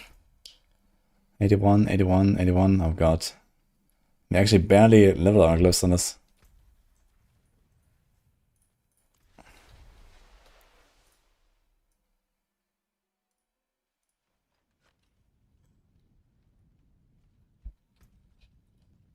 That's it. You've been playing this too, right?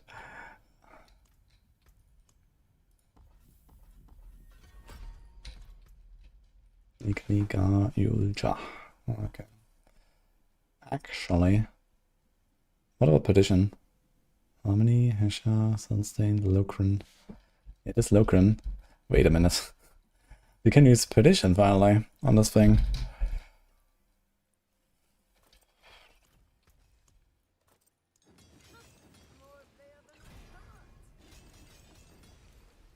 We need a open pan slot though.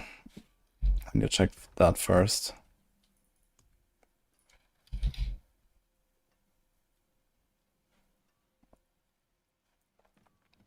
Okay.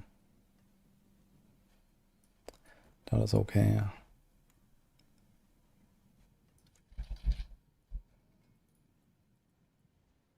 All stats, DR, velocity, that's kinda nice.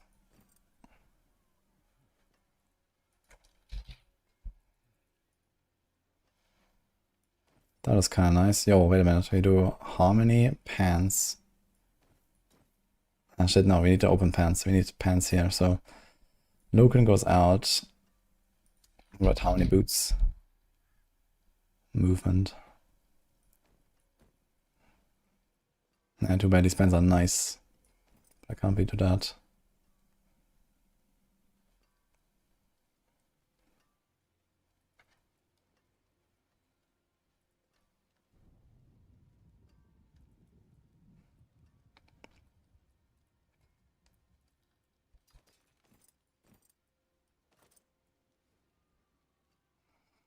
Thanks, life, armor, resilient, barrier gen. Do we have such pants anyway?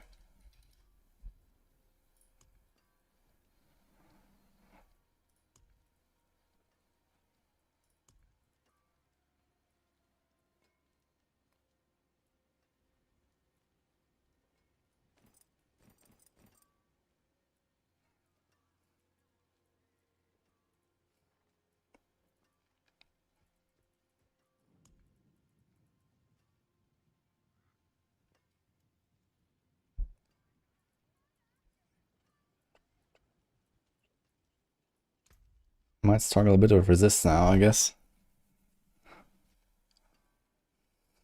We already have res here.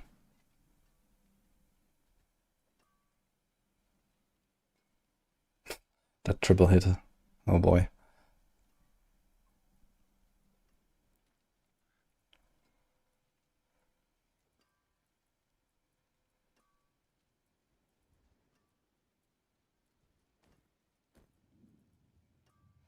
I'd like to go Harmony, Sunstained Chest, and Harmony Boots. Actually, do we care? We have 85% deal double damage. Actually, we don't care. This has 40%, so we already capped anyway. Because this has, for some reason, a triple masterwork. What's my crit chance? 60. So this can go to 54, we can get 20% more. Gonna be fine.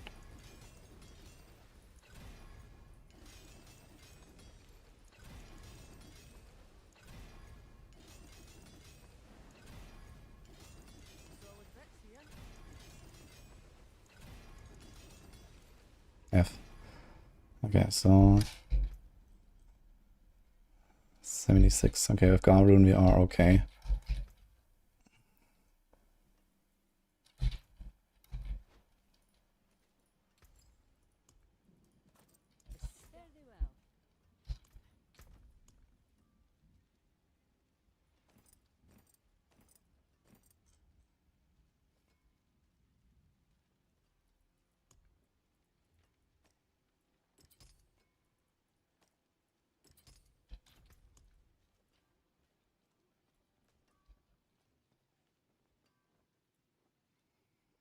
$1,000 armor.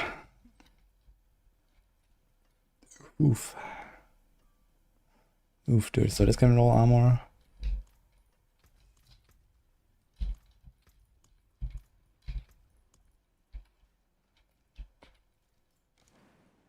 Armor here. Armor there.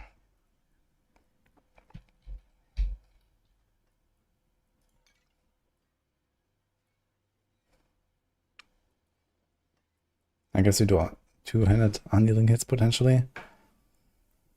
Which might not be the worst. If you roll armor there, we might be fine. Let's see how well this will do.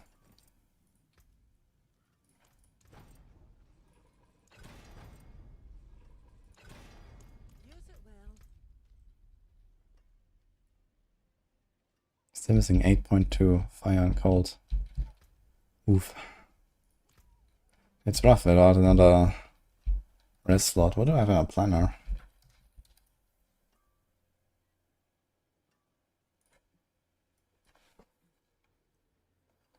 Harmony, Sunstain, Deflection. There's Res. There's Res. Triple Diamond. Unyielding Neck. We have Variana even. We also have Variana here. Actually, if I masterwork this thing up, we're gonna be okay. It's not masterworked. Just don't break it and we're gonna be fine. Nice.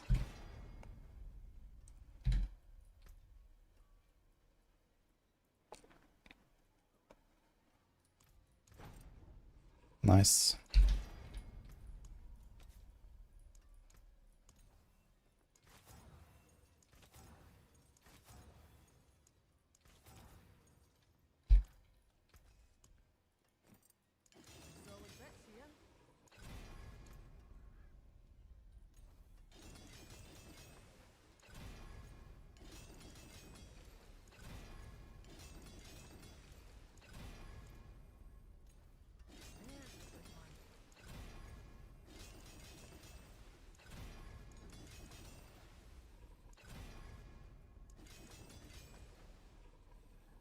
I knew it.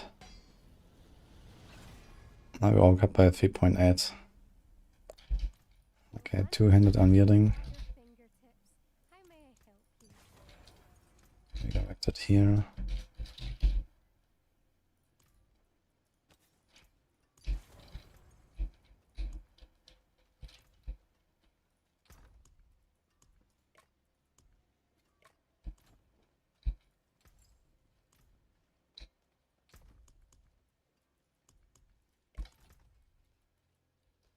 Greetings. How shall I guide my... Decks or life. Definitely not this. Although, you might want to hit the potency if you play this with payback or something, but...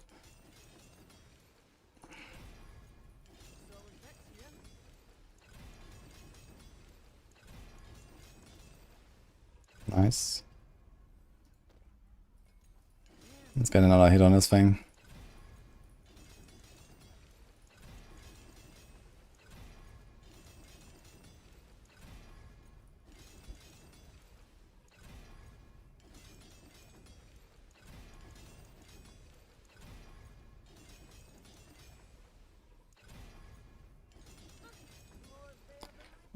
This is a Spiritborn. You want to stack armor usually for this aspect.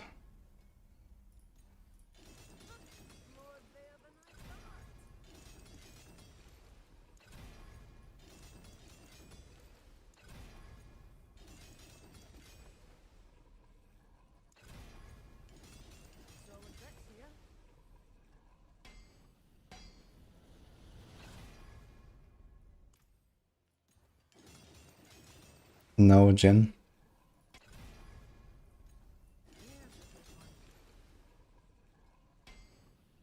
Does it have Elements aspect on Whirlwind? Yes. I changed Grasping Whirlwind to Earthquake's aspect when I included attack. So basically for blasting, do Grasping Whirlwind and Jar Rune. And for higher tiers, you do attack and Earthquakes. And you just had to change one rune set and one aspect.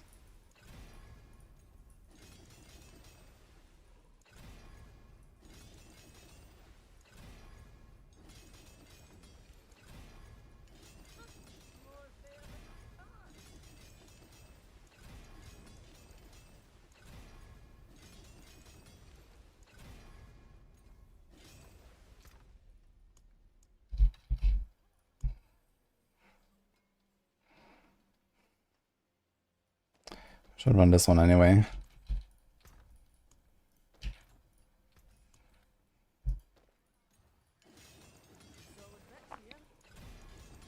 Because some build will actually care about the ultimate cooldown reduction there. And this is GA and has a bit more attack speed as well. And 1% more on the affix. Here we go. Okay, I'll take that. I'll take that.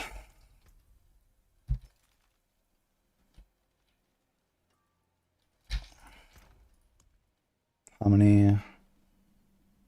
TDR, Sunstained. Escher. Collection. My magics await your return. Sock. You welcome me when no one else would.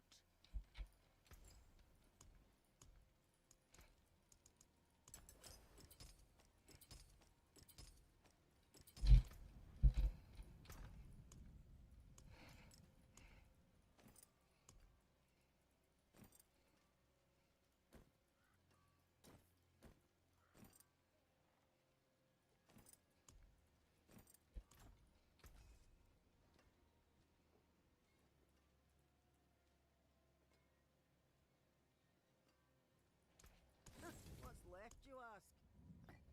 Igni. Gar. We're gonna be a 1% crit overcapped with that. That's fine. I'm not gonna do Quack's shenanigans now. It's fine. Hello. Okay. Okay. Okay. Okay.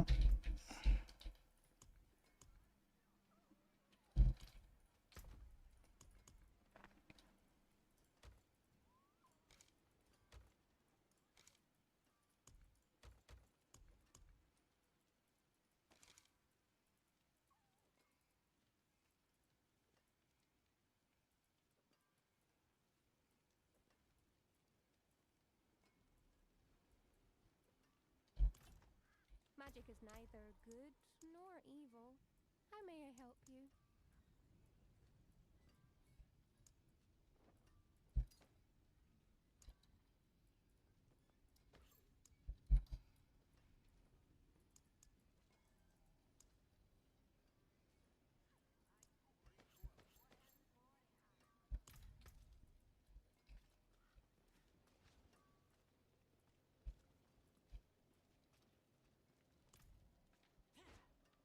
Greetings.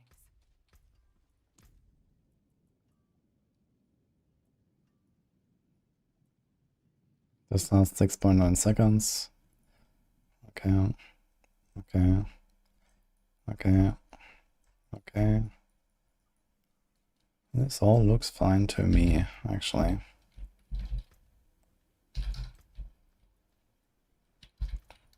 Login.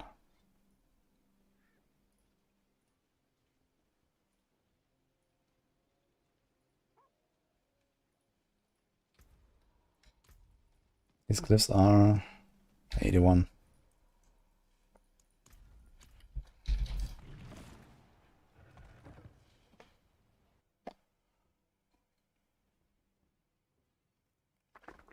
Good night, Winnie. Enjoy.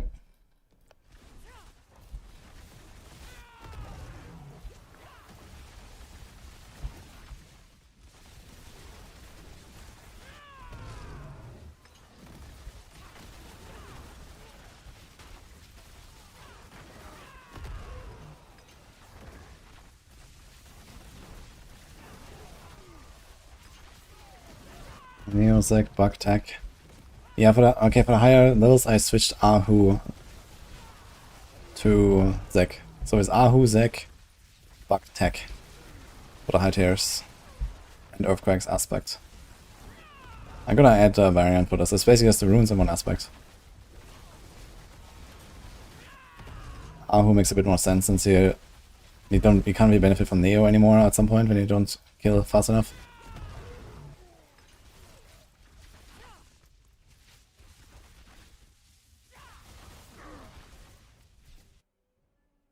I decide which version of a build I put on Maxroll.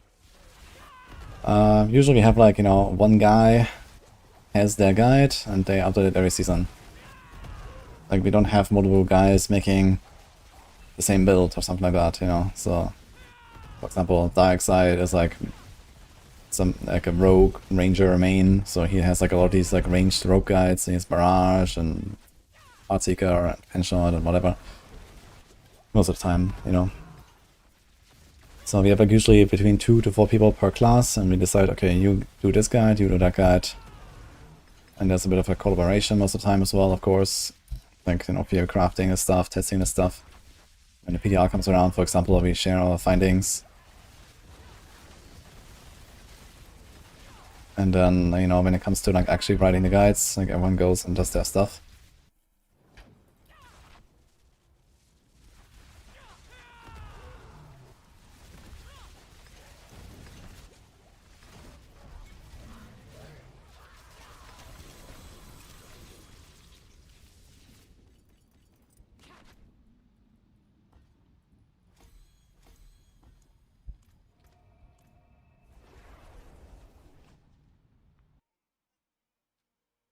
That's correct, John.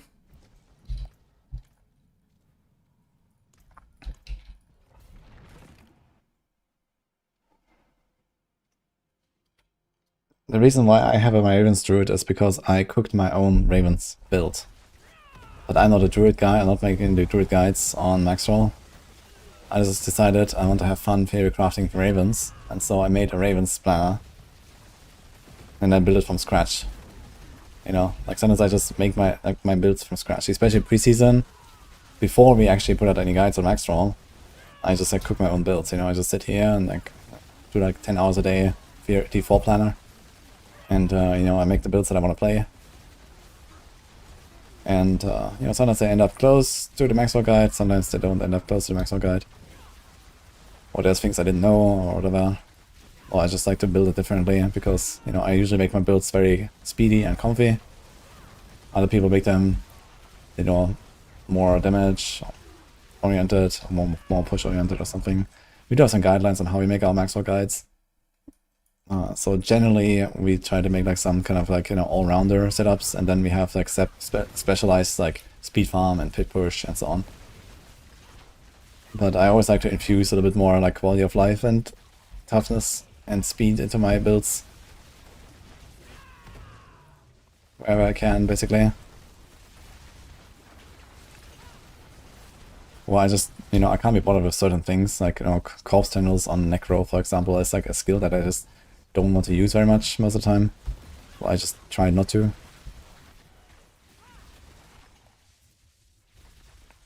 But yeah, like my Ravens build is not the one we have from Maxroll. But sometimes I play a Maxroll build, you know, like for example Flurry. I just took that from Matthias from Maxroll, and then I started tweaking it because it was already, you know, 2 weeks into the season, or I don't know, 1.5 weeks. Like I don't need to start cooking a Flurry build. Everything is figured out, you know.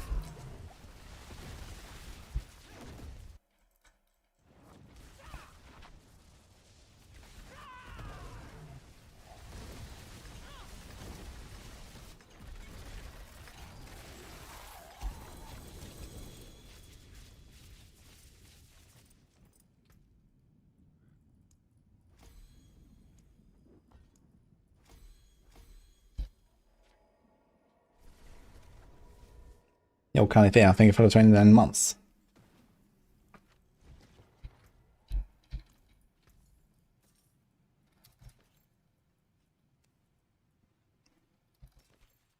All finished, are you?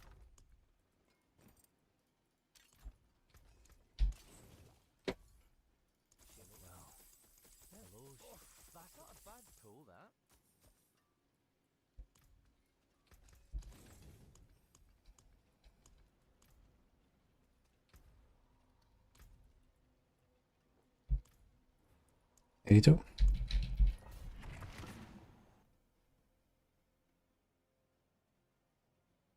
Mine is almost the same as website. I just have to teleport and invade or move it. Yeah, it's because when you Theorycraft builds and you know what you're doing, then very often you come to the same conclusions in this game, right?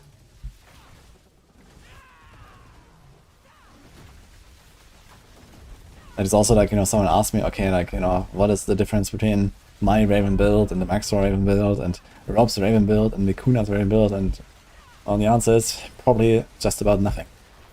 So, you know, there's like a certain way to play a build most optimally, and then you can either like, you know, add a bit more quality of life, a bit more speed, a bit more tankiness, a bit more damage here and there with some tweaks, and that's mostly about it. So the main things that I usually move around is like runes, and then yeah, maybe some other like smaller stuff. Like for example, one change I made from Matthias' Flurry build was he was running Cheap Shot that Paragon board, and he was like focusing on like CCing stuff more than I do. Like, you know, I wanted to make sure I have boss damage with my Flurry, So I didn't run Cheap Shot board, I ran Exploit Weakness instead. It just always works, and Cheap Shot just doesn't work on bosses until you stagger them, and I don't stagger like lair bosses, for example. So I just have more damage on lair bosses now. And I put in like a Bulwark, because I don't really want to like run out of 10% life on hardcore.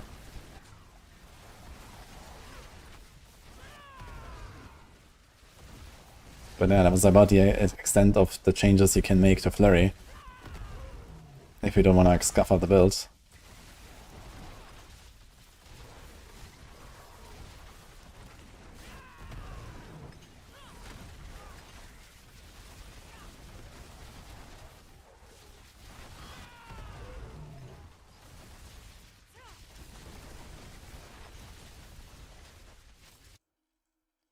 I didn't make planner for the Flurry. I'll make one as well soon.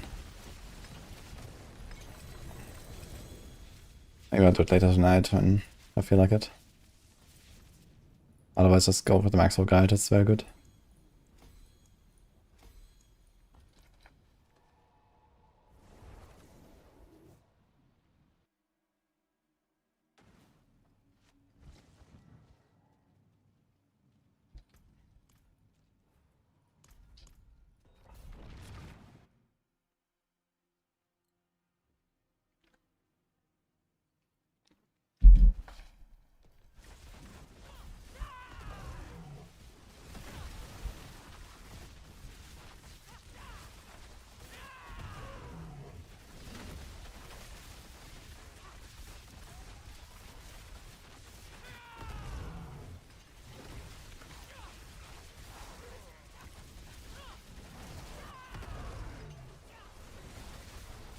God, this build is just so cool.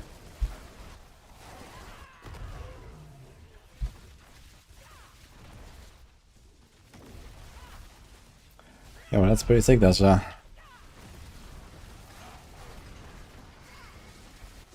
Use Share Paragons on hardcore, yes.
How do the Seeker charges work?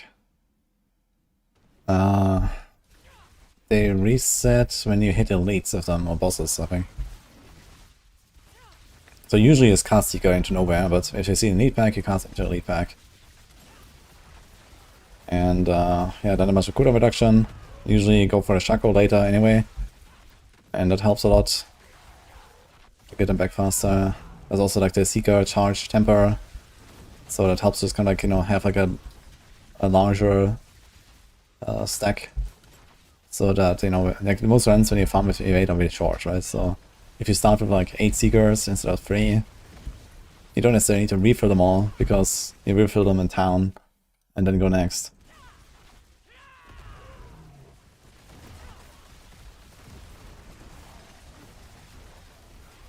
Going for Harambe build. Harambe is everywhere this season with Spiritborn. Very fun, man. I love that Protector is actually useful now, and it's actually, they did a really good job. It's like one of the best designed items in the game now, I think, this Ashai Kazimbi. It's very good. Very fun.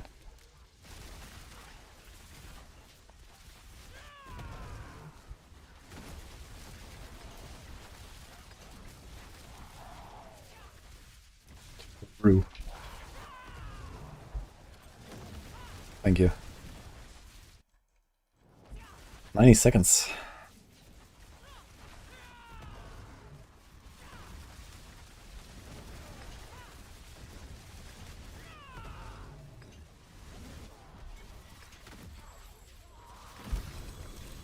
Oh.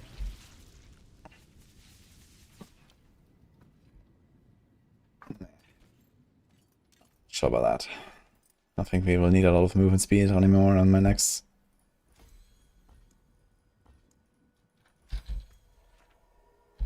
Maybe. What's the skill rotation?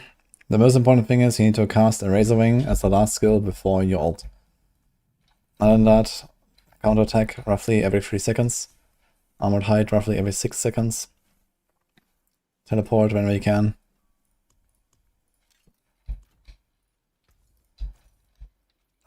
Soar, I don't think I've pressed this a single time so far actually. I should press that more often.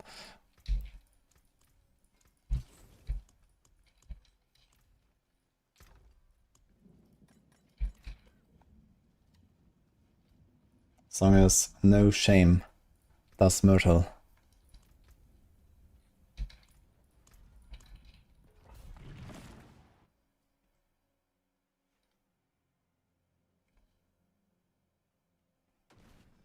Any hope for summing all the Spiritborn nodes? I might do some cooking for the memes, but this is for later. So I think post hardcore event, I might do a little bit more blasting, and then I'm gonna do a bit of like Reap Necro, Ultimate Spiritborn, maybe something else.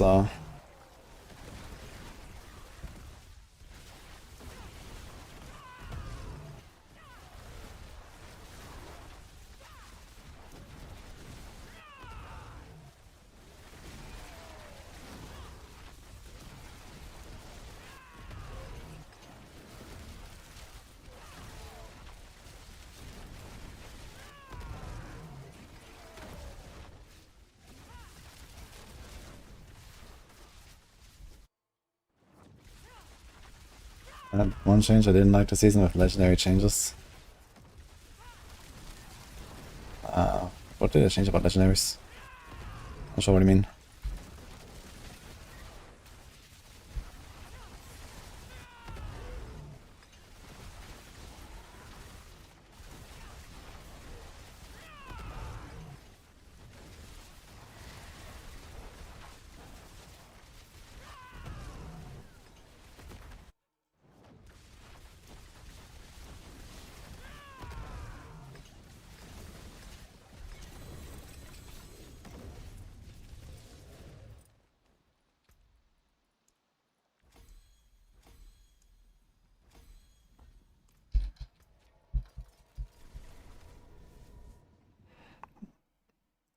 Hi, Madison. Yeah, on softcore, you can talk to a guy in Kyolashat in a tavern, and he gives you all the altars. But not in hardcore.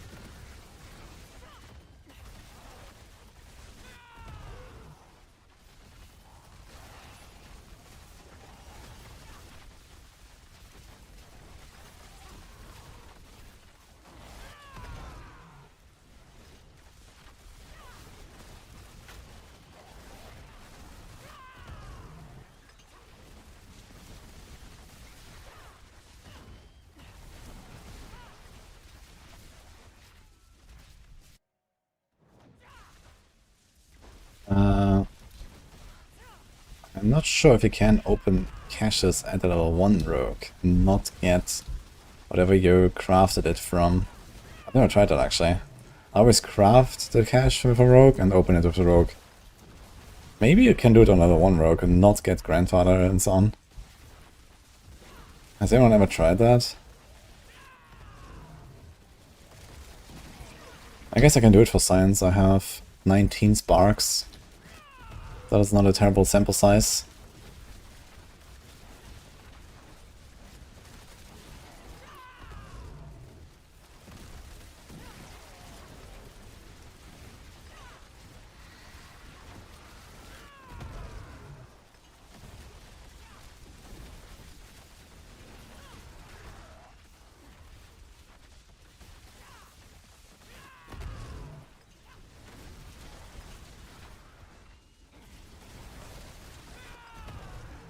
Yeah, you can craft him another character and open it on the 1 rogue. That's what the question. Can we do that?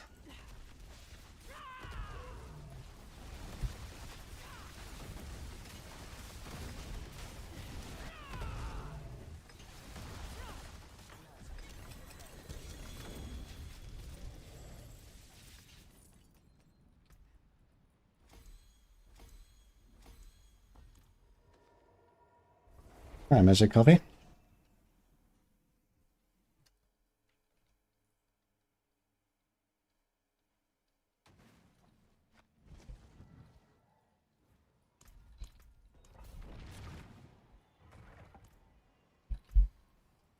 Also, attack speed we have. Quite a lot.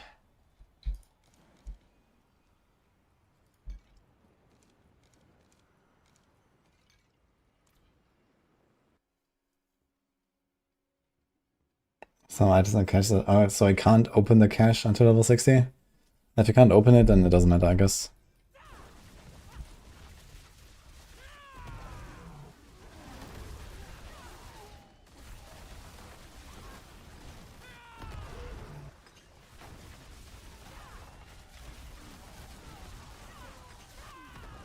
Seven stream streak in a entire week. Holy.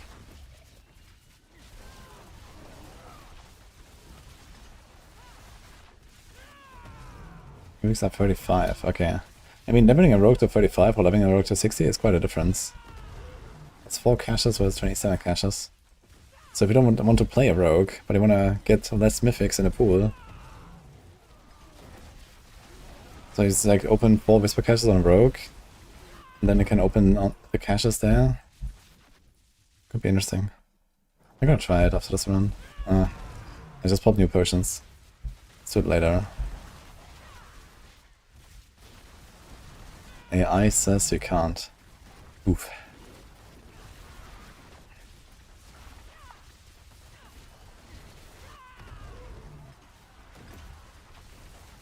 I find it very curious that people actually choose to use AI to answer D4 related questions.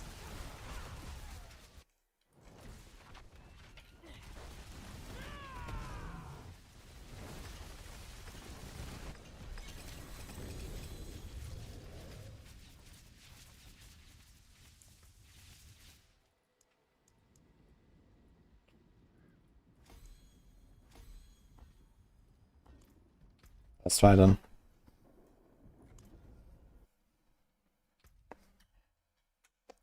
So let's craft on the Barb.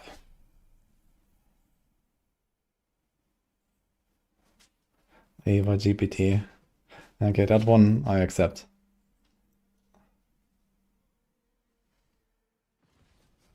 One town is as good as another for me. My hammer sings on your return.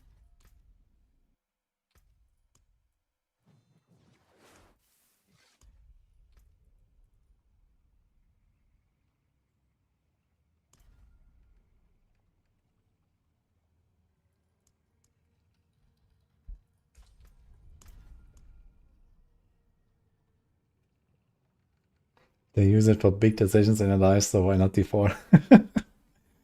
Oof.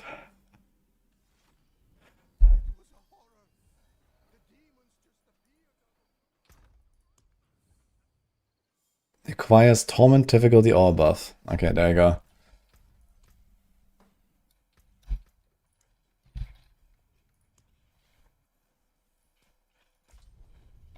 So, did the AI also tell you why?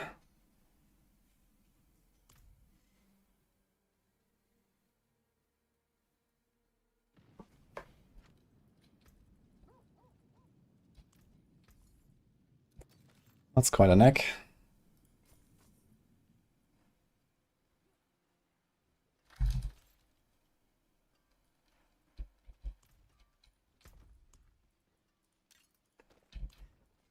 Greetings. How shall I guide my hammer? Hello? Hello? Well, there's something special. I'll keep my forge hot. Return soon.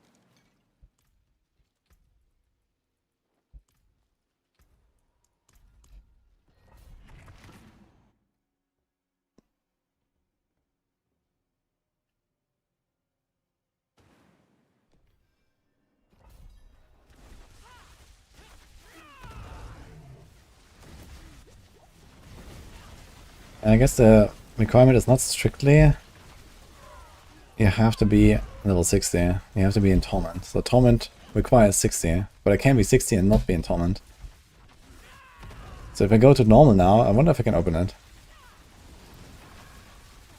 Funny thing is you can open, for example, the season cache at the level 2 character, and you get a spark. And you also get ancestral chaos items, ancestral legendaries, and even boss nuts, which you otherwise don't really get in pre-Torment.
Oof, Chronics.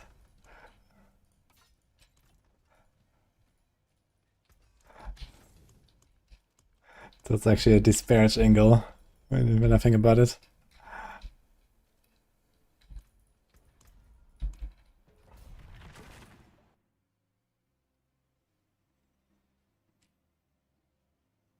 How is raising so console? I don't know. I guess it should be relatively console friendly. I mean, okay, button presses, but you can't press buttons on console.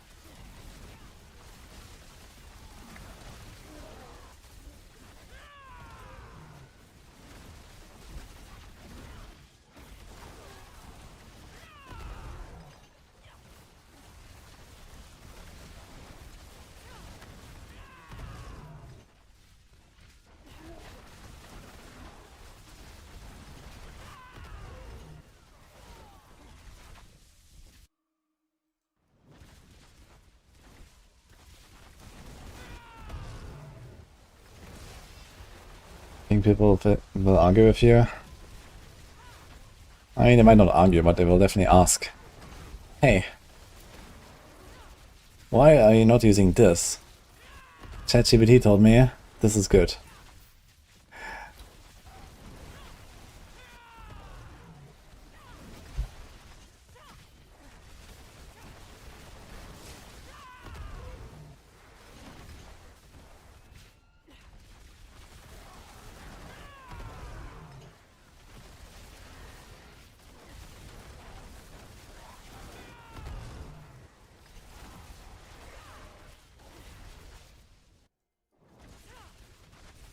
At least they will have read the guide. True. Wait. Now that I think about it. Are we just writing our Maxroll guide so that the AI can parse it and then explain it to people? I think this is the direction we're going, guys. We need to write our guides for the AI, not for the people.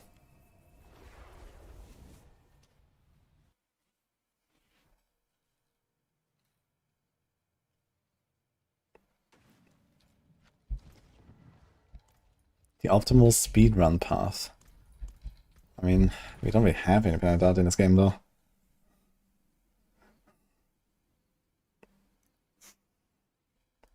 At least someone reads it. Pork. +1 page view as well.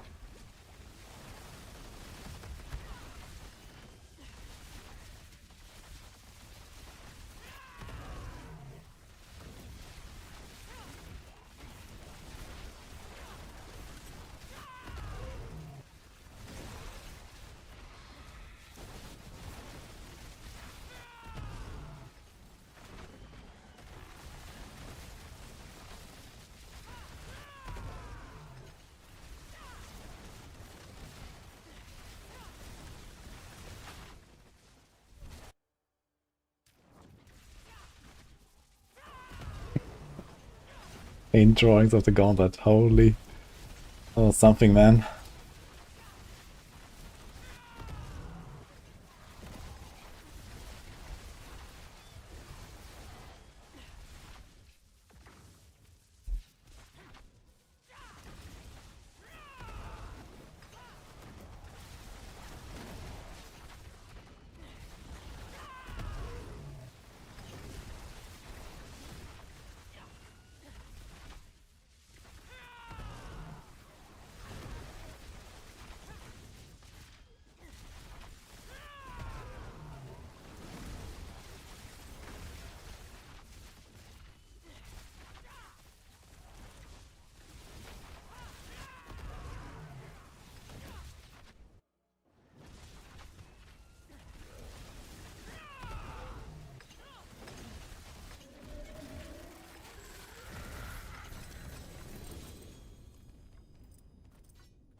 Oh, they go up.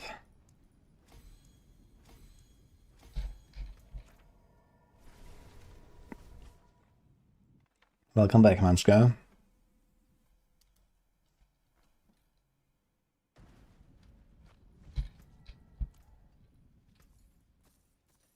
All finished, are you?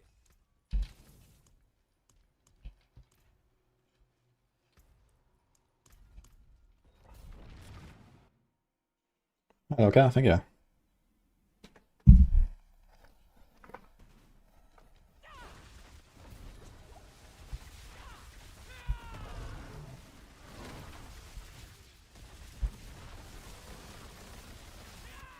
was playing with an eye a couple streams ago. Wait, what happened?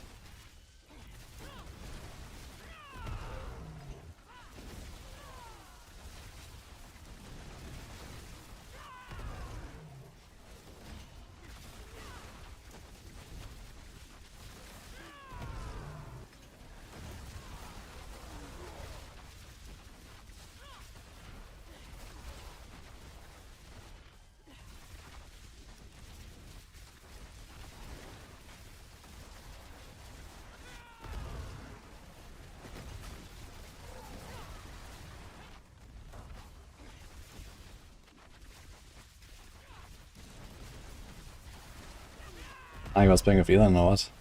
And he also asked me if we were gonna group up. But it was like in like day 2 or something when I was like blasting on my Druid and stuff. Pretty early in the season.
Battling Elon and his mates on the leaderboard. Holy.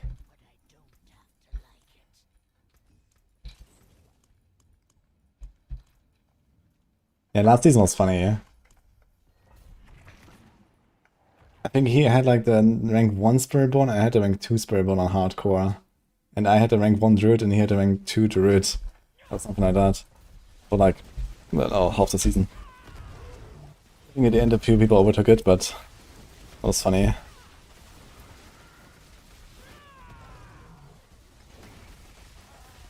Suddenly banned on X. Yeah, Monka.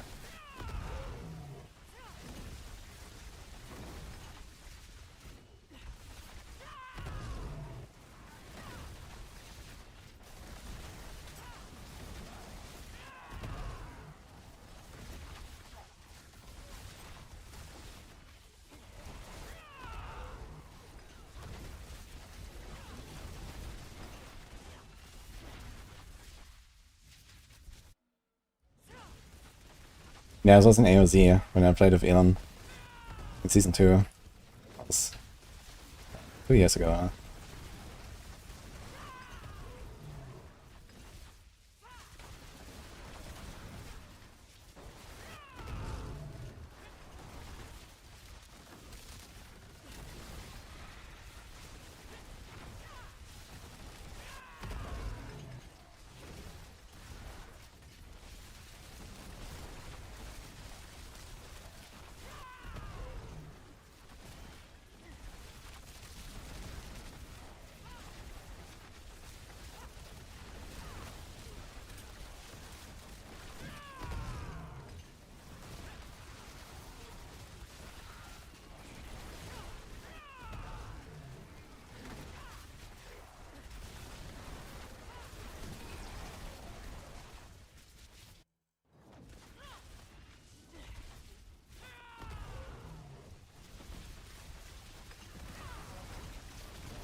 Does Elon actually have some brain chip, or is it just like rumor? I'm not sure if he's actually using something.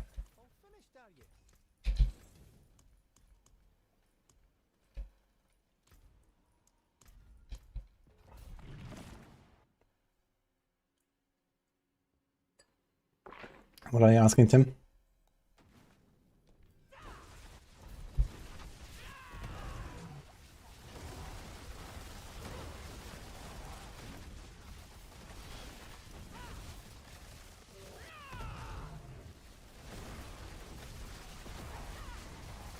Oh, stuff's getting a bit tanky now.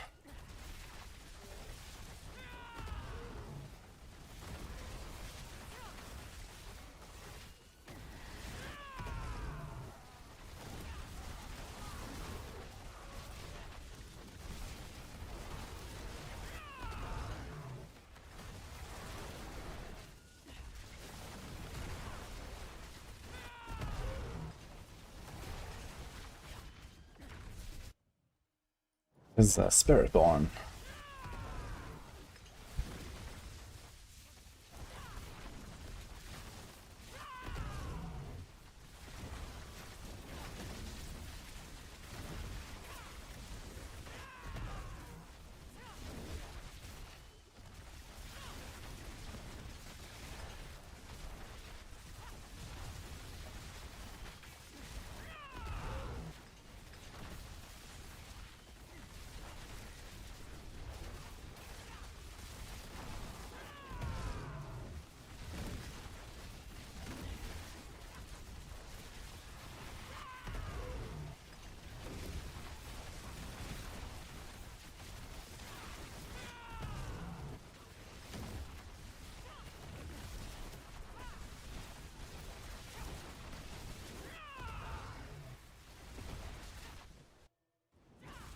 Yeah, it's a solid build for sure.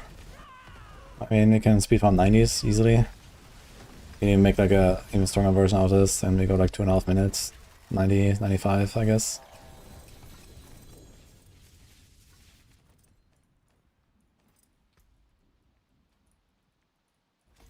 Just trying to have some glyphs.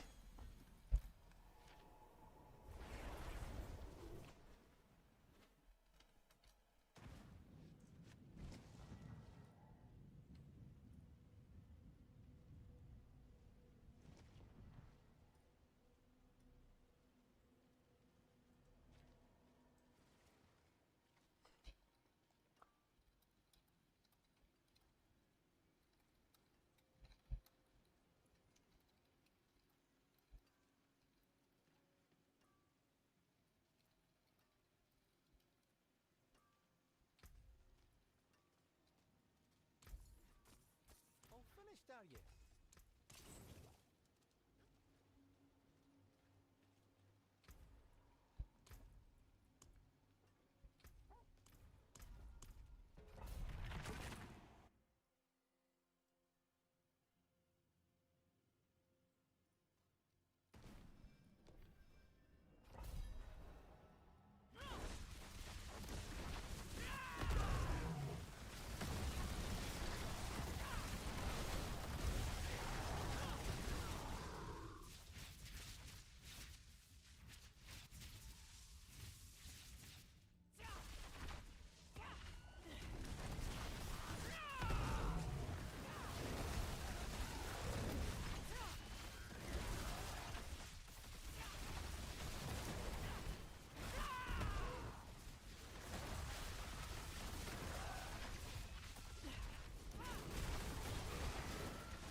I can enter max posts, yes.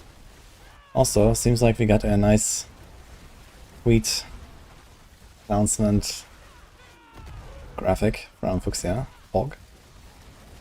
I was just writing to her. Gonna put it out soon.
Shame that.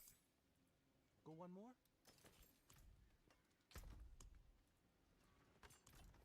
I forge more than horseshoes and nails. What do you need?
The song was Rendezvous from Scandroid. That one just played.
Most time, you only have to do the first quest. Like 1 minute.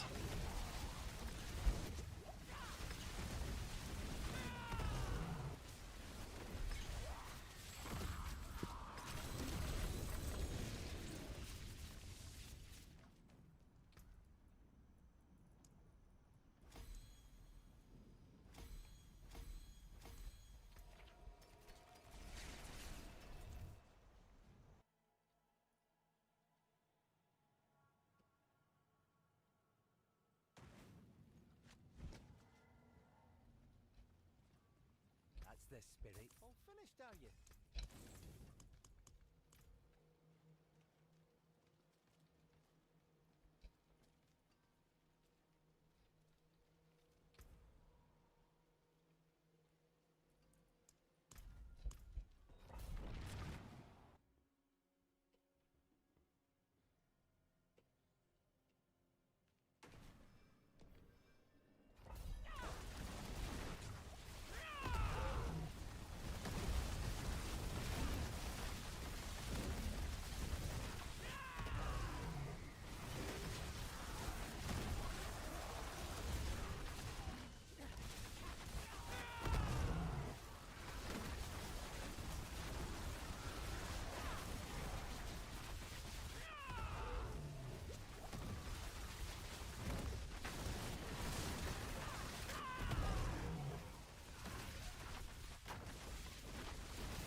Oh, I forgot the wink. Sorry, lazy barns.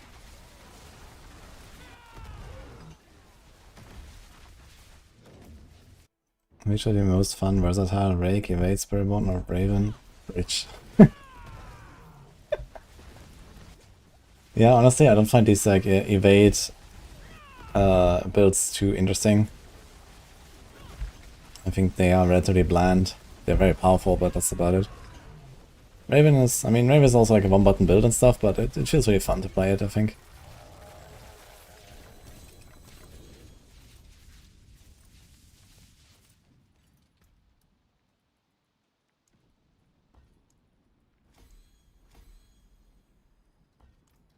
I think I go a bit lower and start leveling other glyphs.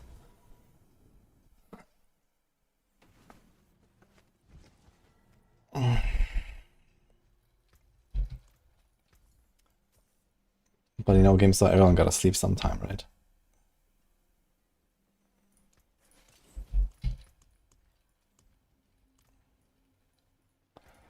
Let's do, I think 80s. 80s are super chill, let's go. Let's go watch out everything. Yo, Chrono Sword, thanks man. Did you get the song Dark? Or not?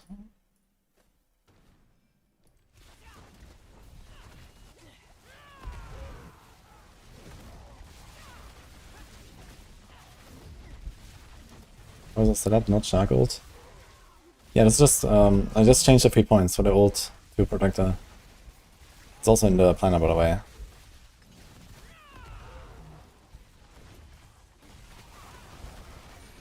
It's the only change I make for high pits. I do Protector. I mean, here I could probably go Hunter now, since that's when I speedrun some glyphs, but I like the monkey right now. Let's do it. Yeah, there's a version in the planner that has the monkey, but that's the only change, so it's just 3 points. You change on a tree, and then you play with the monkey. I do this for like high pits and bosses and stuff. This is the Razor Wings build banner. Exclamation mark build.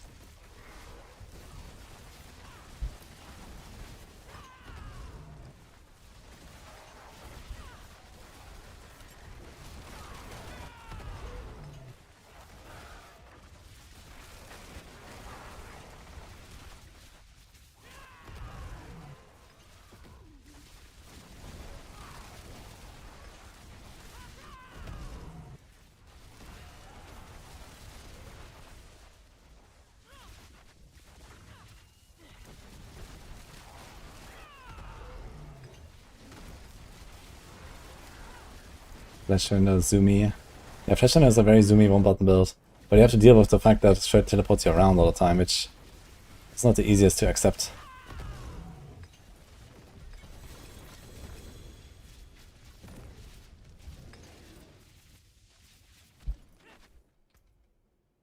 Okay, what do we double? We definitely need the Wildfire, although we don't necessarily need the Wildfire very high. I guess on Rake, I don't really care about Wildfire, even though it would work. And on all of the other builds, I do care about Wildfire, but we don't care about leveling it. Oh. I guess it's for conversions, maybe, and level 46. Hey, Border. Yeah, I guess on Rake I probably won't run Wildfire, because they already have built-in cooldown.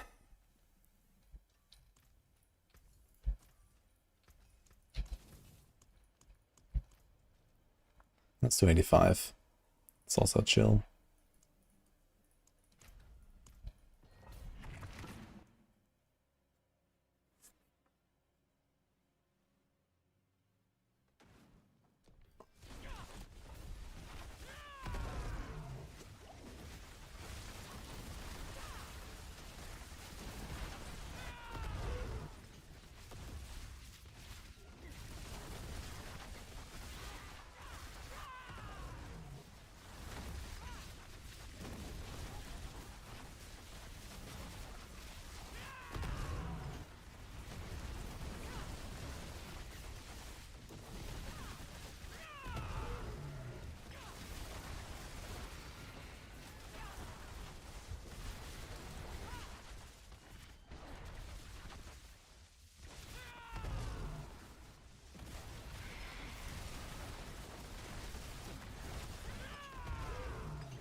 You can gamble Chaos Armors, and you'll get the slot you're gambling.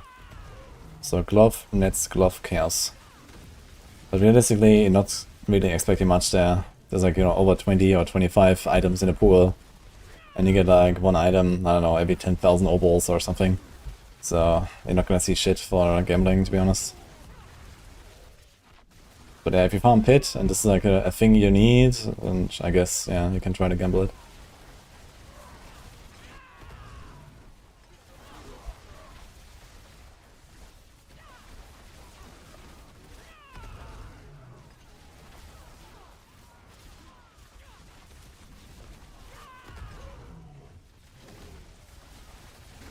Yeah, the Jag is only for farming Suffer. Protector is definitely a lot more damage, because since you get the benefit from the Eshai Kizungi, and Protector also buffs you with damage. It's probably like double damage or something. But if Hunter you go faster and you can cast more often, so especially like early on when you don't have a lot of Razorwing charges, it also helps you to reset more often. Here I have 37 charges, so I really cannot run out of Razor Wings. I have a lot of charges. Way too many.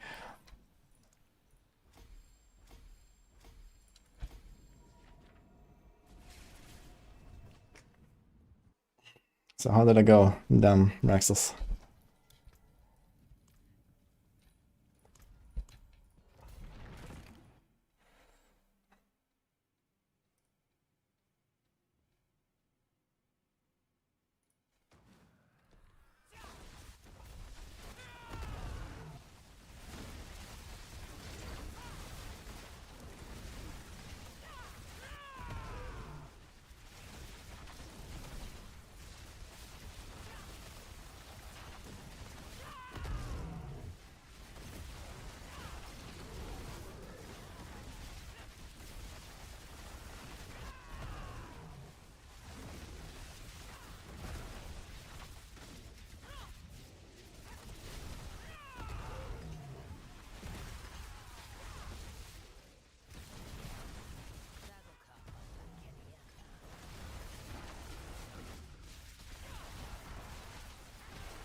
Well, I guess I have to deal with it, damn Raxus. Unlucky.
I forge more than horseshoes and nails, better than starting from nothing.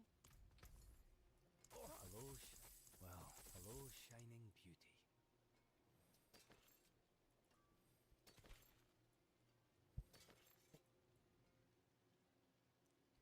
Blood programs.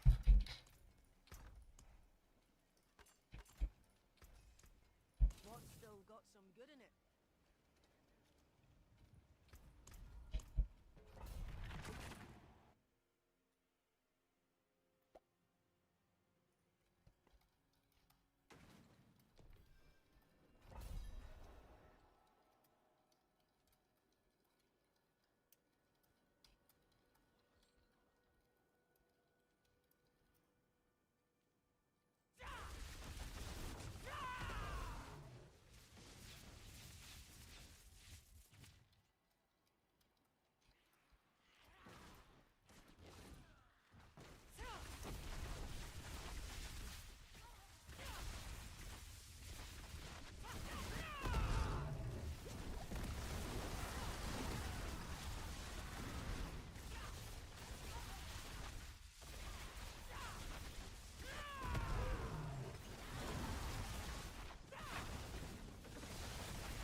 October 23, period 1 announcement.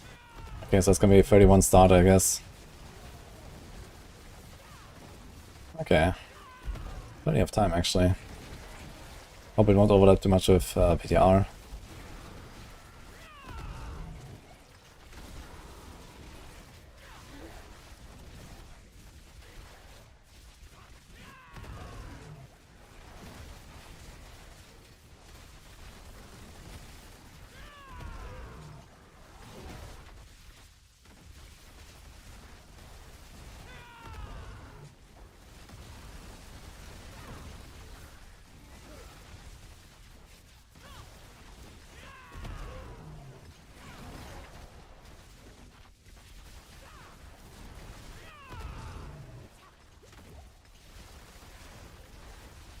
Alternative for crazy brew power for Necro build.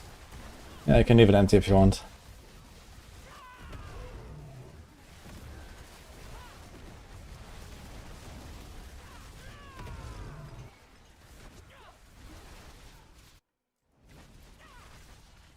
I level my fresh guys with Whisper Caches. So after my first character I always level with Whispers. At least most of the way.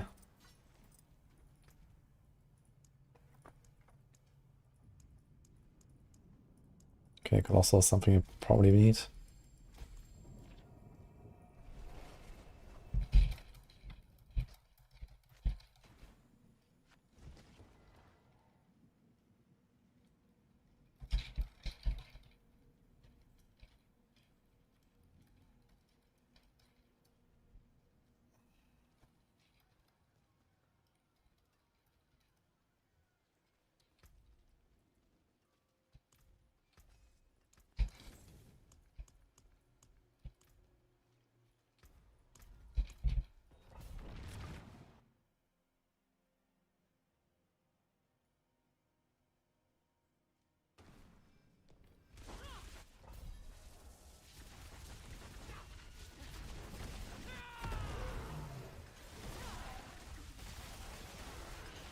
You can get the Whisper Caches and open on alts and get XP from that, yes.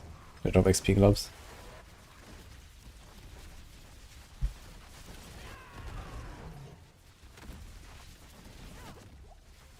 Yeah, deflections, the defensive aspect suffer, it's not a utility. You have to put normal pants. And you could put it on the neck as well, technically. It's gonna be quite a damage loss, but Harmony is very powerful. So you might be better off putting it on neck. And dropping one of the Razorwing aspects. Good night, Mother. Son.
Hi, Legendarism.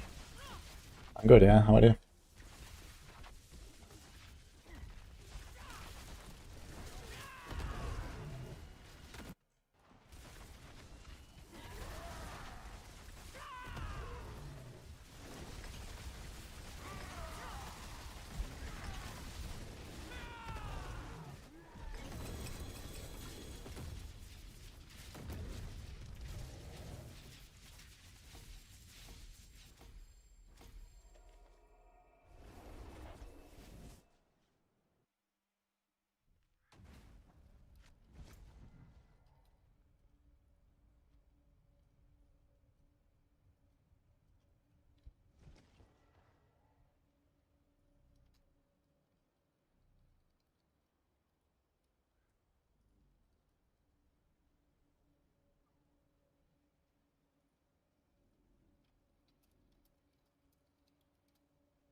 The passive Sorc sucks. What build are you doing? Sorc is pretty strong too. Hydra, Ball Lightning. I'm not sure what a Crackle build is, but I think that's pretty solid too.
You can have 15 Razor Wings active at the same time. But you can have many charges, which helps you to like smooth out the playstyle.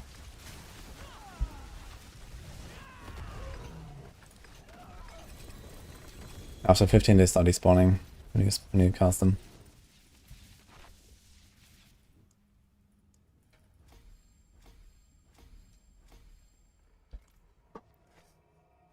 Year 1 news is out next week is 31st. Yep, Chronix just said it. Kind of what I expected. They're really trying to cut it close, man, with their even month releases. PoE 2 was also like on the last possible date. PoE 1 on the last possible date. It's funny. I guess for December they're probably gonna be a little bit earlier though. It's probably gonna be like around 20th or something, so that I have it before Christmas. I don't think they're gonna do a post-Christmas release.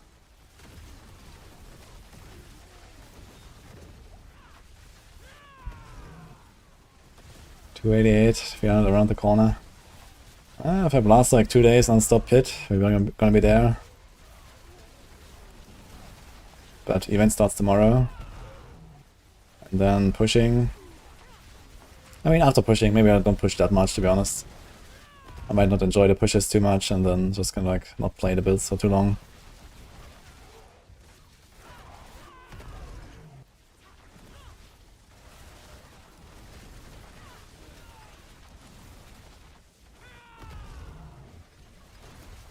So maybe I'm gonna grind out to 300 before Friday.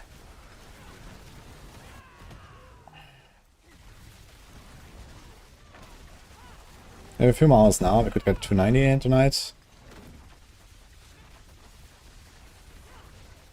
MSG schedule until January looks fog. Insane. Yeah, I mean we have... Yeah, we have now D4 Blast, Maxroll Blast, Torchlight next Friday. Then later in the month we have PoE 1. Then probably a week or so after that we have the PTR, I guess. Then like mid-November I guess you can go back to PoE and chill. Then early December we have D4 again. Late December we have PoE 2. I wonder where LE will fit in.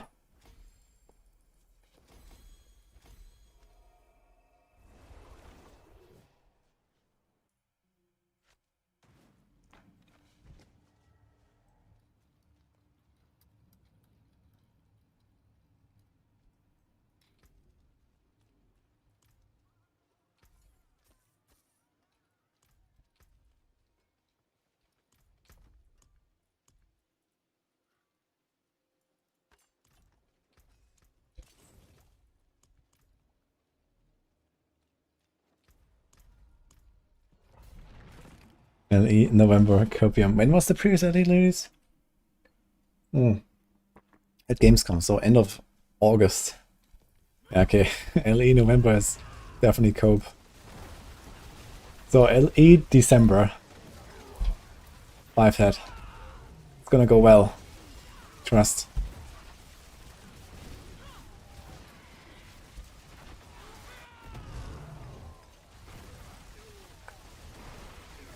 Oh 07. Ugh. Yeah, okay, they cannot come out. They have to do November. Really. They have to do before D4. They have to do like middle of November or something, I think. If they want to do something. So in like 5-6 weeks. They have to come out with something. I think it's gonna get fucked again. Like sometime after PoE 1 basically.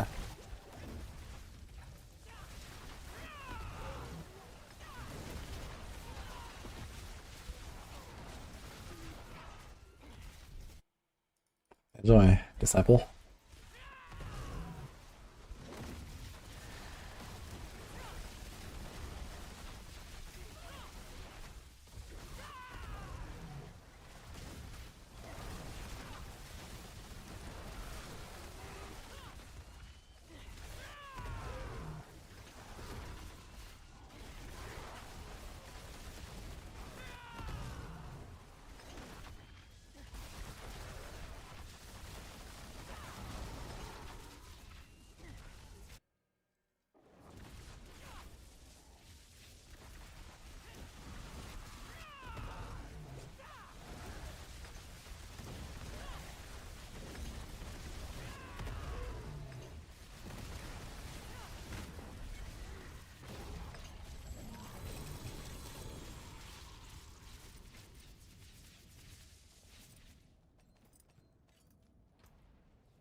4,000 hit, nice slutty.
What's left, you ask?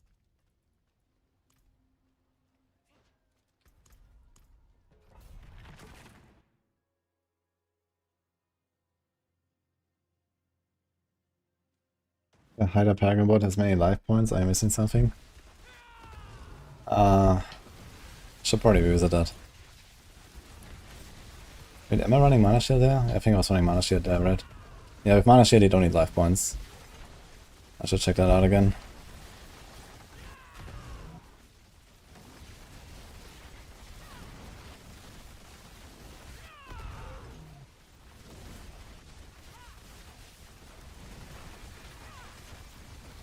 I'll check after this one real quick. See if there's some fixing I have to do.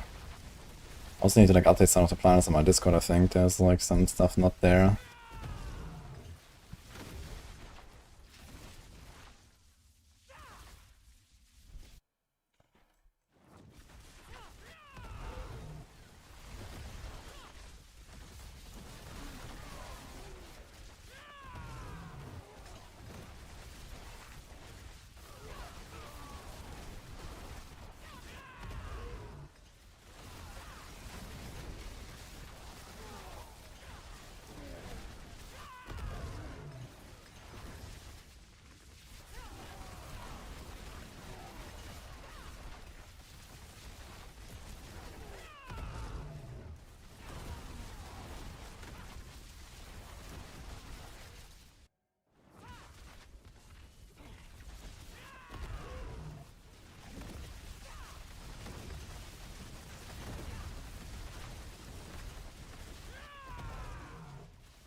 Herbs are from Legions, Sylvan.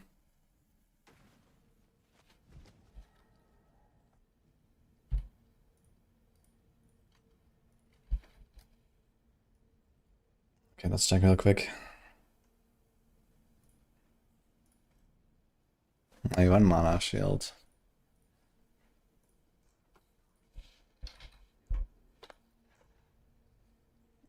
That's armor. I mean, yeah, it's mostly because it's combined with something else. Here's res, here's armor. I think I already updated this here. For example, I had this before and I removed it. Yeah, this is updated. So it's just that you pick up these nodes for the res and armor basically at some point. That's it.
All finished, are you?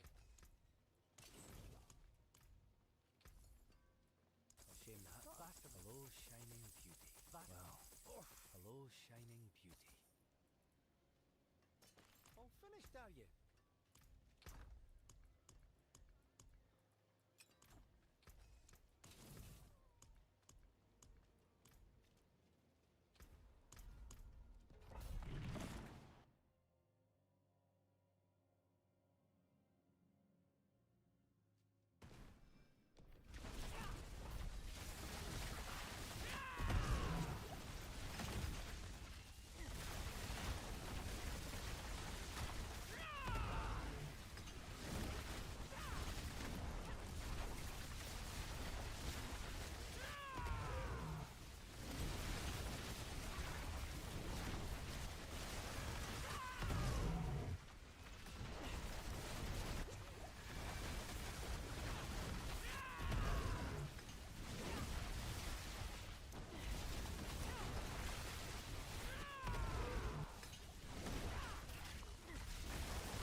This is a Spiritborn Rod.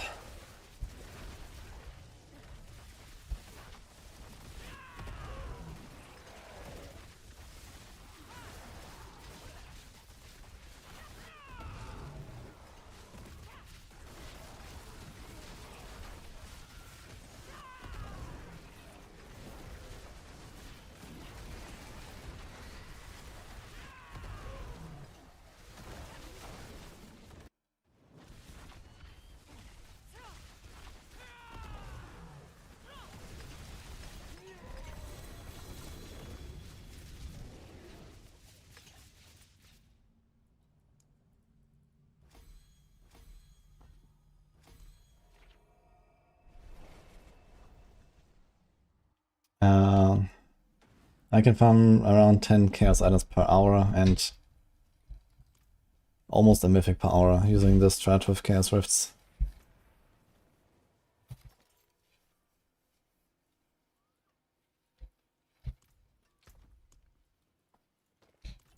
I forge more than horseshoes and nails. What do you need?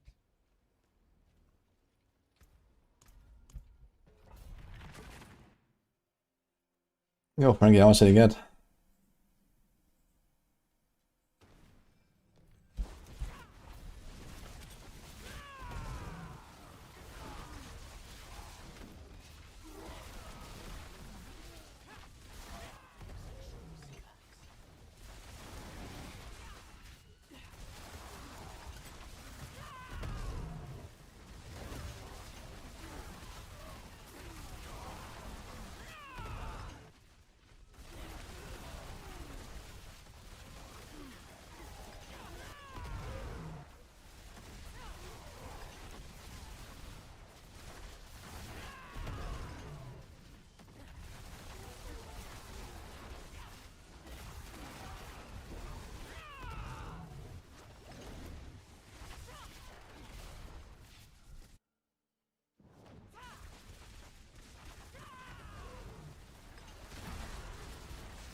What should you do if you want to max out your glyphs?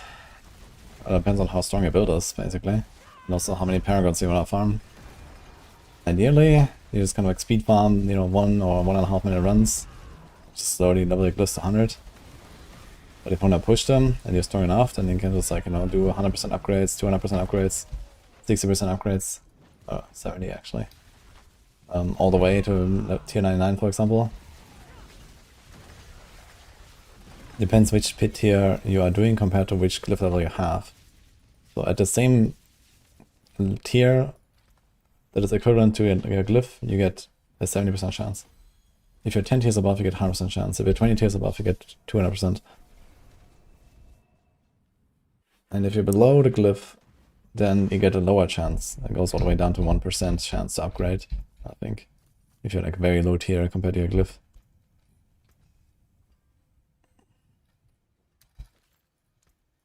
I'll keep my forge hot. Return soon.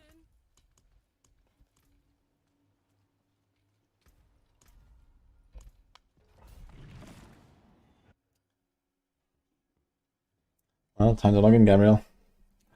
It's my favorite build of the season, actually. Very fun build.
F. What did the emerald have? Energy damage. I'll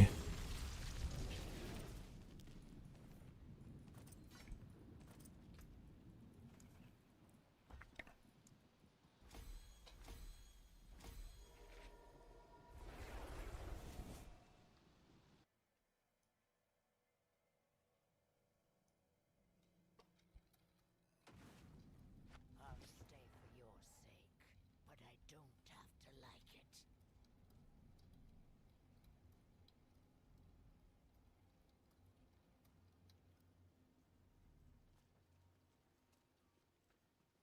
Greetings. How shall I guide my hammer?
Song is called Outsider from Kavinsky.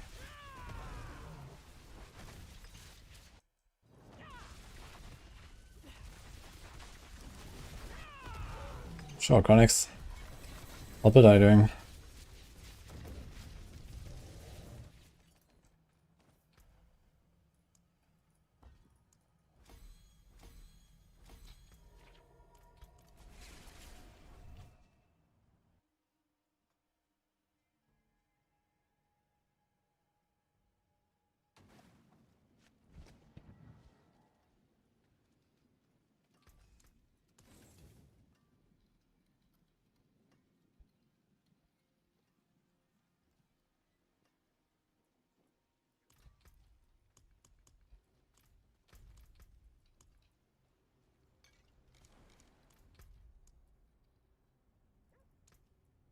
Sorc.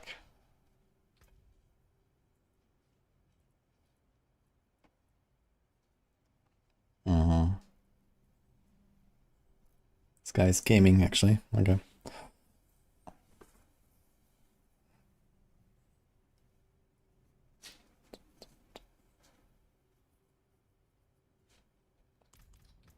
Yes, we have a lot of armor.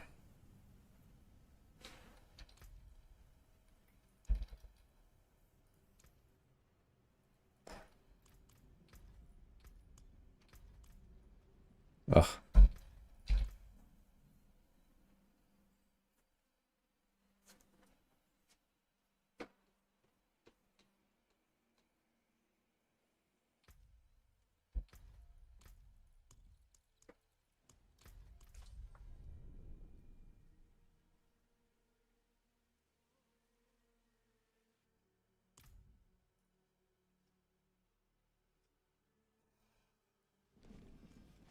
Unlucky. Let's do off. It's fine.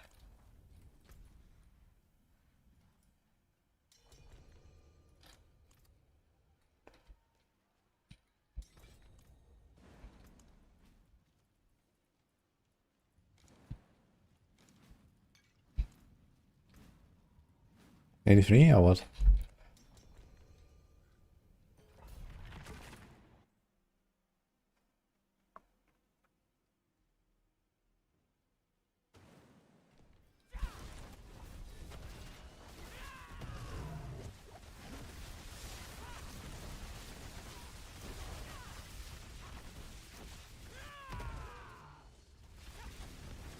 Or is she just skipping everything? Okay. Sure.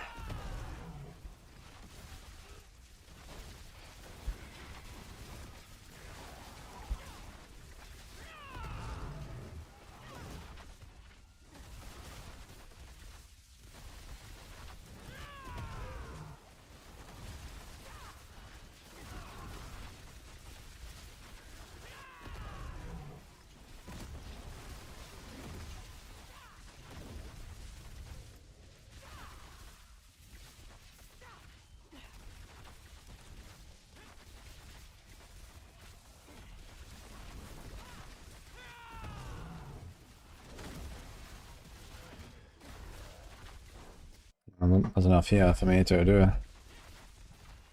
I guess I can leave me the dead ends like this.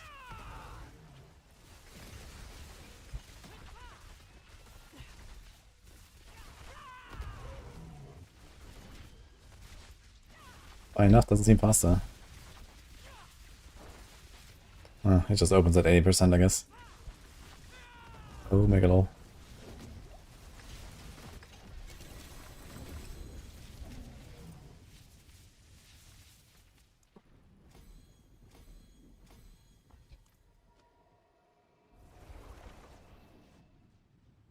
What's my damage? I don't know. 1 Varshan per second or something like that. I forge more than horseshoes and nails. What do you need?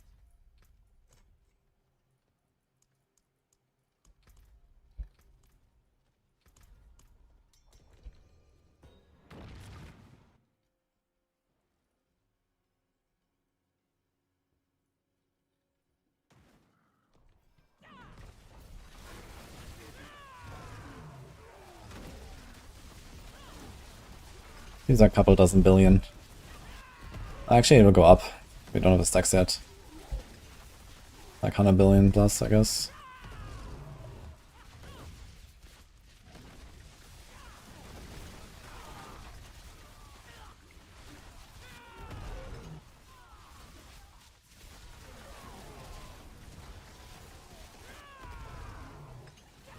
Yeah, we're already down a billion-ish.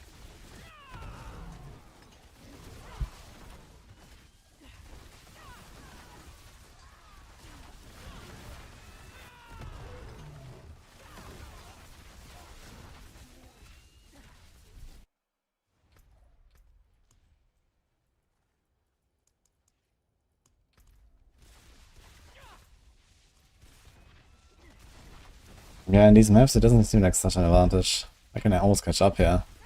I guess it might be too high, right? You're probably not you're just killing fast enough. I'm actually just catching you. I even changed my settings.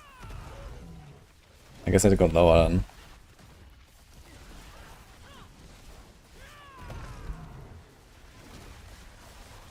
Could try an 80.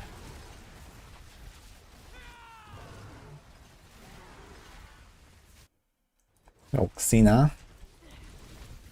Thank you for the 24 months. What's better for dog, vuln or crit? If you have 100% crit, which you probably have, then you go for that. But it's a very minor difference. Usually you go for damage per dark shroud shadow if you temper. So I'm not sure why this is a question right now. I guess on weapons.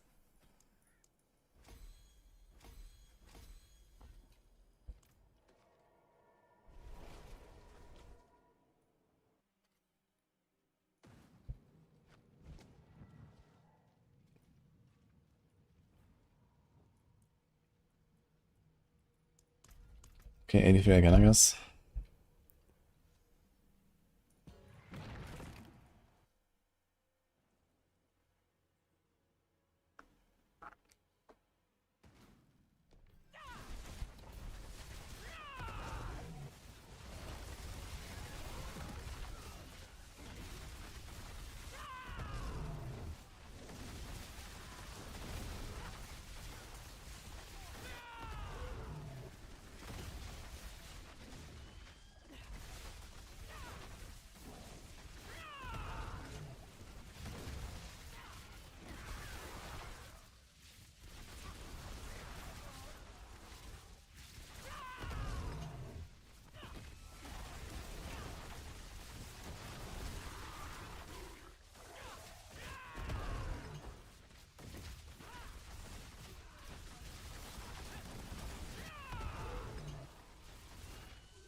I think you have to adjust a little bit depending on which map it is.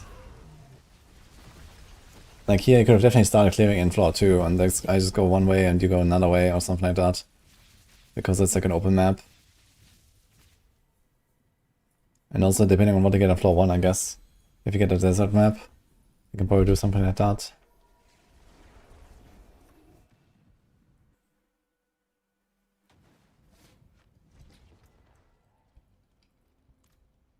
Dude, Chronix has a giga fast loading, what the fuck? It's already standing there.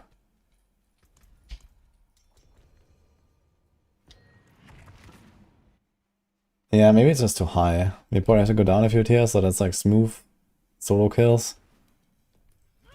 And then it would make sense. Just go down a few tiers. I mean, it doesn't really matter anyway.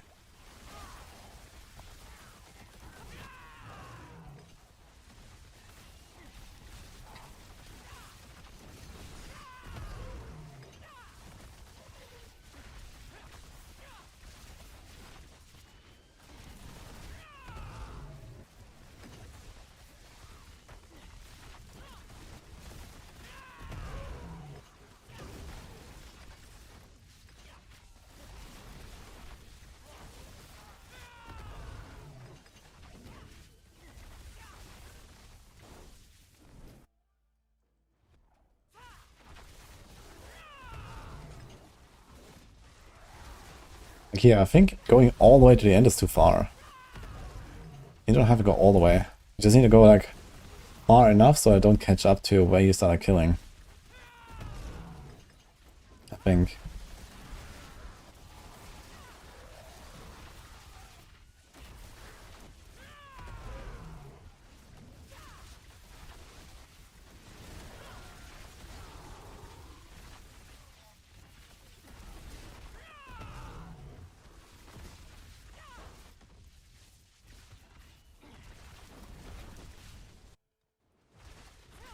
And it seems like slightly faster on average, I think. But it's, I don't know, maybe 5 or 10 seconds.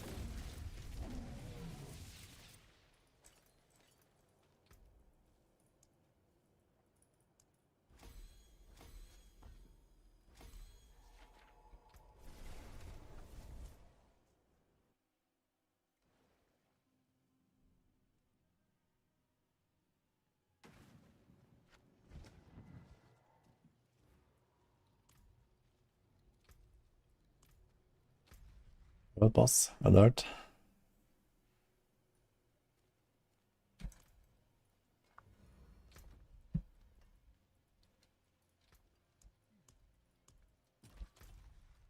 Didn't really check the whispers in a long time. I was just blasting pits.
It is done.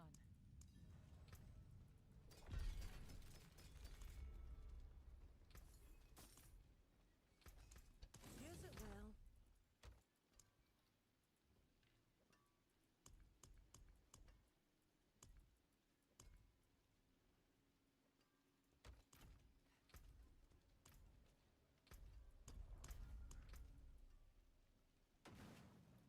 Requires Torment difficulty or above.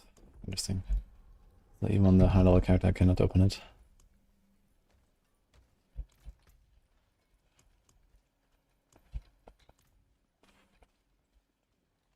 Yeah, have a wee gamble. Not a bad pull. Hello, shining beauty. Well, hello, shining beauty.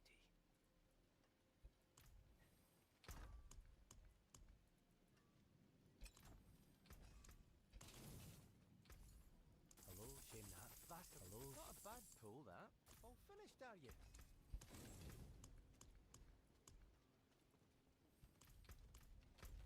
Yeah, BRB.